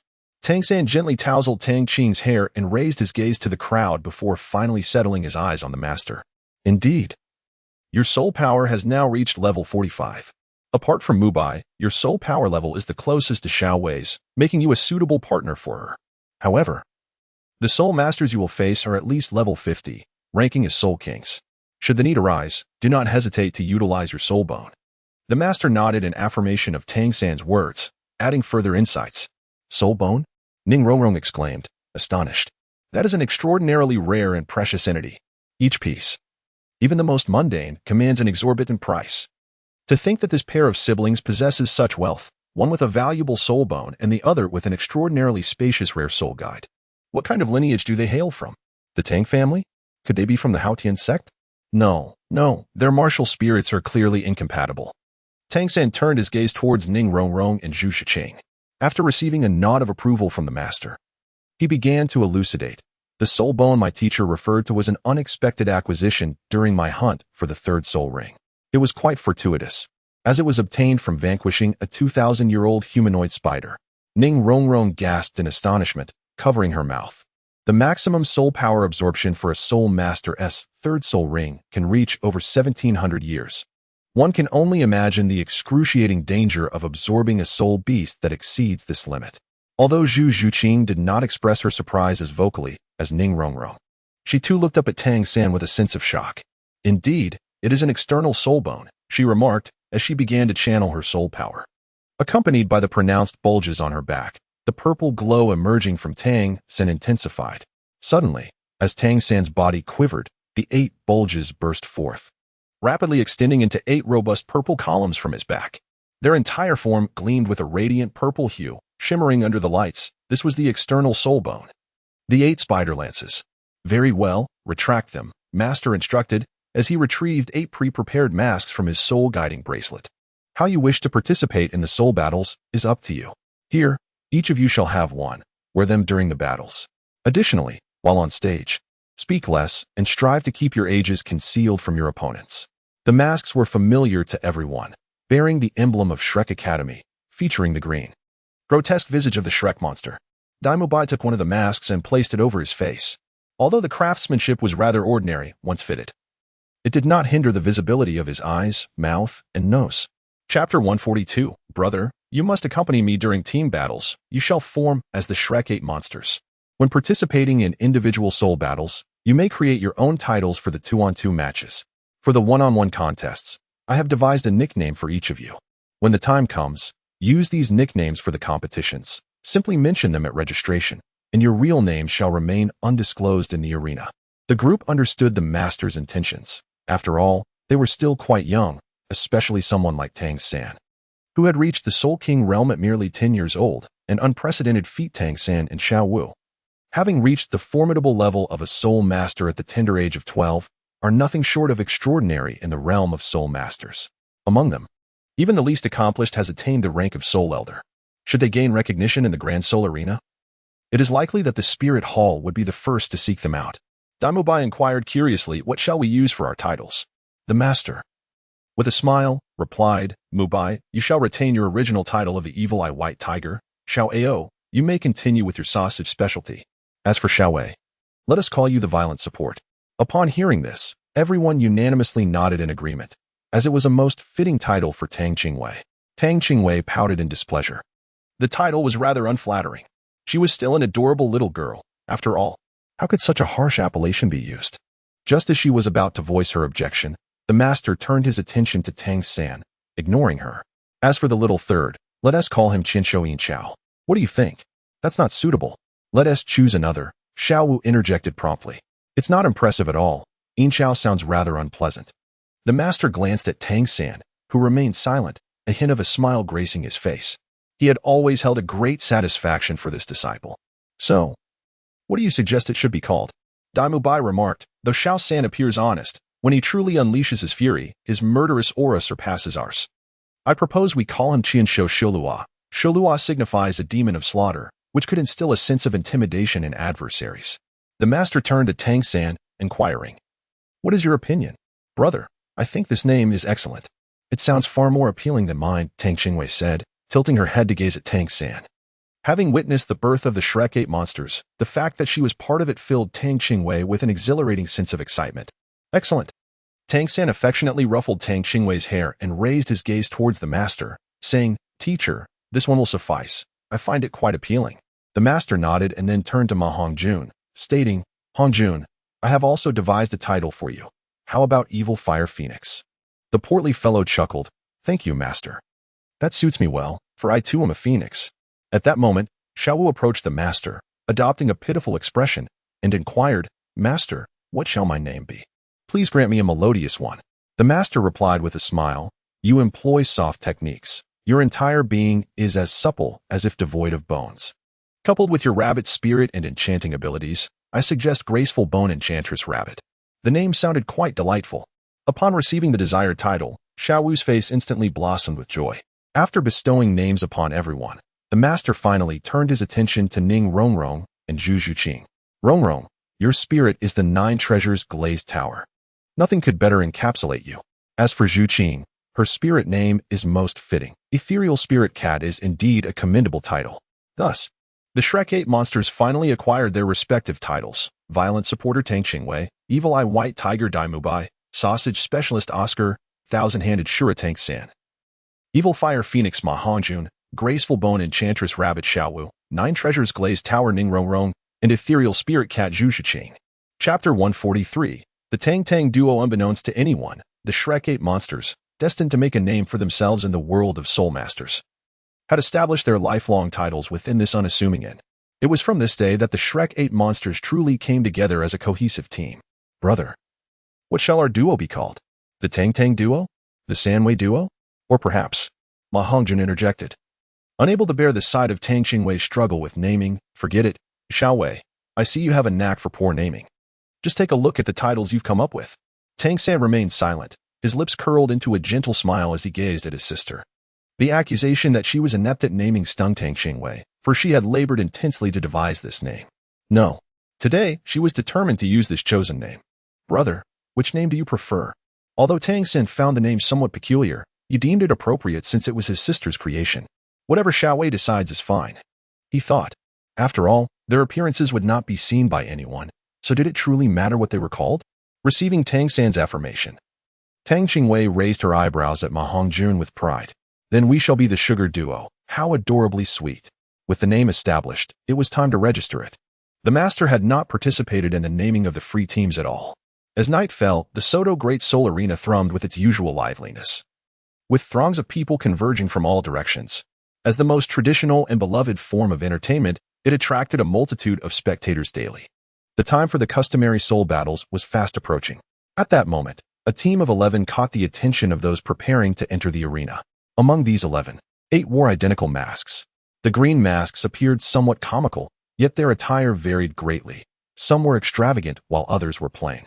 This group comprised 8 students from Shrek Academy, along with 2 directors and the master. As they were set to fight last in the team battles, they dispersed upon entering. Tang Qingwei and Tang San headed off to engage in a 2v2 soul battle, parting ways at the junction from the other 6. Oscar and Ning Rongrong would wait for Dai Mubai and Zhu Zhuqing to finish their 1v1 battles, so they ventured to Area 1 first. The Sugar Duo was scheduled for their 2v2 soul battle in the second match of the 13th battle area. Soon, it was their turn to take the stage. As a newly registered team, they naturally lacked recognition, and their entrance did not garner much applause. Now, let us welcome the opponents of the Sugar Duo, announced the host. Their adversaries had achieved 3 consecutive victories in the 2v2 battles, demonstrating exceptional synergy and unprecedented success at the Soul King level. Should they triumph over the Sugar Duo today, they would secure a 4th consecutive win. Perhaps, upon their next appearance at the Soto Great Soul Arena, they would enter the central battle area, a significant honor for any soul fighter. In the arena, only those who have won more than 5 consecutive matches or possess soul badges of a certain level, or have attained high ranks as soul masters, can compete in the main arena. New teams like the Sugar Duo could only battle in the sub-arenas. Chapter 144. The 2v2 soul battle soon. Amidst a wave of enthusiastic cheers and applause, the decisive duo ascended the battle platform. The 2 soul masters, a man and a woman, presented themselves. The woman was tall, appearing to be in her 30s, with voluminous chestnut-red hair cascading gently around her. Yet, her piercing gaze starkly contrasted with her otherwise gentle demeanor. The man, robust in stature, stood at least 2 meters tall, his dark skin adorned with prominent muscles that exuded strength. As the decisive duo took their positions, they scrutinized their opponents, Tang San and Tang Qingwei. Upon noticing the masks adorning their faces, both were momentarily taken aback. While it was not uncommon for soul masters to disguise their identities, such masked appearances were relatively rare. The muscular man scoffed derisively. Sugar Duo? Such a cutesy name. Were you planning to concede right from the start? Though the woman did not reply, the derision etched on her face clearly echoed her companion's sentiments. Hearing her chosen name mocked, Tang Qingwei puffed her cheeks in indignation. Yet she recalled the master's guidance and tugged at Tang San's sleeve, urging him to bow his head. Tang Qingwei leaned close to Tang San's ear and whispered angrily, "Brother, you must make sure to make them cry later. How dare they mock us women?" Tang San gazed upon his sister's cheeks, puffed up beneath her mask, and affectionately tousled her hair. "Oh dear, your hairstyle is in disarray, and there are so many people around. Do you not care for your dignity?" Tang Qingwei, slightly irritated, swatted away Tang San's hand and muttered her resistance. In response, Tang San merely smiled and fell silent. Redirecting his gaze towards the 2 members of the decisive duo before him, his mind already formulating a strategy for the impending battle. As the soul battle was about to commence, the audience surrounding the arena was thoroughly stirred, and in such a fervent atmosphere, the host dared not delay. Let us eagerly await whether the sibling duo, Su Jilia and Su Qiqi, will once again achieve remarkable success. Now, I declare the 2-on-2 soul battle officially begins. As the host's words faded, the decisive duo simultaneously summoned their soul power. In an instant, sharp blades sprang forth from Su Qiqi's fingertips, her upper body arching as her ears perked up slightly. A fine layer of reddish-brown fur enveloped her arms, and a fluffy reddish-brown tail emerged behind her. Beneath her feet, 5 soul rings, 1 white, 2 yellow, and 2 purple, glowed brightly. Clearly, Su Qiqi was also a soul king, and her martial soul appeared to be that of a squirrel-like spirit beast. Su Jilia took a half step back with his right foot, extending his right hand as he shouted. A dense white light surged forth from his palm, and a forging hammer materialized in an instant. Unlike the forging hammers typically wielded by the Tang siblings, this one was not only larger but also adorned with intricate patterns. 4 soul rings, 1 white, 2 yellow, and 1 purple, pulsated rhythmically upon it, indicating that he was a soul sect, comparable in soul power level to Tang San's combination. As the opposing duo revealed their martial souls, Tang San promptly summoned his own. 4 soul rings, 2 yellow, 1 purple, and 1 black, materialized simultaneously around him. The black ring, though the least conspicuous color, carried significant implications for those with even a modicum of knowledge about soul masters. At that moment, gasps of astonishment echoed not only from the audience but even from the host. Who would have imagined that a 10,000-year soul ring would appear on the competition stage in the soul battle division? A 10,000-year soul ring? Su Jilia, who had been poised with his forging hammer, murmured in a daze upon witnessing Tang San's soul ring. While Su Qiqi was also taken aback by Tang San's 10,000-year soul ring, she quickly regained her composure, being a 5-ring soul king. She shouted to the still-dazed Su Jilia, "Stay calm. It's just a 4-ring soul sect. Steady yourselves. We can win." As she spoke, her fingers extended into claw-like sharp appendages, and she crouched into an attacking stance. Her gaze was fixed on Tang Qingwei behind Tang San, a cold smirk forming within her mind. What does it matter if there is a 10,000-year soul ring? A 4-ring soul sect accompanied by a fool with no combat awareness? Clearly, a novice is a novice. Even at this juncture, they have yet to unveil their martial soul. Let us see you exit the stage first. In the next moment, Su Qiqi moved with uncanny swiftness, appearing beside Tang Qingwei. Her right hand transformed into a claw, leaving behind an afterimage as it lunged towards Tang Qingwei's neck. Although Tang Qingwei did not anticipate that this woman would launch an attack right from the outset, she was not overly surprised. As the shadow of claws approached menacingly, Tang Qingwei raised her hand to block, but was unexpectedly ensnared by Tang San's blue-silver grass around her waist. With a forceful tug, she was pulled away from her original position. The claw's attack missed its target, and the sharp blades that followed struck the ground where Tang Qingwei had stood, causing the hard arena to shatter and debris to scatter, leaving behind 3 deep gashes. On the other side, as Su Zhilia noticed Tang San's attention was diverted, he swung his massive forging hammer with unrelenting speed towards Tang San. However, as Su Zhilia drew near, without any forewarning, the dark blue-silver grass surged forth from the ground surrounding him. In the next instant, Su Zhilia felt a sudden tightness enveloping his entire body. The spiny vines had viciously coiled around him, ensnaring his arms and legs with a vice-like grip. The vines constricted fiercely, releasing a potent paralyzing toxin. Simultaneously, the vines rising from the ground lifted his body, rendering his feet suspended in the air. It was evident that Tang San had intentionally feigned a vulnerability to lure Su Zhilia into a trap. Seeing Su Zhilia ensnared, Su Qiqi swiftly pivoted on her toes and hastened to his side. With her fingers extended like blades, she deftly sliced through Tang San's binding vines. Once freed, Su Zhilia forcefully stomped the ground, letting out a thunderous roar as his 4th soul ring suddenly illuminated, causing his muscles to swell once more with vigor. The rhythm of the 4th soul ring pulsed beneath his feet, and the hammer in his hand began to swing with an effortless grace, conjuring ethereal shadows that sliced through the air like blades, hurtling towards the 2 adversaries. Tang San was encountering such a mode of attack for the first time. Initially, upon recognizing the opponent's hammer martial spirit, he was overwhelmed by preconceived notions, instinctively believing that the method of attack would be similar to his own Haotian Hammer. However, he found himself gravely mistaken, as he had not anticipated that a hammer could possess such a unique assault technique. At that moment, Su Qiqi's body suddenly soared, her single foot alighting on Su Zhilia's right shoulder. A radiant orb of light gathered in her palm, continuously compressing until it shrank to the size of a yellow bean, which she swiftly hurled towards Tang San and Tang Qingwei. This was the signature skill of the decisive duo, their most formidable combined spirit technique. Su Zhilia's giant hammer phantom served as an area of effect attack, typically employed to immobilize adversaries, while the orb in Su Qiqi's hand was a concentrated strike of all her spirit power. Although immensely powerful, this technique could not be utilized frequently. However, the duo found themselves compelled to employ it now. Chapter 146, a perfect victory in a 2-on-2 match. Upon unleashing this move, Su Qiqi's complexion turned pale, and she weakly fell from Su Zhilia's shoulder.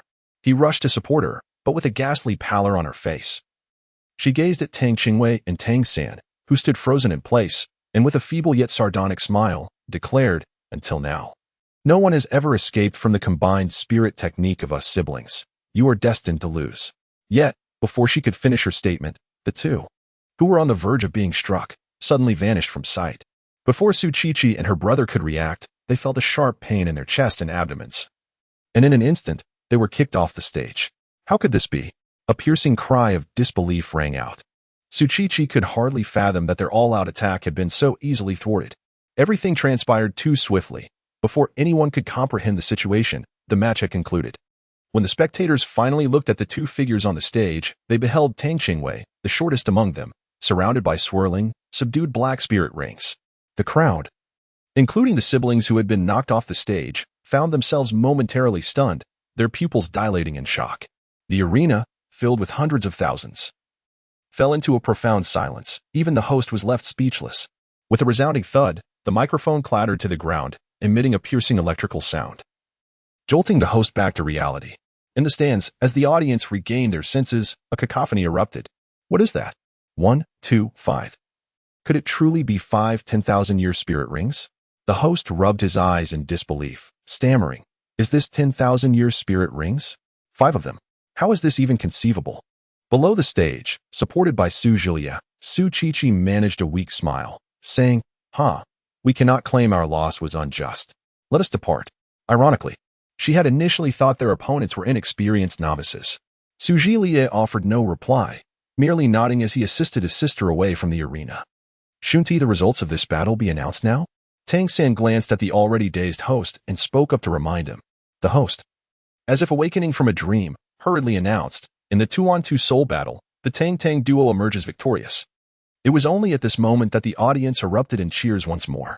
Although the duration of the soul battle seemed exceptionally brief, both Tang San's blue silvergrass and Tang Qingwei's 5 eternal soul rings left the ordinary spectators in awe.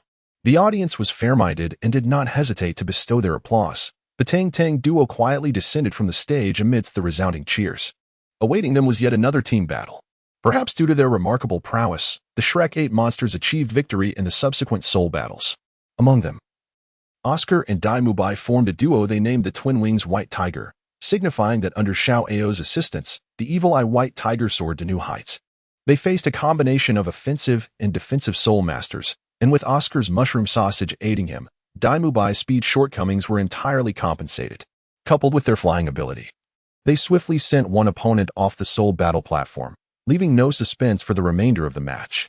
Ning Rongrong and Zhu Zhuqing, calling themselves the 9 Treasure Spirit Cats, found that when their opponents beheld Ning Rongrong's 9 Treasure Glazed Tower, doubts about the connection to the 7 Treasure Glazed Sector rose, diminishing their fighting spirit.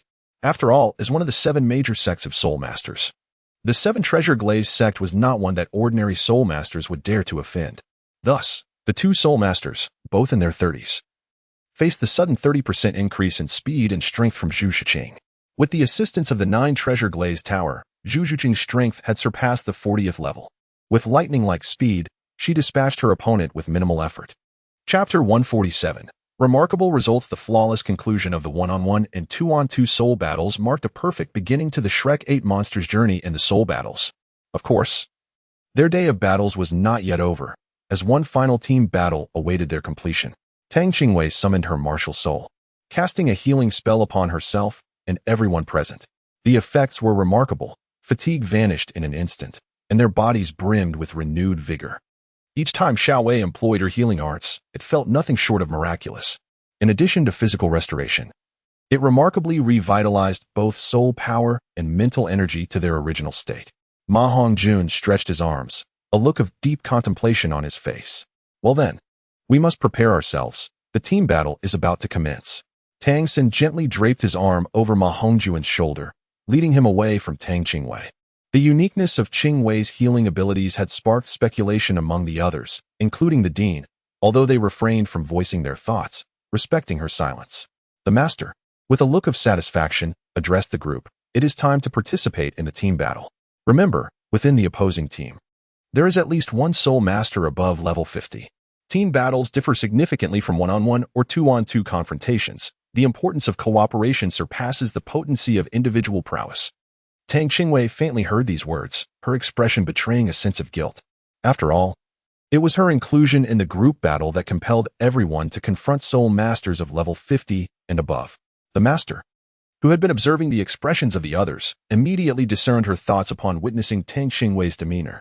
With his hands clasped behind his back, he surveyed the group and remarked, "Although your encounter with the level 50 Soul Kings is a direct result of Xiao Wei's presence, remember this. The adversaries you will face in the future will not be determined by your current levels. As members of Shrek Academy, you should embrace the challenges ahead."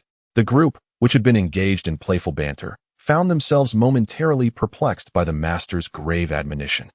It was only upon noticing Tang Qingwei's lowered head that they began to grasp the gravity of the situation.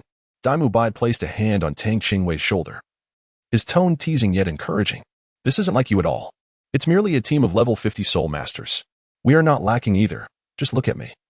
I'm already at level 46, not far from 50. I've been sparring with you, a little prodigy, and to this day, I remain unaware of the true strength of an ordinary level 50 Soul King. Today presents the perfect opportunity to learn." Tang San stepped forward, gently ruffling his sister's hair in a gesture of comfort. "I do not believe we will be defeated. We possess exceptional combat capabilities backed by top-tier food-type soul abilities. The formidable mutated spirit beast martial soul of the Rotund One, and Xiao Wu's remarkable agility. Furthermore, there is Rongrong's 9 Treasure Glazed Tile, the premier auxiliary spirit tool. Zhu Qing's speed is the swiftest I have witnessed among agility-type soul masters of the same rank. Though our opponents may be powerful, are we to consider ourselves weak?" Ning Rongrong and Xiao Wu approached Tang Qingwei, each linking their arms with her. "Brother is right. We shall prove that we are indeed stronger than them. Besides, let us not forget our age. Eventually, Oscar also stepped forward to offer his consolation. Even if we were to lose, what of it? Failure is the mother of success. Should we find ourselves outmatched today? There will surely come a day when we shall triumph over them. If we have already lost our confidence in victory, what is the point in participating in this team battle? Chapter 148. The God-slaying team. Their words reignited Tang Qingwei's confidence, lifting her spirits and restoring her to her former self. She cast a lingering glance at Dai Mubai. Brother Dai, your previous strike left me grievously injured. However, in the spirit of friendship, I shall forego demanding compensation, but you must treat me to a meal. Dai Mubai was momentarily taken aback before responding with a chuckle. Very well. Should we emerge victorious in this team battle, I shall treat everyone to dinner. Seeing his sister return to her lively and cheerful self brought a sense of relief to Tang San. Oscar and Ma Hongjun exchanged glances, high-fiving in celebration. Even Zhu Zhuqing, who usually wore a serious demeanor, now bore a smile. The esteemed Dean Flander and the others remained silent during their exchange, but witnessing such unity brought smiles of satisfaction to their faces. The arena for team battles was significantly larger than that for one-on-one or two-on-two matches, with a diameter of 40 meters. The surrounding spectator stands were also twice as large, now filled to capacity. Bloodstains from previous battles were still visible on the arena floor. As the 8 members of Shrek, wearing masks and varying in height, entered the arena, a chorus of boos erupted from the audience. However, when the opposing team made their entrance, the crowd's fervor ignited, erupting into enthusiastic cheers. The host stood at the center of the arena, commencing the introduction for the team match.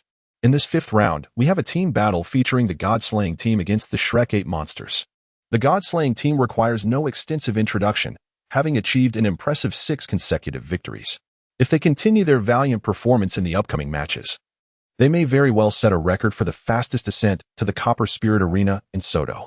Now, let us turn our attention to the other side of the arena. The masked soul masters before us are the Shrek 8 monsters, who have recently completed their registration, making this their inaugural team battle. Notably, within this newly registered team, only one soul master has reached the 52nd rank, a detail that bears resemblance to our God-slaying team. However, in comparison to the other members of their team, Shrek's performance appears somewhat lacking, with even a few at the 30-something rank. Let us now observe whether this enigmatic team can break the God-slaying team's winning streak. As the host's announcement signaled the start of the match, the Shrek 8 monsters and the God-slaying team took their respective formations. The God-slaying team arranged themselves in a 2-1-4-1 formation. In the front row, on the left stood a deep brown-haired young man named Fang Guiyang, with a martial soul of iron shield armor, ranked 44. To his right was his twin brother Fang Guirand, also with an iron shield armor martial soul, ranked 44. The most striking figure in the second row, appearing to be in his 20s, boasted silvery short hair and captivating peach blossom eyes, yet wore an expression of mild indifference that dulled the allure of his gaze. From the introduction, it was clear that he was their captain, Mo Baijio, with a martial soul of the dragon subduing staff, ranked 53. On either side of the third row stood black-haired men, Fong Dongfeng, with a beast martial soul of Shadow Mouse, ranked 46, and Shi Luren, with a beast martial soul of Moonlight Deer, ranked 47. The 2 women in the center were Xiao Luana, with a martial soul of Thornvine, ranked 41, and Qian Shu, with a martial soul of Shepherd's Staff, ranked 42. The final member, a red-haired youth named Wu Shiyuan, possessed a beast martial soul of Firebird, ranked 46. Chapter 149. Are you feeling hot? The Shrek 8 monsters also arranged themselves into their formation. Unlike the opposing team S2-1-3-2 setup, Shrek adopted a 3-1-1-3 formation. The 8 members divided into 4 lines. At the forefront were Dai Mubai, Xiao Wu, and Zhu Zhuqing. The second line consisted of Tang San, followed by Ma Hongjun in the third line. Finally, Oscar, Ning Rongrong, and Tang Qingwei formed the last line, with Tang Qingwei positioned between the two for support. Oscar and Ning Rongrong stood closely beside Tang Qingwei. Oscar had no pressing tasks, as the sausages requested by Tang San had already been distributed. Even if additional sustenance were needed, he could swiftly remedy that. Don't you think it's a bit warm? Tang Qingwei gazed at the 2 individuals with an impassive expression. Oscar cast a puzzled glance at Tang Qingwei, inquiring, is something amiss? Little Mei, are you feeling warm? Shall we fan you to cool off? Tang Qingwei's temples throbbed with visible veins as she gritted her teeth, forcing the words through clenched jaws. No need. Just don't hold me so tightly. It was utterly excessive. They had only allowed her to expose a small part of her head, while her hands and feet were ensnared by the two of them. How was she to unleash her soul skills under such constraints? Ning Rongrong cleared her throat, slightly embarrassed, and discreetly took a step to the side. Though this merely provided Tang Qingwei with a modicum of movement, Oscar, with a much thicker skin, declared, "Little sister Wei, I will protect you." As he spoke, he fancied himself charming and shot a flirtatious glance at Ning Rongrong, who, regrettably, was entirely focused on observing the opponent.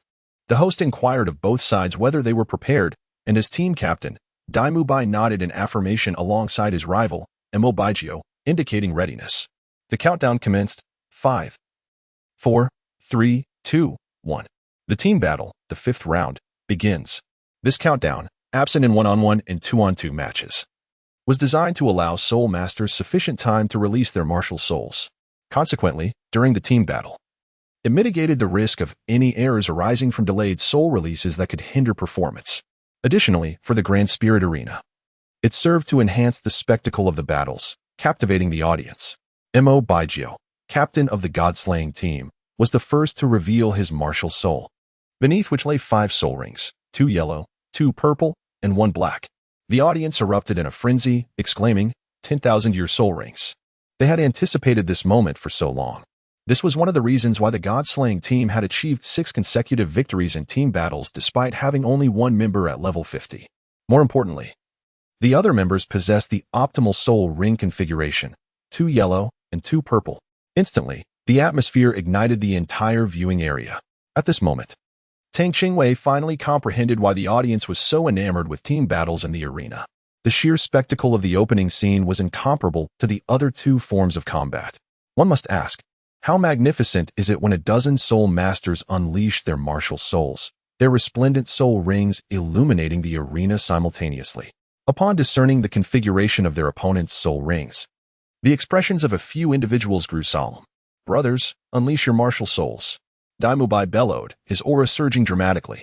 His muscles bulged instantly as he extended his arms outward, summoning the White Tiger martial soul. As both sides released their martial souls, the transformation of the beast masters was striking, while the weapon masters conjured their own martial souls, rendering the entire arena dazzlingly vibrant. Just as the spectators' emotions reached a fever pitch, the sound abruptly ceased. The visual impact of 5 black soul rings was undeniably profound. Not only did the audience on the stands perceive this, but the god-slaying team, who had been closely monitoring their adversaries, quickly realized the gravity of the situation. Could it be that they were not mistaken? The diminutive figure at the back bore 5 black soul rings beneath their feet. Originally, black amidst this vibrant display should have been the most understated hue. Yet, its significance was anything but subtle. Everyone present understood the implications of a black soul ring, and this knowledge only intensified their shock. The host was equally taken aback by the soul rings of the Shrek 8 monsters, but he swiftly regained his composure. With a commanding shout, he soared away with remarkable agility, clearly a soul master of considerable prowess. At that moment, the audience snapped back to reality, erupting into a cacophony of excitement. Those who had previously favored the god-slaying team now found their sentiments shifting, the atmosphere growing increasingly fervent. A balanced contest promised to be all the more exhilarating. Although Tang Qingwei's 5 black 10,000-year soul rings were indeed astonishing, this was, after all, a team match. And judging by the introduction, this diminutive figure with 5 black soul rings was merely a support type. The true combat strength would depend on the capabilities of the other teammates. Mo Baijio's expression turned grave as he spoke in a low voice. She is a support type. Although I am unaware of her support abilities, judging by her soul rings, they should be formidable. I will provide cover for you. We must eliminate her first. He then directed his gaze at the last member. Wu Shixuan, you must protect Qianshu. She is our team support soul master and will naturally be a target for the opponents. Wait. You must also take down the support from the 9 Treasures Glazed Tile School. Although I do not know her relationship with the 7 Treasures Glazed sect, she is likely a high-quality support soul master, interjected the god-slaying team's support, Qianshu. She clearly had a good understanding of the 9 Treasures Glazed Tile School, hence her proposal. Without further deliberation, Mo Baijio, trusting his comrades, nodded affirmatively. Indeed. Lu Ren, Dongfeng, you two will handle those support types. Charlona, your task is to disrupt the opponent's rescue efforts. After Mo Baijio succinctly assigned the tasks, the Shrek 8 monsters swiftly reached a consensus. As anticipated by Mo Baijio, Their target was indeed the support soul master, Qianshu. The first to act were not the frontline battle soul masters, but rather the support soul masters positioned at the back. Qianshu raised her hand, and a staff adorned with intricate patterns appeared in her palm, as her 4 soul rings of yellow and purple ignited simultaneously. Staff of Shepherding, Speed. Staff of Shepherding, Attack. The 4 rings released their radiance, bestowing a layer of yellow-white light upon each of the 7 companions ahead. On the Shrek side, Tang Qingwei uttered no soul incantation. Instead, she gracefully twirled her left hand, causing the 5-colored lotus to gently rotate in her palm. A black beam of light shot forth, enveloping herself and her 7 companions. This was her 3rd soul skill, teleportation. Ning Rongrong, seizing the opportunity, followed closely behind Tang Qingwei to provide further support. The dazzling light in her hand flared, revealing a 9-colored pagoda approximately a foot tall, radiating with brilliance and opulence. Ning Rongrong wore a smile that lent her an ethereal presence as her incantation resonated melodiously. The 9 treasures are renowned: the first, strength; the second, speed; the third, soul. The 3 soul rings hovering around Ning Rongrong ascended, enveloping the 9 treasures' glazed tile pagoda as 24 beams of colorful light were simultaneously unleashed, affording enhancements to herself and her 7 companions. A feeling of lightness and warmth spread throughout the Shrek 8 monsters, as their strength, agility, and soul power surged by 30%. A tiger's roar erupted from Daimubai, a fervent energy surging forth from his being, accompanied by the crackling sound of his bones. His muscles swelled instantly, and razor-sharp claws extended from his tiger paws. Though masked, his gaze was fierce and wild. Indeed, the god-slaying team's Fang Guiyang simultaneously unleashed his martial soul, his shirt bursting under the strain of his rippling muscles, revealing a physique as solid as granite. The 2 were twin brothers, both wielding the iron shield martial soul. A massive shield nearly 2 meters tall appeared weightlessly in their hands, as they swung it with ease. The formidable aura emanating from Daimubai was forcibly countered by the twin brothers' release of their martial souls, failing to exert any pressure on the other members of the god-slaying team behind them. The only soul king of the god-slaying team, Imobaijio, stood under the illumination of 2 yellow, 2 purple, and 1 black ring. Gradually, a uniquely patterned, intricately designed staff materialized in his grasp. With a single-handed spin of the staff, he pointed its end towards the Shrek 8 monsters. As the battle commenced, Daimubai was the first to strike. He stomped his left foot heavily on the ground, propelling himself into the air, his claws extending as he lunged towards the heads of the twin brothers standing at the forefront. Under the amplification of the 9 treasures glazed tile, Daimubai's speed and the force behind his tiger claws were unparalleled. With his soul power and the sharpness of his claws, not even a solid rock could withstand his assault. However, to his astonishment, the Fang brothers effortlessly countered his attack with a simple yet bewildering maneuver. Daimubai's claws felt as though they had plunged into cotton, the strength behind his strike dissipating into nothingness. Shocked, Daimubai pondered, what kind of soul skill was this? How could a shield that appeared as solid as iron feel so soft? But the brothers wasted no time. They flipped their iron shields towards Daimubai, unleashing a familiar force upon him. Daimubai swiftly teleported to evade, leaving 3 deep claw marks on the ground where he had just stood. This was precisely the technique he had employed against the Fang brothers. How had they executed this move? Could it be that the shield absorbed and rebounded attacks? Was it capable of absorbing all physical assaults? As Daimubai's mind raced with fleeting thoughts, his feet remained in relentless motion, teleporting to the sides of the 2 brothers to execute disruptive attacks.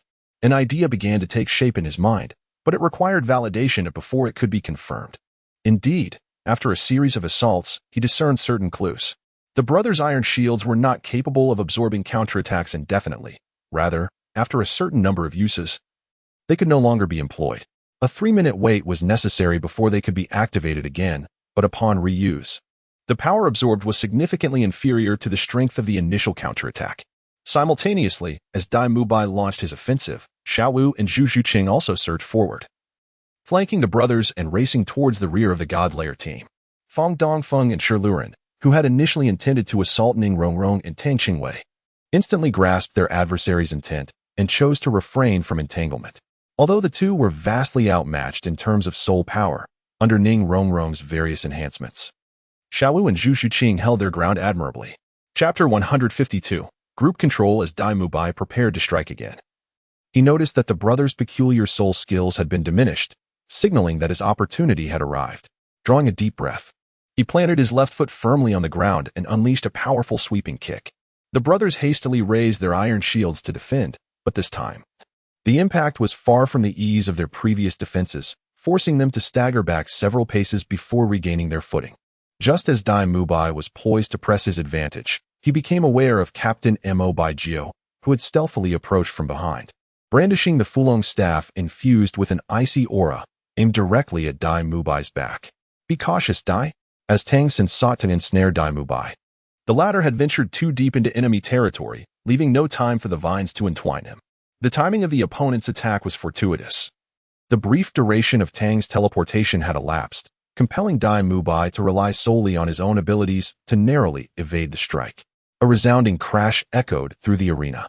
Spectators observed that Mo Baijio's strike had missed Dai Mubai, instead colliding with the ground of the arena, which instantly manifested a web of fissures. The platform trembled violently, the explosive sound disorienting the nearby audience. When the crowd turned their attention back to the Fulong staff, they beheld the point of contact with the arena beginning to freeze at a visibly accelerated pace, the icy tendrils swiftly spreading outward. Although Dai Mubai narrowly escaped this blow, he still felt the chilling aftermath upon his back. Enduring the pain coursing through him, he let out another fierce roar, the blades on his tiger claws suddenly springing forth, akin to a ferocious white tiger pouncing upon Mo Baijio. The latter's expression shifted in surprise. He had not anticipated that his adversary, despite being injured by his cold aura, could still withstand the pain and retaliate. Hastily, he swung the Fulong staff to defend himself. The clang of clashing metal reverberated through the air as Dai Mubai's claws struck against the Fulong staff, sending sparks flying in all directions. Tang Qingwei observed her companions charging ahead, her small feet poised with eagerness, yet she restrained herself. Prior to ascending the stage, her master had cautioned her against intervening unless absolutely necessary. The rationale behind her master's guidance was twofold. Firstly, to bewilder their adversaries. As a support-type soul master like Tang Qingwei, possessing 5 eternal soul rings, would naturally be the prime target in a typical team battle. Secondly, it was to hone the skills of the other members of Shrek Academy. After all, a team with such vast discrepancies in soul power levels would face numerous limitations. To elevate the team's capabilities, rigorous training was indispensable. As Xiaowu and Zhu Zhuqing found themselves at a disadvantage, Tang San finally gathered his energy. Unleashing his 4th soul skill, Blue-Silver Prison, dark radiance enveloped Tang San, and he did not afford the opposing control-type soul master a moment to react before activating the Blue-Silver Prison. Without warning, over 100 strands of jet-black blue-silver grass erupted from the ground, transforming into 7 formidable cages that ensnared all 7 members of the God-slaying team. Only Wu Shixuan, due to his flight ability, managed to escape the calamity. Gasps of astonishment reverberated throughout the arena, with many observing soul masters exclaiming in disbelief at the sheer scale of the crowd control. Control-type soul masters wield the most menacing abilities in team battles. If memory served correctly, this individual was merely around level 40, yet he executed a group control skill typical of those above level 50. Was this the true power of an eternal soul ring? Just as the spectators believed the outcome was sealed, a clear female voice rang out, "Staff of the Shepherd, Frenzy." For circles of light, matching the color of her soul rings, instantly enveloped each of the 6 companions in a radiant yellow-white glow. Chapter 153. The role of Xiao Wei, the support-type soul master of the God-slaying team, collapsed to the ground, utterly drained after casting her soul skill. The members of Shrek sensed the impending danger, realizing that the opposing support skill was undoubtedly formidable. Indeed, the next moment, Wu Shixuan, still airborne, was suddenly engulfed in a crimson hue. A torrent of fiery red flames erupted from him, a harbinger of doom. Take to the skies. Tang San, the commander, made a swift decision. The 8 members of Shrek simultaneously consumed Oscar's mushroom sausage.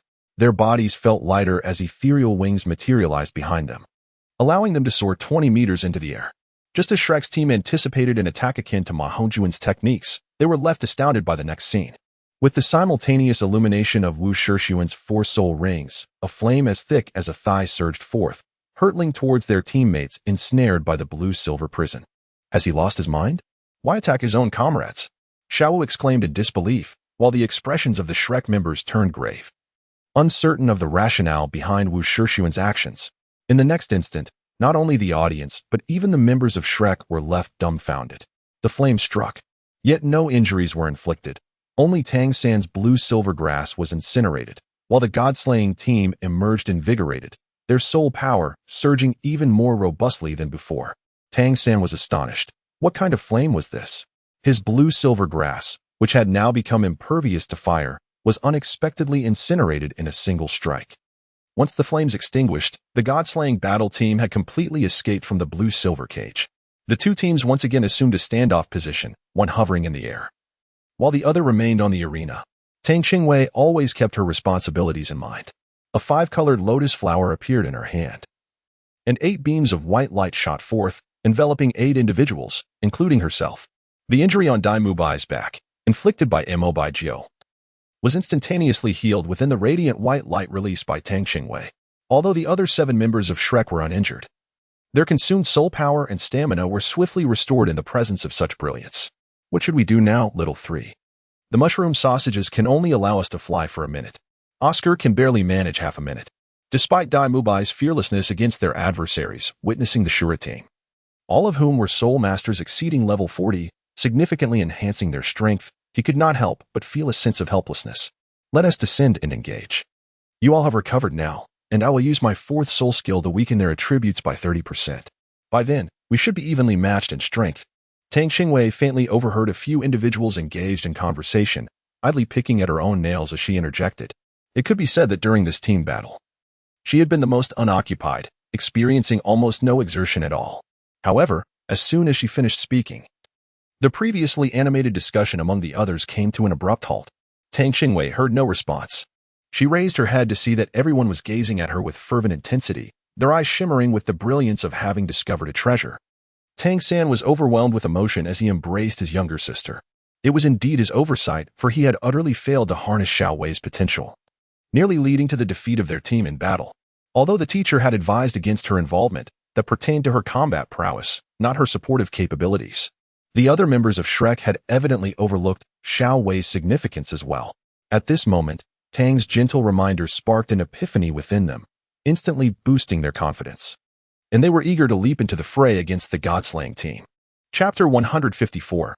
The overlooked Xiao Wei. Tang Qingwei exerted some effort to free herself from Tang San's grasp, brushing her disheveled hair, resembling a chicken coop, and furiously raised her small fist at him. The others couldn't help but chuckle at her appearance. Finally, Tang San cleared his throat and said, "Everyone, prepare yourselves. We must descend and confront them."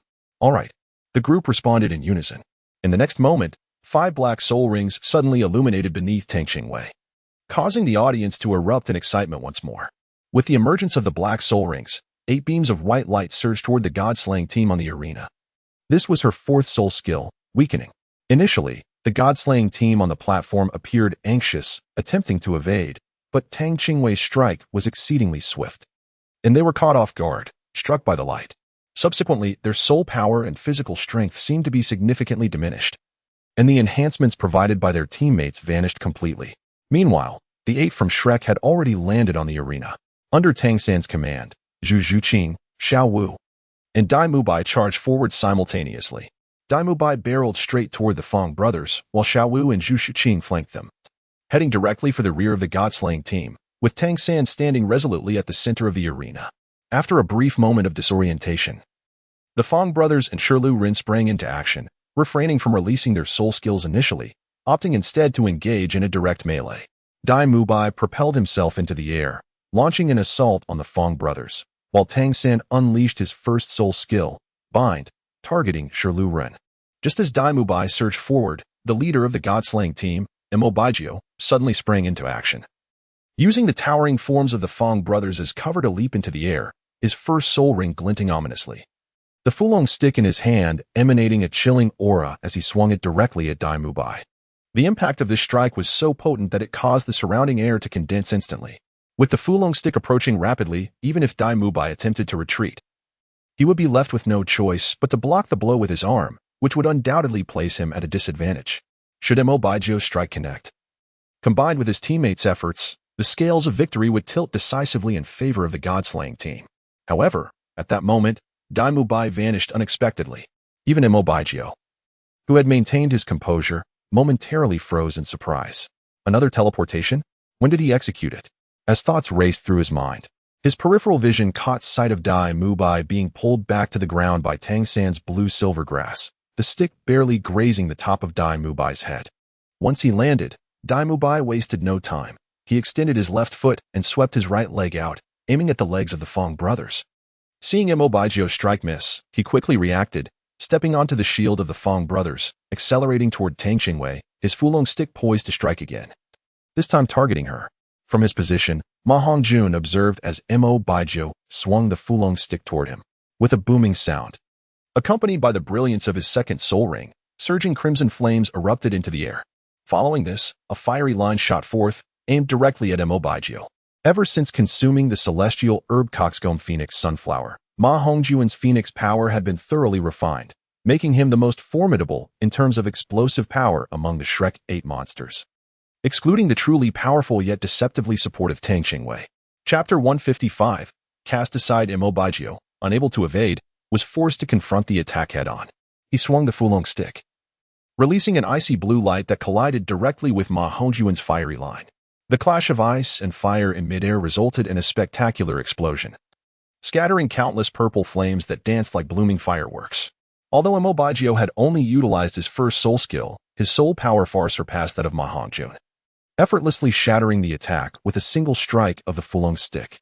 As Tang Qingwei was about to lend a hand, a sudden darkness enveloped her head. Unbeknownst to her, the control-type Soul Master had traversed through the crowd and approached their vicinity. A crimson radiance emanated from her form, spreading outward like a celestial aura. In the next instant, the fourth soul ring ignited, casting an azure glow that illuminated the ground where emerald thorns lay. A layer of sanguine light enveloped the tips of the thorns. And in an instant, countless scarlet orbs soared into the sky, hurtling toward Tang Qingwei, Ning Rongrong, and Oscar. Tang Qingwei did not hesitate. Her second soul ring suddenly illuminated, activating her second soul skill, Stun. In the next moment, all the attacks from the control-type Soul Master before her came to an abrupt halt. Charlona's pupils constricted sharply. What kind of soul skill was this? She found herself utterly immobilized. Tang Qingwei paid no heed to the thoughts of her opponent, firmly grasping her arm and lifting Xia Luana entirely off the ground. Amidst the astonished gaze of her adversary, she hurled her towards Imobaijio, who was still engaged in combat with the portly opponent. The force was so immense that Imobaijio was unexpectedly propelled off the stage along with this sudden momentum. Tang Qingwei believed she had exerted little effort. Did she not notice that the two individuals who fell from the arena were unscathed? As for their dazed expressions, that had nothing to do with her. Do not misattribute blame. At this moment, not only was Imobaijio taken aback, but the audience too was left in astonishment. They were thrown out? By that diminutive figure who couldn't even reach their knees? Could this truly not be a scripted match? Why was disbelief so pervasive? The members of the God-slaying team momentarily froze at this scene. They could hardly fathom that their formidable captain could be so effortlessly dispatched from the arena. Their incredulity was palpable, while the others from Shrek found it entirely normal. This was merely the beginning. However, the momentary stupor of the God-slaying team provided an opening. After all, this was a competition akin to a battlefield, where being dazed was a grave mistake. The opponents may have been stunned, but the Shrek members would not be. Attack! Tang San bellowed fiercely. While their opponents remained in a state of bewilderment, Dai Mubai, Ma Hongjun, and the others launched their assault. Dai Mubai, leading the charge, felt his muscles swell with power as he surged forward. Seizing the moment of confusion among the Fong brothers, he unleashed his fourth spirit ring ability without reservation, White Tiger Meteor Shower. The tiger stripes adorning his formidable physique transformed into a brilliant gold, and with a thunderous roar, golden light erupted. Countless golden orbs, each the size of a fist, locked onto their adversaries and hurtled towards them with unrelenting ferocity. Simultaneously, Xiaowei took advantage of Luren's struggle within the blue-silver grass, seizing the tendrils and twining him and activating her first spirit ability, Waist Bow, forcefully slamming Luren into the ground. Ma Hongjun regarded Fong Dongfeng as his target, unleashing a barrage of attacks resembling a tempest. Although Zhu Zhuqing's spirit abilities were not as formidable as those of Yishu and Wu Shixiuan, the latter two had already exhausted their strength after their previous displays. With her first spirit ring aglow, she initiated Phantom Piercing, her claws extending midair, her speed doubling as she darted towards her opponents. The outcome was beyond doubt. The arena fell into a profound silence, with tens of thousands of spectators holding their breath. Chapter 156, The Shrek 8 Monsters Triumph. The surroundings of the fighting arena became eerily quiet. Not even the host could conceal his astonishment. No one had anticipated such a conclusion. As the realization set in, A cacophony of discussions erupted in the audience, filled with both skepticism and admiration, but predominantly astonishment. It was unfathomable that a rising team with 6 consecutive victories had been vanquished by an obscure Spirit Master squad, especially considering this team had over 30 Spirit Masters, truly astounding. The host, regaining his composure, hurried onto the arena, announcing loudly, the Shrek 8 monsters emerged victorious, with a record of 1 win and 0 losses. The Godlayer team concludes with 6 wins and 1 loss. Please proceed to the registration for points after descending the stage. As the group descended from the arena, Daimubai laughed heartily, patting Tang Qingwei on the back. Today we have triumphed splendidly. Come, my brothers and sisters, it's on me. Let us celebrate with drinks. Tang Qingwei lifted her head slightly, raising 2 fingers to indicate, you have injured me again. It will take more than 2 meals to heal. Daimubai's expression stiffened. This girl was once again extorting him. Her physical prowess had been formidable enough during her time at the Soul Sect to make even a Soul Sage retreat. And now it was likely even more extraordinary. How could such a robust physique be harmed by a mere slap from him? Observing Dai Mubai's defeated demeanor, even Zhu Zhuqing couldn't help but chuckle. The 8 individuals, still adorned with masks, registered their scores amidst cheers and collected their respective rewards before departing from the Soto Great Soul Arena. As the audience gradually exited the arena and caught sight of them, many began to whisper amongst themselves. The 8 did not linger and hastily made their way through the crowd. Upon reuniting with Master, Flinder, and Zhao Wujing, they swiftly left the vicinity of the arena. Once they were free from prying eyes, the 8 removed their masks, exchanging glances that inevitably led to laughter. Upon returning to their inn, Master summoned everyone to Tang San's room, including Flinder and Zhao Wujing. Observing the 8, who appeared somewhat fatigued yet exceedingly exhilarated, Master calmly inquired, "Tell me, what were your feelings during today's soul battle?" Daimubai spoke first, stating, "The individual battles were manageable, but our teamwork in the group battle still lacks harmony. After all, this was our first encounter with opponents of such a significantly higher level." The other members of the Shrek 8, no longer basking in the initial joy of victory, lowered their heads in contemplation of their performances on the arena. A smile played on Master's lips as he prepared to commend them, recognizing that this was their first experience in group battle coordination. They had faced a team of Soul Masters, all of whom boasted optimal configurations with levels exceeding 40. Given the stark disparity in levels and their still developing synergy, achieving victory was a remarkable feat that had surpassed his expectations. At this moment, Tang San interrupted the words that the Master was about to express. "Master, the greatest mistake this time lies with me.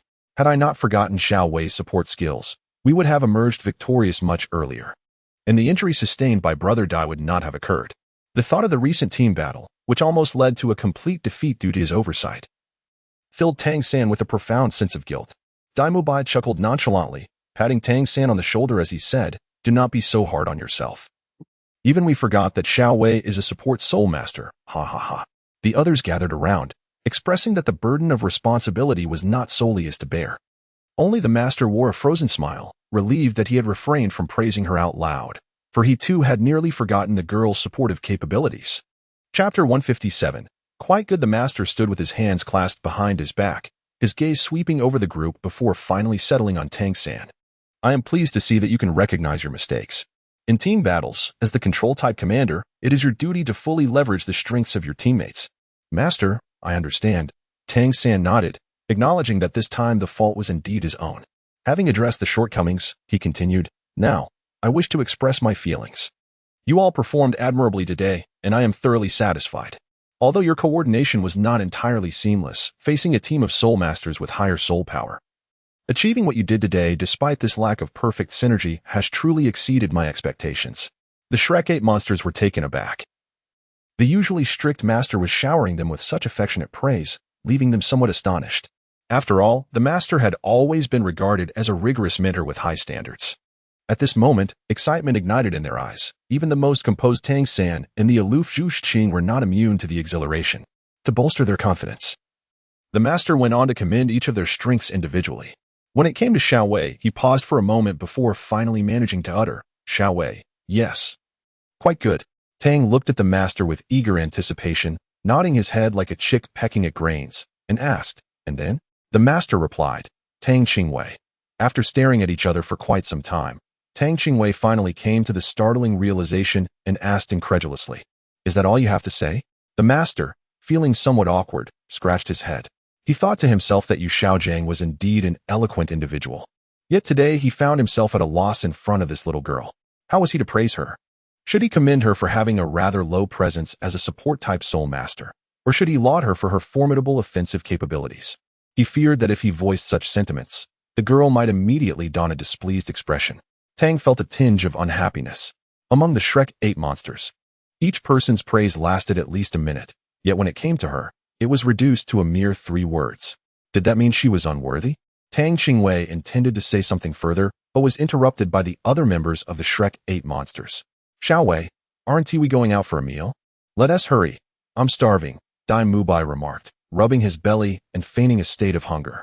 Seizing the opportunity while Tang Qingwei was distracted, Ma Hongjun and Oscar swiftly approached from either side, gently nudging her towards the door. Yes, Xiaowei, let us go quickly.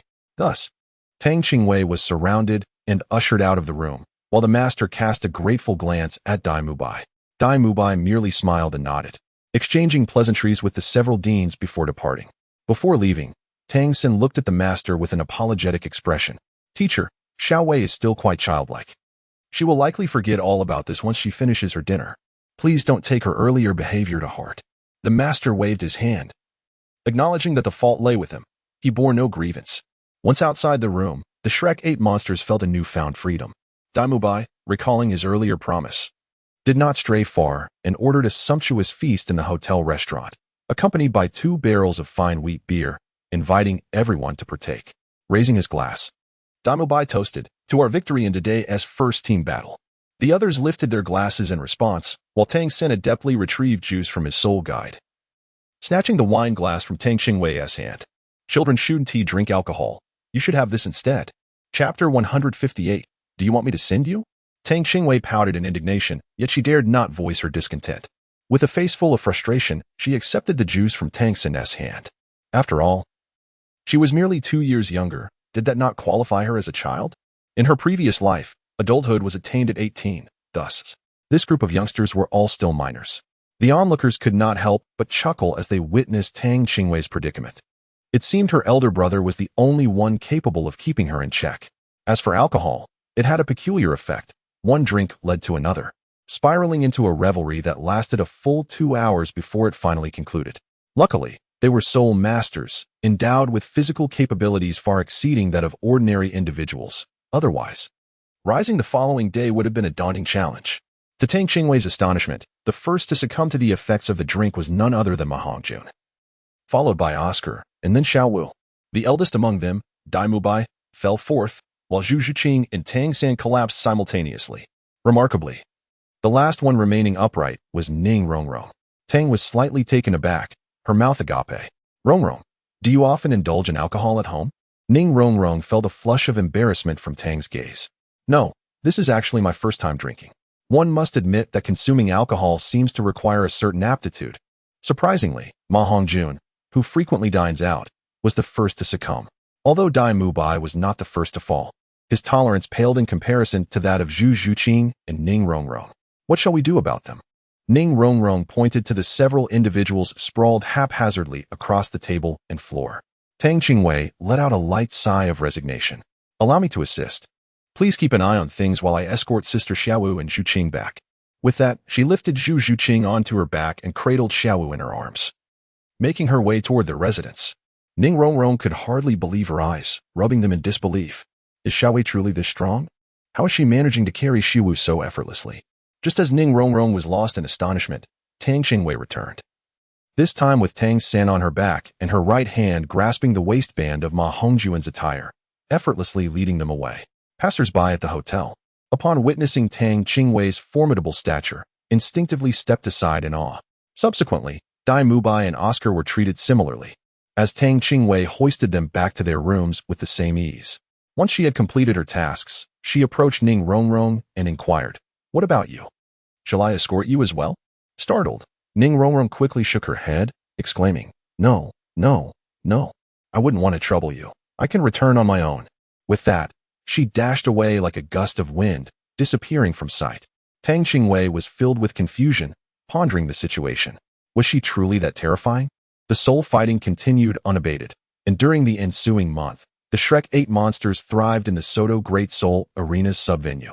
In just 1 month, they participated in 2017 battles, achieving an impeccable record of 27 victories.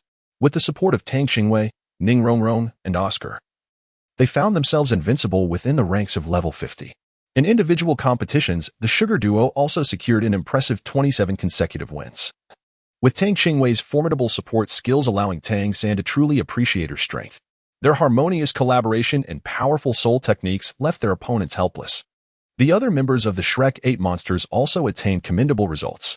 Such remarkable performances naturally caught the attention of the Great Soul Arena. Had it not been for the low level of their soul fighting badges, which failed to meet the minimum requirements for participation in the central arena, they would likely have been invited to compete in the main matches of the Soto Great Soul Arena long ago. On the second day of the month, the Shrek 8 monsters arrived at the Great Soul Arena to participate in the soul fighting. This day marked the tallying of their scores, and given their recent performance, it was certain that they would no longer hold their current Iron Soul fighting badges.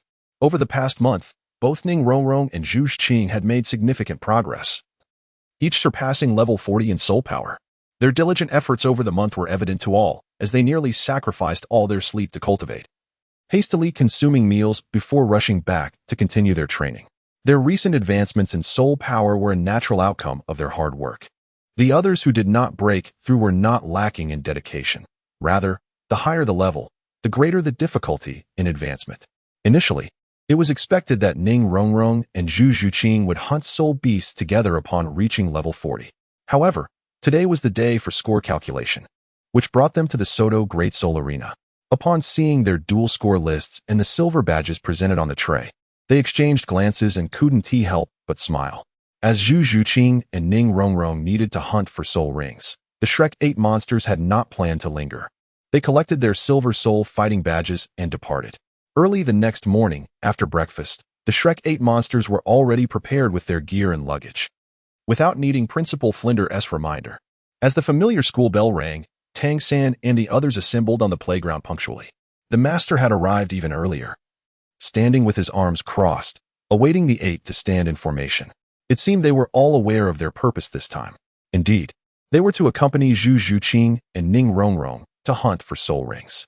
However, they would not be heading to the Stardew Forest, as they had recently provoked a 10,000-year soul beast, making it an inappropriate time for a visit. Before the two concerned parties could speak, Daimubai and Oscar could no longer contain their curiosity and eagerly inquired, if not the Stardew Forest, then where? To the Sunset Forest. Understanding dawned upon them. The Sunset Forest lay 100 miles east of Heavendo City and was one of the major habitats for wild soul beasts in the Heavendo Empire. Although its area was not as vast as the Stardew Forest, it was home to many high-level soul beasts. Therefore, the Sunset Forest could indeed serve as an excellent location for seeking soul rings. The master, known for his decisiveness, immediately led them to set off for the Sunset Forest upon confirming their preparation. Alongside them were the two Academy Deans, the four-eyed cat Eagle Flinder and the immovable Ming King Zhao Wujing. Their journey, as before, involved utilizing Oscar's mushroom sausage, Ning Rongrong's soul skills, and Tang Qingwei's healing techniques. The group experienced almost no exhaustion, arriving at the Sunset Forest in less than half a day. In comparison to the Stardew Forest, the Sunset Forest presented numerous differences beyond mere size. The Stardew Forest, located at the center of the continent, was the largest soul beast forest in that region, characterized by its tropical flora. In contrast, the Sunset Forest, while less expansive, boasted a diverse range of higher-level soul beasts. As a result, navigating through the Sunset Forest was significantly easier than in the Stardew Forest. Having spent half a day in the Sunset Forest, they encountered a similar number of soul beasts as in the Stardew Forest, though the quality appeared somewhat inferior. As before, the deans refrained from participating in the hunting process, leaving it to the students to accomplish. Of course, unless absolutely necessary, Principal Flinder would intervene. Just as they were preparing to rest, both Tang San and Tang Qingwei simultaneously directed their gazes toward a particular direction. At the same moment, Dai Mubai noticed something unusual and shouted, "Something is approaching. Everyone, be cautious." He and Tang San instinctively positioned themselves protectively in front of Tang Qingwei, Oscar, and Ning Rongrong, while Xiao Wu, Zhu Qing, and the fatty guarded the sides. All members swiftly summoned their martial spirits. A rustling sound grew louder in the distance, accompanied by a deep roar and a faint scent of blood wafting through the air. The left side of the forest swayed as if buffeted by a fierce wind. The master said, "Clouds follow the dragon, winds follow the tiger. It must be a feline soul beast. Everyone, be careful," Tang San calmly assessed. No sooner had he spoken than a striped tiger leaped from the woods. It was a jet-black beast adorned only with a white king pattern on its forehead. Measuring over 3 meters in length and standing about 1.5 meters tall at the shoulder. Despite its imposing size, it was remarkably agile. Before anyone could clearly discern its appearance, it had already lunged toward the group amidst a flurry of afterimages. "Attack!" Tang San shouted loudly, and without hesitation. He unleashed his soul power, raising his hand to conjure a binding web. As his voice echoed, a beam of light emanated from Tang Qingwei's palm. Striking the fierce tiger with precision, it was Tang Qingwei's fourth soul skill, weakness. Immediately afterward, Tang Qingwei activated his third soul skill, instantaneous movement. 8 beams of white light soared forth, enveloping all 8 individuals, including himself. Tang San chose to engage rather than retreat because he discerned that the ghostly tiger before him possessed an aura perfectly suited for Zhu Zhuqing's absorption. Renowned for its terrifying speed and ferocity, the ghostly tiger is among the most formidable soul beasts, exhibiting an extreme savagery that compels it to fight to the death against any intruder encroaching upon its territory. Although its speed and attack power were somewhat curtailed by Tang's subtle soul technique, it did not hinder the beast from employing its own skills. As Tang San unleashed his web to ensnare the ghostly tiger, the creature's form suddenly flickered in a bizarre manner, transforming from a single entity into 3. This was the manifestation of the ghostly tiger's innate ability, shadow duplication. Under the binding of the web, one of the tigers, struck by the silken threads, dissipated into an illusion and vanished, while the remaining 2 surged forward with even greater speed. Daimubai let out a low growl, his 4 soul rings flashing in unison. As the ghostly tiger appeared, his body began to expand rapidly. Without hesitation, he charged forward to meet the oncoming tiger. With a powerful strike of his tiger paws, he unleashed a torrent of white light, activating the white tiger's radiant light wave. Amidst the blinding brilliance, another ghostly tiger vanished without a trace. It was evident that Dai Mubai had also struck at an illusion. At that moment, Ma Hongjun and Xiao Wu simultaneously advanced, poised to launch a joint assault on the true form of the ghostly tiger. However, its massive physique shimmered with dark light, once again splitting into 2 shadowy figures. In the blink of an eye, they were upon the group, hurtling directly towards Zhu Zhuqing. The leftmost figure was the true body. Zhu Zhuqing, exercise caution. In Tang San's eyes glimmered a violet light as he loudly called out to Zhu Zhuqing.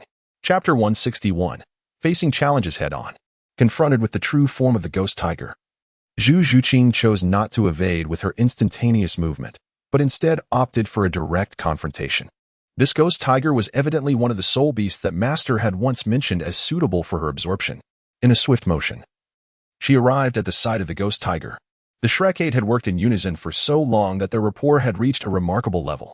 At the moment she decided to engage head-on, 3 surges of warm energy rushed in from behind, greatly enhancing her strength, agility, and soul power, elevating her state beyond its peak. With a sudden thrust of her ethereal piercing attack, Zhu Zhuqing's petite form collided with the ghost tiger, her razor-sharp fingertips mercilessly gliding across its neck, leaving behind several deep gashes. Supported by Tang San and Ning Rongrong, Zhu Zhuqing's power had now equaled that of the ghost tiger, and with the assistance of instantaneous movement, the ghost tiger's advantage in speed was effectively neutralized. Undeterred in her combat spirit, she unleashed her phantom claw towards the ghost tiger. The resounding roar of the impact sent the earth into upheaval, as the ghost tiger resembled a small boat amidst a raging wave, constantly buffeted by the force. However, it was undeniably formidable. Despite such relentless onslaughts, it remained upright. Suddenly, the ghost tiger let out a chilling roar, its coiled body unfurling in an instant, followed by a massive black shadow erupting from within, hurtling straight towards Zhu Zhuqing. This shadow coalesced mid-air into a form identical to that of the ghost tiger, almost indistinguishable in size. While a terrifying wave of energy caused the air to emit a piercing shriek, as if cleaved by that black light. Though this strike's power had been significantly diminished by Tang San's soul skill, the proximity of the attack instilled a sense of trepidation among the Shrek members, who silently hoped Zhu Zhuqing would quickly evade with her instantaneous movement. Regrettably, they had underestimated her strength and resolve. Facing the oncoming black shadow, Zhu Zhuqing did not flinch. Her third soul ring radiated a brilliant purple light as her hands swiftly converged above her head. Her fingers, adorned with claw-like blades, fused with astonishing speed into a weapon approximately 1 foot in length. Simultaneously, a similar black light surged forth from within Zhu Zhuqing, transforming her entire being into a blade. As she struck downwards towards the black light emitted by the ghost tiger. This was the Phantom Slash, an ability she had acquired upon reaching the 30th level. The air around the Phantom Slash distorted into watery ripples, visibly tearing apart. The black blade coalesced and, with a decisive strike, heavily impacted the shadow of the ghost tiger. With Ning Rongrong's 9 treasure glaze tile assisting, this blow represented Zhu Zhuqing's mightiest attack thus far. Instead of a thunderous collision, only a jarring friction echoed through the air. In mid-flight, the ghost tiger's shadow momentarily halted before the keen edge of the Phantom Slash, which sliced into the body of the shadow. Yet, even under such a formidable assault, the ghost tiger, resolved to fight to the death, found the force insufficient. In the next instant, its form surged forward once more. The power of the Phantom Slash ultimately countered by the overwhelming energy of the ghost tiger's shadow. Perhaps realizing that evasion was futile, the shadow, after pausing, immediately lunged towards Zhu Zhuqing with increased speed. At this critical juncture, Zhu Zhuqing found herself vulnerable, having just exerted her full strength. Chapter 162. Unexpected Developments. As Tang Qingwei prepared to unleash her third soul skill, instantaneous movement, to assist Zhu Zhuqing, a towering figure, swifter than she, interposed himself like a shield before Zhu Zhuqing. With a powerful paw adorned in white fur, he struck out. In an explosive clash, the imposing figure swayed but resolutely refused to yield even an inch. This figure was none other than the evil-eyed white tiger, Dai Mubai. Although Zhu Zhuqing's Phantom Slash could not entirely pierce through the ghost tiger's onslaught, it bought precious time. Sensing the urgency, Dai Mubai hastened to her side, standing protectively before her, using his formidable soul power to shield her from the remaining assault. Ignoring the blood trickling from the corner of his mouth, Dai Mubai revealed his overwhelming nature, charging toward the oncoming ghost tiger as his soul power coalesced. Activating the white tiger's protective barrier, which collided forcefully with the ghost tiger's advancing form. The sounds of a muffled grunt and a fierce roar erupted almost simultaneously. Dai Mubai staggered backward, yet the ghost tiger was sent reeling from the impact. At that moment, a diminutive figure stealthily emerged behind the ghost tiger, fist clasped. Left leg coiled, and then launched into the air. In mid-flight, Tang Qingwei unified her fists, swinging down with tremendous force, aimed directly at the ghost tiger's head. The 3-meter-long body of the ghost tiger was sent hurtling away, crashing into several large trees before finally coming to a halt, drenched in blood. With more gushing from its mouth. In the next instant, the ghost tiger succumbed to unconsciousness. Zhuqing, take action. Tang San's calm voice resonated just in time.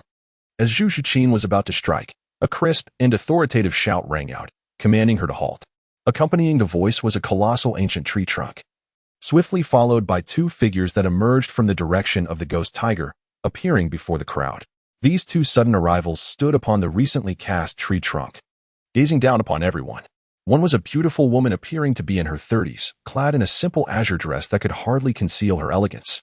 Her hair was elegantly tied up, and her somewhat pale face bore exquisitely captivating features.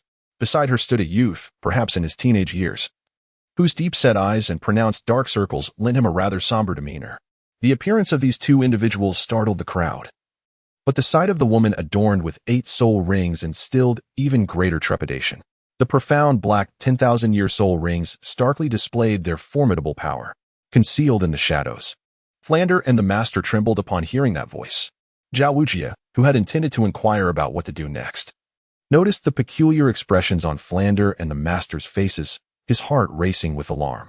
Could it be that the woman below posed a challenge, even for Dean Flander? What would become of the little monsters? Flander whispered sharply, Xiao Gang, how long do you intend to evade? Will you truly forsake the little monsters? The master's eyes revealed a flicker of struggle, his heart tormented. After 20 years of avoidance, they were finally reunited, and in such an unprepared manner. Zhao Wujie's previously tense expression vanished entirely. Was this woman an old acquaintance of the dean and the master? Judging by the dean's tone, she might even be the master's former beloved. Zhao Wujie's curiosity ignited, realizing that the master was indeed capable. Not only was his old flame stunning, but her power was equally formidable. Let us proceed, the master sighed in resignation. Since evasion was no longer an option, it was better to confront the situation directly. Chapter 163. A reunion. Once more Flander felt a surge of joy, The golden iron triangle was finally reunited. His eyes sparkled with delight as he grasped the master's arm and swiftly propelled himself forward. Ha ha ha, long air. It's been years. Your temper remains as fiery as ever. As Flander seized the master's arm, he reached the beautiful woman almost simultaneously. At the sound of that familiar voice, she looked up. Her body stiffening as tears welled up in her eyes upon recognizing Flander and the master. In the next moment, she vanished from sight, appearing before the master with astonishing speed. Except for Tang San and Tang Qingwei, none of the Shrek 8 monsters discerned how she had traversed the distance. And even Zhao Wujia was taken aback. Xiao gang, is it truly you? Am I not dreaming? Her melodious voice echoed once more, trembling with emotion as tears streamed uncontrollably down her slightly pale visage, engulfing her in an overwhelming wave of excitement. Tang Qingwei gasped inwardly, realizing. Could it be that the esteemed master's beloved is none other than the final member of the Golden Triangle, Lu Erlong? The master, with eyes reddened, gazed at the woman before him, whom he had long yearned for yet dared not meet. His lips quivered, yet words eluded him for what felt like an eternity. The two exchanged silent glances, each scrutinizing the other as if wishing to etch their likeness into their very souls, embodying a moment that seemed destined to last until the end of time. Tang Qingwei, filled with a hint of concern, approached the demon tiger she had grievously injured. She observed that the creature was evidently drawing more breaths out than it was taking in. Please don't die. Zhu Qing has yet to absorb it, she murmured to herself. Turning her gaze back to the two individuals who continued to lock eyes, she steeled herself, reckoning with the risk of being struck, and swiftly positioned herself between them. This spot should be sufficiently conspicuous, right? However, it was clear that Tang Qingwei had overestimated her own height, as the two continued to share an uninterrupted gaze. Tang Qingwei shrank her neck and closed her eyes, bracing herself for the impending wrath of Lu Erlong. However, after a considerable pause, there was no sign of agitation. When she finally opened her eyes, she was astonished to find that the two were completely oblivious to her presence. Tang Qingwei felt a wave of frustration wash over her. Was her luminosity as a mere bystander insufficient? Why was she invisible to them? It was indeed true that love often blinds one to the obvious. It was infuriating. Yet she knew she must persevere in her duties, for the ghostly tiger awaited impatiently. Excuse me, she interjected, since we are on the same side. Could the soul beast allow Zhu Qing to absorb it first? Otherwise, it would be a great loss if it were to perish. Tang Qingwei was genuinely concerned about the ghost tiger soul beast. After all, the force behind her strike was considerable, and if it truly perished, it would not be so easy for Zhu Qing to find another soul beast as suitable for her soul ring. When did you arrive? Lu Erlong, unable to wipe away her tears, gazed in astonishment at the petite figure that had appeared between them. Only then did the others regain their composure and notice the small silhouette, causing them to break out in a cold sweat. They had all witnessed the formidable prowess of that woman. Despite Tang Qingwei's impressive strength, she was not a match for this soul master of over level 80. Tang San swiftly employed the ghost shadow perplexing steps, rapidly pulling his sister away from the two. With Tang Qingwei's interruption, the melancholic atmosphere between the master and Lu Erlong dissipated almost instantly. Is this the soul beast you sought for that child? The master, regaining his composure, turned his gaze towards the youth brought by Lu Erlong. Yes, Jingling is now at level 30. I brought him here to hunt for his third soul ring. And the ghost tiger we just encountered is our target. Lu Erlong wiped away her tears as she responded with a slight nasal tone. Level 30? That ghost tiger may not be suitable for him. The upper limit for absorbing a third soul ring is around 1,700 years. While this ghost tiger is certainly over 2,000 years old. Lu Erlong's expression turned grave, realizing the potential danger if Jingling attempted to absorb such a powerful soul ring. Knowing that exceeding the absorption limit could lead to catastrophic consequences, even Jingling, who had been listening, couldn't help but break into a cold sweat. Chapter 164. The genius among geniuses, then we shall search anew, Lu Erlong stated. Casting a glance at Jingling. All right, Dean, Jingling replied, having no objections, as he understood that had it not been for their sudden appearance, he might have already attempted to absorb the spirit ring, with uncertain outcomes. Seeing Jingling's agreement, Lu Erlong turned to Tang Qingwei and suggested, let that girl Zhu Qing absorb it. With the decision made, Zhu Qing did not hesitate. After expressing her gratitude to Tang Qingwei, she approached the unconscious ghost tiger. Her fingers transformed into a series of afterimages, and in the fleeting moment before the ghost tiger's demise, she executed her final strike with her phantom piercing her right claw deep into the tiger's brain through its left eye. thus ending its life. After completing this series of actions, Zhu Zhiqing promptly sat down cross-legged to absorb the soul ring, while Dai Mubai took it upon himself to protect her. Flander, observing the two rekindling old memories, sighed softly. Our so-called golden iron triangle has finally reunited today.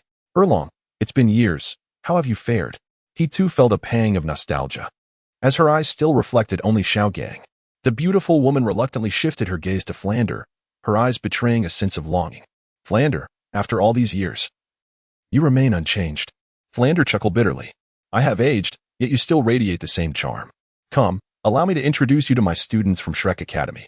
We are here to hunt for soul rings as well, and we inadvertently crossed paths with your soul beast. Subsequently, Flander introduced all 8 students of Shrek Academy to the lovely woman. Before addressing the group, this is Lu Erlong. Perhaps you have heard of her. She is the final piece of our golden iron triangle, which once roamed the soul master world alongside the master and me. Though Lu Erlong's name sounded somewhat peculiar, the students of Shrek Academy did not dare to be dismissive and approached to pay their respects. Lu Erlong composed herself, wiping away her tears to return the courtesy. Xiaogang, is that child absorbing it? How old is she? Upon seeing Zhu Zhiqing's appearance, Lu Erlong was momentarily taken aback. If she could absorb the soul ring, it meant that the child was at least a level 40 soul master. Yes, she is 12 years old, the master replied with a smile. Although Zhu Zhiqing was not his direct disciple, the master admired her resilient spirit and diligent efforts. It could be said that every student of Shrek's 8 monsters was truly a genius among geniuses. She is indeed a gifted child. Is she your disciple? Lu Erlong inquired. Now intrigued by Zhu Zhiqing, the master shook his head with a smile. No, I only have 2 direct disciples, Xiao Wu and Tang San. At this moment, Flander interjected. Look at our students. They're all geniuses among geniuses. Any one of them could easily surpass a multitude of so-called talents. Lu Erlong smiled at the Shrek 8 monsters. Realizing from Flander's introduction that the highest ranked among them was the youngest, she felt a sense of joy for Flander. It seems you have finally realized your dream. With such outstanding students, Shrek Academy's future must be bright. Chapter 165. Are you really that wealthy? Though Flander was pleased by the accolades, he couldn't help but feel a sense of helplessness regarding the Academy's finances, waving his hand dismissively. What good is it? These children are the last batch of students we have. Lu Erlong's heart sank, and she instinctively replied, What happened? Is someone bullying you? A flicker of fierce anger flashed in her eyes at the thought. It's just that the Academy is too impoverished, Zhao Wuji noted, sensing the familiarity among the group. Thus speaking freely, Lu Erlong was taken aback, realizing the gravity of the situation. This was something she could resolve. With a bold pat on her chest, she declared, I opened a school as well, called Blue Tyrant Academy.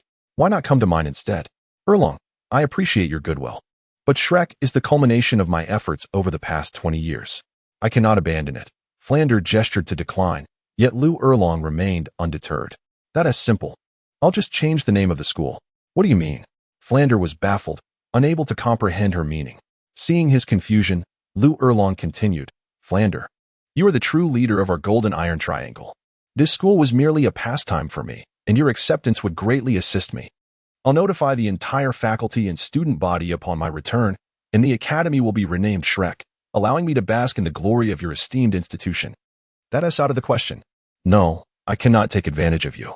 Although Flander was aware of Lu Erlong's straightforward nature, he never anticipated she would so casually offer an academy to him, leaving him momentarily speechless. Meanwhile, Zhao Wuji and the Shrek 8 monsters listened in stunned silence. Are you truly that wealthy? Erlong, this. Flander, though fond of wealth, was not one to take advantage of friends. Just as he was about to persuade her again, Lu Erlong's expression darkened slightly, interrupting, Flander, why are you being so courteous? You should consider the welfare of your students as well. Let's do this. Answer a few questions for me. If after hearing them you still wish to decline, I want to oppose. Flander, unsure of her intentions, nodded in acquiescence. First, can you provide the children with an environment conducive to simulated cultivation? Secondly, can you offer them the chance to participate in the Continental Soul Master Academy Elite Tournament next year? Lastly, what was the purpose of establishing Shrek Academy? Lu Erlong's question struck at Flander's core, and upon observing his expression, she realized her assumptions were correct. It was indeed their financial struggles that hindered their facilities. Seeing Flander waver, Lu Erlong pressed on. A simulated cultivation environment would significantly enhance their soul power cultivation speed. And have you considered letting your students participate in the Continental Soul Master Academy Elite Tournament next year? One thing you must not forget is that only officially recognized academies can participate after the preliminary rounds. Has your Shrek Academy ever been registered in a kingdom or an empire? Although this was phrased as a question, Lu Erlong spoke with utmost certainty. As the president of a Soul Master Academy, she had never heard of Shrek Academy before. Observing the dejected expression on Flandra's face, Lu Erlong was undeterred by the possibility of causing further disappointment and continued to voice her poignant remarks. You must be aware of the significance of the rewards in the Elite Soul Master competition held across the continent and how vital they are for the children. Wasn't your original aspiration in establishing Shrek Academy to cultivate prodigies within the realm of Soul Masters, to astonish the entire community through their brilliance? Chapter 166. The new Shrek Academy. Seeing Flandra in a state of indecision, the master joined in the persuasion. For the sake of these children, you should accept this. This statement was merely a decisive affirmation. Flandra had already wavered internally, and upon hearing the master's words, he no longer felt conflicted. He regained his usual cheerful demeanor, saying, "Then I shall not refuse your kindness, Sister Erlong. To tell me about your Blue Tyrant Academy." Noticing Flandra's acceptance, Lu Erlong's earlier anger dissipated entirely. She turned to Flandra and the others from Shrek Academy with a smile. "Let me introduce to you the new Shrek Academy." A decade had passed since the Academy's establishment. Because we only accept commoner soul masters, our students' martial souls may not match the quality of those from prestigious advanced soul master academies. However, it is precisely due to their humble origins that our students train with far more diligence than those from affluent families or noble lineages. In the last Soul Master competition, we triumphed over numerous formidable opponents, ultimately securing a place among the top 8. Our performance was only slightly inferior to that of the first team from the Tiando Royal Academy, while their second team was eliminated by us. Flandra stroked his chin in contemplation. Tiando Royal Academy? Is that the institution that only admits nobles? I have heard of it. However, Sister Erlong, rest assured, with a few of our little monsters from Shrek joining, we will undoubtedly overpower those from the Tiando Royal Academy. These little prodigies are all at least level 40 now. And I do not believe that Tiando Royal Academy possesses anyone stronger than them. At that moment, Zhu Zhuqing, having successfully absorbed her soul ring, stepped out supporting Dai Mubai. After absorbing her soul ring, Zhu Zhuqing appeared even more ethereal, her demeanor exuding a newfound elegance, and she had grown taller, though not to the height of Xiao Wu. Nevertheless, upon first glance, she exuded the charm of a budding young woman. "Xiao Wu, Mubai is injured, please attend to him." Despite her typically aloof nature, Zhu Zhuqing could not remain indifferent, knowing that he was hurt in the act of rescuing her. Tang Qingwei nodded with a calm demeanor, her heart yearning to indulge in the unfolding drama. The current Dai Mubai was a stark contrast to the dandy she remembered from her past life. If he were truly to be with Zhu Zhuqing, they would indeed make a fitting pair. After all, finding a soulmate whose martial spirit is in harmony is a rare occurrence. With a graceful gesture, a beam of white light shot forth, enveloping Dai Mubai in an instant. His injuries were swiftly healed. Although the sky had begun to darken, the 5 black rings beneath Tang Qingwei's feet astonished Lu Erlong, and Jingling's pupils constricted.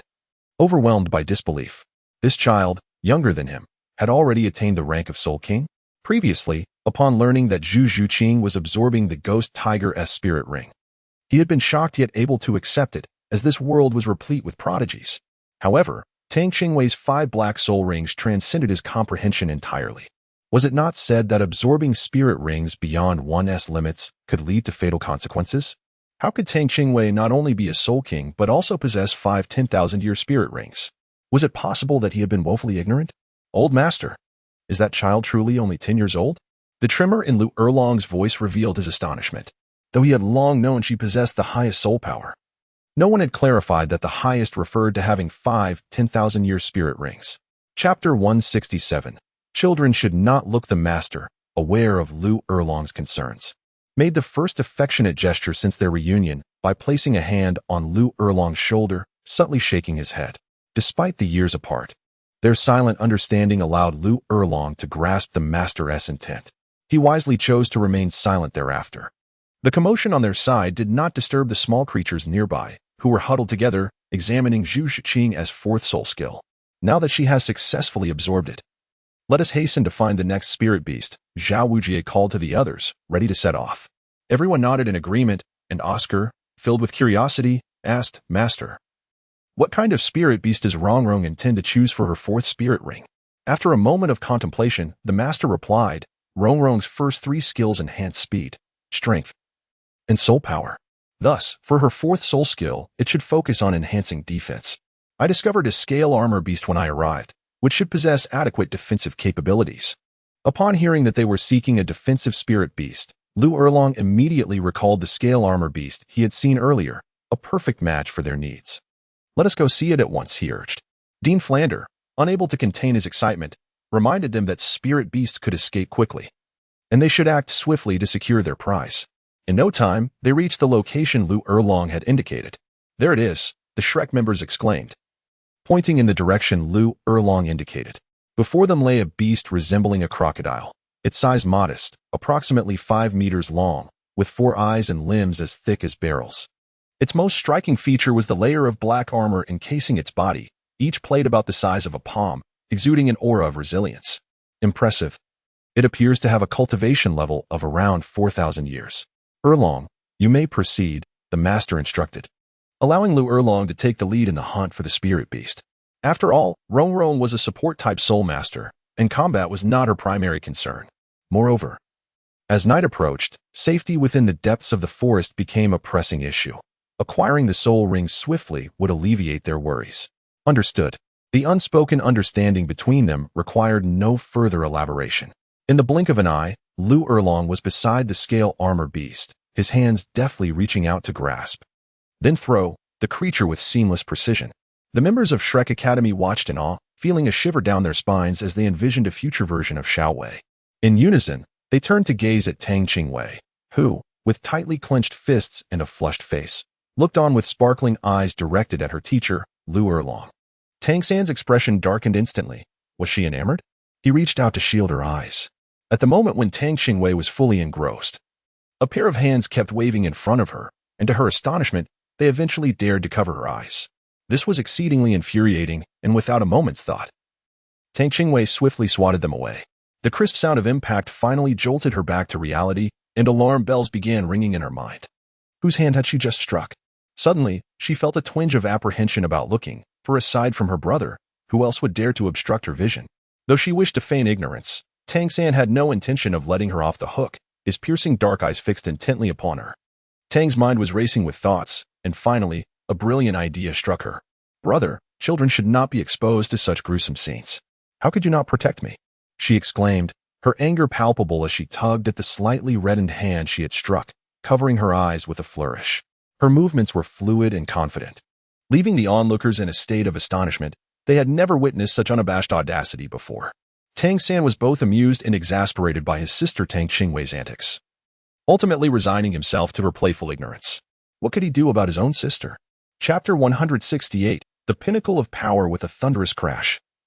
The scene instantly captivated everyone's attention, causing their eyelids to involuntarily twitch. The remarkably resilient armored beast was obliterated by Lu Erlong's overwhelming strength, driven entirely into the earth, with only a segment of its tail remaining clutched in Lu Erlong's hand. Lu Erlong had no intention of allowing it any time to struggle. A blazing red light radiated from her being as she smiled at the onlookers, saying, I will take this little creature to play for a while. You all may continue with your activities. Rongrong, cover your eyes and come with your teacher. Ning Rongrong stared blankly at Lu Erlong, her feet rooted to the spot, her face betraying her terror. Lu Erlong's expression grew icy. What? Do you doubt your teacher's ability to subdue this armored beast? If so, there's no need to cover your eyes. I can teach you this lesson face to face. I. As Ning Rongrong floundered in a panic, darkness suddenly enveloped her vision. A strip of cloth was placed over her eyes from behind. Just as her fear intensified, Oscar's melodious voice reached her ears. Rongrong, do not be afraid.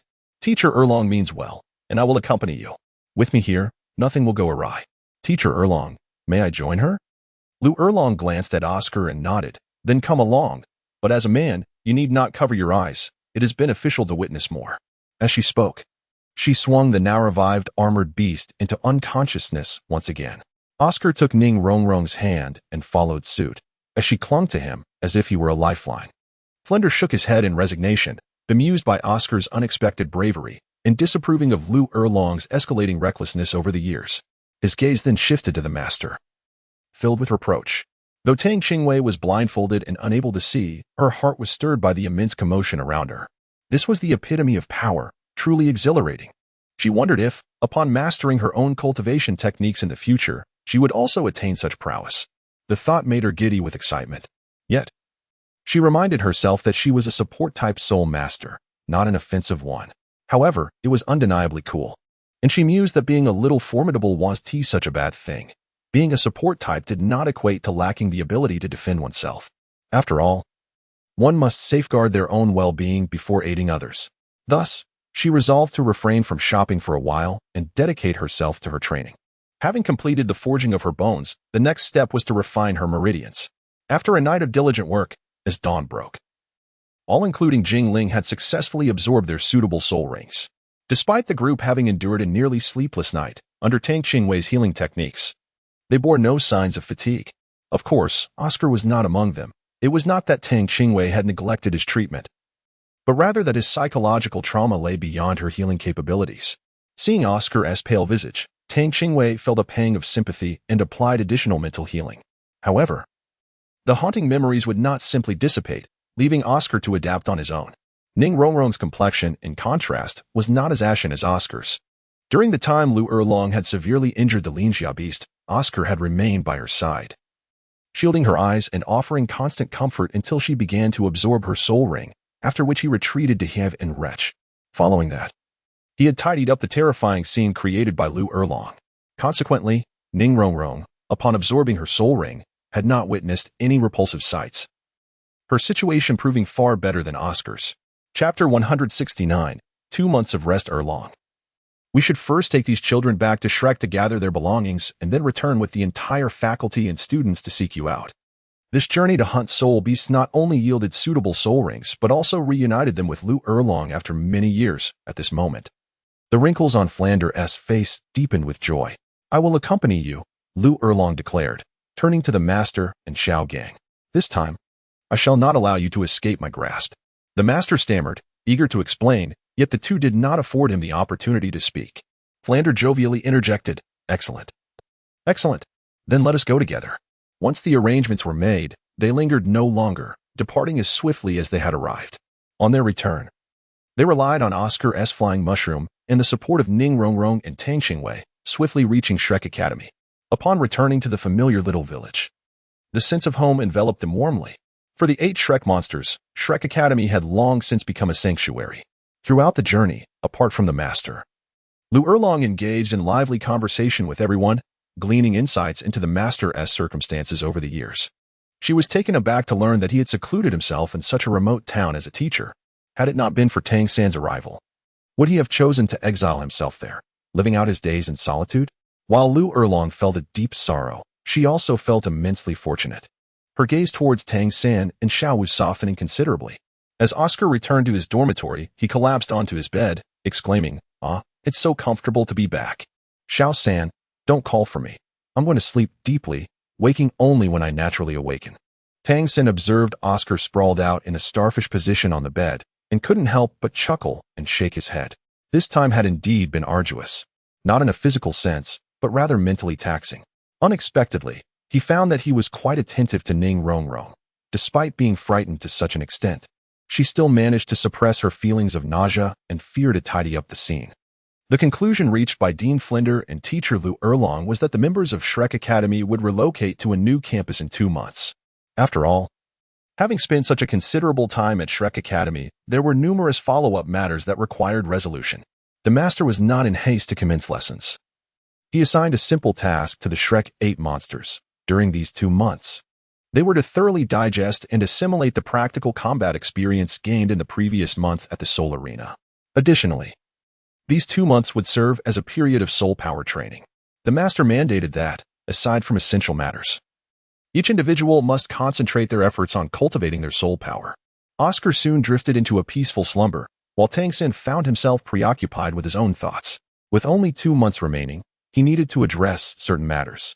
In particular, he had to begin working on the commitments he had made to Ning Rongrong, as well as the crafting of hidden weapons. Now that there was time, it was the perfect opportunity to take action. He planned to invite Xiao Wei along. It had been ages since she practiced with her Haotian Hammer, and this break would be an excellent chance for her to hone her skills while also assisting him in crafting the components for his concealed weapons. Tang Qingwei was unaware that these 2 months had already been meticulously arranged by Tang San. However, even if she had known, it would have been of no consequence. What was meant to happen would inevitably come to pass. The practice of hammer techniques was indeed a request she could not decline. With her mind set, Tang San rose from his dormitory and made his way towards the accommodations of Ning Rongrong and Xiao Wu. Knock, knock, knock. The 2 girls were playfully tussling in their room when a sudden knock interrupted them. Ning Rongrong called out loudly, "Who is it?" "It's me, Tang San." Chapter 170. The Roughness of Life. "Oh, it's my brother San coming," Ning Rongrong exclaimed, flustered as she hurried to put on her outerwear. Xiao Wu, startled by the interruption, was unable to correct Ning Rongrong's teasing in time. She hastily grabbed a jacket, but her movements were not as swift as Ning Rongrong's. By the time Ning Rongrong opened the door, she had barely managed to get her outfit on. Upon entering the girls' dormitory, Tang San felt a tinge of embarrassment and regretted not waiting until the next day to discuss matters. However, since he was already there, he steeled himself. "Rongrong, could you step outside for a moment?" "Me?" Ning Rongrong asked in astonishment, pointing at herself. Xiao Wu, who had initially appeared shy from the teasing, now turned pale, her eyes wide with shock as she looked up at Tang San. Under the gaze of 2 such startled expressions, Tang San felt a bit anxious and scratched his cheek. "How about you accompany me to see Xiao Wei?" Tang San pondered carefully before making his proposal. After all, with his sister present, it could hardly be deemed inappropriate for a solitary man and woman. Indeed, the mention of Xiao Wu in Tang San's words significantly eased the expressions of the 2 young ladies. Xiao Wu, biting her lip, wanted to inquire about the matter at hand, but felt too shy to voice her curiosity. Ning Rongrong, however, harbored no such reservations and directly asked, "Third brother, is it not permissible to discuss it here?" Tang San was momentarily taken aback before turning to Xiao Wu. "Will it disturb your rest to speak here?" "Not at all," Xiao Wu replied, feeling no sense of disturbance. If they were to step outside to converse, even if nothing transpired between them, she would still feel a twinge of discomfort. With no hesitation, Tang San straightforwardly articulated the purpose of his visit, stating, "In 2 months, we will be heading to Heavendo City. I had previously promised Rongrong that I would assist her family by providing mechanical hidden weapons. I would like to take this opportunity to confirm this matter with her." Only then did Ning Rongrong realize that Tang San had sought her out for this reason. She stepped forward and smiled, saying, "Brother San, this matter can only be decided by my father. How about this? There is still ample time, and I will request a leave of absence from Dean Flinder to return home for a while. I believe my father will agree." After Tang San and Ning Rongrong reached an agreement, they did not linger, for the night had grown late, and it was unwise to remain.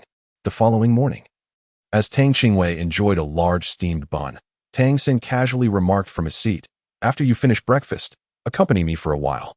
Tang lightly nodded in compliance, swiftly devouring the bun in a few bites, just as she was about to rise.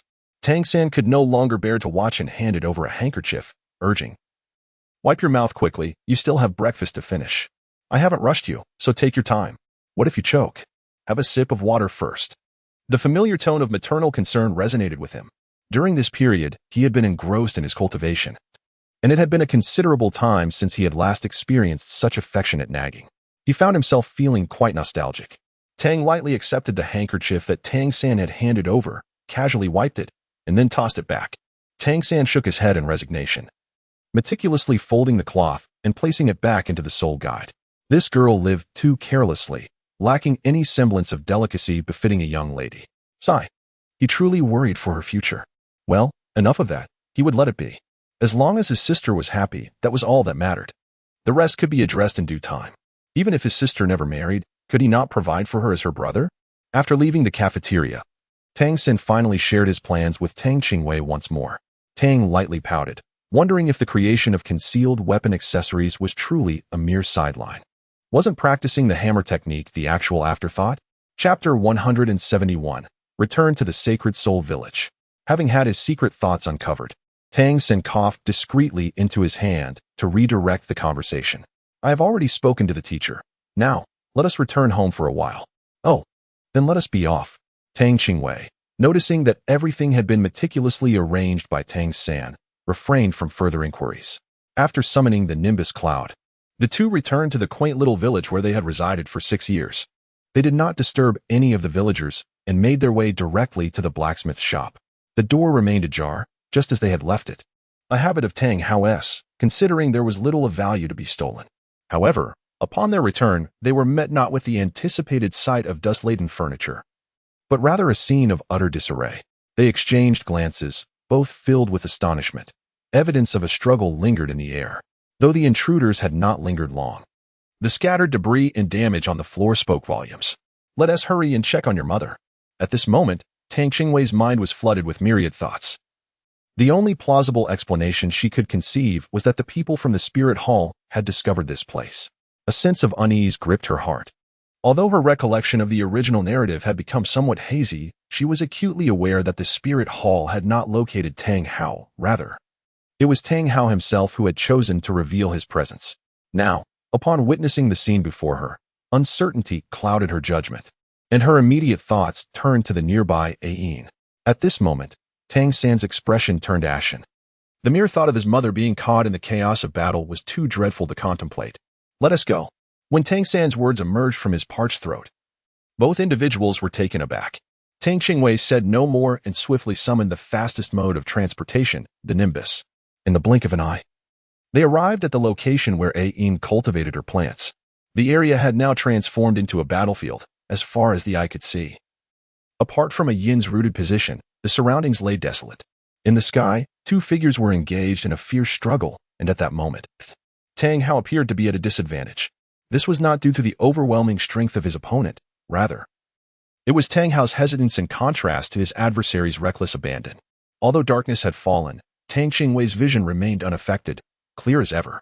In the shadows, his opponent was none other than a familiar face to Tang Qingwei, the eighth ring spirit Douluo, Lu Yu, from the spirit hall. A cold indifference graced his features, and a hint of mockery flickered in his eyes. Tang Hao, surrender at once.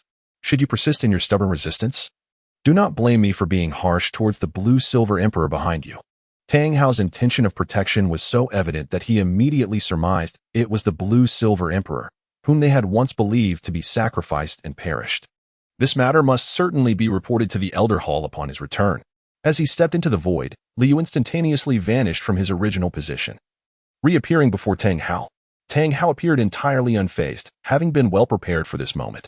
In the next instant, instead of retreating, he advanced. With his left foot stepping into thin air, his calf suddenly exerted force, and his body turned halfway. He unleashed the first strike of the chaotic wind hammer technique.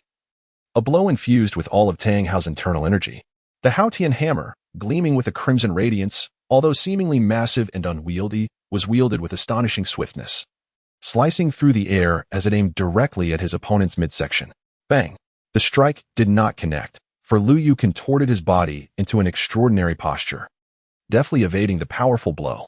The Haotian Hammer swung through the air, and beneath where Lu Yu had just stood, the ground instantly collapsed, creating a massive pit several meters deep. Tang lightly perceived Tang Hao's concerns and whispered, "In a moment, I will teleport you over. After you place Ayin into the Rui treasure bag, you must return immediately." Tang San nodded. In the fierce battle between the Douluo, they were unable to intervene. Their sole focus now was to rescue their mother, thereby alleviating their father's concerns. Chapter 172, Traces of the Fight. Fortunately, the clash nearby was intense, and at that moment, no one noticed the subtle movements of Tang Qingwei. In an instant, Tang San appeared beside the blue-silver emperor. Tang Hao's attention had been solely on Ayin, and upon sensing someone approaching, he felt a surge of panic. However, when he discerned that it was his own son, he felt a wave of relief wash over him, knowing that Ayin was safe. Now, he was prepared to deal with the adversary before him. As Tang Qingwei had just applied the teleportation skill to Tang San, she simultaneously cast it upon herself. Although she was uncertain whether her physical strength could withstand a blow from a Douluo, she believed it would not be fatal. As long as she drew breath, she would survive. Despite understanding the rationale, she still feared pain. Taking a deep breath to bolster her courage, she prepared herself mentally. In the next moment, she found herself beside Lu Yu. With her second soul skill, Stun, already poised in her hand, she hurled it in Lu Yu's direction. However, the disparity between imagination and reality became apparent. She had underestimated the might of a Douluo. At the instant she unleashed her soul skill, countless invisible blades materialized before Lu Yu, launching toward her with relentless ferocity. Tang Hao immediately sought to shield Tang Qingwei from this move. Tang Qingwei shouted with urgency, I'm fine. Quickly, eliminate him. The immobilization time is limited. A flicker of hesitation passed through Tang Hao's eyes.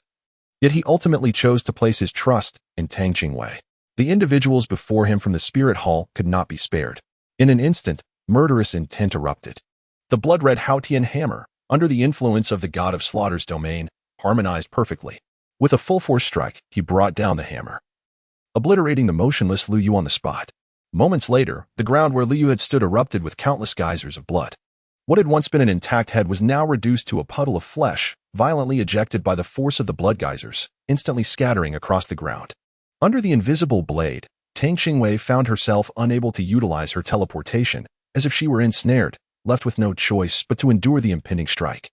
She could only hope that her physical resilience would not betray her. Bang! Tang Qingwei was propelled backwards, his right fist, which was meant to block, instantly ruptured, causing blood to spatter. The rupture of his skin continued to spread, relentlessly bursting until it reached above his right arm, at which point the force finally dissipated. The nature of this power was peculiar. Had it struck his chest, it likely would have continued to propagate inward. However, Tang Qingwei's healing ability was formidable, allowing him to recover continuously. The opponent's force was merely sufficient to rupture his right arm, lacking the strength to continue further, ultimately dispersed by his ever-renewing healing prowess. Before Tang Qingwei could even land, Tang San had already teleported over to catch him as he flew backward. Tang San gazed at Tang Qing's mangled right arm, unable to restrain the tears welling in his eyes. He yearned to reach out, yet hesitated to make contact. It's all right, brother. Have you forgotten that I possess healing magic? Tang Qingwei supported her arm, attempting to smile, yet the action tugged painfully at her wound. After uttering these words, she received no reply. Just as Tang Qingwei was beginning to believe she would not receive an answer, Tang San seemed to murmur, "Yes, but it will hurt." His words were spoken so softly. Yet Tang still caught the faint sound. Tang San merely supported her intact left hand, with her head bowed. A single, searing droplet fell upon the delicate back of Tang Qing's left hand. Tang Qingwei felt an urge to scratch her head, yet found herself devoid of hands to do so. Upon witnessing her brother in tears, a sense of helplessness enveloped her, for she had never before witnessed him cry. She wished to offer him some words of comfort, but found herself at a loss for what to say. Her right arm, indeed, bore no lasting harm. That ghastly wound was but a fleeting affliction, destined to heal by the morrow. At this moment, Tang Hao had also arrived. Upon noticing Tang Qing's minor injuries, his pupils constricted. Girl, you. Chapter 173, The People of the Spirit Hall. Tang raised her head slightly and met Tang Hao's gaze, which was filled with remorse. This made her feel quite uncomfortable. She explained once more that her hand would be better by tomorrow. Upon hearing this, Tang Hao indeed appeared more at ease. Yet the look of guilt in his eyes remained evident. Here, this is for you. Tang Hao held in his hand a miniature version of a right leg bone, entirely black in hue. Its deep, obsidian luster was subdued, yet the potent and tempestuous energy emanating from it was sufficient to instill fear in anyone who beheld it. Could this be a soul bone? Tang Qingwei encountered a soul bone for the first time, apart from the external soul bone belonging to Tang San. This particular soul bone appears to possess the ability to camouflage and conceal, which is precisely what you require at this moment. Tang Hao's words were laden with implication, clearly indicating his attention to her soul ring.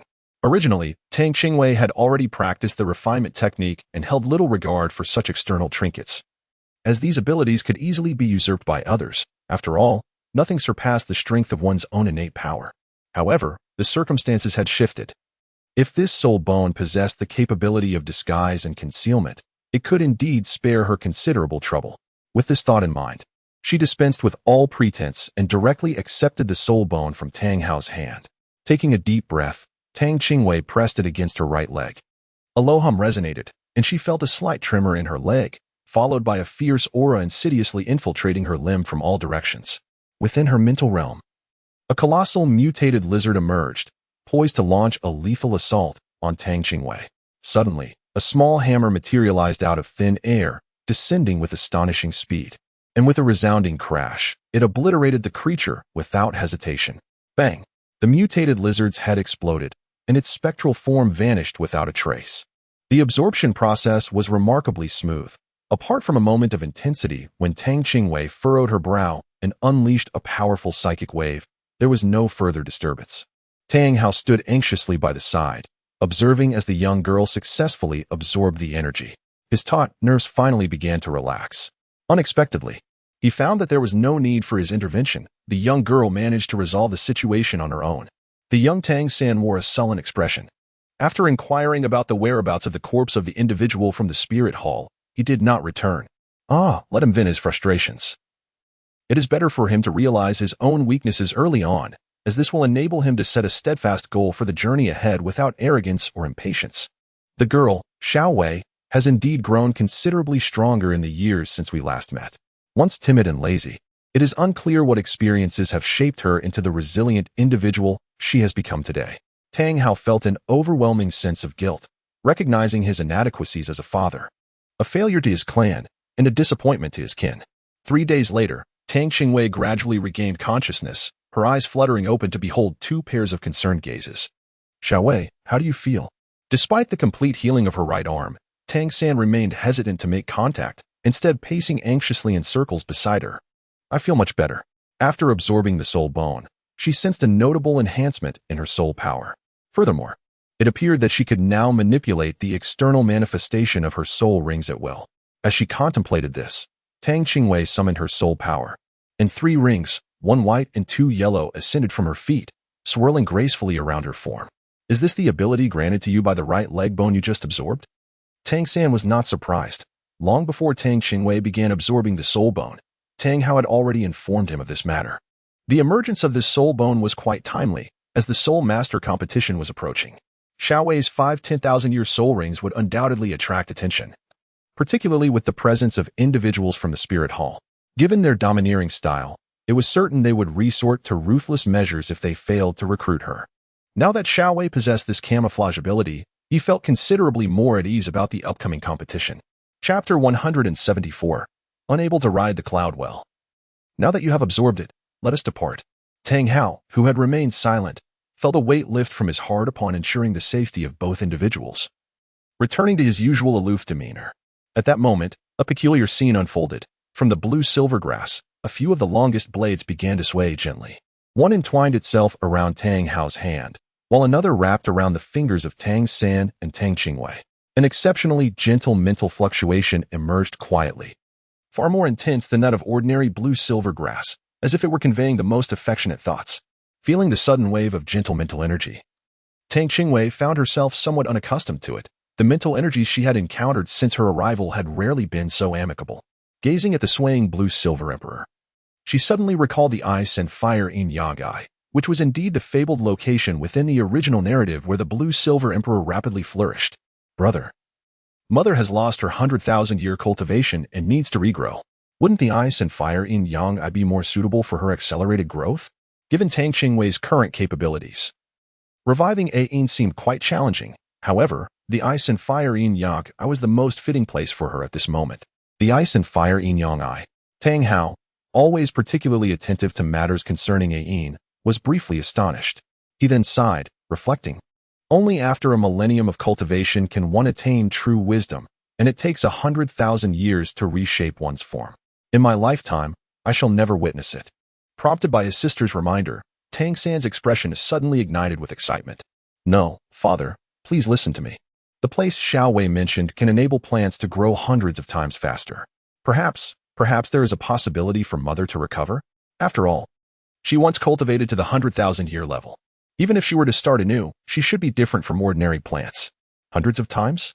Tang Hao grasped Tang San's shoulder tightly. Are you certain of what you speak? Initially, all his hopes had been placed upon Tang Qingwei.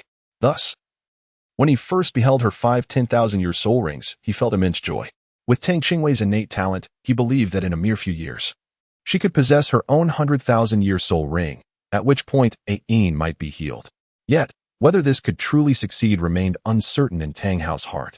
Now, hearing news that could be beneficial for Yin stirred his excitement profoundly.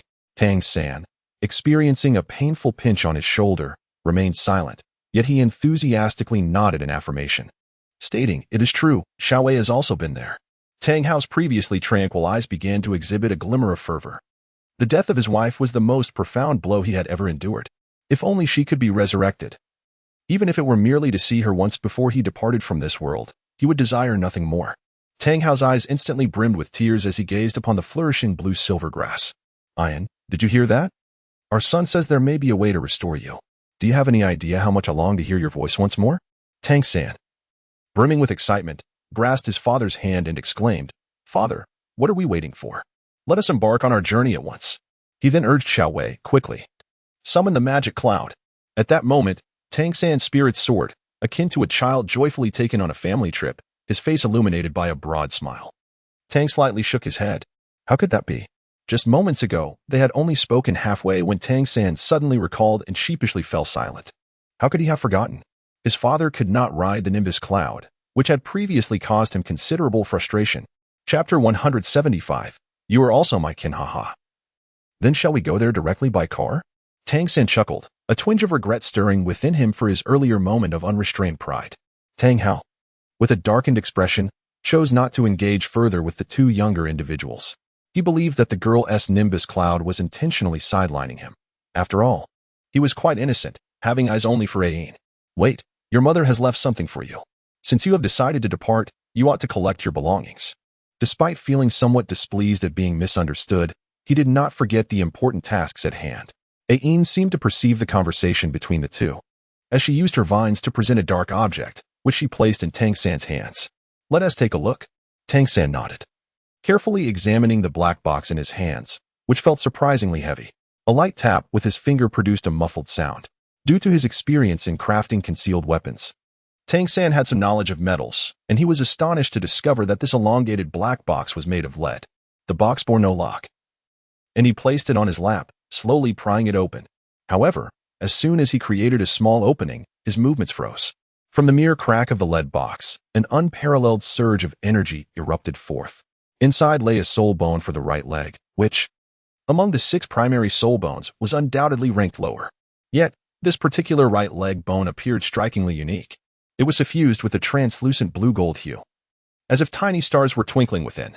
Most remarkable of all was the sensation of life it emanated, as though this right leg bone possessed a vitality of its own. Tang Qingwei was equally astounded. In comparison to the right leg bone he had previously absorbed, the aura emanating from Tang San was infinitely more gentle. Could this be the soul bone dropped by the blue-silver emperor? As Tang Qingwei found himself lost in contemplation, Tang San, urged on by Tang Hao, had already commenced the absorption process. My dear, are you able to heal my injuries?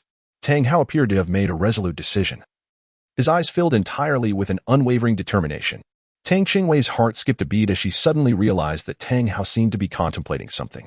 Although it may not be feasible at present, it does not preclude future possibilities. You must not exacerbate your injuries. Is it truly impossible? Is it due to the 100,000-year soul ring bestowed upon me by Ayin? Upon hearing Tang Qingwei's words, Tang Hao did not feel disheartened. Rather, he exhaled in relief. This, in a way, affirmed that his suspicions were not unfounded. Indeed, while he was unaware of your intentions, it was evident that your son had yet to attain great strength, and your wife still required protection. You must not engage in self-destructive actions at this critical juncture. As Tang Qingwei spoke, she had already surmised in her heart that Tang Hao intended to repay the debt owed to the sect. Ah, you little girl. Did you not previously call me Dad? How is it that you now refuse to acknowledge me? Suddenly, a hint of a smile appeared on Tang Hao's usually austere visage, causing Tang Qingwei to momentarily lose her composure. A warm yet calloused hand rested gently atop her head as she stood there in a daze. My dear, he said, you are mistaken. Aside from Ayin and Xiao San, you two are my kin, my daughter, and a cherished being whom I am sworn to protect. These words, though spoken softly, carried a profound weight, akin to an invisible punch that shattered the defenses Tang Qingwei had so carefully constructed around her heart. Tang Qingwei suddenly felt a slight discomfort in her eyes.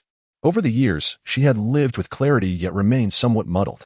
On one hand, she consistently distanced herself from the world, while on the other, she found herself compelled to resist and struggle. Despite the companionship of friends, the solitude of the deep night often left her feeling lonely. Chapter 176. How Klitsch. Tang Hao, undeterred by Tang Qingwei's lack of response, sat cross-legged beside her and remarked, My dear girl, you may have already surmised the nature of the soul bones upon my hands and legs. Although I am uncertain as to how you acquired this knowledge, I do not wish to pry further. However, are you aware of the origins of these 2 soul bones? Both are relics from the Haotian sect, of which I am a disgraced member. Initially, I intended to return these soul bones, but it seems your concerns were not unfounded. At least until you possess the means to safeguard yourselves, I shall have to retain them for a while longer. Tang Qingwei's words evidently had an impact, dissuading Tang Hao from his self-destructive tendencies. Tang Hao took a deep breath, rose to his feet, and pointed his index finger into the distance. Child, do you see the waterfall ahead? What is it? Tang Qingwei appeared somewhat bewildered. What was wrong with the waterfall? Did it intend to impart some profound wisdom? This was to be her training ground for the foreseeable future. Upon hearing such words, a myriad of images flooded her mind. Yet they all culminated in the same outcome, her being overwhelmed by the waterfall's pressure, stunting her growth. Was it possible to postpone this training for a while? The little girl seemed frightened. It was hardly surprising. After all, a child of merely 10 years would instinctively feel fear when faced with such a torrential cascade. Just as Tang Hao prepared to extend a hand in reassurance, Tang Qingwei interjected with a look of disdain, I'm not criticizing you. But training beneath a waterfall is utterly kitsch. Can't we opt for something different? What if I don't grow taller? Tang Hao's face darkened instantly. He ceased further discussion and, after delivering a series of strikes to Tang Qingwei, unceremoniously cast both her and the iron hammer into the pond. Beneath the cascading waterfall, there lay a prominent round stone. He instructed her to stand upon it and practice the hammer technique I had imparted. When you can flawlessly execute the 81 strikes without the slightest deviation, your training will conclude. How could the centuries-old training methods of the Haotian sect be deemed obsolete? After merely 2 months, can you truly be restrained from growing? Yet, Tang Qingwei, despite being plunged into the water, remained unfazed. Resigned, she grasped the iron hammer and, to Tang Hao's astonishment, ascended to the designated spot as if she encountered no resistance whatsoever. Then, she unleashed the 81 strikes in a fluid motion, each movement seamlessly flowing into the next without a hint of hesitation. How is this possible? I have clearly sealed your spiritual energy. How did you accomplish this? Tang Hao firmly pulled Tang Qingwei back, his eyes filled with incredulity. Once again, he struck her, but this time, his soul power accompanied the blow. How can your physical strength be so formidable? He had suspected as much when she dared to face the onslaught of a soul Douluo. Her physical resilience must be impressive. That was why he had refrained from assessing her physical capabilities before sealing her soul power and casting it into the pool. However, the extent of her physical prowess exceeded his expectations. Even a soul emperor dedicated solely to enhancing physical strength would likely pale in comparison to her. Despite her appearance, which still bore the softness of childhood, how could her body have attained such an extraordinary level of strength? At this moment, Tang Hao no longer underestimated Tang Qingwei. He handed her a small wooden hammer and proceeded to teach her the art of the chaotic cloak hammer technique. Although Tang Qingwei arrived at the designated spot with her usual lightness of step, just as she prepared to swing the hammer, she inadvertently mismanaged her strength. The wooden mallet shattered under the combined force of Tang Qingwei and the waterfall's impact. Tang Hao felt a sense of equilibrium within as he observed this scene. It seemed he would need to practice for quite some time. How about that?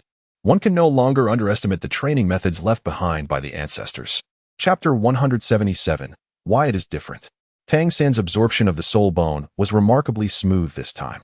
3 days later, amidst the refreshing sensation in his right leg, Tang San gradually awakened. As he opened his eyes, the first thing he beheld was his father, gently caressing the blue-silver emperor. You are awake?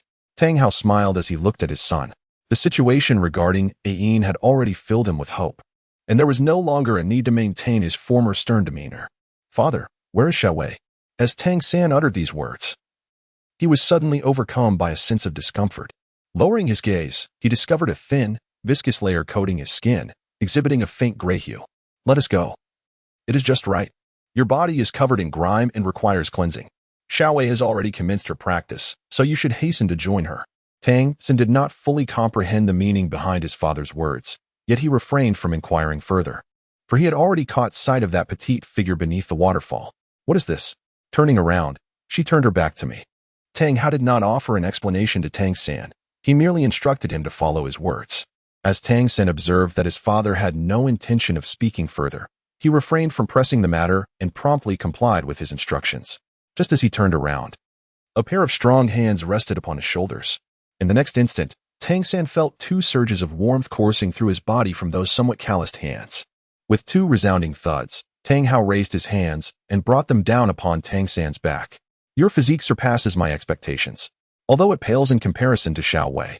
Among ordinary individuals, you are already remarkable. Tang Hao could not help but recall the time when he had assessed Tang Qing's constitution, nearly losing his composure in the process. The strength of her physique had momentarily led him to question whether the waterfall training for the hammer technique was truly ineffective, and if perhaps it would be better for her to abandon such a method of practice. However, upon further reflection, he decided to proceed with the original plan. Having Xiaowei present would serve not only to motivate him but also to inspire Tang San. Tang Hao raised his hand and gently patted both of Tang San's shoulders and his chest. 3 streams of warmth surged downward simultaneously, causing Tang San to feel a tingling sensation coursing through his entire body. In an instant, his dantian was enveloped by a wave of searing heat. With his current level of spiritual power, he could no longer perceive even a trace of soul power. "Father, what is this?" Tang Hao spoke softly. "From this moment on, you shall no longer require your soul power. I will temporarily seal it, facilitating your specialized training."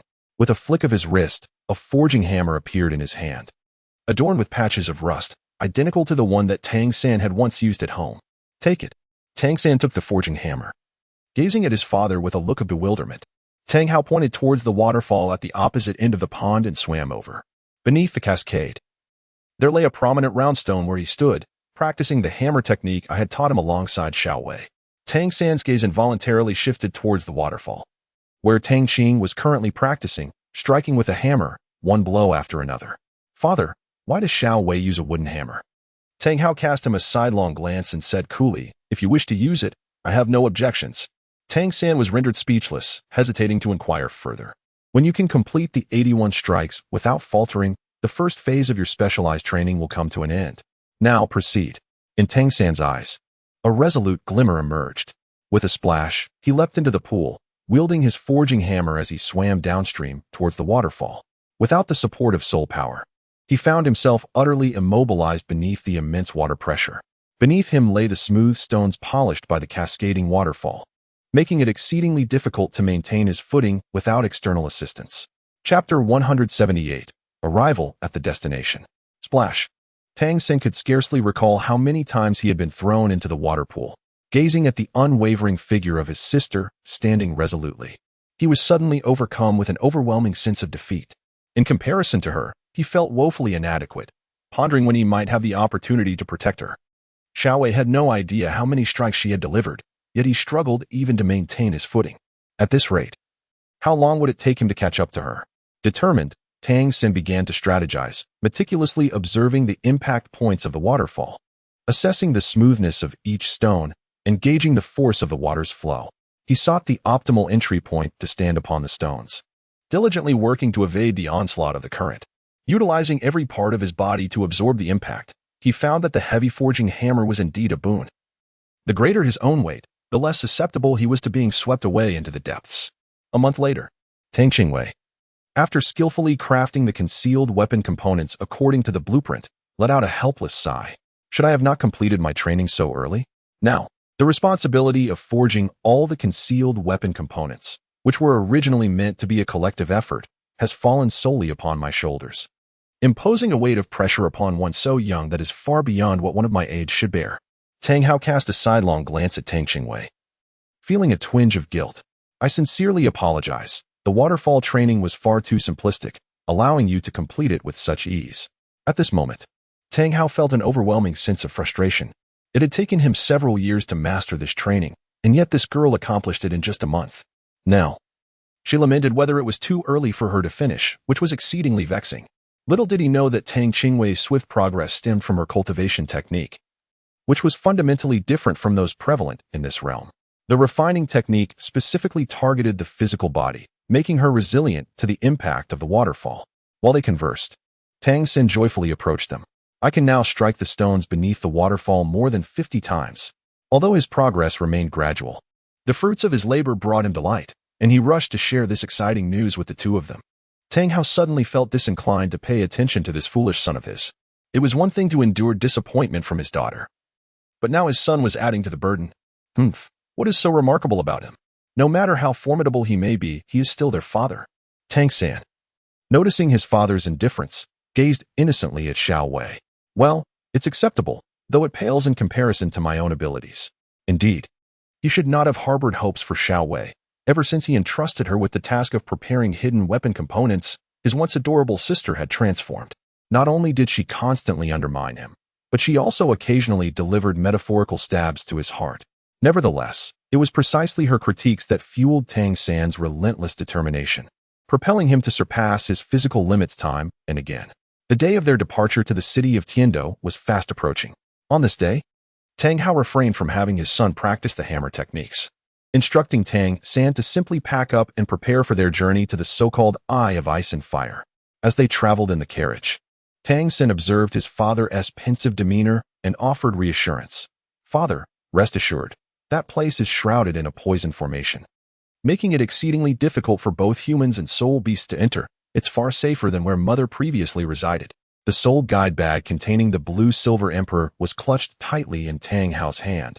To claim he was untroubled would be disingenuous. It was not a lack of trust in his son, but rather a heightened caution regarding matters concerning Ayin.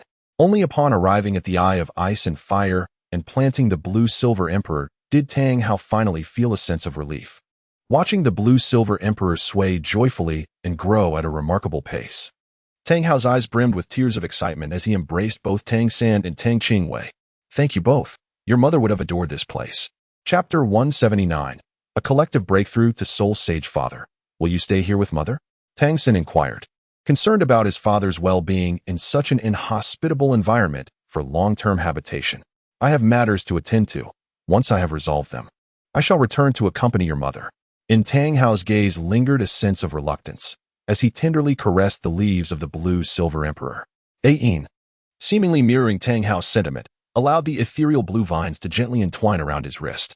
Tang San did not inquire about the matters his father needed to address. Rather, during the time Tang Hao spent with the blue silver emperor, he quietly prepared a potion suitable for the local environment. The primary ingredient was his own blood, derived from having consumed 2 extreme divine herbs.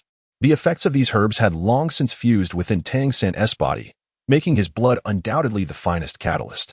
"Father, once you consume this, you shall no longer need to worry about the adverse effects of this environment and can remain by Mother's side indefinitely." Tang Hao nodded slightly, gazing at his son's somewhat pale visage. He said nothing, merely swallowing the elixir in one gulp. Tang San and Tang Qingwei lingered here for 3 days, during which their father-son bond deepened significantly. In fact, they exchanged more words in these 2 days than they had in several years at Holy Soul Village. As they prepared to depart, Tang San felt a twinge of reluctance, but it was Tang Qingwei who, fearing a delay, tugged at the back of his collar, insisting he board the cloud of transformation. Over the past 2 months, not only have Tang San and Tang Qingwei made remarkable progress, but the other members of Shrek's 8 monsters have also exerted themselves to catch up, with no one daring to slack off, as none wished to be left behind. Under Tang Qingwei's encouragement, everyone diligently practiced their soul power. The master proposed a method of non-sleep cultivation, allowing them to substitute their sleeping hours with soul power training. Aside from necessary exercises and soul skills and physical activities, all remaining time was devoted to the cultivation of soul power. Although the process was monotonous, it undeniably yielded significant benefits to their strength enhancement. As a result, Oscar and Ma Hongjun successively broke through to level 40, much to the delight of Dean Flinder. As all the little monsters surpassed the 40th level, such an outstanding achievement had never been reached by any previous students. Had it not been for their participation in the upcoming Advanced Soul Master competition, this group of little monsters would have graduated long ago.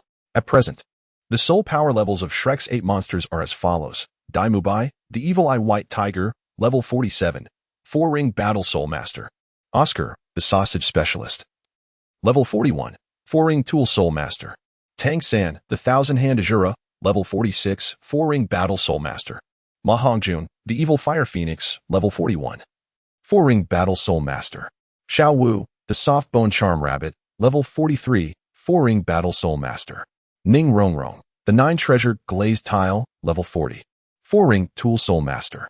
Zhu Zhuqing, the Ghostly Spirit Cat, level 40, 4-ring Battle Soul Master. Tang Qingwei, the Violent Support, level 53, 5-ring Soul King. Upon returning to the academy, Daimubai and the others were on the playground. When they saw Tang Qingwei and Tang San return, they rushed over to greet them.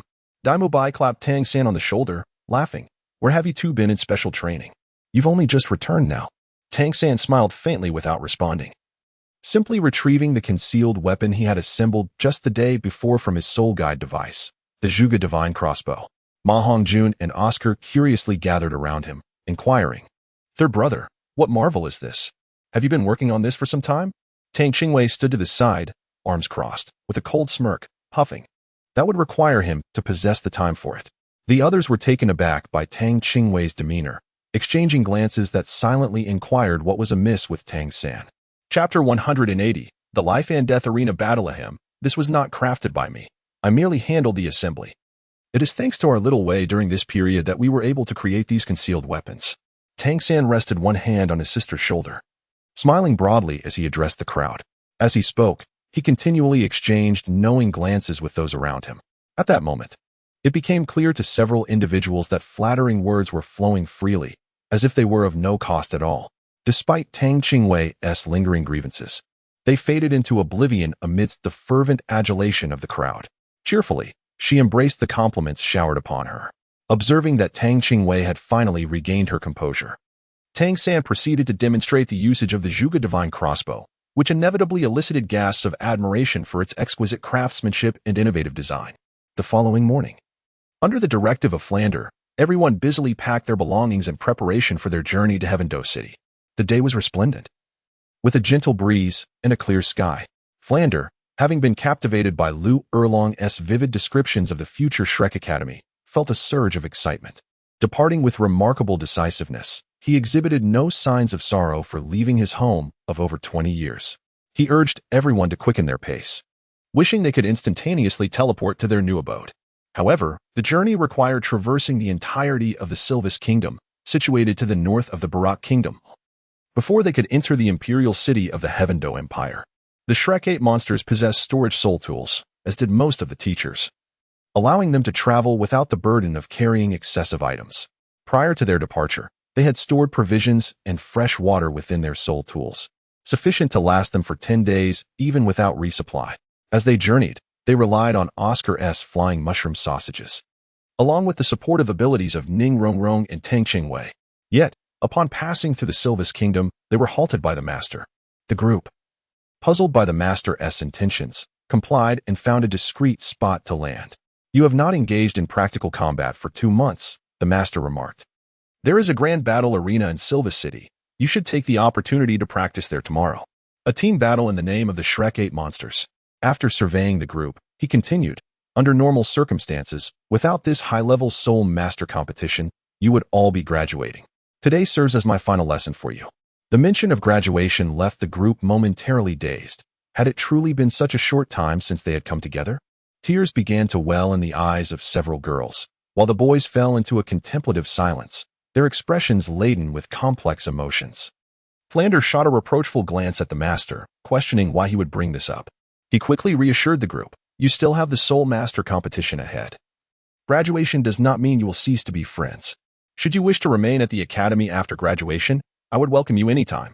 Upon hearing Flander's comforting words, the melancholy of impending separation began to dissipate. The master led the way briskly toward the grand battle arena, with the others following closely behind, while Flander anxiously signaled Lu Erlong. Lu Erlong subtly shook her head, indicating that he should refrain from intervening. Silence enveloped them until they reached the ticket booth of the grand battle arena. "Are there any life and death battles today?" The ticket seller, a robust man, grinned upon seeing the youthful faces of the Shrek 8 monsters. "Indeed, tickets are 10 gold soul coins each."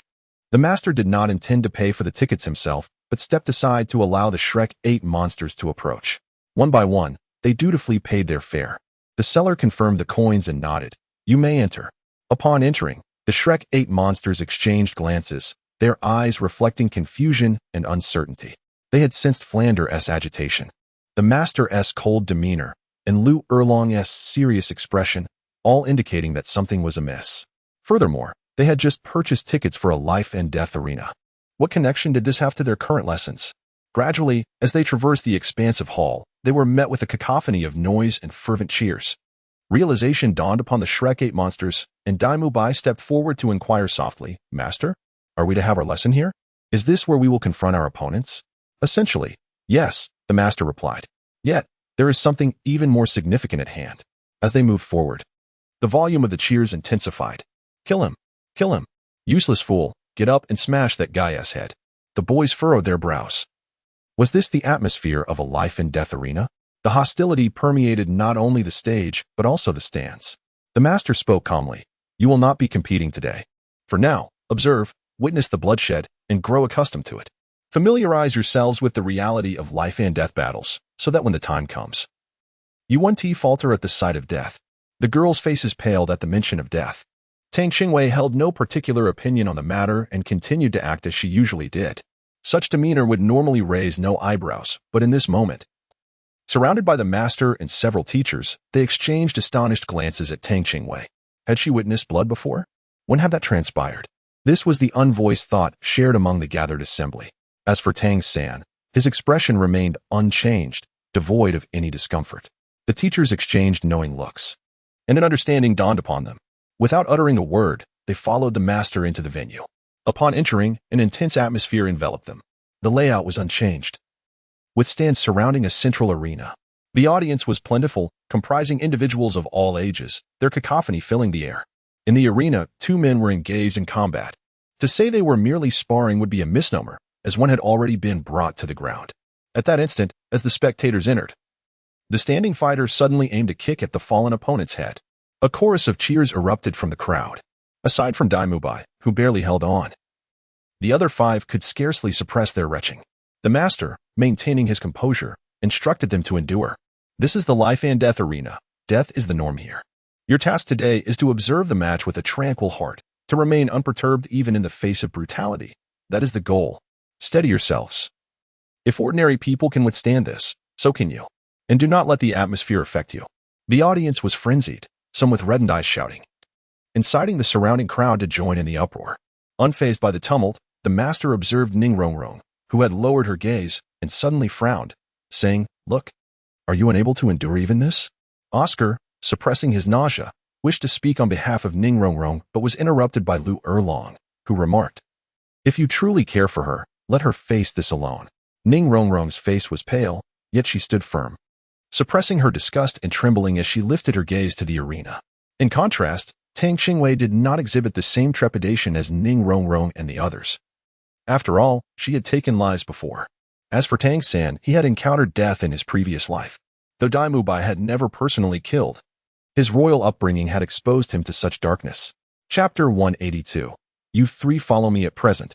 While the scene was somewhat gruesome, it remained within the realm of what could be endured. As Douluo contemplated this, the master suddenly called out, Douluo, Tang San, Tang Qingwei. You 3 come with me. The 3 addressed hurriedly followed, the master leading them backstage. What does the master intend to do? Douluo nudged Tang San with his shoulder. I'm not sure, but we shall follow, came Tang San's reply, already suspecting the nature of the exercise. During his time in the Tang sect, he had heard of such training methods, allowing the younger generation to confront death closely to cultivate their courage. Xiaowei, walk beside me. If you feel afraid, hold my hand. Tang San thought with concern, wondering if his sister would be frightened, although she had appeared calm while watching earlier. He could not ascertain if it was merely a fade. The trio followed closely behind the master until they arrived at the consultation desk. A striking young woman at the desk stood up promptly upon their approach, inquiring how she might assist them. Are you in need of help with collecting the bodies from the life and death arena? The young woman was taken aback. The position for collecting bodies had long been unfilled, as the deaths among soul masters were often gruesome. Ordinary individuals lacked the fortitude to witness such horrors up close. That's not what we're lacking, she thought, perplexed by the inquiry, as she could not fathom why individuals of apparent standing would seek such a grim and thankless task. Yet, she was utterly unprepared for the fact that their interest lay not in the remuneration but in the corpses themselves. Very well. Arrange for these 3 to assist with body collection. No need for wages. Here are 3 gold coins as a token for your trouble. The master, not allowing the young woman time to question further, produced 3 gold coins and stated his request. The young woman accepted the coins, maintaining her polite demeanor while internally expressing her incredulity. Understood. After acquiescing to the master's demands, she turned to summon a burly man and introduced him. This is Xiao Wang, responsible for body collection at the life and death arena. You may follow him. Xiao Wang, please take these 3 to the morgue. When someone dies, instruct them to collect the bodies. Douluo's expression shifted, and he stole a glance at the master. The master settled into a seat and said coolly, What's wrong? Afraid of corpses? Look at Xiaowei and then at Tang San. You are the eldest among them and should set an example.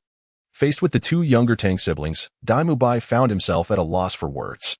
With a grimace, he reluctantly followed Xiaowang, while Tang San took his sister's hand and trailed behind. Unable to endure the eerie silence any longer, Dai Mubai walked alongside Tang San and whispered, "At least there are lights, and there are many people around. We need not worry too much." However, the path ahead seemed to contradict his thoughts as they ventured deeper, encountering fewer individuals and darker surroundings. After several minutes, the distant cheers faded, and Xiaowang finally halted before a room where two guards stood watch outside. Tang Qingwei was astonished to find someone on guard, silently questioning whether they feared a corpse theft. Chapter 183. A touch of bloodshed upon seeing Xiaowang. The two promptly nodded in greeting. "Brother Wang, is everything inside unprocessed?" "Not yet." "That's good. Let these three enter. You two may leave now." Xiaowang's instructions were clear. Yet the two gatekeepers were utterly baffled. If they left, who would handle the bodies? Were they to entrust this task to the three children? Despite their myriad of questions, the gatekeepers felt a sense of relief at Xiaowang's words, eagerly nodding in response before swiftly disappearing from sight. "All right, you may enter now." Xiaowang wore a smile. Yet in the eerie, dimly lit surroundings, it appeared rather unsettling. Dai Mubai felt conflicted, but upon observing the Tang siblings stride forward as if unperturbed, he gritted his teeth and followed suit. As he stepped inside, the heavy door slammed shut behind him before he could fully comprehend the scene within. "I'll take my leave now. If someone dies later, I shall call for you." Before his words faded, the footsteps outside gradually receded. Xiaowei, the door has closed."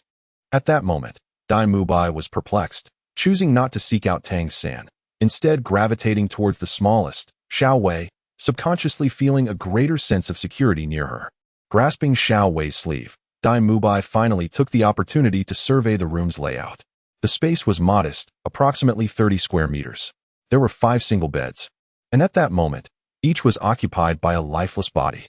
Upon entering, he noticed that the recently deceased individual had been brutally beaten. Their head was unrecognizable, reduced to a grotesque mass of flesh and bone fragments. The proximity to such horror, coupled with the pungent scent of blood in the air, nearly overwhelmed Dai Mubai, compelling him to suppress the urge to vomit. Tang Qingwei hastily leaped aside, exclaiming, "Do not spew on me. Otherwise, even if you were to treat me to a month's worth of meals, it would not suffice." This unexpected interruption notably eased Dai Mubai's mood, as he retorted, "Your clothing is worth at most a single meal, and yet you audaciously expect to extort a month's worth from me." Tang San did not partake in the banter between the two. His gaze was drawn to several other corpses, for in total, all bearing grotesque expressions, their bodies uncovered. The scent of blood pungent in the air. A fleeting glance revealed that all 4 had their eyes wide open. Where are Dean Flander and the others? The few who had regained their composure noticed the absence of Dai Mubai, Tang San, and Tang Qingwei, prompting them to hastily inquire of Dean Flander, who stood nearby. "They are already in training. Shortly, you will join them," replied Lu Erlong, who then took several steps forward and turned to the 5, saying, "Follow me." Confused, Ma Hongjun and the others complied and trailed behind their teacher. Before long, they spotted the master seated near the consultation desk. Yet Dai Mubai and the Tang siblings were nowhere in sight. Xiao Wu hurried to the master's side, her face etched with concern. "Master, where are the 3 of them?" "They have gone to train.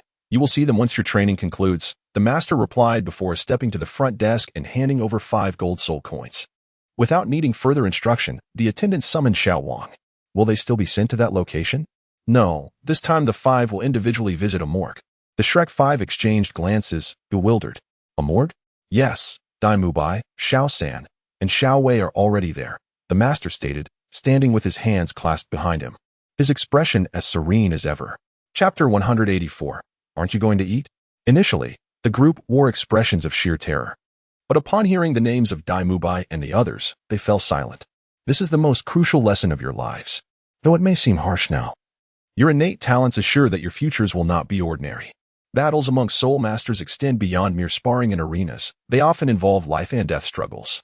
While I do not wish for you to confront such realities at a tender age, my intention is not to instill a disregard for life. However, I want you to understand that not taking a life is a form of respect for existence, yet one must not hesitate to defend their own when threatened. Otherwise, the grim scenes within that morgue may very well be your own fate. The master's words were measured but resonated clearly with all present, who comprehended his earnest intentions. Without uttering a word, they bowed deeply in respect before following Xiaowang away. Amidst his debate with Tang Qingwei, Dai Mubai gradually regained his composure. Shedding the initial terror that had gripped him, he began to trail Tang San, observing the deceased. "What are you doing, Xiao San?" Casting a sidelong glance at the nearby corpse, Dai Mubai remarked, "This individual has a wound on the neck, yet it appears insufficient to be fatal." Seeing Dai Mubai's recovery, Tang Qingwei lost interest in their verbal sparring, stepping closer to take a look. The corpse's pupils were dilated, its complexion a dark, eerie hue, and its facial features twisted in terror. It must have died of fright. Or perhaps the fatal blow was a mental assault. Tang Qingwei casually passed by the two individuals, having expressed her conclusion nonchalantly, before finding a relatively clean corner. She retrieved a picnic blanket from her storage ring and spread an array of delicacies upon the ground, seemingly preparing for a meal. The two, initially intrigued by Tang Qingwei's remarks, were soon rendered speechless by the sight of the scattered food, momentarily forgetting their intended questions. Dai Mubai swallowed hard, gesturing toward the lifeless body on the bed and waving his hand to indicate the scent of blood lingering in the air. "Xiaowei, are you truly able to eat in a place like this?" Tang Qingwei nibbled on the chicken feet prepared by Tang San, gazing at him with a perplexed expression. "Has dinner time arrived? Aren't you going to eat?" Just as Dai Mubai was about to decline, Tang San took the initiative and sat beside Qingwei. Calmly accepting the chicken feet she offered and began to munch on them. This action effectively silenced Dai Mubai, who awkwardly settled down cross-legged on the other side of Tang Qingwei. "I shall forego the chicken feet. They are too greasy for my taste. I would prefer some vegetarian fare," he declared. Internally, he felt he could never match the nonchalance of the Tang siblings. Eating in the mortuary had already pushed him beyond his limits. After spending over 2 hours in the mortuary, the door finally swung open. Instead of witnessing the three children in a state of terror, they were met with a scene resembling a picnic, an array of food laid out on a white tablecloth, featuring a delightful assortment of meats and vegetables, hard and soft, dry and wet, everything one could desire. Xiaowang, who had worked in the mortuary for many years and had seen numerous newcomers, had never encountered anyone who adapted as swiftly as these three. After all, this was the great soul arena, where battles between soul masters often resulted in untimely deaths, leaving behind grotesque visages. Even he, after more than a decade, found himself momentarily unaccustomed to the sight, let alone the newcomers who left shortly after arriving. Life has returned. Tang Qingwei saw the door swing open, promptly rose to her feet, pushed the two individuals aside, and, with a swift motion, gathered the four corners of the tablecloth into a bundle before tossing it into her storage ring. When Tang San and Dai Mubai were pushed aside, Dai Mubai was still holding some food. Noticing Xiao Wang's peculiar expression, he quickly apologized, expressing his hunger and assuring that he had not dirted the ground, as he had placed a cloth underneath. Xiao Wang struggled to respond, but ultimately said nothing, merely nodding before leading the trio to the soul arena. Chapter 185. The Rakshasa battle team. By the time the Shrek 8 monsters gathered again, it was already deep into the night. Apart from Dai Mubai and the other two who had entered first, the remaining 5 appeared pale and unable to swallow. Dean Flander felt a pang of sympathy for these children and wished to offer them comfort, but he was stopped by the master. "I have said all that needs to be said. They must digest these matters on their own. Look at Dai Mubai, Tang San, and Tang Qingwei. They seem to be adapting quite well. You must learn to trust the children." This night was destined to be sleepless. Everyone was devoid of the desire to rest and instead immersed themselves in their training. The next morning, the Shrek 8 monsters were once again assigned to the morgue. But this time, Ma Hongjun and his group had adjusted significantly, managing to eat lunch with a semblance of normalcy. The master nodded in satisfaction at their progress. "Prepare yourselves. Tonight, you will face a team battle against the Rakshasa battle team." Upon hearing this familiar name, the expressions of the Shrek 8 monsters shifted dramatically. The Rakshasa battle team was notorious, and during their previous observations, they had heard numerous tales of the team's ruthlessness.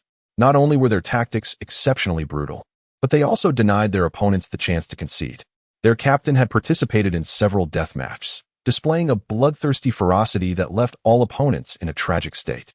The master's understanding of their apprehension was evident. "Remember, your opponents are merciless beings. Do not hold back. Dispatch them with swiftness. Do you understand? If any unforeseen circumstances arise, leap off the soul arena. It is preferable to concede than to sustain any injury. Team battles do not equate to death matches. Conceding is entirely permissible, but one must seize the opportunity, for the adversary may not grant it. This is the information regarding your opponents. Dean Flander harbored concerns for the children, but refrained from obstructing the Master's teachings. Such lessons, albeit perilous, were the most straightforward means for these young monsters to confront the concept of death. The Master's philosophy resonated with him. To refrain from taking lives is a respect for existence, yet one must not hesitate to defend oneself when threatened. The enemies they faced were all soul kings above level 50, and Flander was certain that such soul masters would have blood on their hands, since this confrontation was inevitable. Allowing the children to endure this trial while he was present would ultimately benefit them. They would at least possess some psychological preparedness should a similar situation arise in the future. Daimubai accepted the information from the dean, and the others gathered around him. Captain Tong Yuansong, level 56, 5-ring battle soul king. Record: 40 wins and 15 losses in singles, 5 opponents maimed, 35 fatalities. The chilling statistics of just one individual left the group trembling. Despite having heard of the Rakshasa battle team's ferocity, the stark reality of such figures was staggering. This was merely in singles, not a death match, yet 35 fatalities and 5 maimings stood before them. Isn't it possible to concede in singles? How could there be so many deaths? Ma Hongjun inquired, unable to contain himself as he gazed at the alarming numbers. It is indeed possible to concede, but that requires the opponent to grant you the opportunity. What if you cannot even articulate your intent to concede? The response did not come from the master but from Tang San, who had been quietly observing. Chapter 186, Shrek vs. Rakshasa. The master nodded, continuing, indeed. This Rakshasa battle team, upon entering the Silver Soul Arena level, has achieved 32 victories out of 51 battles, with a staggering 240 opponents killed and 66 maimed.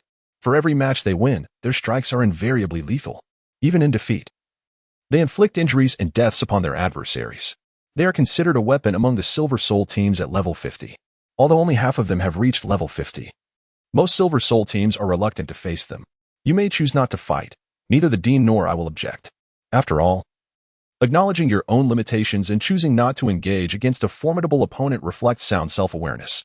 This battle would undoubtedly be the most perilous and challenging encounter the Shrek 8 monsters had ever faced. After all, they were up against a silver team at level 50. And although not all members were at that level, at least half were. The Shrek 8 monsters exchanged determined glances, their eyes ablaze with fighting spirit. We fight, they declared in unison, their voices ringing with conviction. The adversaries were indeed formidable, yet they too were not without their strengths. Had they not emerged victorious in matches with significant level disparities before? Tang San fixed his gaze upon the master and inquired, Master, shall we employ hidden weapons this time? Indeed, shall we may also take action, the master affirmed with a nod, subsequently adding a few more words. His remarks instantly alleviated the tension among the group, instilling them with a renewed sense of confidence in their prospects for victory. Perhaps their prowess did not match that of their adversaries. Yet they had thoroughly tested the hidden weapons provided by Tang San.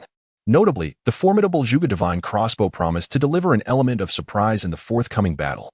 Moreover, with Xiao Wu's involvement, they wielded a formidable weapon, conservatively estimated to possess the combat strength of a level 50+ assault-type Soul King. The master surveyed the group with satisfaction, ultimately fixing his gaze on Tang San. Very well, since you have resolved to engage in battle, it is imperative that we devise a strategy. As for the use of hidden weapons, Tang San, you are most familiar with them. You shall take the lead in their deployment. Tang San nodded. Teacher, I understand. Xiao Wei, when we take the stage, let us exercise caution and first grant instantaneous movement to all team members. With the teacher's consent, Tang San had already formulated a preliminary battle plan in his mind and swiftly made a decision. With the addition of hidden weapons and Xiao Wei's intervention, the group felt even more confident about their chances of winning the team battle. Recently, Tong Yuansong had been feeling somewhat despondent. As the captain of the Rakshasa team, it was no wonder he felt troubled.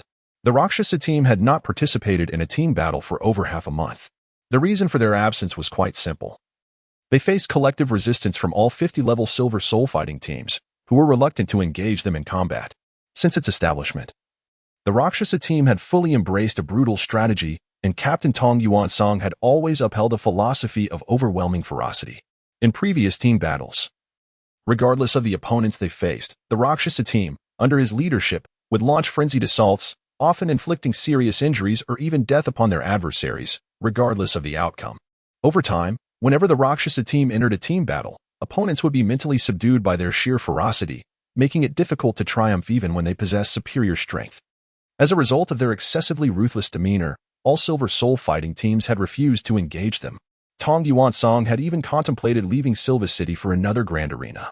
Chapter 187. Can it be cheaper? After all, without battles, there is no income. His team, both the members and himself, relied on the rewards from the grand arena to sustain their lavish lifestyle. However, just half an hour ago, Tang Yuansong received news from the grand arena that a team was challenging them. Upon further inquiry, he learned that this team had come from Soto City. Although they were a 50-level team, only one member had reached that level, and they were a support type. This news filled him with immense joy. Were it not for the prohibition against soul masters with battle badges placing bets in the grand arena, he would have placed a substantial wager on himself.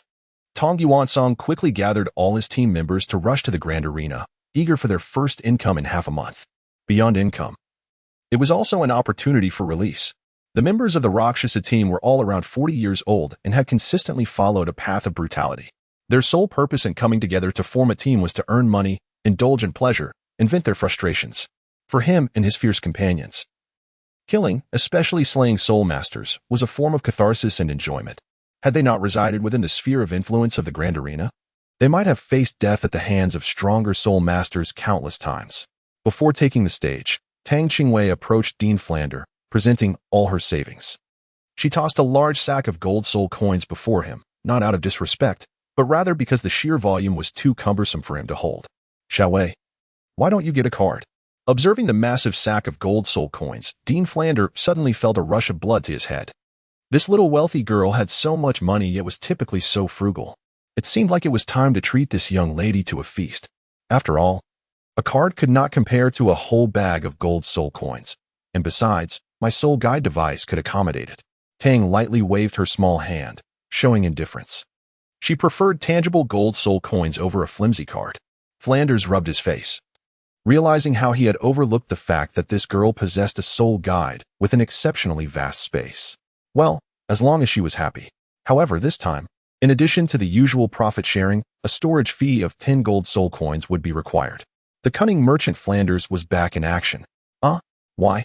Tang Qingwei wore a pained expression, for although 10 golden soul coins were but a trifling sum compared to the considerable fortune she had painstakingly amassed, parting with such an amount felt more unbearable than a beating. As she furrowed her brow in dismay, Flander's delight only grew. Look around you. How many are coveting your bag of golden soul coins? To have a soul sage safeguard your wealth, were it not for our acquaintance, I would never entertain the notion of assisting you for merely 10 coins. Could we not negotiate a slightly lower price? Upon hearing the initial word from Tang Qingwei, Flander was convinced that an agreement had been reached, a smirk of triumph playing at the corners of his mouth. However, as her subsequent words registered, he nearly lost his footing in disbelief. To his astonishment, this girl dared to haggle. He had lowered himself to such a degree. Offering the service of a soul sage for the paltry sum of 10 coins, such a benevolent offer was unparalleled across the continent. Yet, she had the audacity to bargain. Tang Qingwei waited for a while without receiving a response. Lifting her head, she caught sight of the grim-faced Flander and immediately refrained from further bargaining. She hastily declared that she was going to compete and disappeared without a trace. Chapter 188. The enormous sack. Seeing Tang Qingwei sprint away, Flander shook his head with amusement, referring to her as a money-obsessed girl. He then turned to glare at a few individuals nearby, whose gazes were rather untrustworthy, and with a wave of his hand, he stored the entire sack of gold soul coins into his soul guide device.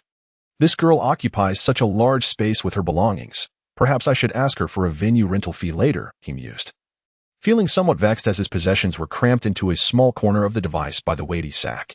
At the Sills Arena, in the central main combat area, the atmosphere was particularly lively.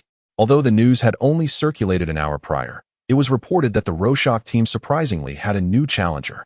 Accompanying this announcement was the revelation that the opposing team had only one member who had reached level 50, while the others were all in their 40s. The betting area had already opened, and the disparity in soul power levels was evident, leading to drastically uneven odds. The Rorschach team was given a mere 1-to-1 odds, whereas the Shrek 8 Monsters team boasted a staggering 1-to-10. Of course, the arena would never suffer a loss. Those who lost would not need to be mentioned, while victors were required to pay a 10% fee based on the odds. This was one of the primary reasons why the arena frequently organized thrilling soul battles. Higher stakes resulted in a larger share of the profits for them. This had long been a significant source of income for any major arena on the continent, even surpassing ticket sales. Before long, the odds shifted once again. Due to an overwhelming amount of bets placed on the Rorschach team, the odds tipped in favor of the Shrek team, which rose to 1-17 and continued to escalate. Betting was divided into two sides. The Rorschach team's betting points were filled with long lines of eager spectators, fearful of missing the opportunity to place their bets before the battle commenced, while the Shrek team's point remained deserted. At that moment, a sudden voice jolted the staff at the Shrek team's betting point awake from their drowsiness. Upon opening their eyes, they were met with an enormous sack, which upon closer inspection seemed to contain soul coins. How pitiful, thought one passerby. A sack of copper soul coins isn't worth much. Why not exchange it for gold soul coins instead? A well-meaning stranger advised, with that sack of copper soul coins, you hardly seem affluent. Don't waste your money here. Listen to me and bet on the Rorschach team. Flander, smiling and about to refuse, was interrupted by the staff, who impatiently urged him to leave. Don't cause a disturbance. We don't accept copper soul coins here.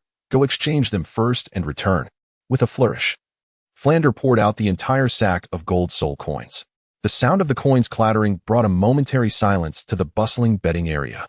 The staff was momentarily stunned, then quickly regained their composure, clasping their hands together. Sir, how much would you like to wager?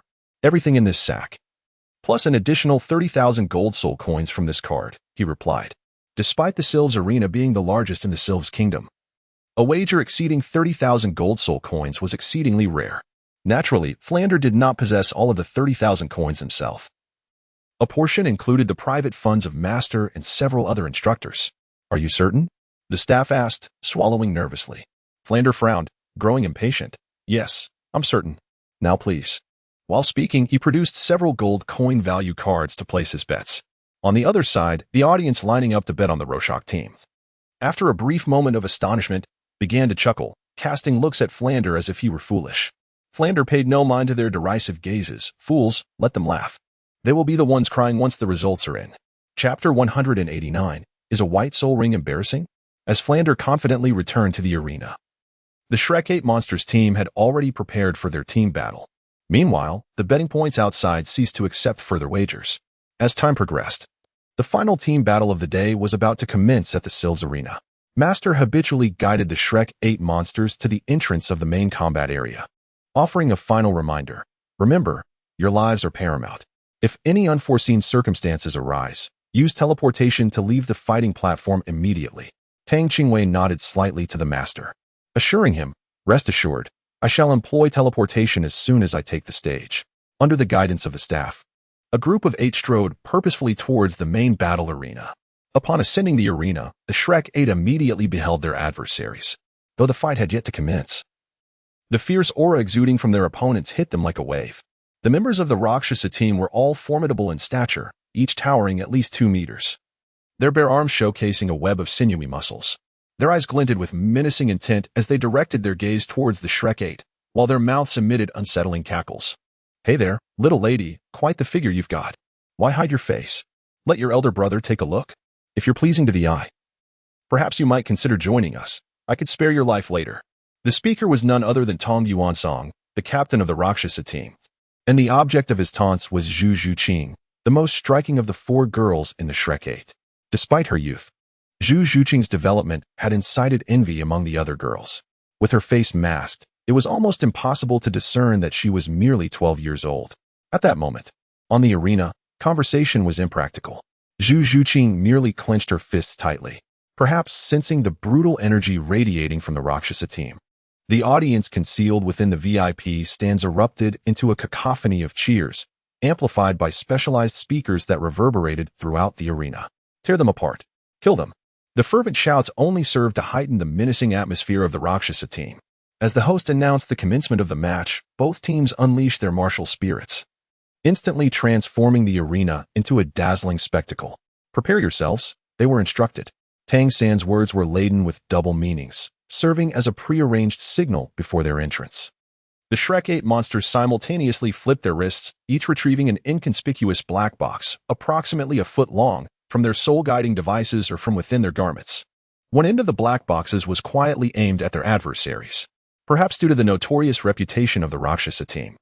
The cheers from the crowd only fueled their ferocity. Each member roared toward the heavens, pounding their chests, showcasing the soul rings adorning their bodies.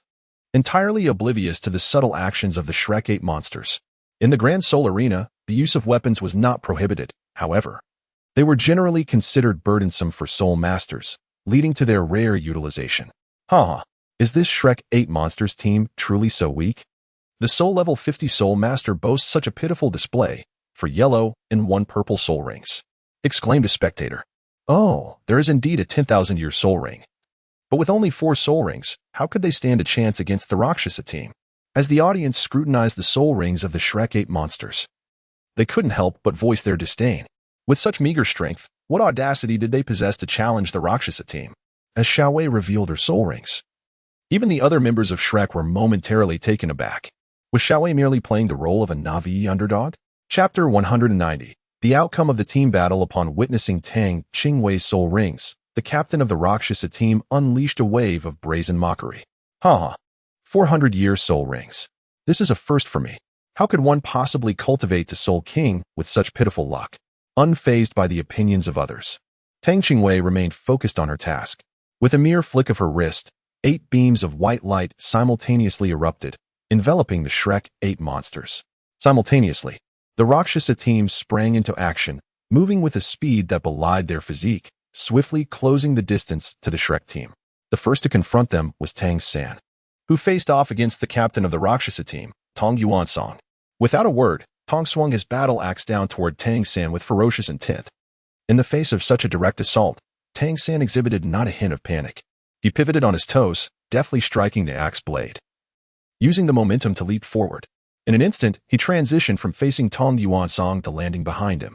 Tang Yuansong, no fool, quickly realized the danger of leaving his back exposed and spun around, transforming his axe strike into a sweeping motion aimed at his rear. Yet, to his astonishment, the axe missed its target. Watch out! A voice from the audience cried out, unable to contain their alarm.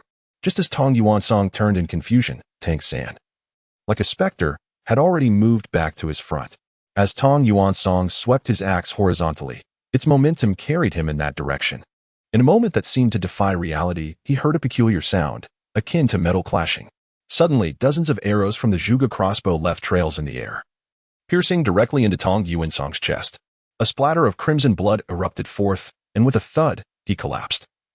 A pool of blood spreading beneath him like red earthworms coursing across the arena floor. The other members of the Rakshasa team, bewildered by the sudden turn of events, momentarily faltered at the sight of their captain lying lifeless in a pool of blood. Seizing this moment of confusion, the Shrek team unleashed the Zhuge crossbow simultaneously. The cacophony